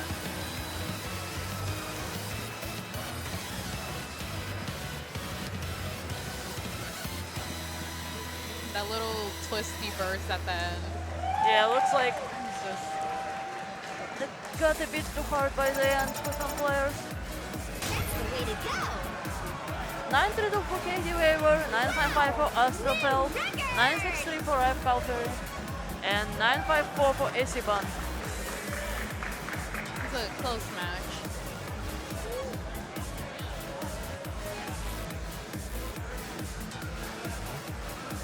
Taking score photos. We're moving on to the next song. Yeah, this is definitely one of the 20s you want to try just getting into the difficulty. But you already need to have some skills to do well. You have Ralph taking a swig of that Red Bull. Now Loxia is streaky and I don't see score for any of the players. Oh no. Which means they either have not passed it or have not tried it at all. Yeah, the song was added this mix. Oh no.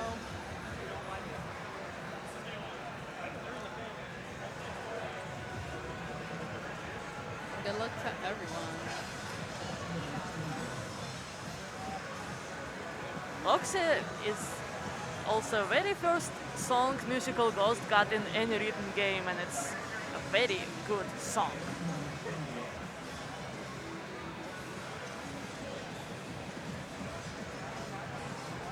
Okay. I think I'm gonna do the countdown soon. Getting the final. Updating their settings. Get that JT out. He removed it. Okay.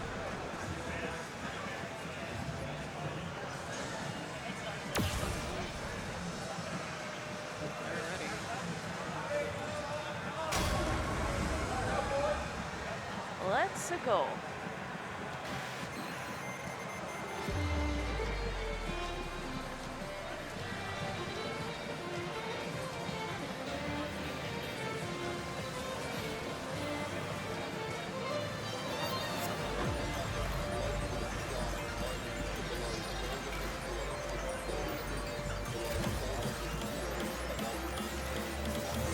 Have a few Drakes, but everyone's been doing pretty well so far.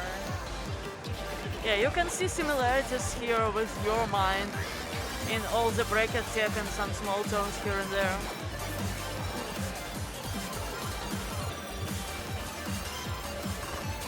And that's staircase.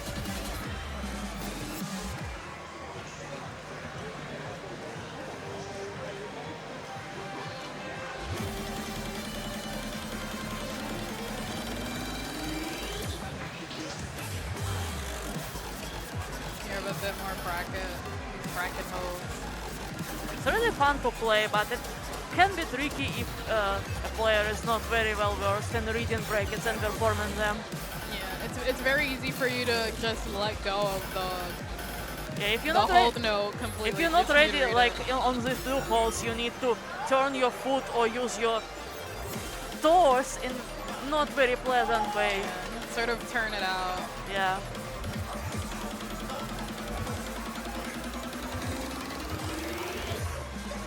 Very tricky song. The slightly stagnated sort of bracket runs also are trip you up. And if brackets were not enough, we have a twisty run here. This is so much more twisty than I remembered. Oh my goodness. It's very tiring. Yeah, and by this point you will be very tired. Not even physically, but your brain will be tired from reading all the brackets. Nice job. Finishing off strong. You did it! We got a pass from Esiban. 869 from KD Waver, 866 for Astrofel, 936 for Alfaferi, and 932 for Esiban. So Ralph has a higher score even with the stage break. Yeah, that's what matters for this tournament. Very nice.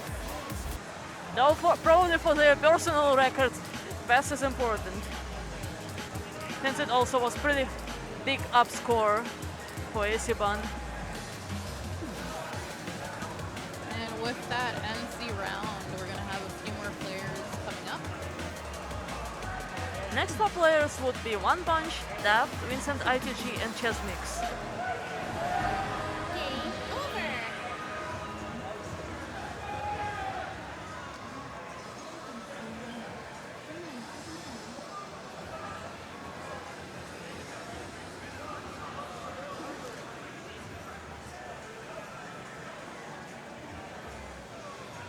You have another local in the midst.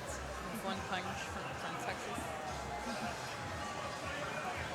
Yeah, One Punch is actually another. Oh, that's actually another. Yeah, it's I feel Houston another. I feel like they change their title every time I see them. They probably do. They also may have gotten tired being compared to the Chilean another.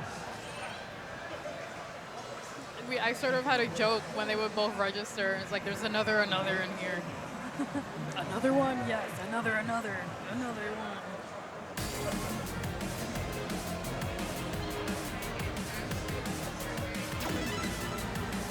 But with that, it is warm-up time for our players. They get to warm up again. So there will be 12 more people in this pool playing the same 2 songs, and after all 16 players recorded their scores, Hello, everyone. 12 people with the best sum of scores will advance. In the pool round, we're doing a pure sum of scores, so we just add one score to the other score. No percent, no nothing. But starting tomorrow, they will have one-on-one matches in top 16. Why don't you just get up and dance, man? And it's going to be double elimination, so that means once they lose one match, they have another chance in losers to continue competing. They get to have a redemption arc.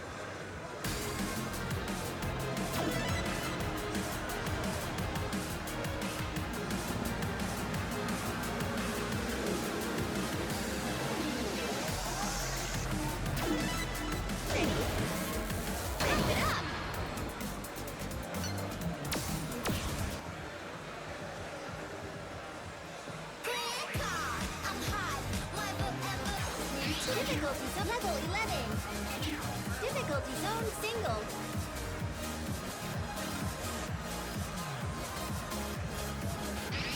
Difficulty zone single.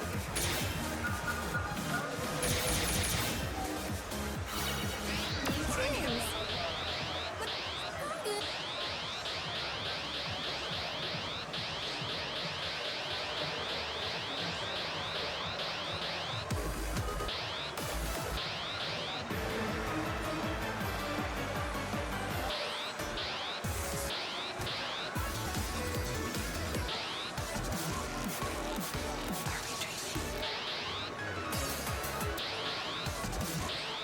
All the players doing very careful selection of their warm-up song.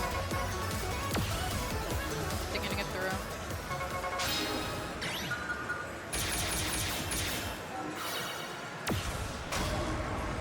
Ooh, ESP.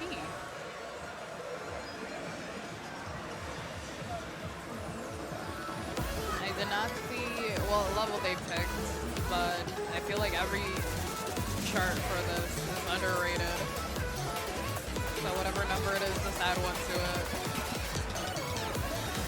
I'll give you a fun little ESP fact since we're using it for warm-up. So if you look carefully on the title card, you'll see a name for the visualizer. That visualizer name is an anagram of Blue Tail, which is one of Fusebox's aliases. That's a nice little Easter egg. I really enjoy how the game, they sort of credit everyone that like plays a role in creating the game, the BGA.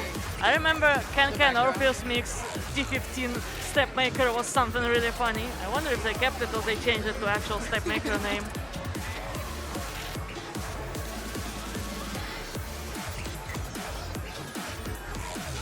It's cool because you start recognizing them. You sort of like, oh, I know that person. Or like, that's my favorite, chart, sub-charter or favorite visualizer.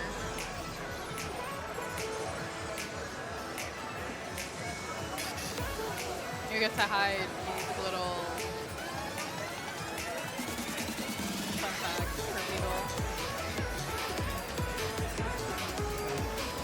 And speaking of visualizer, the BGA for both of these songs are pretty nice.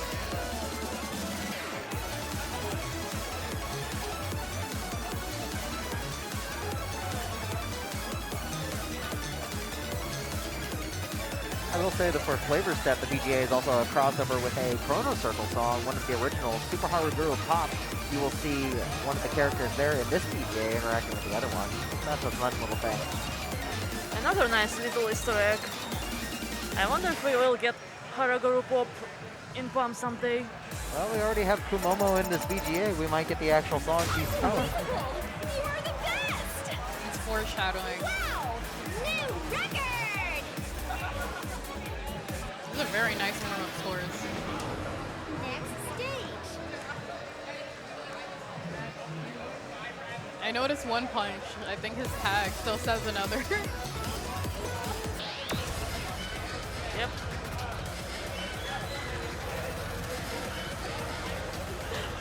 And Vincent ITG has just ITG tag. Oh no, ITG is playing pump now. It's gotten them pretty far so far. It's gotten them out of their original pool.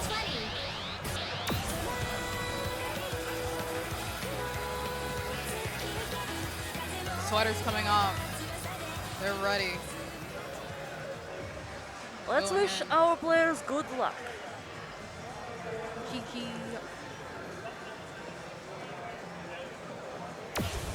Friendly fist bumps all around before the countdown.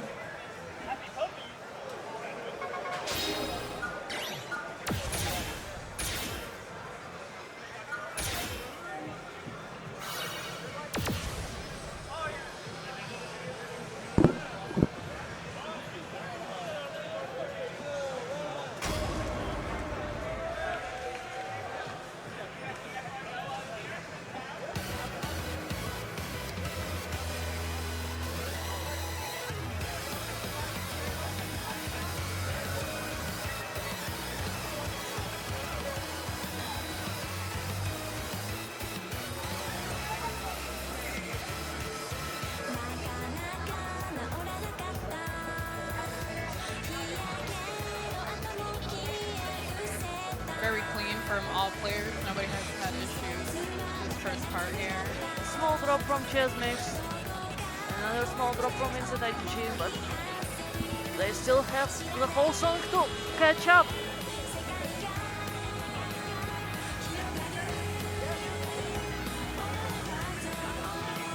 These bracket holes can be a bit trippy.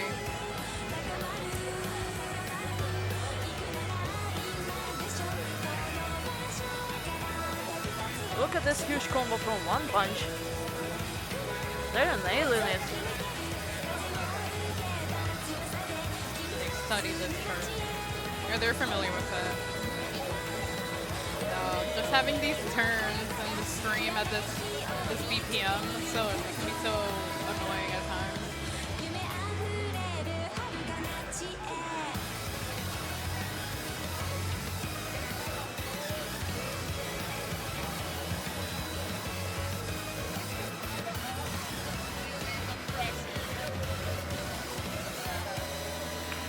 No problem from either player.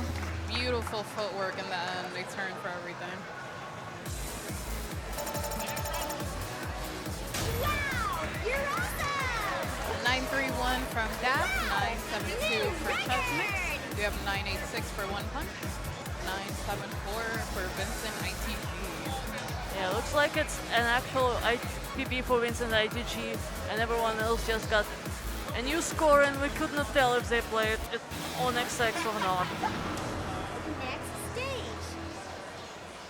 Let's see if any of the players have played the next song.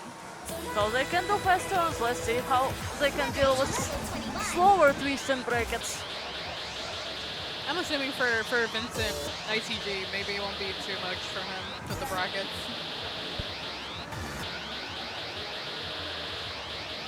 Well, you never know. Modern ITG has lots of bracket things in it.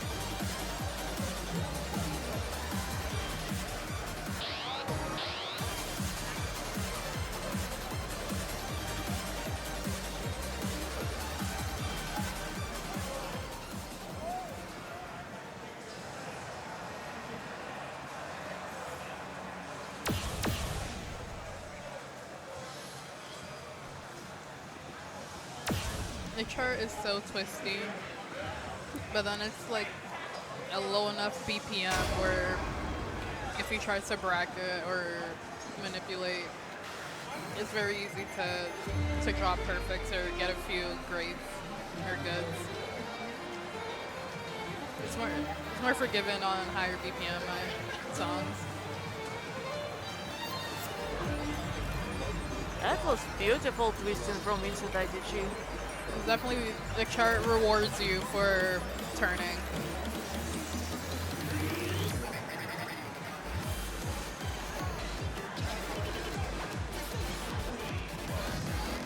It has very nice flow, so it's definitely sort of a chart where you're not paranoid. If you start turning, you'll lose yourself. Yeah, now the Too much.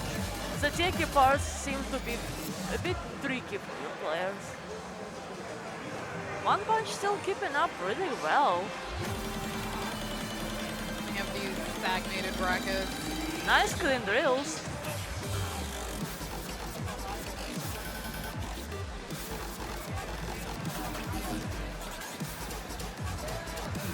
The footwork.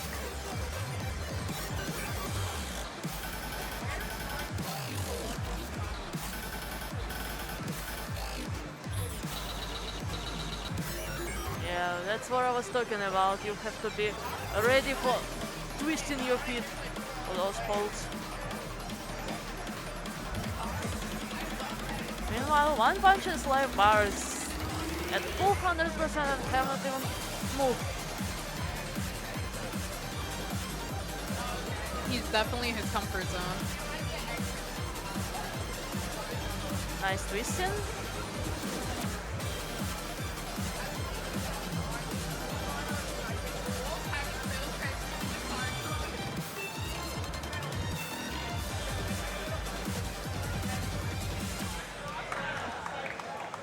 Wonderful play. Strong finish from everyone. They kept going till the end. Gotta push through. And it's a perfect personal best for One Punch. 896 for Dap, 889 for Chess Mix, 974 for One Punch, and 927 for Vincent ITG.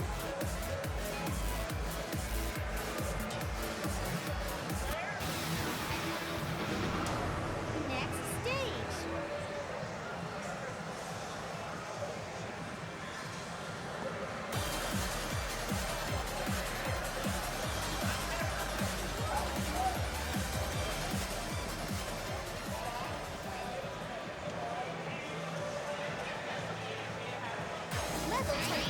Level 1.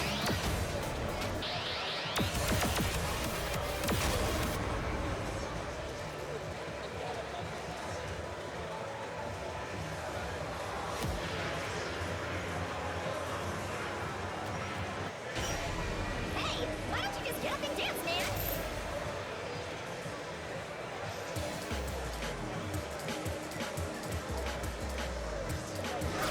You've got a new title. Yo, someone just got advanced 3 You've got a new title. and advanced 4 You've got a new and title. advanced 5. What's going on? You've got a new title. and advanced 6. Who's getting these titles? You've got a new title. Somebody must have planned this. You've Who got a planned new this? title. I don't know. You've got a new title. Player one, so it was One Punch. You've got a new title. Yeah, so fun thing is that a lot of the later titles in the advanced and expert chain rely on getting the earlier titles. So even if you fulfill the level requirements, you still need to get the earlier titles to get those. And that's why we just saw like 8 of those all at once.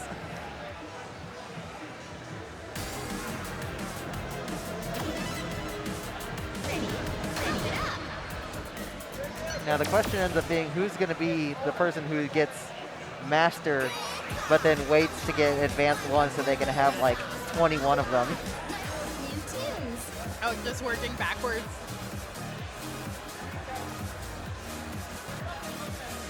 Okay. Well, on the left tab, we have Felix, Chadley, Lulu, and Kelly Slide. Let's see. Felix from Colorado. Chadley. Then Louisiana. Fun fact, he's coming off a year-long hiatus. He unfortunately hasn't had access to Phoenix and New Orleans. So a lot of these newer songs, I'm assuming he's probably watched them online and prepared, but they have been big charts he's been able to play on pad. Then we have Lulu from Florida. Then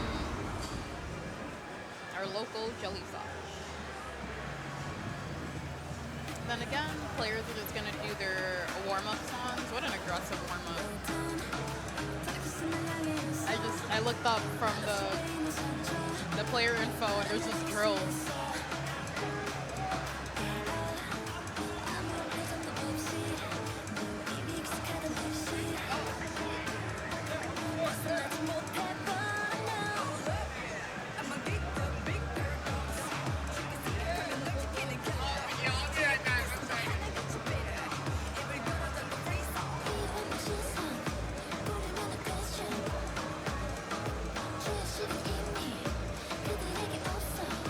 So after this, they'll be playing the two songs of the set, which is Over the Horizon S20 and Latvia S21. And they're just playing those two songs, no third song.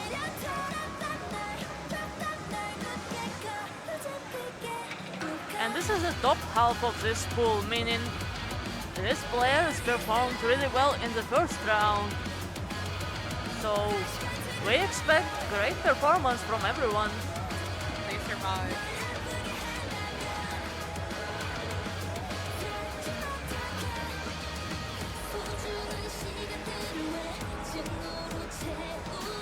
Very strong warm-up, Wicked Legend. Back in XX, it was a 19. Got re-rated to a 26. Thankfully.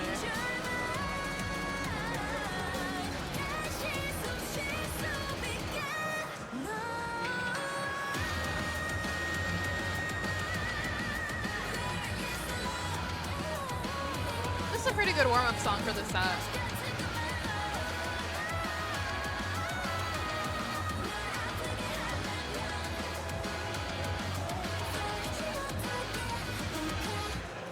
Nice.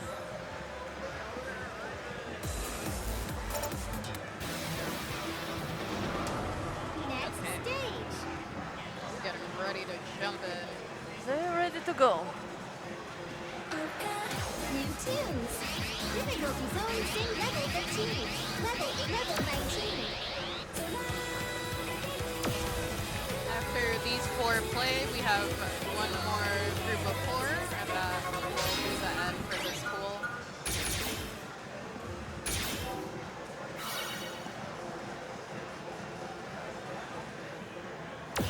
We have pretty high score from Lulu and no scores from Chad or Jelly Slosh.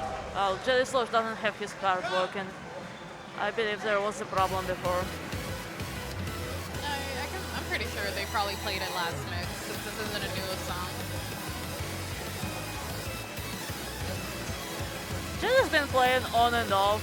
He's mostly dedicating stuff to Stepmaniacs lately, just due to availability in Houston. But now he got bumped. Not too far from him, so no excuses. Time to train again.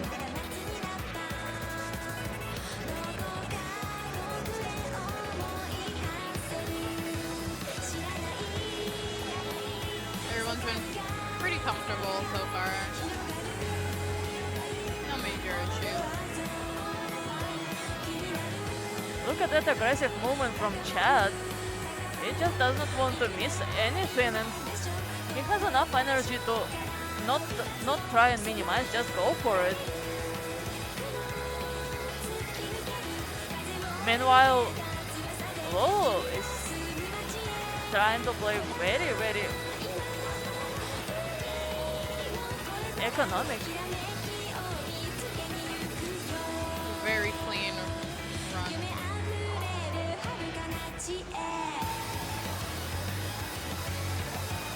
Just need to wrap up, not drop any more misses here.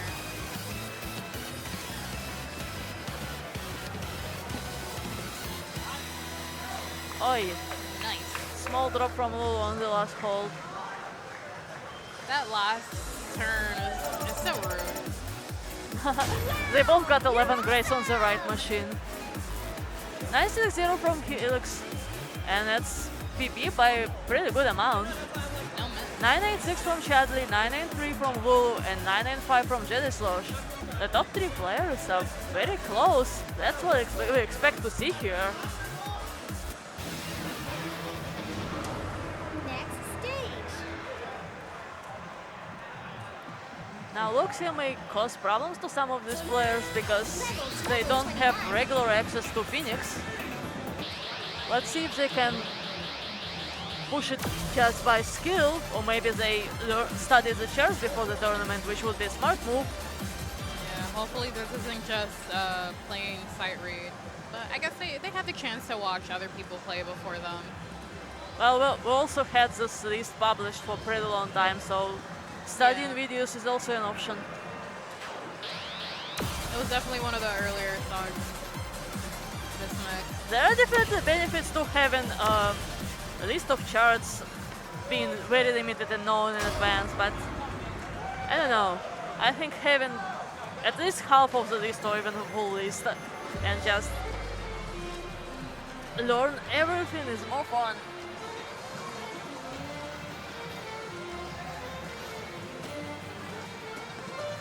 We'll get to watch some fun footwear. We have some very strong support for Shadley in chat.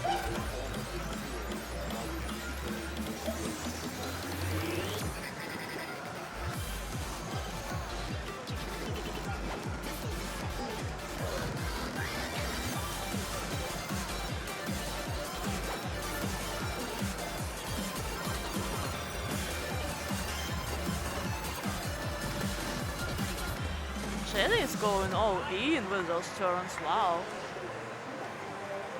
I think he also wants to stay. Kelly, you see they picked up a few grades at the start of that drill. Yeah, but so did some others. But they've kept their combo. Meanwhile, look at Chadley. He's going in. He's keeping up the combo. Helix and Lulu not far behind. They've been keeping up. Some problems with the blue holes for Lulu and Jedislosh, but still keeping the life bar. Still going strong.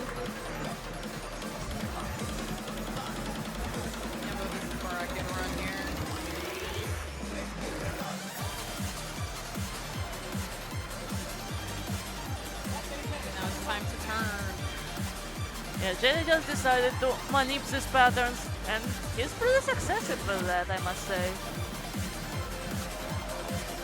Now Lulu, Chad, and Helix, they just turn in. Showing very good results. Very cool. I knew you could do it. 975 for Helix, 990 for Chadley, 949 for Lulu, and 957 for Jedislosh. He went all in. But it's not over yet. We still have a few more gamers coming up.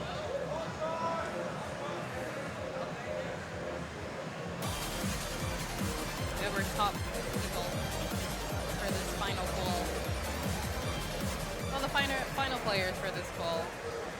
And afterwards, there'll be a opponent set. Level 24 over. We have a few familiar faces if you've been watching the stream.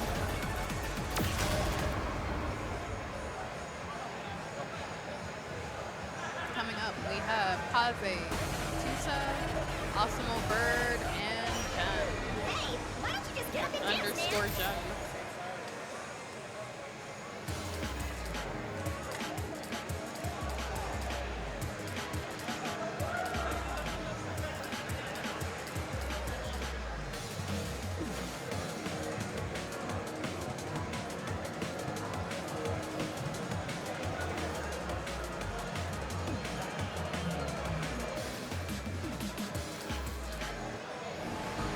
Game over.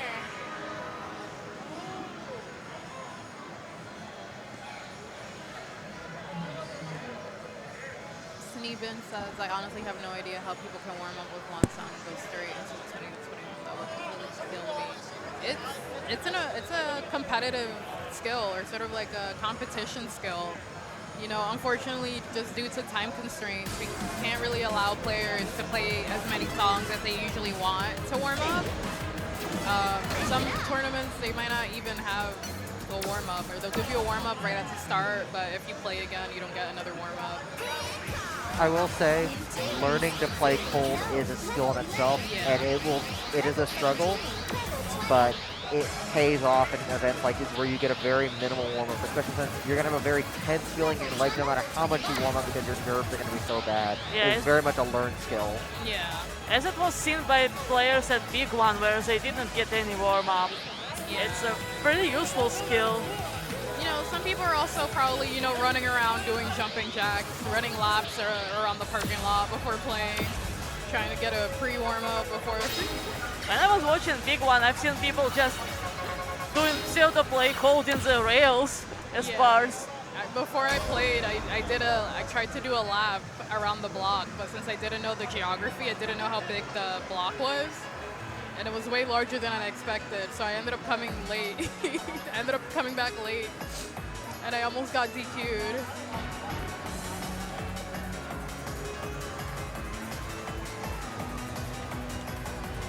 And then also to, you know, keep in mind, these players, this isn't their first time playing today. They had earlier pools, so they're also doing some pretty difficult warm-ups, I must say.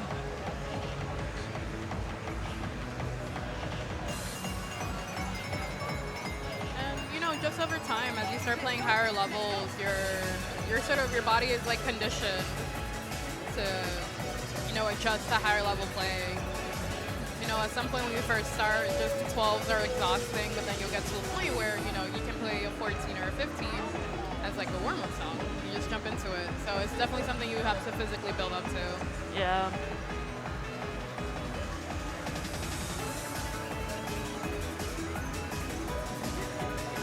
And we got Bird and Tusa again on the same machine. They're just showing off.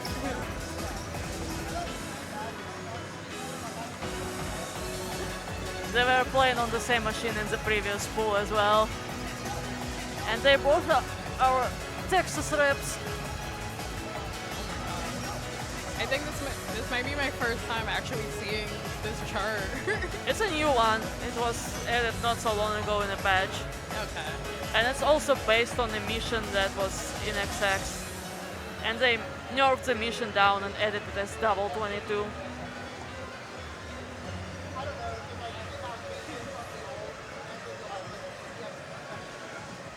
Very nice.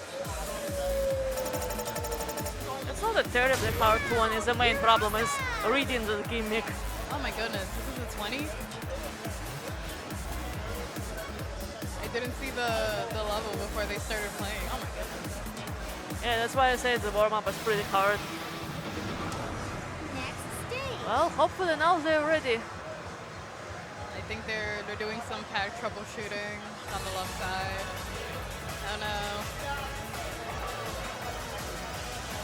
Such is the curse of a tournament.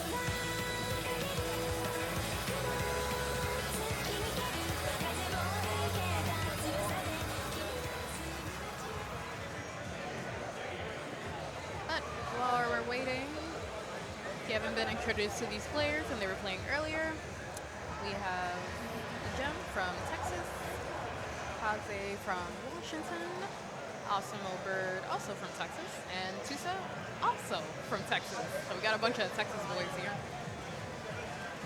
Tusa says he's the Neon Turn NS, Pump and Up Tracker, and Reddit guy.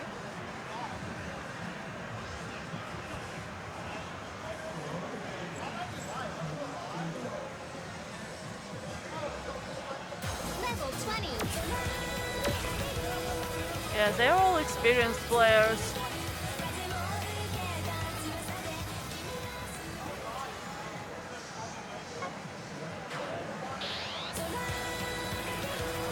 And we're all here thanks to Jem, who invented the big deal. He's the big deal man himself.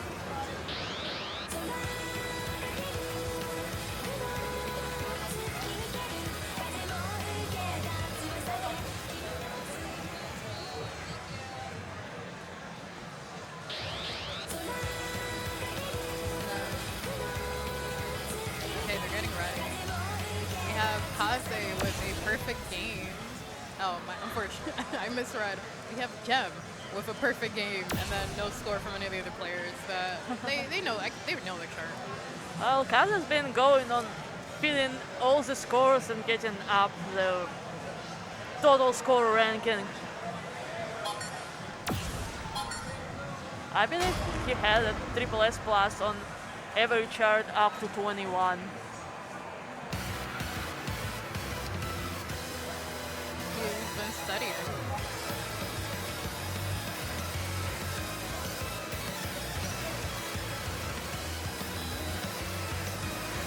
I believe there was some sort of bounty on getting PGs in the tournament. I remember they mentioned it and they were going to go for it.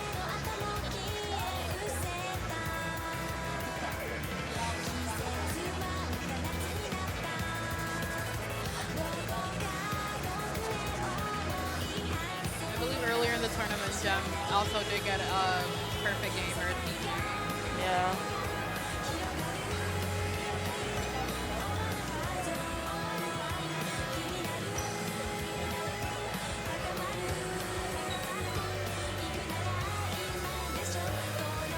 Both Tusa and Bird are still keeping the combo.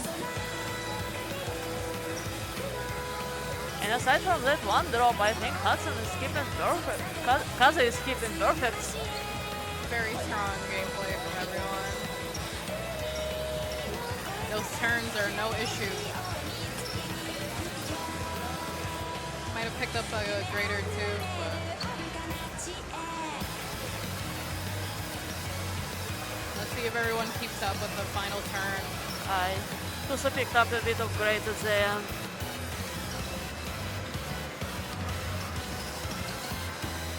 That was really nice manip from Kaze. No one dropped at the end. That's good.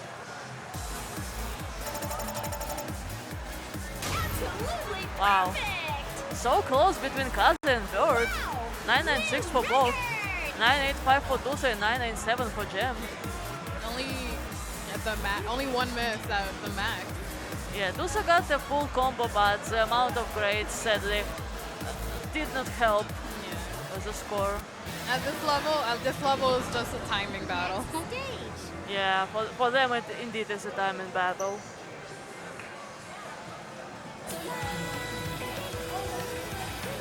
With that, we are going into the final song for this pool.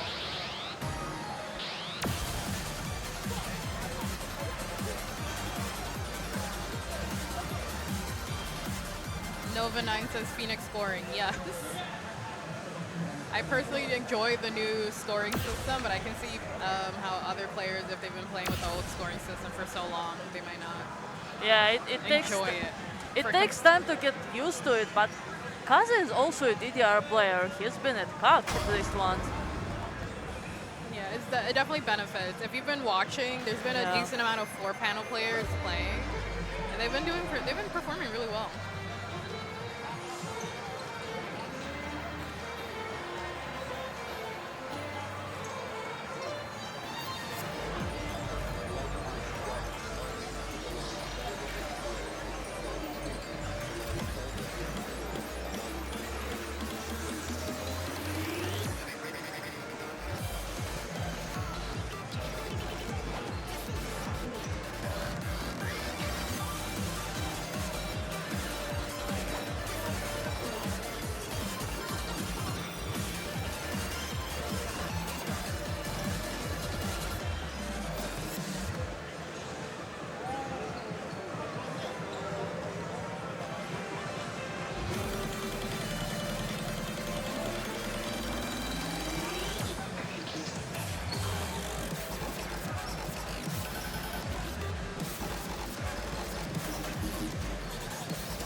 First drops were awesome over Kaze and Gem holding on really strong. I was about to say both Kaze and Gem were holding the combo and Gem dropped right the moment I opened my mouth. Commentator's curse. This chart is very up Hudson's alley. He's really, really good at breaking in. Twist time. And he had very good score on what happened D23 back in the day when it was just released. And it says a lot. Also nice manip on the twist.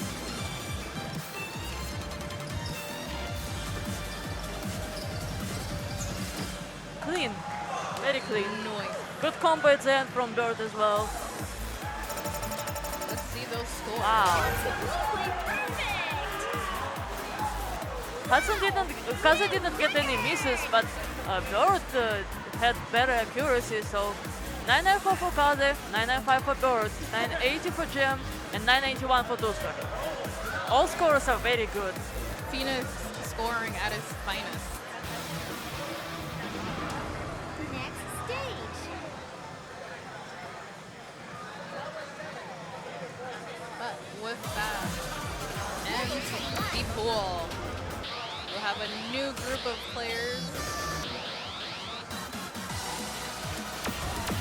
So this was the last song of this pool, and we'll be back in a bit. We will be doing some swapping with the stuff for the stream.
All right, hello everyone.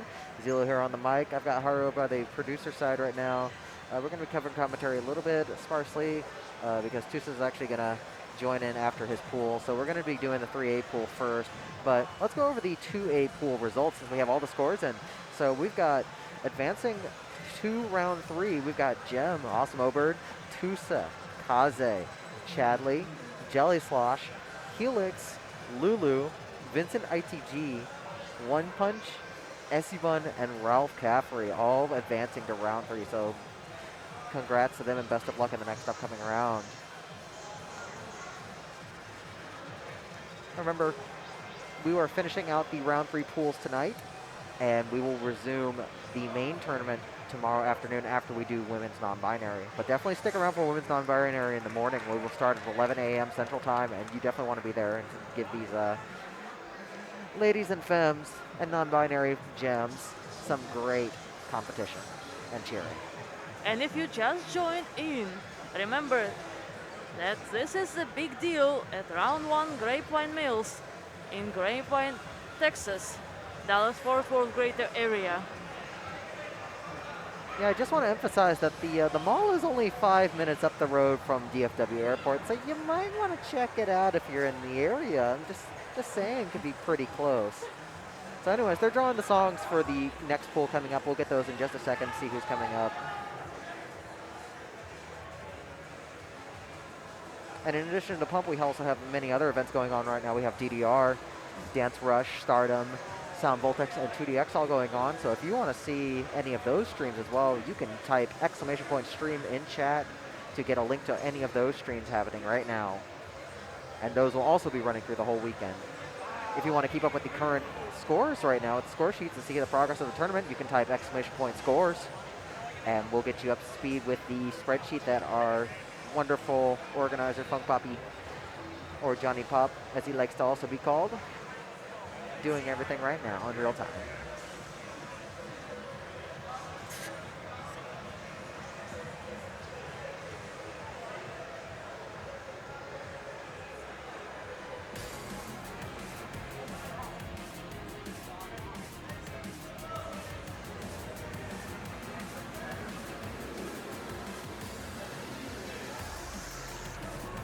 All right, so we have the songs for the next pool coming up, and we got some very interesting picks right here. We got Iolite Sky S22, and we're starting to do doubles as well, so we're going to actually add Solfeggiato D23 into the mix. Randomizer seems to like bracket stuff today. Yeah, we'll get into those especially. This is actually interesting because we have 2 WinForce charts back to back. We already had a WinForce chart before your mind as 21. Yes, we did. So we are getting the brackets in full force here. Both of these very different songs, like Iolite Sky being an original song composed by Doan, known as one of the slowest songs in the game at 90 BPM. But how do you make a 22 for something at 99 BPM? Well, WinForce teaches you how with this chart. And then Solfeggiato D23. So Solfeggiato was actually one of the original songs included in Pump It Up Mobile, and it was backported to Phoenix a handful of months ago with this brand new doubles chart because the mobile version did not have doubles. So this D23 was brand new to the game when it was added. I believe it was one of the contest winners as well. Yeah, I think it was one of the third contest winners. Fiber Water being no stranger to great classical remixes. They do a great job, having, I believe, 3 of them in the game at this point. So we'll talk about that more when we get there. But first, looks like we're getting set up right here. Looks like we've got Lulu and Vincent ITG on the right. And it looks like Essie and Ralph will probably go on the left. So tunes. User custom new tunes. So they're going to get their warm-up songs in real quick. And then we will jump straight into these 2 very demanding songs. This might especially be a challenge for a couple of the other players that have not played a whole lot of double leading up to this and just have to suddenly play a D23. And not exactly a simple one either. It's a very technical one with a lot of mean parts here. So Lulu and Vincent opting for a Morfati for their warm-up. Probably to get some twist practice in, because this is actually very good for twist practice and good for getting your legs warm.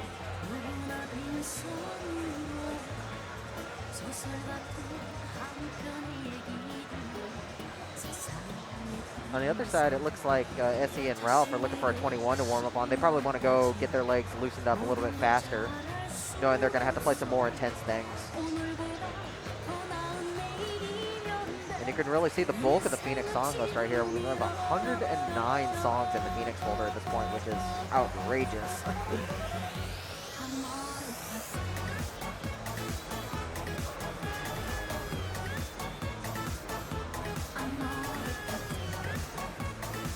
So just a reminder, we have 12 players in each pool right now. Top 8 will advance to the next round to our top 16, which will take place tomorrow. So unfortunately, we do have to say bye to 4 people in each pool, and we're going to figure out which one of them they are in about 2 minutes.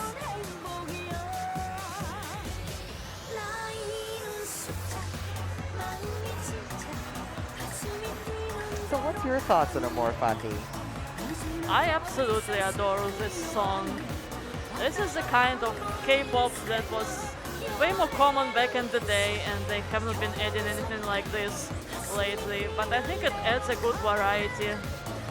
Yeah, Tron ends up being really popular all around as a whole. We have a good story where a friend's parents heard this song was added to the game, and they were like, oh, good music in the game.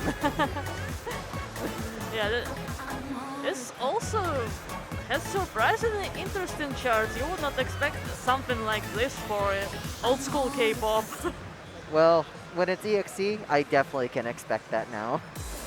I will say the STEP team has definitely stepped up their game in terms of like coming up with new K-pop ideas, and there are a lot of difficult ones to work with. They're really cool.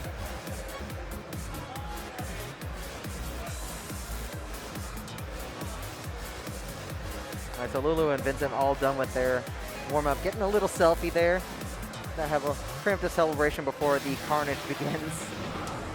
Like I said, S22 and D23 back-to-back, and it's going to be a rough one. And even Highlight Sky, for as technical as it is, it's quite tiring. At least 2 of the players will get some break while the other 2 are playing a double.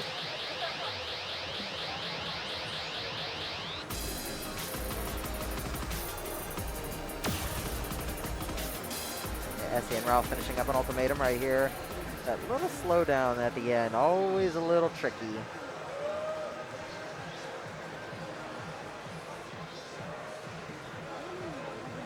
So Highlight Sky was added in XF near the end of the intended life cycle, which I believe was the 2.03 patch. So it was pretty late in the game. And like I said, this one's 90 BPM, and it's very slow, but it makes up for it with many, many tech things that happen with a lot of the percussion in the song. You're going to see a lot of 64 flams in this one. You're going to see a lot of bracket teching where they need to hit things with their toe and then slam their heel down and then get their heel back out of the way.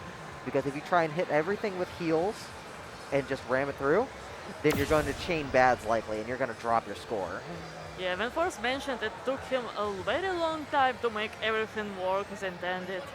Yes, I believe when we talked to him about it, he said he spent 3 months on the charts for this to make sure they were as good as they were, and it paid off. They are wonderful, challenging charts. It definitely paid off better than time spent on Chimera. We won't get into that. Maybe we will at the very end of the tournament, but right now, we've got Iolite coming up right here. So it looks like they're getting set up. So best of luck to all players.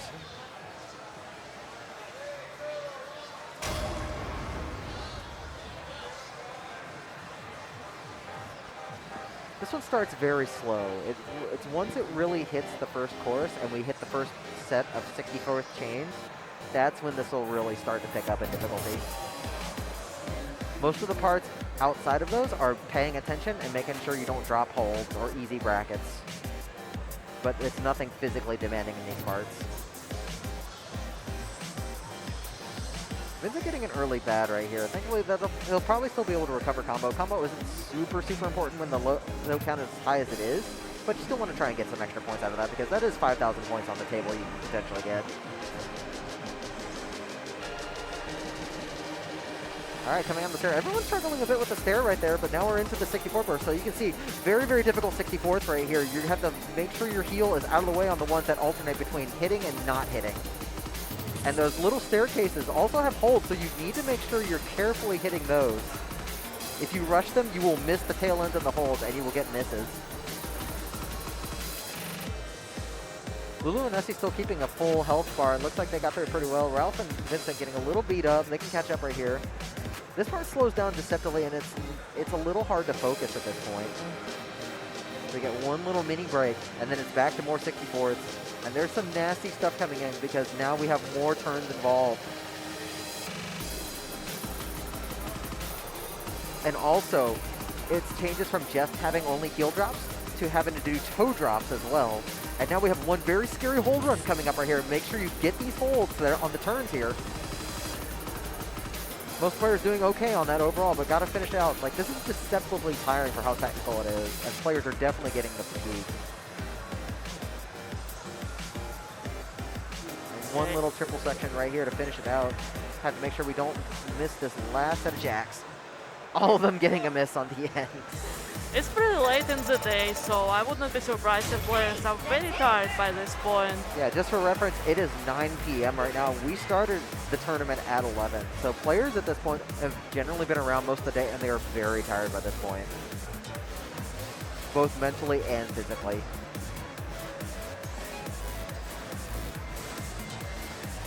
It's also a very interesting set of speed mods. We've got two people at 750, and the other two are at 620 to 650. And it really comes down to just showing the preference in speed mods, because you have people that can read as low as 550 for hard things, and you will have people capping at 750 or even more. And it just depends on how good are you at dense reading, or how much do you want to see coming up. You really see that coming into play here. All right, so players failing out right here to reset the songs because we need to get players ready for doubles right here, because like I said, Solfeggiato D23 is coming up. This is a brand new chart introduced when Solfeggiato was ported to Phoenix for mobile.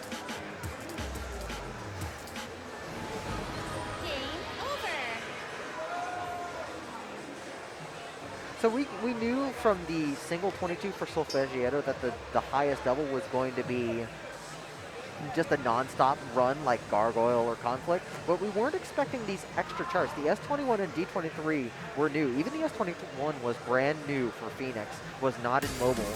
And these take a much more subtle approach, doing things that Windforce likes to do more often, such as bursting 24s or weird bracket patterns. So we're going to see a lot of that in this D23 coming up from Solfeggiato. Difficulty zone double. Level 23.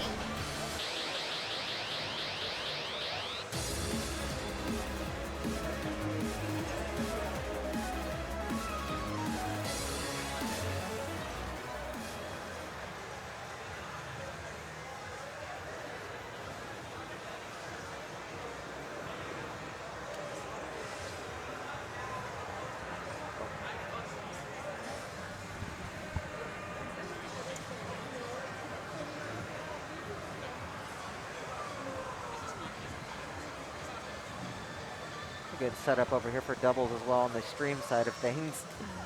So hang with us just tight. We'll get that ready in just a bit.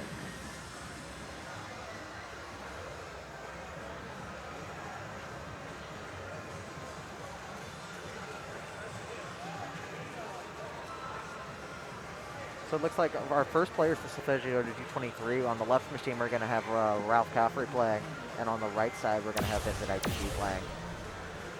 Looks like they are almost ready to go. Just coordinating, making sure that everything's good to go.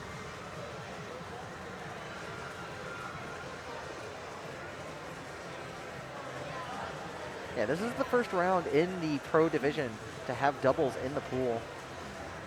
So players are going to have to be a little bit more flexible, having to move entire pads this time instead of staying in one place for singles.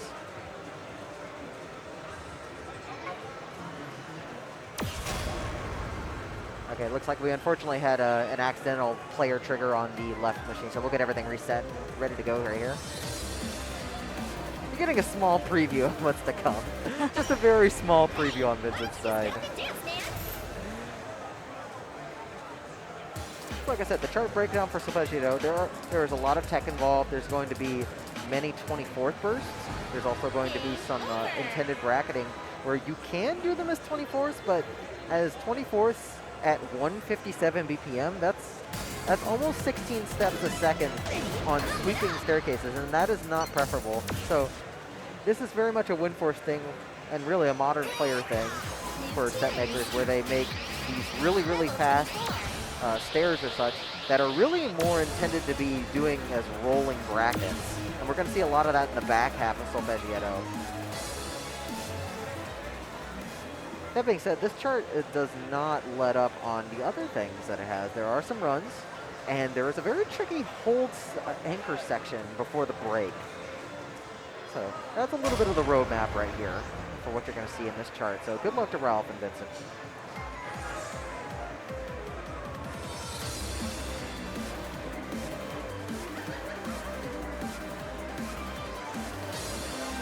So here you see those rolling brackets immediately right there. You'll see more of those as we go. It looks like Vincent struggling a little bit to hit them. Both players getting a handle on the runs. And we've got some 24th bursts instead of the rolling brackets this time. So this chart does a lot of switch up that makes it very interesting, very difficult to learn. And then we have little mini runs interspersed with these little hold taps.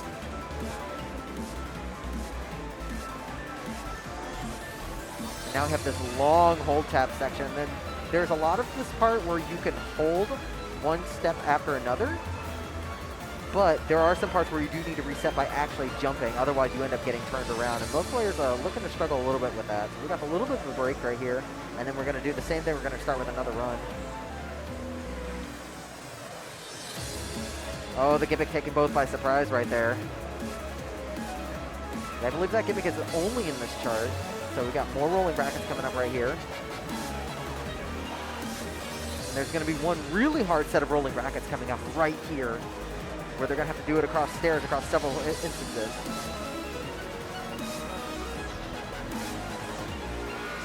Yeah, both players are really struggling to keep it up. They're pushing, they're trying. We've just got this last set of drills and then one set of runs at the very end to close it out.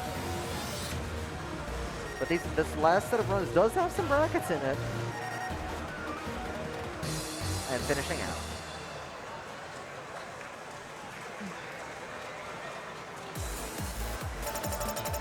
Yeah, both players definitely very tired at this point, 84 and 83.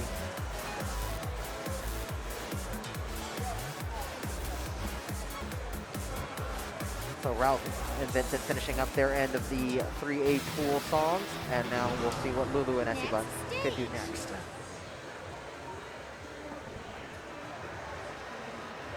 Now this is going to be tough for Lulu because Lulu actually has a hand injury right now.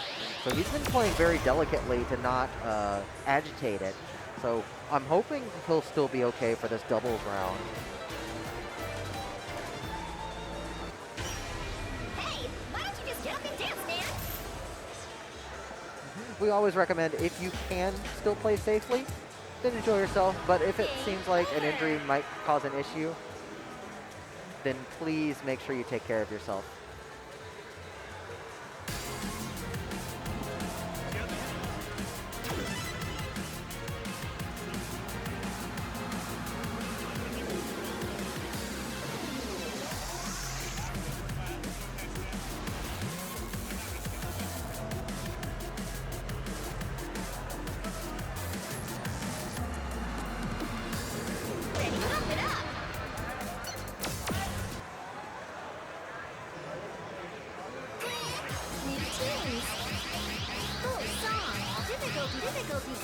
We're going to set up first Solfeggio again.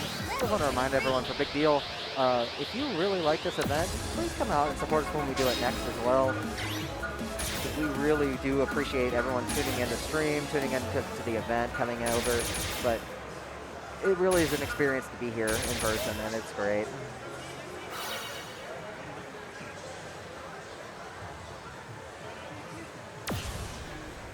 All right, Lulu set up right there. Esteban getting ready.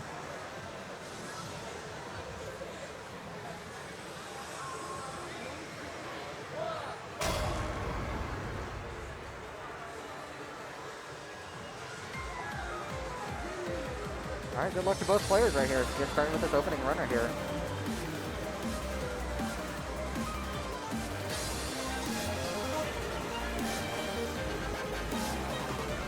Yeah, Lulu really struggling with those stairs at the very beginning, but getting back on the runs. Messy Bun keeping the combo going. I think it's very interesting that the second instance of this like stanza in the song has the easiest parts with just like a little mini 24th verse instead of the rolling brackets that the other parts have.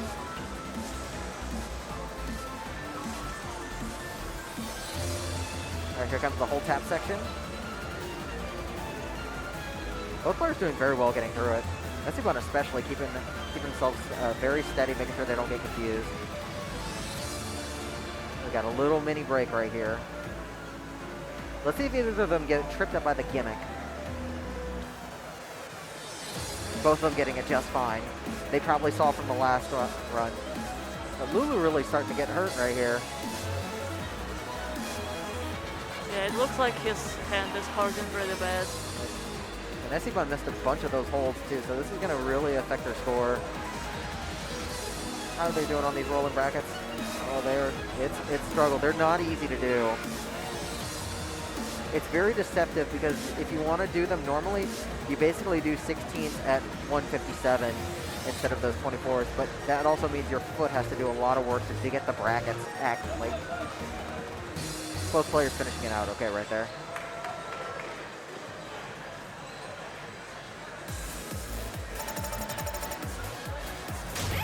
Finishing up with a 906 and a 792 for SC and Lulu. So this is our first 4 competitors. We have 8 more for this set. And remember, only top 8 advance in this pool.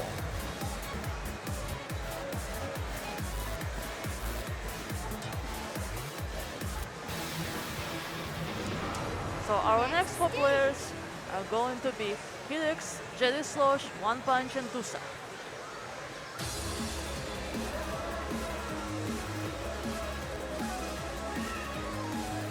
I feel like we have all the Texas players concentrated in this pool. We have Jelly Slosh, we have One Punch, we have Awesome Over, we have Tusa. Yeah. Well, 3 of them are currently residing in Texas. We are in Pool 3A, and there is an A in Texas. I think that's what it is.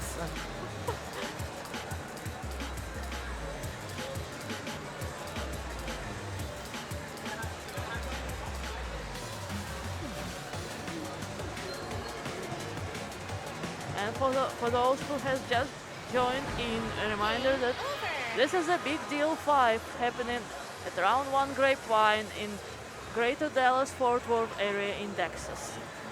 Like I said earlier, only 5 minutes away from DFW Airport. Definitely want to check it out, as well as many other things around the area. And we're currently in the 3rd round of pools, from which top 16 players will adjust to double elimination bracket that will happen tomorrow.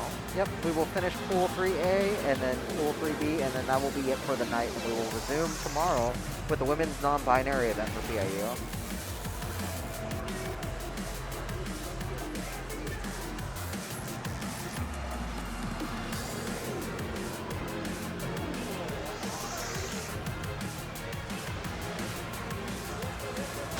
So it looks like Jelly Slosh and One Punch are going to take the right machine, while Tusa and Helix take the left.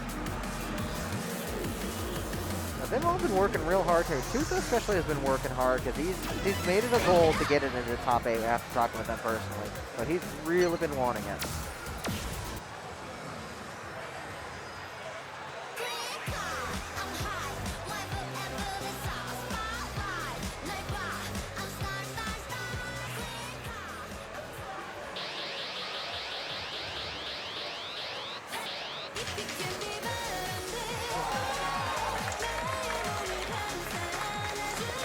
You can hear all that clapping on our end. We've got Cell Voltex right next to us, and it looks like they had a really intense match. Somebody had a very good score. So like I said, if you want to see any of the other streams that are happening for the other music game events, you can type !streams and get the list of where to go. So both players are going to go ahead and get their one warm-up song, and then we will begin with Isle Light Sky again.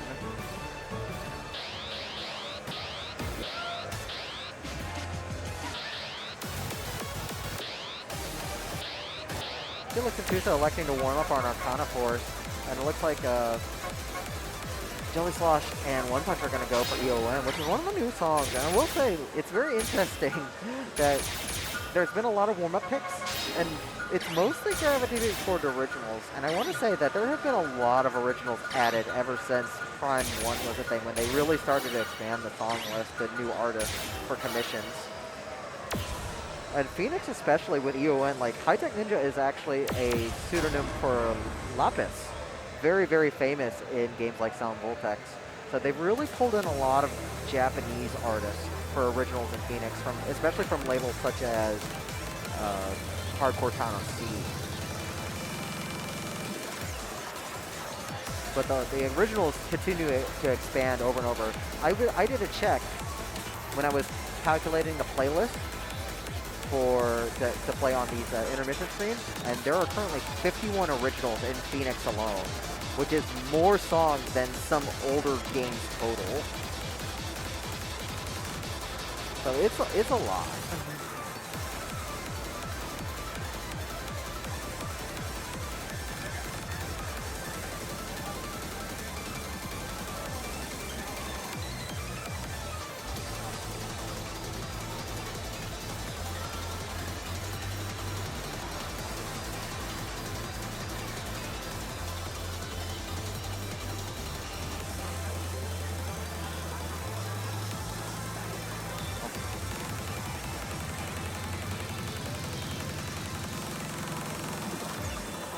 Give us just a second. We noticed something on the side here. We're going to get this camera fixed.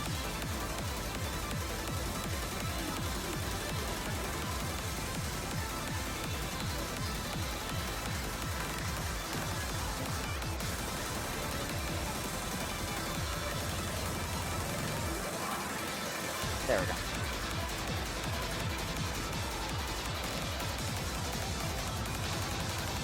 Wait. Oh, did I flip that around? Oh. Never mind. I thought it was on. It's the other scene.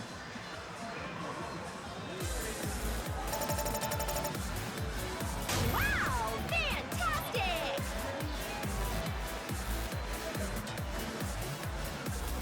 Sorry, y'all. It's been a very long day as we try and get all this settled out, but we are almost ready for that first song.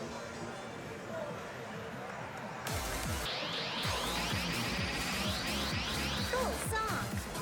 Difficulty zone series. First is Phoenix. Double X.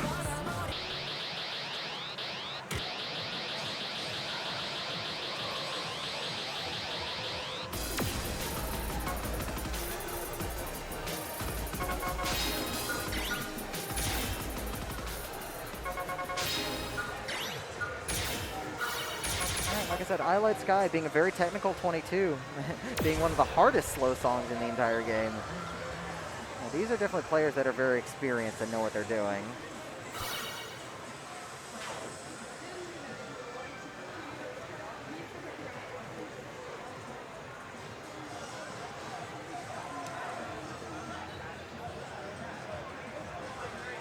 Let's talk a little bit about the character for the BGA while we're waiting for them to get set up again.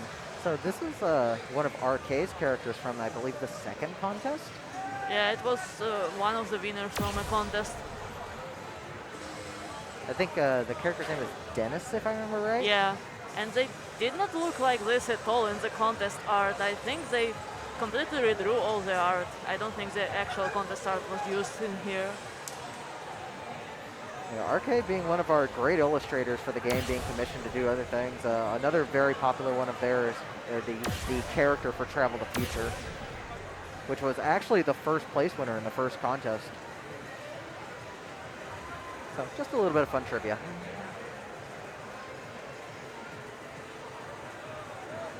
It looks like all our players are ready, and we've got Helix and Tucson on the left, and we got One Punch and Jelly Slosh on the right. Good luck to all of them. Like I said, this basically is broken up into the two big 64th burst sections, with everything else just being kind of filler to throw you off. The slowdown of the second part can be tricky, though. And it is late, so we'll see whose brains are on.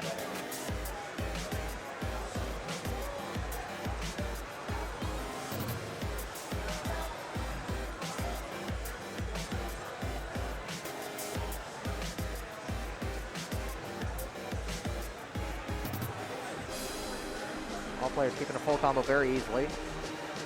But now we get into the hard part. Who's going to get this stair coming up?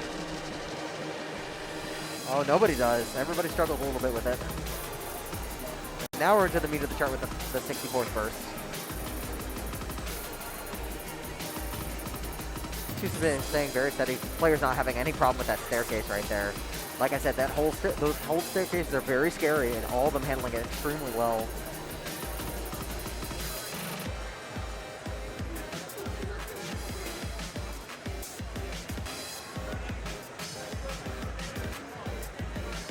Slowdown giving most of them trouble. Tusa having no problem keeping his rhythms through it. It has a lot of very tricky jumps in the middle of those little 30-second bursts that you have to watch out for to make sure your rhythms are good. Another set of stairs. Oh, One Punch almost managed to get that set of stairs right there. And now we're in the last 64th burst section with a bunch of turning involved. We'll see if players can maintain their stamina. Can they hold through this hold run coming up? Oh, almost all of them having no problems with that. Actually, fantastic work. Tusa especially is working real hard here, had that combo going. And now we have the outro. Can any of the players get this last jack? Oh, we got one. We did get one person get the last jack.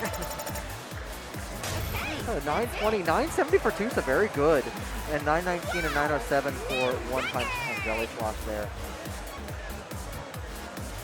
Helix and One Punch also picking up some PBs out of that with a 5K and a 16K improvement on both. And that, like, this is a tough chart to beat, but also you can really see the difference there that in the scoring systems between Phoenix and XX, because One Punch did not have that many misses. They only had about 9, but the grade count was so high that it really pushed the score down. So there's still quite a bit of emphasis on grade count at this point, even on these hard charts. Remember that the combo bonus is only 5,000 points maximum. So if you're comboing, great, but if you're sacrificing too much accuracy to do so, it's not worth it. And thus that does change the strats a little bit in some cases for songs. Because you might elect to actually do patterns in a more intended way to pick up more perfects and maybe take a miss or two instead of chaining, say, 10 grades back to back. It's a very much weird risk-reward thing that wasn't really apparent in Pump until they changed the scoring system. So, players getting set up for the Solfeggio D23 right here.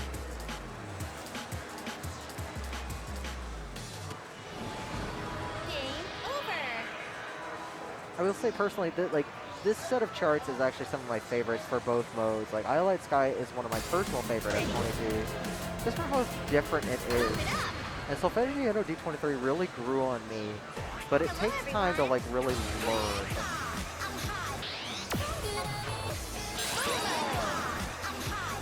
New tunes. Difficulty zone double. Level 22. Alright, so it looks like Tusa and Jelly Slosh are going to go first for double here. Tusa on the left, Jelly Slosh on the right. This is not a premium song, so Jelly Slosh can play it without the card. Yeah, it'd be good. And thankfully, since it's first stage, we don't need premium. As long as he doesn't get more than 50 miss combo, we can at least play it through to the end. Only for first song, though.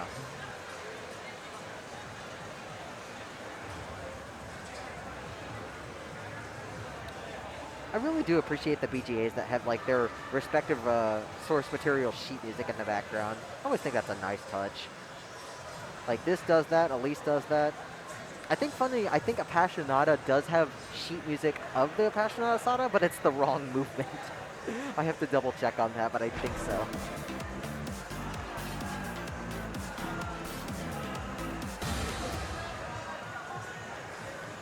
You got a question asking if Jelly Slosh has a card. He does have a card, but there are problems with it, and it's not logging in properly. So he's just electing to just play off of a fresh profile instead for now. As long as we don't need anything premium, it's fine.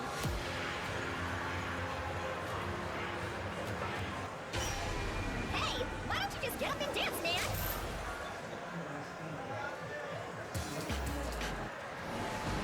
Game over.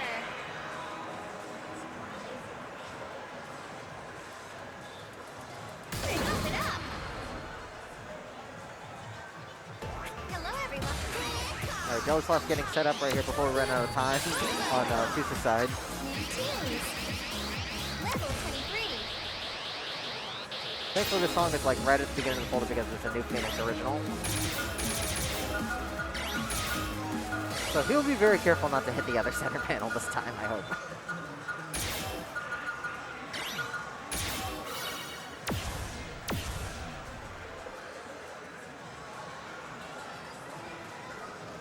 All right, looks like they're getting started. Good luck to both players. So players have kind of struggled with this opening run a little bit, so we're going to see if they can stay a little bit steady. Let's see how much, if they've been paying attention to other players right here. Oh, Jelly Slosh missing those holds, unfortunately. Like, you got to get the rolling brackets, that's great, but you also have to make sure you don't drop the holds, so you need to make sure you get there early enough. She's having no problem so far, keeping the full combo. And also keeping great accuracy on that. This is definitely the rest section right here, because there's not too much intense movement right here, even with these little staircase patterns. This is definitely the place to get a break, because this part right here with the hold tabs is very much not an actual break. Yeah, Jelly Slosh getting tripped up. Tusa still keeping full combo.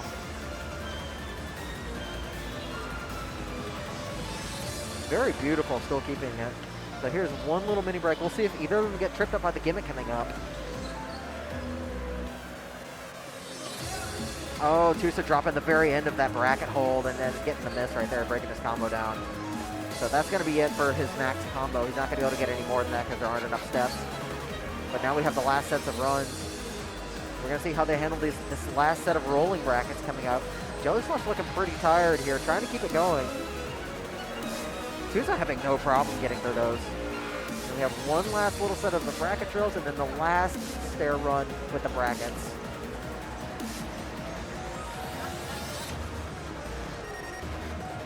Oh, Tusa wants it. He's pushing. Jelly Slosh trying to at least hit a few things and get a few points squared away. Very good performance from Tusa overall. Accuracy took a little bit of the hit at the end, probably from being tired, but we got a 9.57 and an 8.64 right here.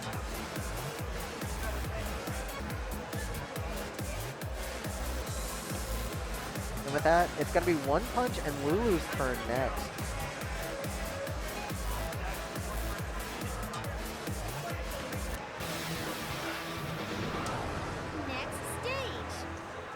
So they've both had time to be able to look at the chart, plan out their strats, but they've also had to wait and might be cold because players have not gotten much of a chance to warm up and stay warm. So this can work for you or this can work against you.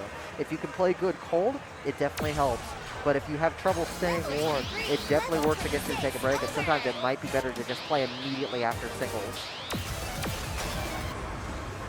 Like there's a lot of little nuances of tournament play that really separate good normal players and good tournament players. Hey, why don't you just get up and dance, man? Like tournament play is a lot about, can you play consistently no matter what? Like how good are you on average? And can you adapt to different situations? Because every machine's going to be different in some way. And the best players are able to really adapt no matter the conditions.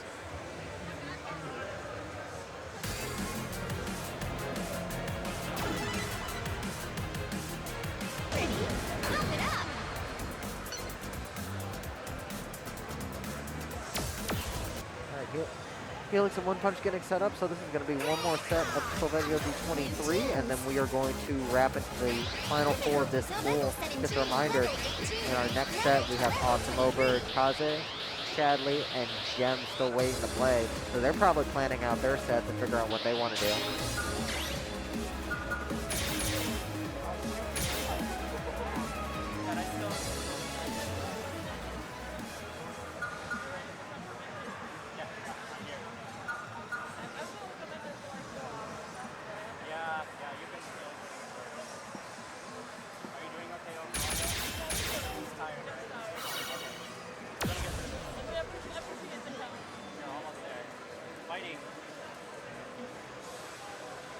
All right, and with that, I am joined by Tusa in the commentary booth now. How are you feeling, man? I'm back. I run from one thing, from pad modding to playing to coming back to commentary. They just can't get rid of me. Welcome to my world, buddy.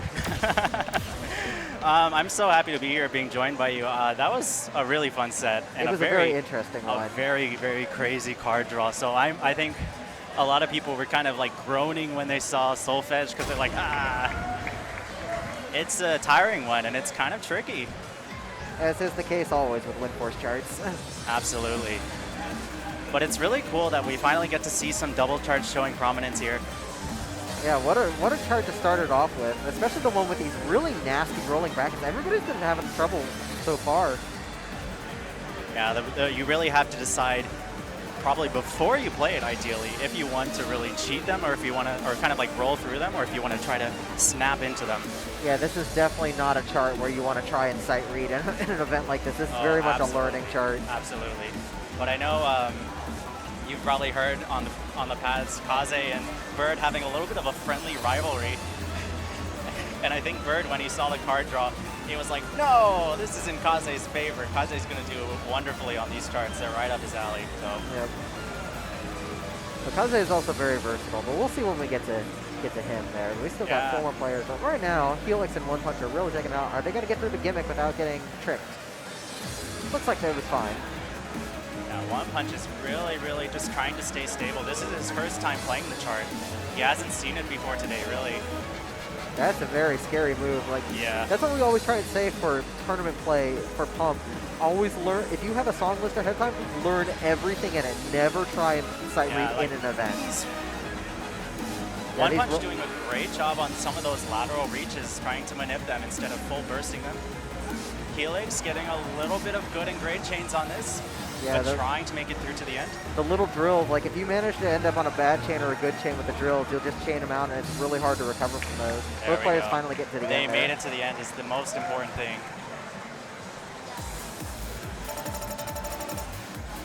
Very easy. 8-3-7 and an 8-9-1 on the board. Yeah, you can really see just the great count. This song is more of a stamina struggle than it looks like. Like we said, there's a bunch of tech involved, but it's so tiring when you like try and get through the whole thing, like more than it seems. I think especially after playing Iolite Sky for the Helix and One Punch got a little bit of a break, but I wanted to play first so I could hop over here as fast as I could. And wow, I think to really feel the timing on Iolite Sky, you have to throw a lot of weight into those brackets and lift your foot very controlled fashion. Yeah, so.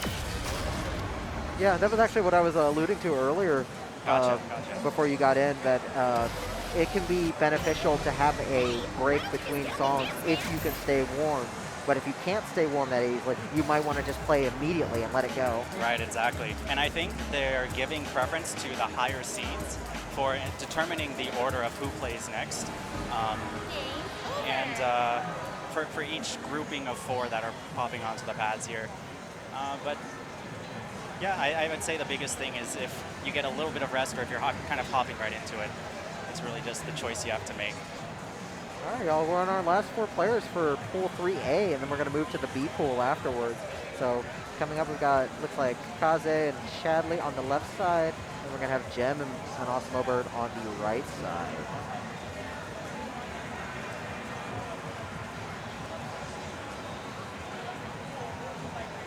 Like I said earlier, this pool is very stacked with Texas players. Yeehaw, let's go. We're here for it. It is the Wild Wild Steps event. Wild, Wild Steps.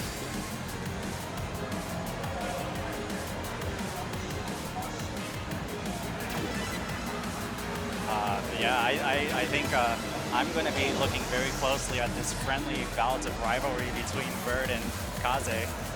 Hopping onto the same panels that they were before.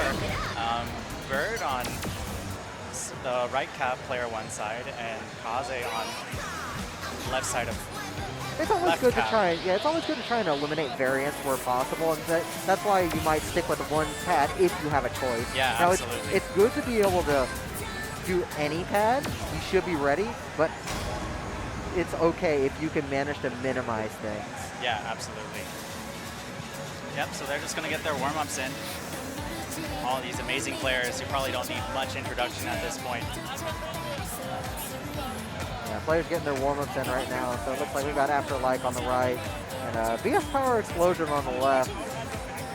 Both Kaze and I think that's a good one for Kaze and Chadley because they're both very experienced players. They can warm up quick with this. Essentially, it's only 185 BPM, so it's still in a comfortable range to warm up in. And we get to see the cheetah. Yeah, I like that they get to do these bracket patterns here. I'm glad we've been seeing a lot of cheetah today. We even saw somebody use the cheetah skin, which wow, is like let's very go. interesting. I love that. Yeah, they are warming up to be quite clear, and a little bit of a roadmap of what we have left for tonight. So we are in the main tournament for Pump It Up, Pro Division Round 3, as it says on the screen, and we are in Pool A. So after this group of 4, we're going to have finished our Pool 3A, and then we are going to move on to Pool 3B. And they are going to have their own S22 and D23 to tackle. And just like with this round, there are 12 people coming in and 8 people coming out. So the stakes are high. This is their last chance to make it into the top 16, where their format is going to change into a double elimination. So that's some really exciting, fun stuff happening tomorrow at 1 p.m., I believe. Yeah, right after women's non-binary. So it's going to be interesting because it's not going to be about getting the highest total score. It's going to be just about being able to edge out your opponent at every little point. Yeah, make it through this round. But if you do happen to score very well and seed or play through pool, the third round of pools very well, you do get seed priority, which may come into play for picks and bans types of things. There's sort of once again, pad preference. Yeah, a slight thing, but it is a factor. We'll definitely cover the pick and ban system tomorrow more in detail because it is very important and actually is a good reason why you want to be a higher seed. But for now, we've still got this pool to go through. We just got to get through it. These players got to make it. Only 8 are coming out from each pool to make our grand total of top 16. I just want to emphasize still that it has been 11 hours since we have started this stream, and there is still so much energy in the room and so much love for all the players. It's so great to see all the people. You can't see them too much, but the venue's really popping. A lot of people are hanging out and watching from the sidelines and kind of peeking around each other to make sure they can see all the action. But you guys get it right front and center from the comfort of wherever you may be watching in. So shout out to you guys at home for sticking around through all the fun shenanigans going on, supporting all of your favorite players. All right, looks like we're about ready to start with Iolite right here. So it looks like we've got, I didn't get to see scores for very much a second, but Kaze had a 996 on this on Phoenix, which is a very, very good score. So good personal best to match up with. And it's always hard to play close to your personal best, but with a player as consistent as Kaze, he should be getting pretty close to that this run. So both players not having any trouble with this intro section. This should be easy for all of them. It's really just going to come down to all the 64th burst sections. Yeah. I'm sure you touched on it already, but it's really tricky how the first iteration of it has a bit more heel lifting instead of hitting the center panel a lot, and the second time around you really have to hit the center panel a lot more. It adds the turns and you have the toe drops basically. So Kaze having no problem getting to that stair. Everybody else struggling a little bit more. Yeah, there's a big choice there if you want to twist it or manip it, and Kaze, of course, doing an excellent job manipping it. Going for the twist on that staircase because they are holds, but picking up some bads, breaking the combo. All players keeping very good accuracy as a whole. We're struggling a little bit right there, might be a little bit tired, but both players as a whole have been keeping good accuracy, which is very important to this chart because those grades will wear you down in time, even if you're keeping combo. This section especially is very deceptive to time. Well, it takes some victims, and we see some scattered grades and goods across the board, but we're going into the very crucial section coming up next. Oh, Kaze and Chadley having no problem with that staircase. Gemma getting most of that too. Look how controlled Kaze is on this. Chadley keeping very close tabs behind. So we're gonna get the hold right here. Very big. Great hold. Chadley keeps the entire hold section. Bert's popping the entire twist. Gem going for as many manips as possible. Chadley really putting in that work on that second half of the section. I want to see Gem's accuracy. Okay, we're gonna get a perfect here on this jack. Yes. We got 3 of them. We got 3 for 4 there. Mad respect. So still Kaze actually managing to keep it up right there because of the very good accuracy, getting a 9.74. Excellent job. But still decent stuff all around right here. Even getting a personal best for Bird by 40K. And Chad, Wow. Chad actually playing this for the very first time on Phoenix, and getting a 9.67 on that is still very impressive in a tournament environment like this. I would say very comfortable clears across the board for these players. The scoring is just such the challenge for a chart of this caliber. It's not like your standard 16th note running. Yeah, But, it's very different because we discussed it a little bit earlier, but Windforce spent 3 months making the charts for RI Light Sky. He took his time, and he made sure everything was very intended, and it shows in every chart that he made for it. If you see the cluster of notes on the screen, it can be very easy to be dismissive of it and say, oh, that's just but 3 months is nothing to scoff at. Yeah. Windforce is such a great guy, great charting. Yeah, it is unfortunate that he is retired from the official stat making. He still makes UCSs, he still plays. He still travels around a lot too. Yes. Which is very fun. And Seeing him on his international we may ventures. still see some content from him at some point. So remember that I'm crossing my fingers. there are still some songs from mobile that have not been crossed to Phoenix yet. Yes. And there may be other unused content that we don't know of. So we might see more Windforce content in the future. But we'll see. Excellent person to meet if you ever get the chance to in any setting, tournament, social, etc. But yeah, with that, it's crazy that these pools only have 2 charts to them. So the weighting of each chart is really, really high caliber here. I think Yeah, it looks like we had an accidental pad triggering the other player, so it's going to happen every time, of course. It's pump and it's an event. It will always happen. Yes, absolutely. I'm sure Jem was looking at that highlight score and seeing his compadres on the pads as well and wishing it was higher, but I believe overall he still has a 5th place showing, I want to say. 5th or 6th. I have to see how it compares against Helix's score. We'll see. Yeah.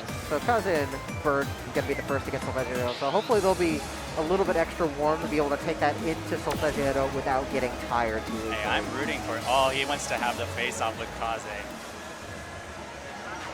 But yeah, I hope he has. I think he has a very strong stamina tank in him. But I was seeing him really twist on the ending of that Highlight Sky. So hopefully that's not a factor here. But yeah, the other factor I'm sure was mentioned is like these are the first time for all of these competitors. This is our first time playing doubles for the entire day. So you may be used to like one side of the pads or how singles feel on these pads, but doubles you really have to kind of feel your way around and see what works best. Okay, here's something funny. Kaze is actually playing on Chadley's card for this one, so he's going to get a score on Chadley's card before Chadley actually gets to play it. Oopsies. Uh-oh. Don't tell Ban Anamiro hammer. top 100 leaderboard. We'll let this one slide. We'll let it slide. Well, it's simple. Chadley just has to beat his score. Yeah, there you go. Yeah. You just beat it. It's like it never happened. Exactly. If it's a PG, you just gotta get a PG. Yep. Easy. All right, both players, good luck to them. So Kaze and Bird taking the stage first for Solfeggio D23 here. Wish a best of luck to our players up, and those of you in chat, you're a real one. Making quick work of this intro section. Let's see how they do these bursts. Yeah, Bird's going for the full twist on these. I'm very curious to see how that'll play out for the second time it comes around. I think that's okay for the first couple of them, but the very last one, the 4th iteration where it does it back to back, you definitely don't want to do that. Yeah, it's going to be just very violent at that BPM. Both players keeping full combo so far, but keeping it very great steady. accuracy. It's very easy, I think, to rush a lot of these like more steady patterns. Let's see how awake they are in this whole tap section coming up right here. Very easy to drop right here. So tricky. Yeah, Bird gets dropping right there. Like I said, it's very easy to misplace or misread, and then you end up, because you're actually supposed to turn like almost 180 degrees at some points. Or double step. Yep. Kaze really getting that. Oh, but dropping the tail end of the hold was keeping combo. Are they going to get tricked by the gimmick? Let's see. Oh, Bird losing a hold right there. I only saw the one miss. Didn't combo too high there. Going for the full twist here. It's very interesting that each iteration of that little lick is done a little differently every time. I like it. It's a very, very fun pattern. Here's the most important one here. Yeah, he's going for trying to find it. Not quite sure exactly how he wants to execute it. Last Very, drill. very steady drills here. Stair coming The up. red drill, yep. And then going right into the last run with the holds, with the brackets here. Very twisty, brackety ending. Bird struggling to stay up. He's trying to keep it. He's holding it, he's holding it. Finishing He out. hangs Kaze also on. finishing out very Kaze, strong. a very, Very strong. steady performance. And of course, applause from everybody in the crowd. Yeah, Kaze getting a 9.83. I'm sorry. Chadley. I'm sorry. Yeah, I'm sorry. Chadley got a 9.83. On card. Courtesy of Kaze Yeah, in tournament. Chadley just slipped into a Kaze suit. Yeah. I feel it must be a work. little bit cramped though. A little bit. So does that mean Kaze will play in the Chadley suit next? That's a great question. That's probably something we don't have an answer for. The Chadley's pumped. Seems ready. Just Yeah, hopping Chadley's around. gonna go. So he just has to beat that double S and have a legit score. I am so excited to see Chadley's doubles. And we'll see how Jem's feeling right here. Gem as well, yeah. So the scores on Solfeggiero have been pretty rough just because it's late in the day and it's a tough chart to score. So Jem's probably not overly worried considering he also had a fairly decent Iolite Sky and top 8 move on in this round. So he just mostly just needs to finish. He likes his technical charts, I would say. I don't think either of these players are in super major danger of failing, like to get into the next round, but it can happen if something happens. If there's something crazy going on with the pads or their perception of how the pads will play versus how they do.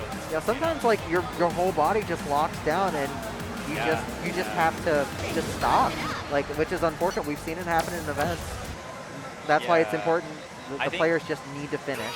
What makes Solfege, some people kind of deliberate between the D23 and D25. Of course, the 25 is more of a stamina wall for players, but if you know the chart.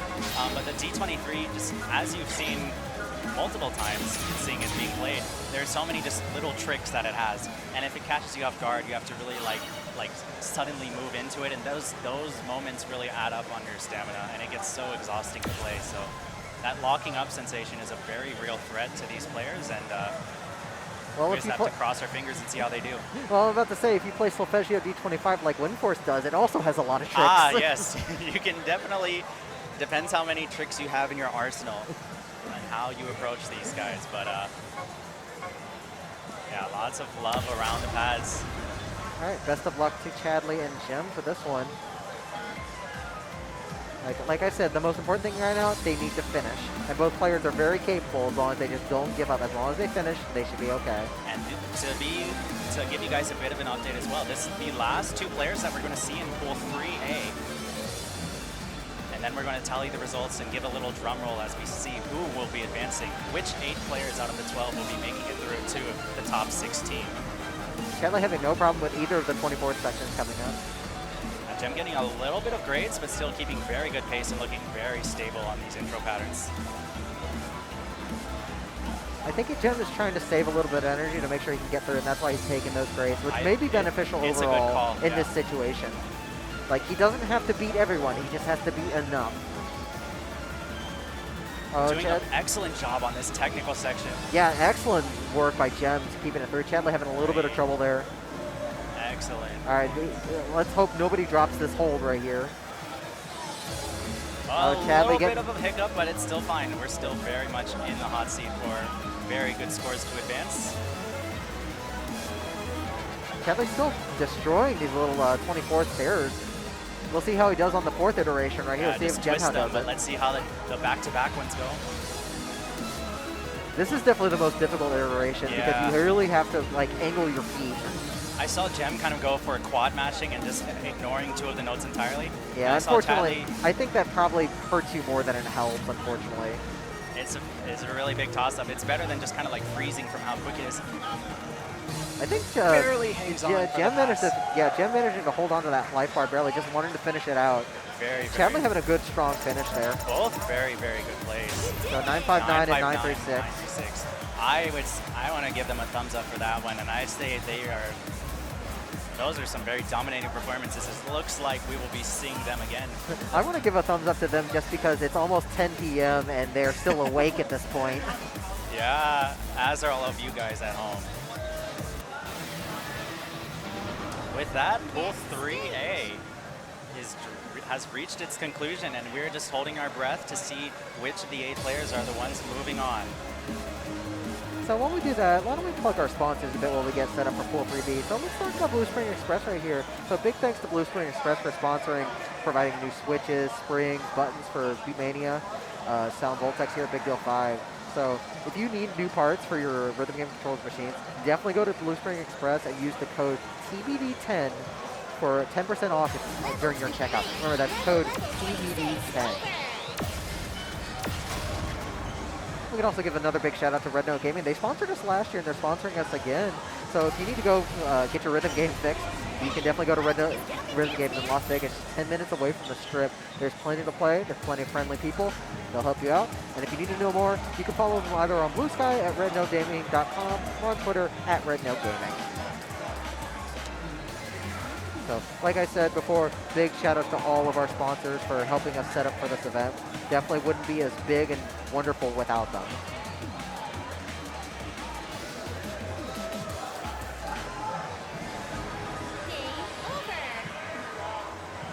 The game is over, but the next round is just about to start.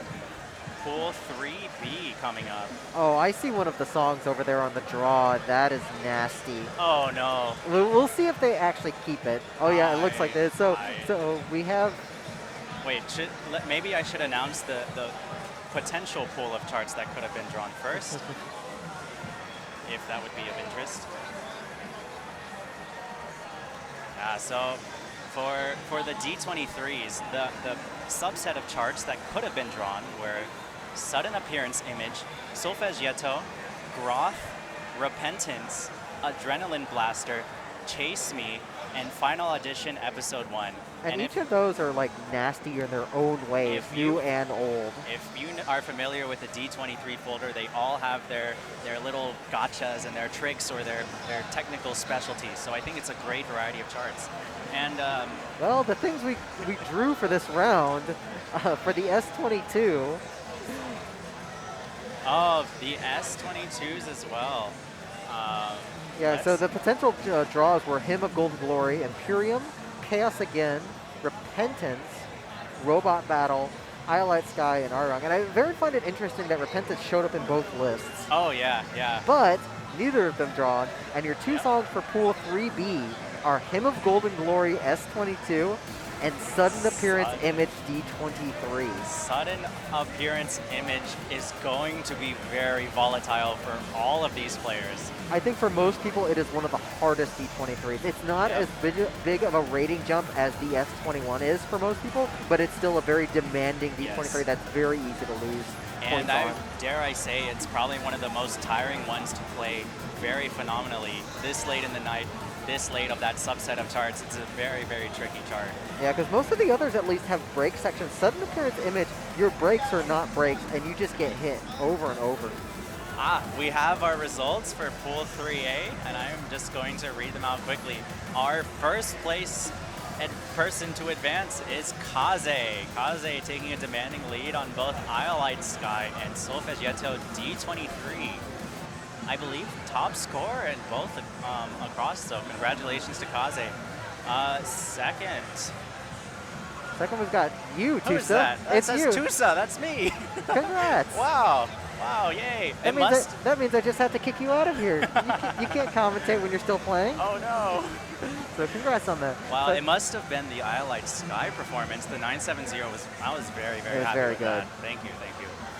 Second place, wow. Yes. So third, we've got Chadley in third right in there. third place. Awesome Oberg for fourth. Fifth is Gem. Sixth is One Punch. Esibun at 7. And Jelly Slosh squeaking in the 8th place. So we unfortunately do have to say goodbye to Helix, Lulu, Vincent ITD, and Ralph. But big props to them for getting this far. It's not easy to get to this point in the tournament. I want to give a big shout out to Esibun, because Esibun was actually the last seed in the other round, but managed to snipe a top 8 spot in that pool. Fantastic. I know Essie, when he saw that the third round, he was like, oh, I get to play doubles now, let's go. So he was very much ready to just knock that one out of the park. So congratulations to all of our competitors. But as we mentioned, we're going to hop into Pool 3B, where we're going to see amazing players such as Biala, D-Million, Nina, Caesar, Eggplant, Ender Dandy, Porter, Lightweight, Red Viper, J-Boy, Paranoia Boy, and Matt Miller. A very, very, very stacked lineup. 12 players coming in, 8 players coming out. And the only thing standing in their way, other than each other, are him of Golden Glory S22 and sudden appearance D23. So you guys are in for such a treat at home. We didn't talk about him of Golden Glory at all. Yeah, for we those could do of that you- while they're doing the warm-up. So yeah, him is just, it's deceptive because it is Deceptive. extremely fast. I believe it's 244. 40. It's 40 to it's 44, more than yes. 240 for sure. So Okay, it's a speedy boy. And the thing about him, S22, is that even though it's just a bunch of 16th bursts, only in like mostly bursts of 3, they really wear you down at that speed. Even if you try and chain them into a giant 12th note run. 244, yes. Yeah, even if you try and chain the burst into a giant 12th note run, that would be the equivalent of 16th at about 180, it tires you out. It is deceptively difficult. And at this point in the day, the players are going to have to do that almost immediately after their warm-up, which makes it very difficult to stay up on and probably going to tire them out. 244 BPM is no joke. Yeah, 244, that is, if we were to do a full 16th run of that BPM, that is roughly like 16.3 steps a second. It has some of those bursty moments too. It has a few bursty moments, thankfully. Now, thankfully, it's not the S25 where it's all giant runs. The giant run, yeah. But this chart alone should give the players a good run for their money. Really, run for their money. A run for their money. Yeah, I would say doing like kind of the triplets or 12 notes, as you said, Strat, it can work because it is kind of like biased towards late. It just depends on how you started. But we're going to be really tracking the number of grades across the board for all 12 of these players. That's going to be the most terrifying thing to look out for. And I would say also, we mentioned the bursts. There are going to be a lot of like little, really fast bursty bits, and I think if it's a little too fast for your playstyle caliber, it can be easy to kind of lock in place and freeze up and just take a lot of misses. So I think him is going to claim a lot of victims. Him of Golden Glory will claim a lot of victims, and Sudden Appearance Image will also claim a lot of victims. Yeah, 2 brand new songs for Phoenix. Him and Golden Glory actually coming from the 4th contest, being the 4th place winner. And interestingly enough, I believe it was the first of the contest songs that was a premium exclusive. So this definitely took a lot of people by surprise. And if you haven't seen the teaser for the upcoming patch that will be coming out next week, it's also getting a shortcut version in the update next week. So if you don't get enough him tonight, just wait a week and you'll have more. Oh boy. I'm so happy that we get more updates and stuff coming out for this game. Yeah, It makes Phoenix me is still really going happy. strong. Excellent choice by both players to save energy. Yeah, both electing to do their warm-ups on 200 BPM or 200 BPM plus songs, which is a good choice for this because we want to get as close to You him. gotta be pretty warm. You're gonna be doing like 184-ish, 183. Yeah, it's hard to find songs actually near Golden Glory in BPM because the one that immediately comes to mind is Windmill, but Windmill doesn't have 16th in it, at least in its arcade charts. Like the old mission charts are gone now. And the only other one I can think of immediately is Gloria, but it's Gloria and it has its own challenges that they may not want to warm up on. Absolutely. They have very formidable charts ahead of them already. Why not add one more?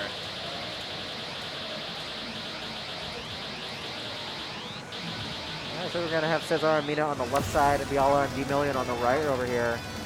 So hopefully they've got enough right here. Let's take a look at the scores. So we've got an FG on Cesar's side with a 922 for a PB. D-Million's got a 947 RG, which is pretty respectable for his level. He's been working hard. Like, D-Million's been really working hard.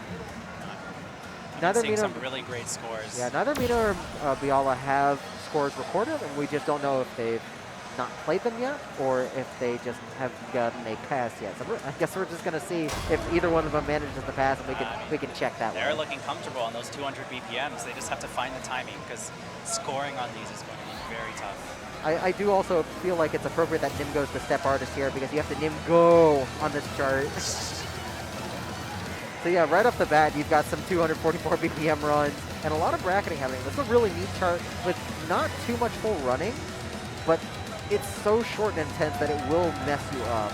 And there's enough tech to keep it involved. Like, look at these little hold ticks right here. Only one tick per hold. It claims victims of all of them breaking combo, but all of them making it through in one piece. They're still alive.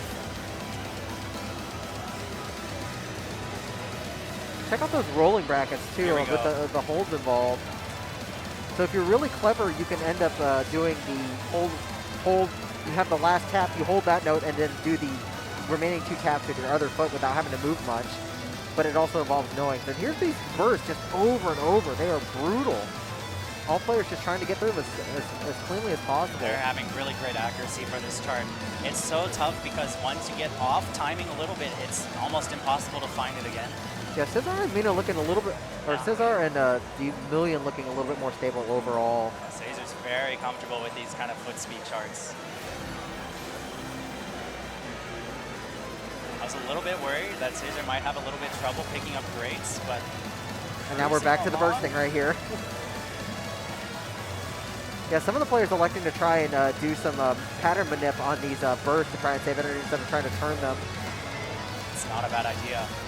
It really depends how comfortable you are, but there's enough stuff that if you try and do that everywhere, you will get turned around at some point, like right here. Yeah, right there. You see D-Million taking a little bit of penalty, opting not to waste the energy on that, which is fine. We've got one last run coming up to finish it out. Remember, 244 BPM. It looks like Cesar actually kept the pass on that. Yeah, that was a pass. So he probably was able to hold some good points there. Very actually getting a PB with a 5,000 improvement. Very nice. Cesar has been training with HJ. So having HJ, the shackles coming off, the up scores are just going to come naturally. Still with a 90.8 for Nina. We all getting an 885, and D-Million still passing with a 925. I actually thought D-Million had like dropped life bar, but it looks like they managed to keep it. But definitely a very challenging chart to try and score on. The first half, I think, was very solid cruising. Not too many greats, not too many hiccups, a lot of perfects. Then you get tired, and that's when it really kicks you in the teeth. Nimgo is notorious for that. Great step maker, but he will kick you in the teeth. I was very happy to see the steady running that these players were able to put out and really find the perfect windows in that chart. I mean, the perfect window's so large, I could probably just throw you through it. Hey, but when it's like that kind of galloping rhythm, it's a little tricky. If you get off the roller coaster, it's kind of hard to get back on. You just need some speedrun physics, and you can just clip right back in. Of course, the speedrunner is coming out. Of course, it might be hard to hit the arrows if you're clipping through the pads, so that's probably not a good idea. Yeah, I can't speak from personal experience, but I would imagine that's quite a problem. D-Million sending love to the chat and those of you watching. Because, send your thoughts and prayers and best wishes to these players because sudden appearance D23 is going to be quite a challenge. Yeah, it looks like we're gonna have Mina and D-Million kick us off for the first round of sudden appearance imagery. You're gonna hear this song 6 times tonight. I'm very curious to see how D-Million does on this because D-Million has been getting phenomenal scores, I would say, in like the D22 to D24 range. Very high accuracy scores, but not a pass on this one yet, and understandably so because this is quite a chart. I was very amazed when I saw this song for the first time, especially since it's a really interesting package between song, charts, and background. This was actually C-Sphere's first background in the game, and it really leaves a strong first impression of the moon just crashing in. And that's kind of what's going to happen to the players here. They're just going to be kind of crashing into these arrows because, especially in these opening run sections. So there's a lot of tech involved, but especially in these opening runs, there's a lot of repeating patterns over and over involving some really wide movement. Are they going to quad bracket or are they going to twist? That's what I want to find out here. The hard part is do you save the energy for later knowing you might struggle, or do you get the points now and just try and make it work? That's the hard thing. Last song for today, but they have to find it all the way through the entire chart.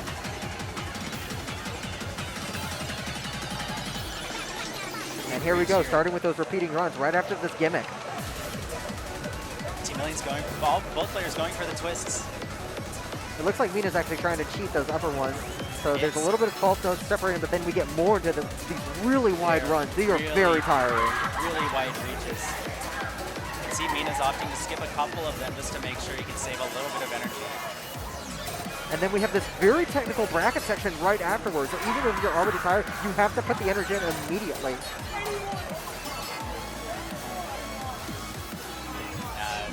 This chart just has everything thrown at you. We went from very wide running to now having a very technical bracket section. A lot of holds. You can see Mina taking a little bit of a dip on getting a little bit of misses here, but finding it through. Yeah, no, this is your only break right here. Just waiting for this gimmick to drill. This is the only break until we hit the ending. Yeah, it's a little bit tricky. You have to make sure you don't bad chain. You see D-Million getting a little bit there, but now we have these very deceptive bracket taps with, like, these are hold tanks are very easy to drop, very easy to get confused. Yeah, both players doing a good job overall. twist. Mina's starting to miss a little bit more right there. D-Million managing to hold that a little better. Getting that 30-second burst, too, which is not easy. It's a hard rolling bracket to fall into. those jumps are incredibly twisty to hit. But we're not done yet. Run. Yeah. And now we have this very deceptive part where you need to do a bunch of hold switching to change your position on the hole. It's very easy to drop right here. D-Million doing a great job, managed to stay afloat. Mina struggling a little bit more. Come on. And both players finishing it out right there. It's an extremely brutal D23, but it's a really cool chart to watch executed.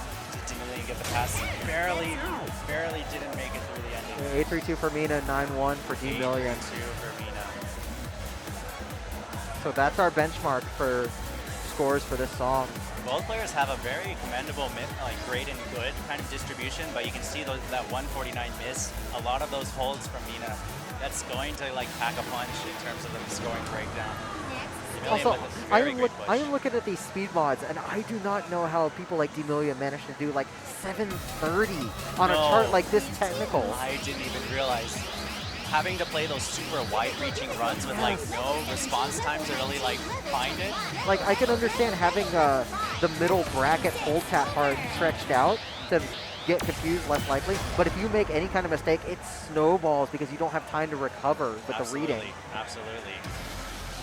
Especially for the outro section, you have to you get like kind of a little bit minimal time to really like snap into where that you're one's not so bad because the chart is also compressing and expanding in that section, so you get a little bit more time. It's really the parts before that really challenge the speed reading and making sure you don't snowball a mistake into something that you can't recover from because it's scrolling so fast. Yeah.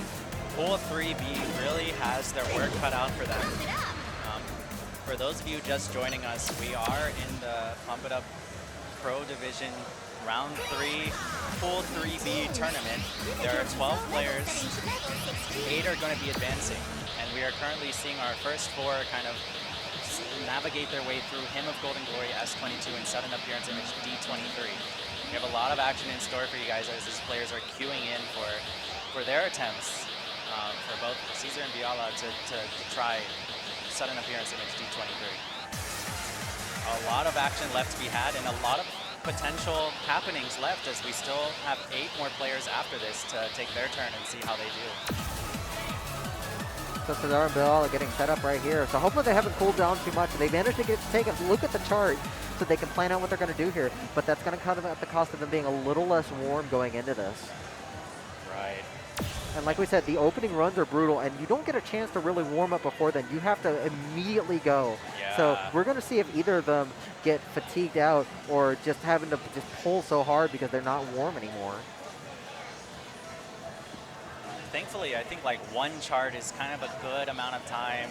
I think, I know Caesar at least is a public arcade player and is used to kind of like having a bit of leeway between sessions, you know, rotating it with someone else playing and all of that. Yeah, that's not a skill you see too often over here in the U.S. anymore because a lot of these players do have like private machines and locations to play at, and you don't actually play a whole lot in public anymore. Even I don't. So this is actually a very good skill to learn, as being able to adapt to public machines on the fly. It's really cool too because you kind of have to really adapt to the pads. You get a little bit less freedom of how you mod it to your preferences. You have to kind of just work with what you've got, which is definitely an asset in tournaments. All right, well, we're going to start those runs right off. Here we go. Fiala hitting them really good. Oh, but missing that hold, getting a 5 miss combo immediately. Both players kind of just going for it.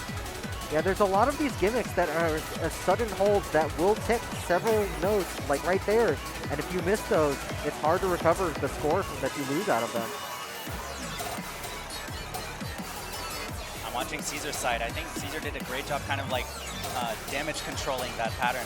Like knowing that it was a very wide pattern, but kind of like quadding some of it or kind of like hitting as much as possibly can. But this tech section is definitely giving both players a run. Yeah, it looks like Cesar's in a little bit of a better position here just because the speed mod is set up better to not have to react so fast. So both players getting a little mini break before the drill right here. Player 2 side is flying across the screen. We're going to see how they handle this tap section coming up. Like I said, this one's all brain power without actually being brain power. Caesar getting a little bit tripped up on the drills and going into this lead-in, and it's just so technical here once again.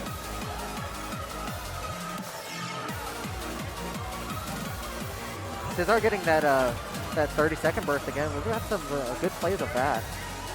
Yeah, these quad brackets are really tripping up these players. It's a very different ball game from the singles that we've been seeing all All right, day. and this comes into the final bracket section. And you are tired by this point too, so it's actually very easy to lift your foot from being tired and lose control of the hold. Both players doing a good job making sure to not let that happen. Hitting as much as they possibly can. That's really the kind of chart where anything can happen. Let's see the final scores.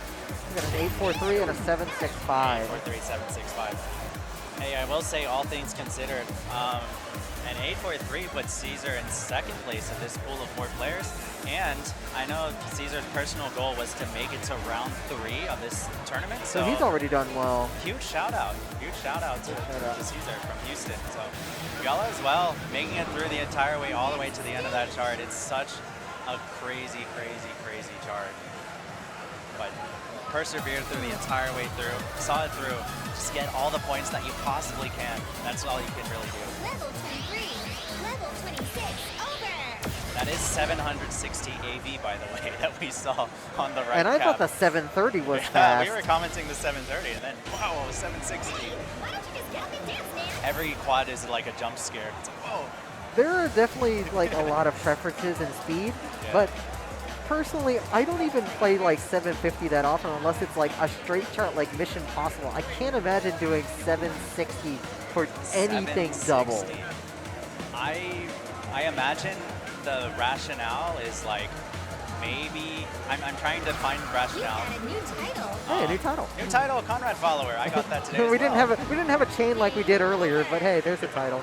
Also, I guess if it's the notes are appearing that fast, it would be a sudden appearance. Yes, absolutely. I'll be here all night. Thank you. That was good.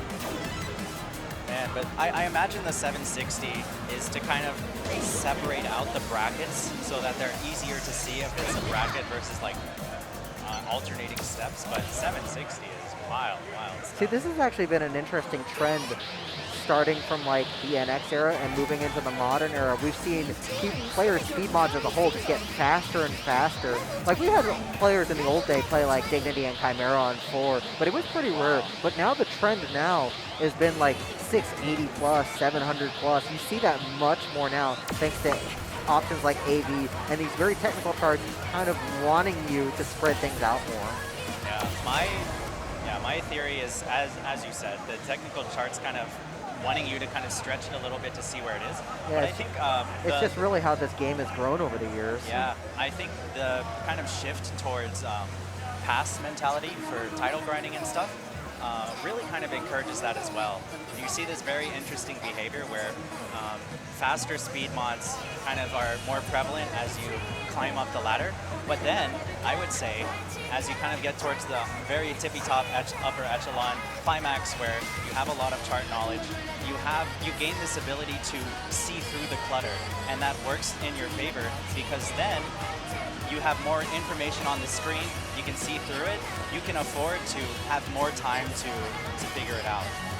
it's definitely crucial in a lot of the newer things that have gimmicks, like Neo Catharsis being one of the biggest ones with how big the speed changes are. Yeah. Anyways, we got our players coming up right here. We got Eggplant and Ender Dandy on the left, and it looks like we got Lightweight and Quarter on the right, and they are getting their warm-ups in real quick. So we got Chase Me on the right here for a warm-up. Stream is always a fun way to get warmed up, especially since we're going to have to play him. Now, Eggplant and Ender Dandy instead choosing to take a more techy song, which this might be good for them personally, but it really depends on how good they're going to warm up from this, and then immediately play a 240 plus BPM song right after. I hope Quarter's doing okay. He was kind of very aggressively going for that 200 BPM, and I decided to just take a little bit of a break before the next card. Now, we do have a comment about like missing Dreamcatcher next mix, and I want to say that licensing for K-pop is always up in the air, but the really popular ones like Dreamcatcher usually stay a pretty long time, especially if there's deals. So we'll just have to wait and see when the next game comes out. Yeah, we had it transferred over from Double X to Phoenix. Even from Prime 2. Yeah, from Prime 2. I'm very happy it stayed. I'm sure a lot of people are. I am one of the followers as well. Dreamcatcher songs are definitely some of the most popular ones to play. Yeah. Especially since you just know what you're getting into. Ooh, runs! Yeah. Except for Boca. But I think Boca was charted. And then you finally got a run chart with the D25 for Boca. Yeah. 25 in parentheses. Yeah. Quotes. Yeah. It's pretty on the... when you play it the first time, it definitely will feel that way. It does have its yanks and because its it does have moments. some Nimgo patterns at the end, and you do have to really work. Yeah. Level 20. Level 22. Yeah, Boca was a very interesting addition and a very kind of... people have a lot of things to say about it, but I'm glad it's in the game. I'm glad it was charted and kind of like added as it was. Oh, it looks like they actually played, what did they play right there? I thought they played, oh, they did play. They did play Show the Player. I hadn't seen the S19 in a while, so for a second I actually thought it was Big Daddy they were playing because I saw runs. Oh, I got you. Looks like they're nice and warm. And they have to be for Hymn of Golden Glory. Yep, well, we got our second set of players ready to go on that, so they're going to be trying to top this mountain of scores. As a quick reminder for those of you joining, this is Pool 3B. There are 12 people in this pool, only 8 are advancing. So all of these players are fighting for their spot in that top 8, and if they make it out of this pool, they're going to merge with Pool 3A, the people who advance, to make a top 16 double elimination bracket, which will be happening tomorrow. So a lot is at stake. This is their last chance to make it in.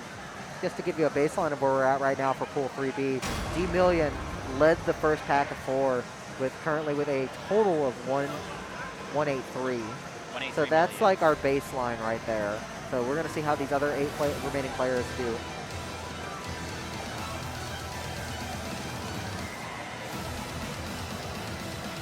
I think Quarter's really trying to like lock in and like throw energy onto these patterns. They're really fast.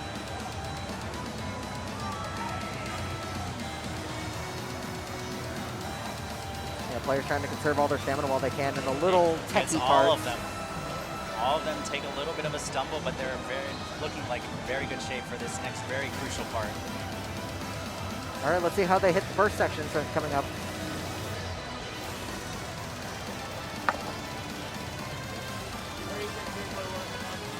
Players just getting brutal.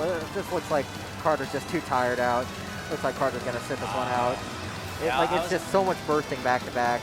I was a bit worried seeing the chase me play, and I think it's just a little bit too tiring. But Eggplant, Lightweight, and Ender Dandy really pushing it. That bad chain is going to eat a little bit of life bar and score. Lightweight's still clipping the life bar too, managing to keep it consistent, but looking a little tired there. He's definitely feeling it. It's a tiring chart. And you still have another set of bursts to go. Like I said, this is a very deceptive 22. It doesn't look that hard because everything looks broken up, but chaining everything back to back wears you down. Eggplant and Lightweight really holding it down right there. Ended in getting a little bit tired, but definitely trying to keep it going.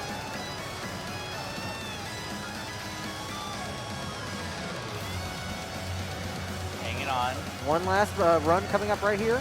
Is there enough life bar? I think it dropped Just right at very the end. clipped right at the end for lightweight. I would say It was a good push. Yeah, Andrew Dandy and Eggplant did a great job kind of like conserving whatever they could. And you can see it really came in clutch there. Yeah, a 944 is going to lead the pack for that song right there. leads Good the job on pack. lightweight side. Yeah. And the 900 by Eggplant and the 910 by Yeah, and Andrew Andrew Dandy. Dandy. Definitely they're in good shape to kind of hang on to this one. It'll really come down to their doubles performance. I'd say they're definitely on pace to kind of like maybe inch one of those like lower spots if our top seeds kind of make it through and carry through the entire way. Yeah, we'll see if Porter elects to play this song, at least to finish it out. They were looking pretty tired. Yeah, sudden appearance images. D23 is not the chart you want to play when you are exhausted.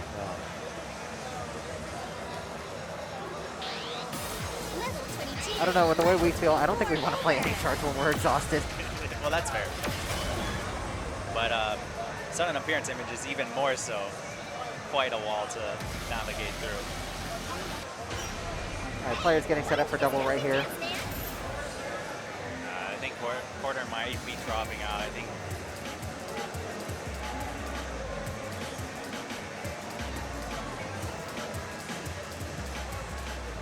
Might be calling it in.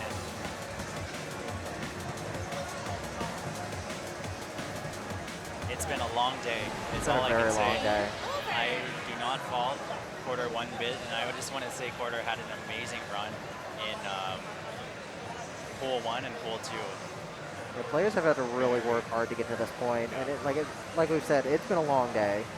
It has been almost 12 straight hours since we started this stream. Yeah, and I mean, Porter had very, very strong performances on the S17 to S19 range, and squeaked by on the S20 and 21, despite having some very, very brackety, tech-heavy charts. So,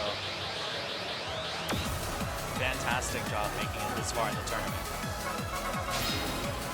The players are begrudgingly finding their way over towards sudden appearance image D23.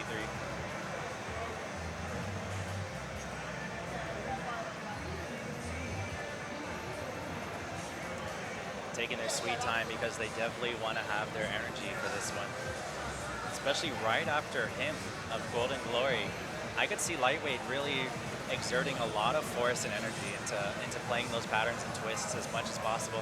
And Eggplant as well, even after the life bar dipped down to 0, really was pushing through and persevering as much as possible on all of those kind of like corkscrew twists that kind of like showed up and made it to the end of the chart. So hopefully they've gotten enough of a breather getting ready for sudden appearance D23. Yeah, both these players are going to be a little bit more warm, and they're probably just going to push knowing that this is the end of their night no matter how it goes, so they just have to You let it gotta go. go. This is your last chance for the night. Make it happen. Find your way. You see Eggplant with a 948 on this. That is a very great score that you, if it can be replicated in tournament, is going to be very good news, I would say. All right, I want to know what strats they're going to use for the opening runs, because they may want to try and save it, and they might elect to just try and bracket and just hit it a little bit much as they can, or are they going to actually do it and try and get the points now?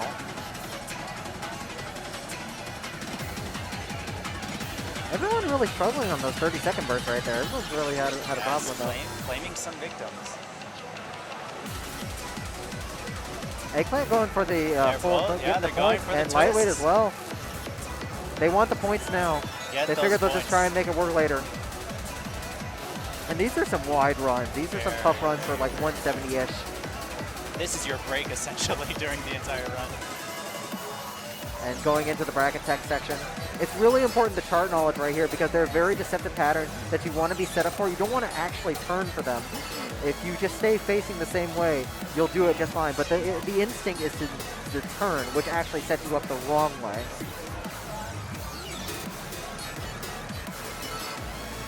Yeah, Porter did call in the towel and decided to not play the rest of this All round. right, end of last break right here. Let's see how they do in this whole tap sector coming up. Getting that rolling bracket nicely. Now it's all brain power at this point. Lightweight doing a good job. Eggplant managed They're to keep up finding now. it. They're both finding these patterns. A little bit of hiccup, and that's fine. So far, handling that section really well. They're still getting all those points because they need every point they can get if they want to keep up into top 8 for this pool. Staircase. And now comes the final part. The important part is to not drop this blue hold. Both players doing a good job. Getting a few misses here. Oh, Eggplant losing a little bit of it right there. Unfortunately, that might cost her. Like I said, it's very important to not drop the blue holds in that section. It's very easy to do so because you need to move which foot is on it.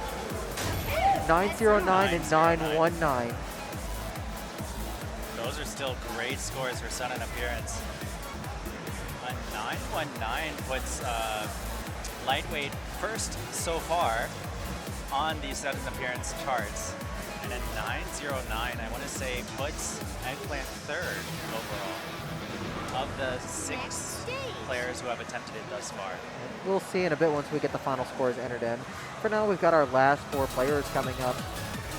Matt Miller, Paranoia Boy, J-Boy, and Red Viper are all very, very experienced players in this game, long-time players. And 3 of them have definitely represented the U.S. at World Pump Fest in years past for sure. With all of them having at least placings, if not wins, in USPFs as well. What all a terrifying lineup. Very terrifying lineup for some very formidable charts.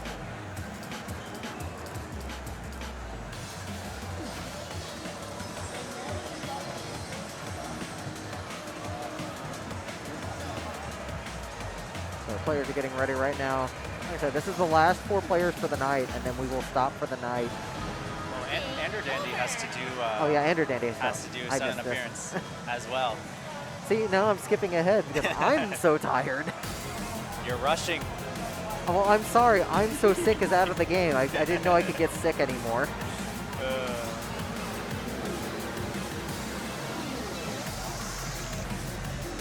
So yes, Andrew Dandy's going to go first, and then we'll have our other 4 players.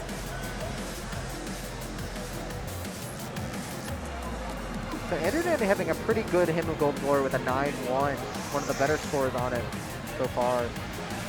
So we're going to see if he manages to hold up a good sudden appearance score and see if he can snag a top 8 spot.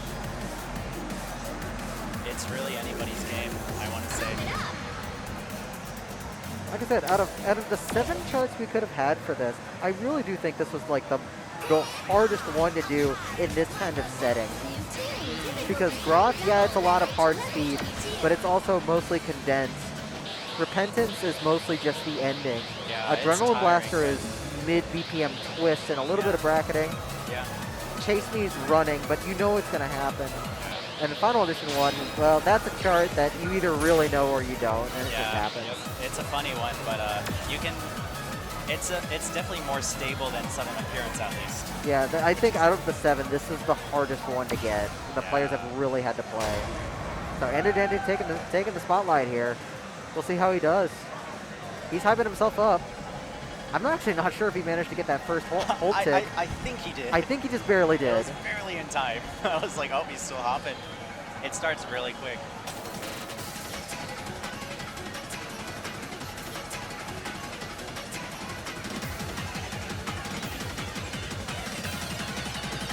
All right, into the twist runs right here. Let's see what happens.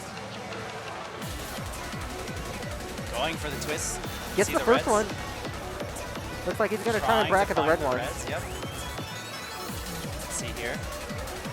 Does a little bit of both right here, just to make sure he can get a few points. Just hit enough. Oh, that 5 miss is going to cost a little bit. Now, like I said, the sudden gimmicks with the hold tick can really punish you. Not sure exactly which way to turn, but that's okay. Hit as much as you can is the goal here. Like I said, this part is deceptively difficult with all the moving and jumping around. And like I said, if you set up a bracket the wrong way by trying to turn, you're on the wrong foot and you're turned in a horrible spot for do the rest of the brackets. Yeah, these quad brackets give me a little bit of trouble. Not sure if Ender Danny wants to commit for some of these like waist twistings or just keep a more straightforward stance. Good little break right there. The drill, yeah. But this part, really, really taking its toll. It's just difficult reading ever, and all of the movement is very intense. Very heavy twisting and bracketing. And it's not like really the most steady rhythm, I want to say, either, so. Getting the last stair. He's pushing. He's pushing. Just have to make it through to the end. Nice job on that transition. Oh, dropping that hold right there. It's very confusing to read those holds without a lot of practice. It's like, is it the player 1 blue or is it the player 2 blue? I'm not sure. But Andrew Dandy's taking that breath, knowing he's done. 7-6-1. Done for the But he night. finished out. 7-6-1. And that's something we always appreciate seeing. It's like, we want to see you push in these events. We don't want to see you give up unless you are like completely wiped. And sometimes that happens. But we appreciate everyone's efforts as long as you're giving it your all. Andrew Dandy was 4,000 points away from Biala on sudden appearance image. That's 7-6-1, a little bit shy of the 7-6-5 by Biala, but I think just at this point, happy to have made it through the set for the night. What a crazy chart. Oh, hey, surprise Hercules D26 visit. Oh boy. What a cool chart, by the way. It is a cool chart. It is also a really hard chart. A really demanding, crazy chart, but a cool one, I will say. Yeah, Quarter did decide to DQ, but that is totally okay. We are cruising right along to the last 4 in Pool 3B. So we have had 8 players of this group of 12 do their set.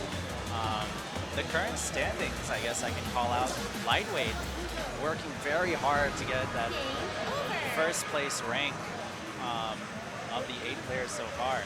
And D-Million from the pool of players that we saw earlier is in 2nd place right now. Eggplant in 3rd, Caesar in 4th. I believe that means those 4 players have secured their spot for the top 16. That is guaranteed so far. Yes, that is guaranteed. And the players on the sidelines kind of like sitting, waiting, and crossing their fingers to see what the damage is. Mina is in 5th place right now. Andrew Dandy is in 6th, and Biala is in 7th.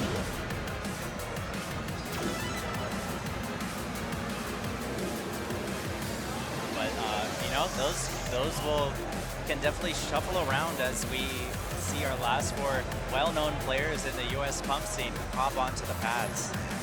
Yep, J-Boy and Red Viper are going to take the left machine, and it looks like Matt Miller and Paranoia Boy are going to take the right machine for their warm-ups here. Yeah, I will say one note to mention is that for how the weather has been the past few days, where it's been kind of rainy and sticky, and people are tracking that onto the pads, and then just the amount of people in the venue and the amount of sweat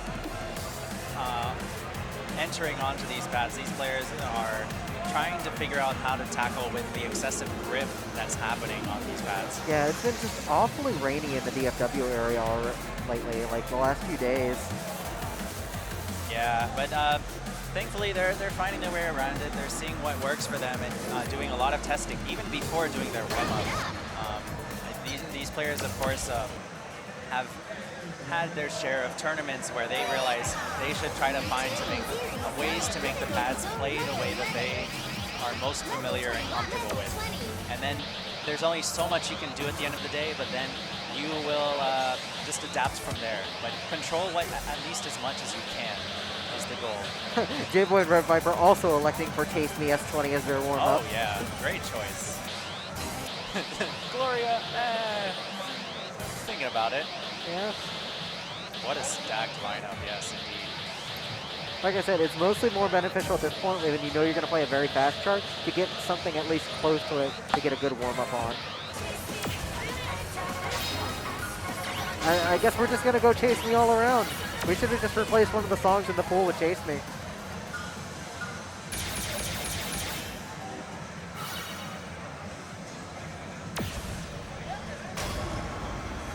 Chase Me more like chase this score. Got him. Got him. Yeah, all players just going to elect for Chase Me for a warm-up. Oh yeah. I think we're all okay with that. We got to have our good old Dreamcatcher in the mix. Well, Now we get to do a little side-by-side comparison to see who had the strongest warm-up of the four. I'm still very interested in hearing the logic bumping this down to a 20 between Prime 2 and XX. I always thought that was a weird decision. Sorry, could you say that one more time? It dropped from 21 to 20 between Prime 2 Oh. and XX, and it's just, I always found that a little strange considering other things that are in the 20 range. Right, S20 is a very interesting folder. Maybe U and I is a bit more tricky, and it's kind of the same 200-ish BPM vibe I to guess it. you could have that logic, but they still But- kept Larpus at 20 as well. Yeah, yeah, So, like I yeah. said, it's hard to like really gauge. Yeah. I would say 200 BPM steady running, like not too twisty like this, is definitely kind of up the alley of the S21 folder.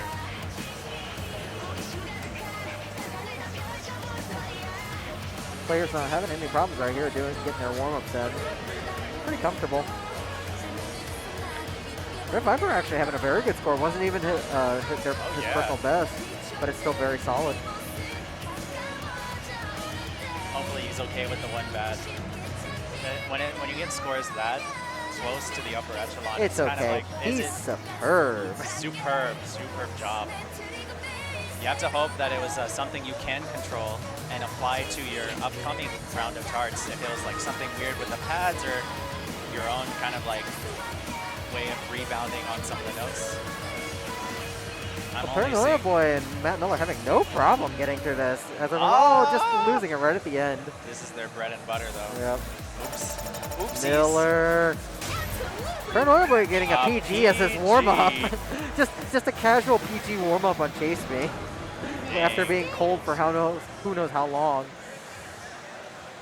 Oh, he must be warm. He must be warm now as we're going to play Hymn of Gold's Glory for the final time tonight.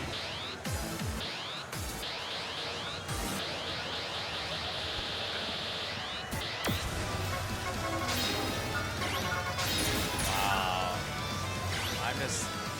I'm very excited to see how these players tackle this one. So looking at the PBs right here, Matt Miller has a very impressive 993 triple S. That is amazing for this Paranoia chart. Boy a little bit down at a 966. It's probably the stamina factor because we know he is very fast. When he needs to be, he can be very speedy. But And this he is has the kind timing. of The chart. timing is not a consideration. But this is as well. definitely a chart where the tech is also mixed in, and you need to be able to do other things. Yeah. J-Boy looks to have played this once, with only a 931, so he could probably get a good up score right here while playing. He's had the opportunity to watch all these other players play it today too. Yep. He might have mapped it out. He's very good at mental mapping. Yeah. Very excited to see all these incredible players here on the mats today. Fist bump on player 2 side. Machine 2 side. They're getting into it. Hymn of Golden Glory S22.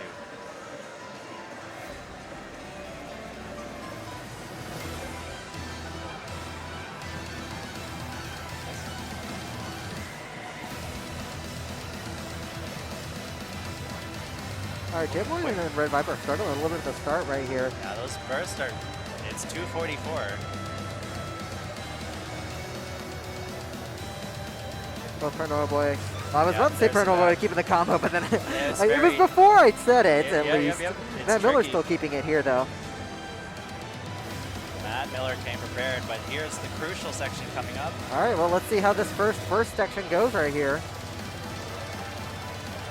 Both Red Viper and Matt Miller keeping perfects throughout this.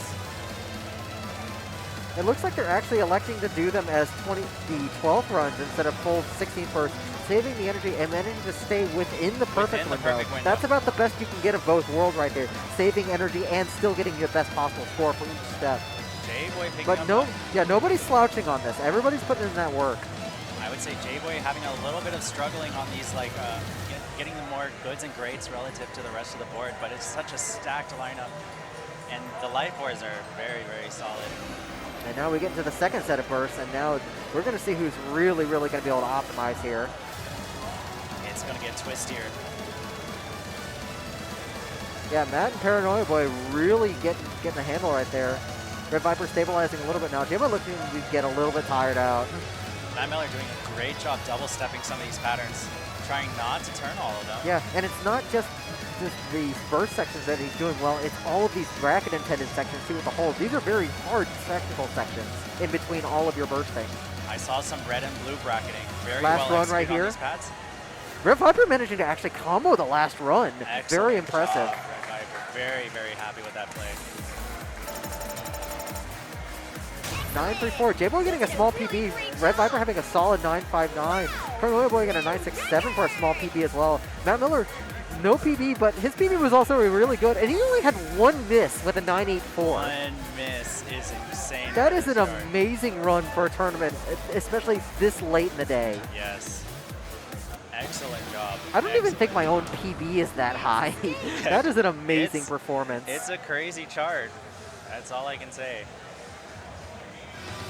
We are cruising right along to the end of the Pump It Up tournament shenanigans for tonight, as our last 4 players will now have to navigate their way through Sudden Appearance Image D23. You're going to hear it 2 more times, and that'll be it for Pool 3B.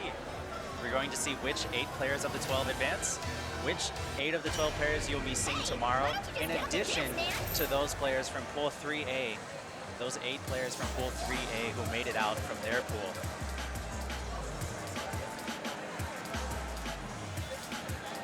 Very, very exciting stuff. So we're waiting to kind of see, it looks like we'll be having Red Viper and Paranoia Boy hopping on the pads first.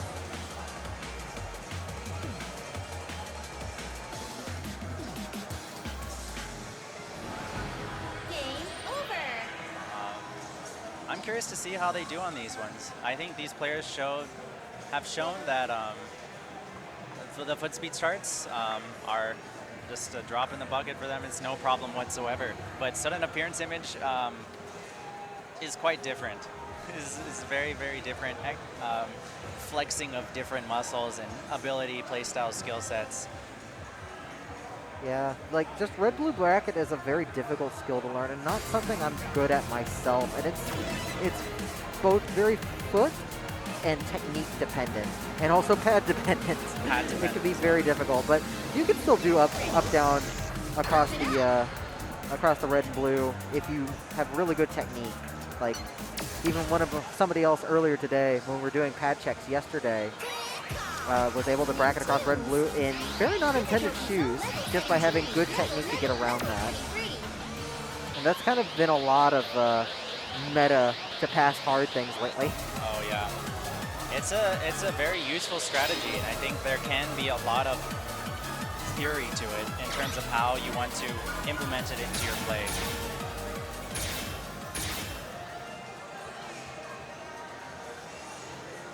Oh boy, this is going to be such a different experience from very, very polished performances on Game of Golden Glory that we're about to see. Sudden Appearance Image, both players don't have a pass on this because maybe they just choose not to play it. Well, Red Viper isn't logged in with his card, so we can't tell him that. I see. But Paranoia Boy has definitely played it at least once because the new tag is gone, so it may have actually been a fail. Because, like I said, this is one of the most difficult D23s, and if you aren't prepared for it, it will kick you in the teeth. 675 AV by Paranoia Boy. Respectable AV.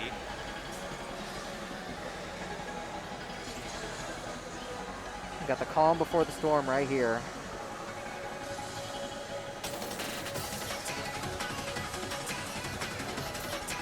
Let's see if somebody manages to get these 30-second bursts here.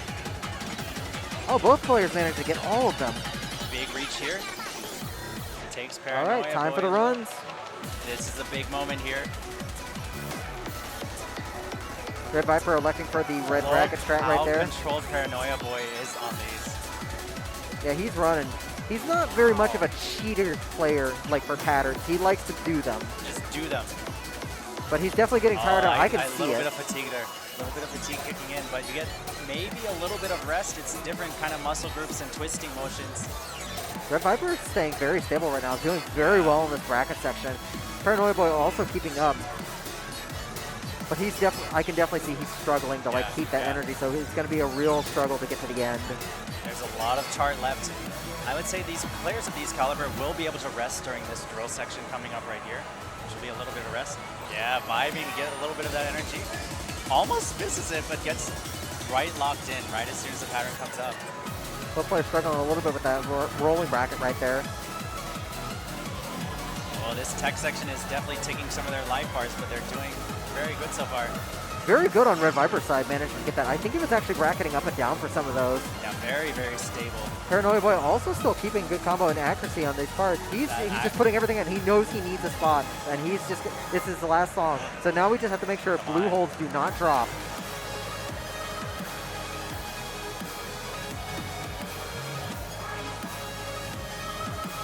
Getting a few scattered misses here and there, but no major hold drops, thankfully. So Clears both players it. finishing it out. Yeah, he gets the clear. Paranoia getting Boy the gets clear. the Both of clear. them, funny enough, both ending on a 46 combo. 46 combo, yes. We got a 9-4, 5-4, and a 9-4-1. Yeah, Paranoia Boy looks like with that 12K improvement did show that he did play it before but did not pass. So that is his first recorded pass on Excellent Phoenix. work. The great and good distribution is looking pretty similar by both players, but the big difference is just the number of misses. Yeah, you can see Paranoia Boy having almost twice the number of misses of Red Viper right there, and that explains the score discrepancy. Because but almost everything else is pretty similar. those are our first 2 passes for the night on sudden appearance. Level 23. Difficulty zone double. And with that, it comes down to our last 2 plays on this. We have Matt Miller and J-Boy coming up. Very, very strong players. And just as a heads up real quick, after this, we will send y'all off in a raid to one of the other Big Deal streams. I think we've got one planned out, but we will get that ready after these 2 have played their set. I'm going to give one last overview. I know a lot of you have probably tuned in to see some of your favorite players close out for tonight, but a bit of an overview, very high-level, quick overview. We are in the main Pro Division tournament of Pump It Up. We started today with something like 44 competitors or so, and we have been slowly chipping that down to 16 players. And now that we are in Pool 3B, round 3 of the tournament, we are having our last play for tonight, as our last 2 players finish out sudden appearance image D23. We are going to see which 8 competitors out of the 12 in this Pool 3B will be advancing. So our last 2 raw for tonight, and we're going to see who our top 16 is going to be for Saturday. A lot of exciting action happening tomorrow for the Pump It Up tournament.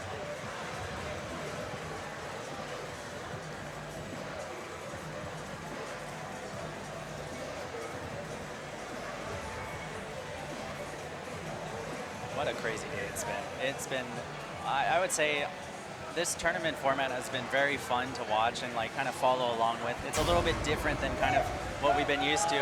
All right, let's see Matt Miller and J-Boy get this last in. Very experienced right here. I don't think J-Boy has much experience on this chart, but I know Matt Miller has practiced this on a bunch to get a good score.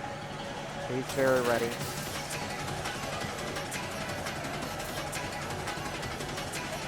J-Boy's struggling a little bit at the beginning right here. Matt Miller having no problems. Both those players getting the 30 seconds just fine. Very, very controlled job on that first lunge. All right, both players running them very well. Wow. Not having any issues. Both these players know how to run. Look how wide those runs are. They're very, very controlled. J-Boy having no problem still comboing the harder ones right here. And both of them having no problems getting that hold right there.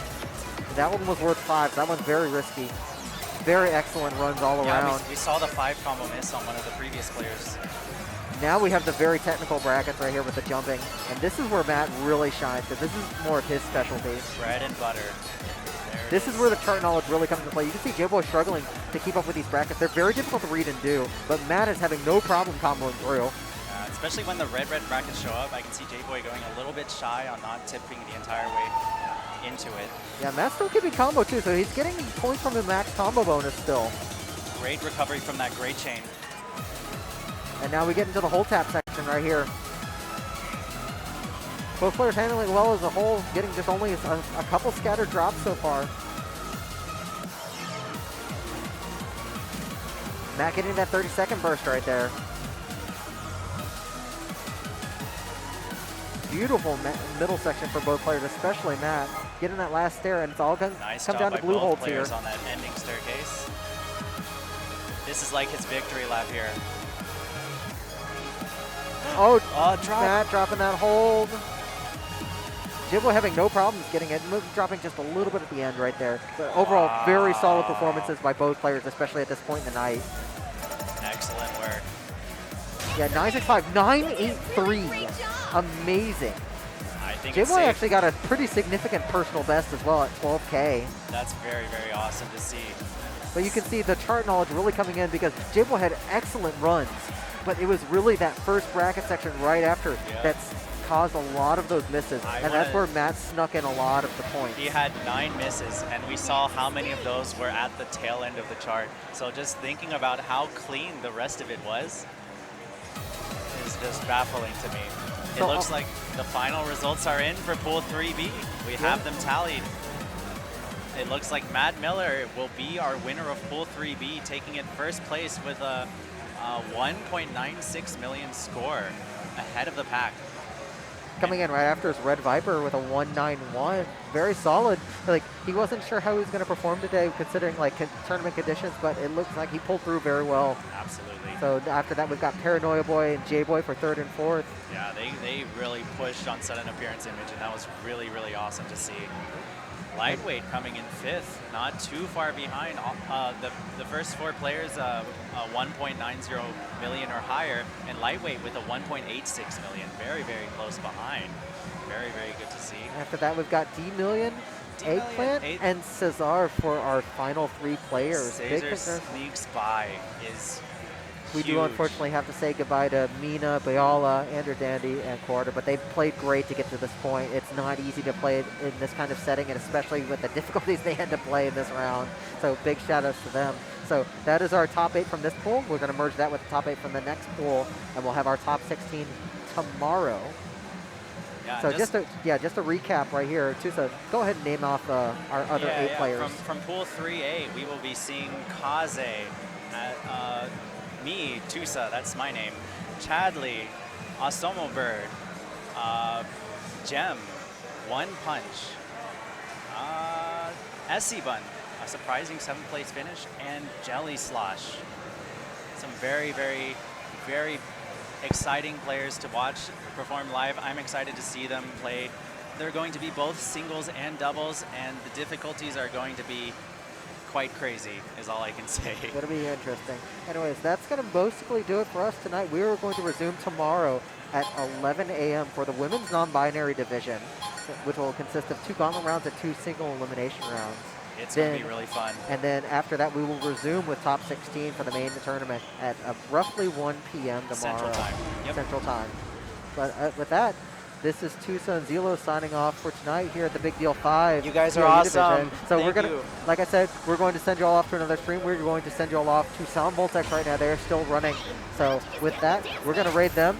Y'all send them some love. We'll see y'all tomorrow. Thanks for watching, everyone. Love you guys. Take care.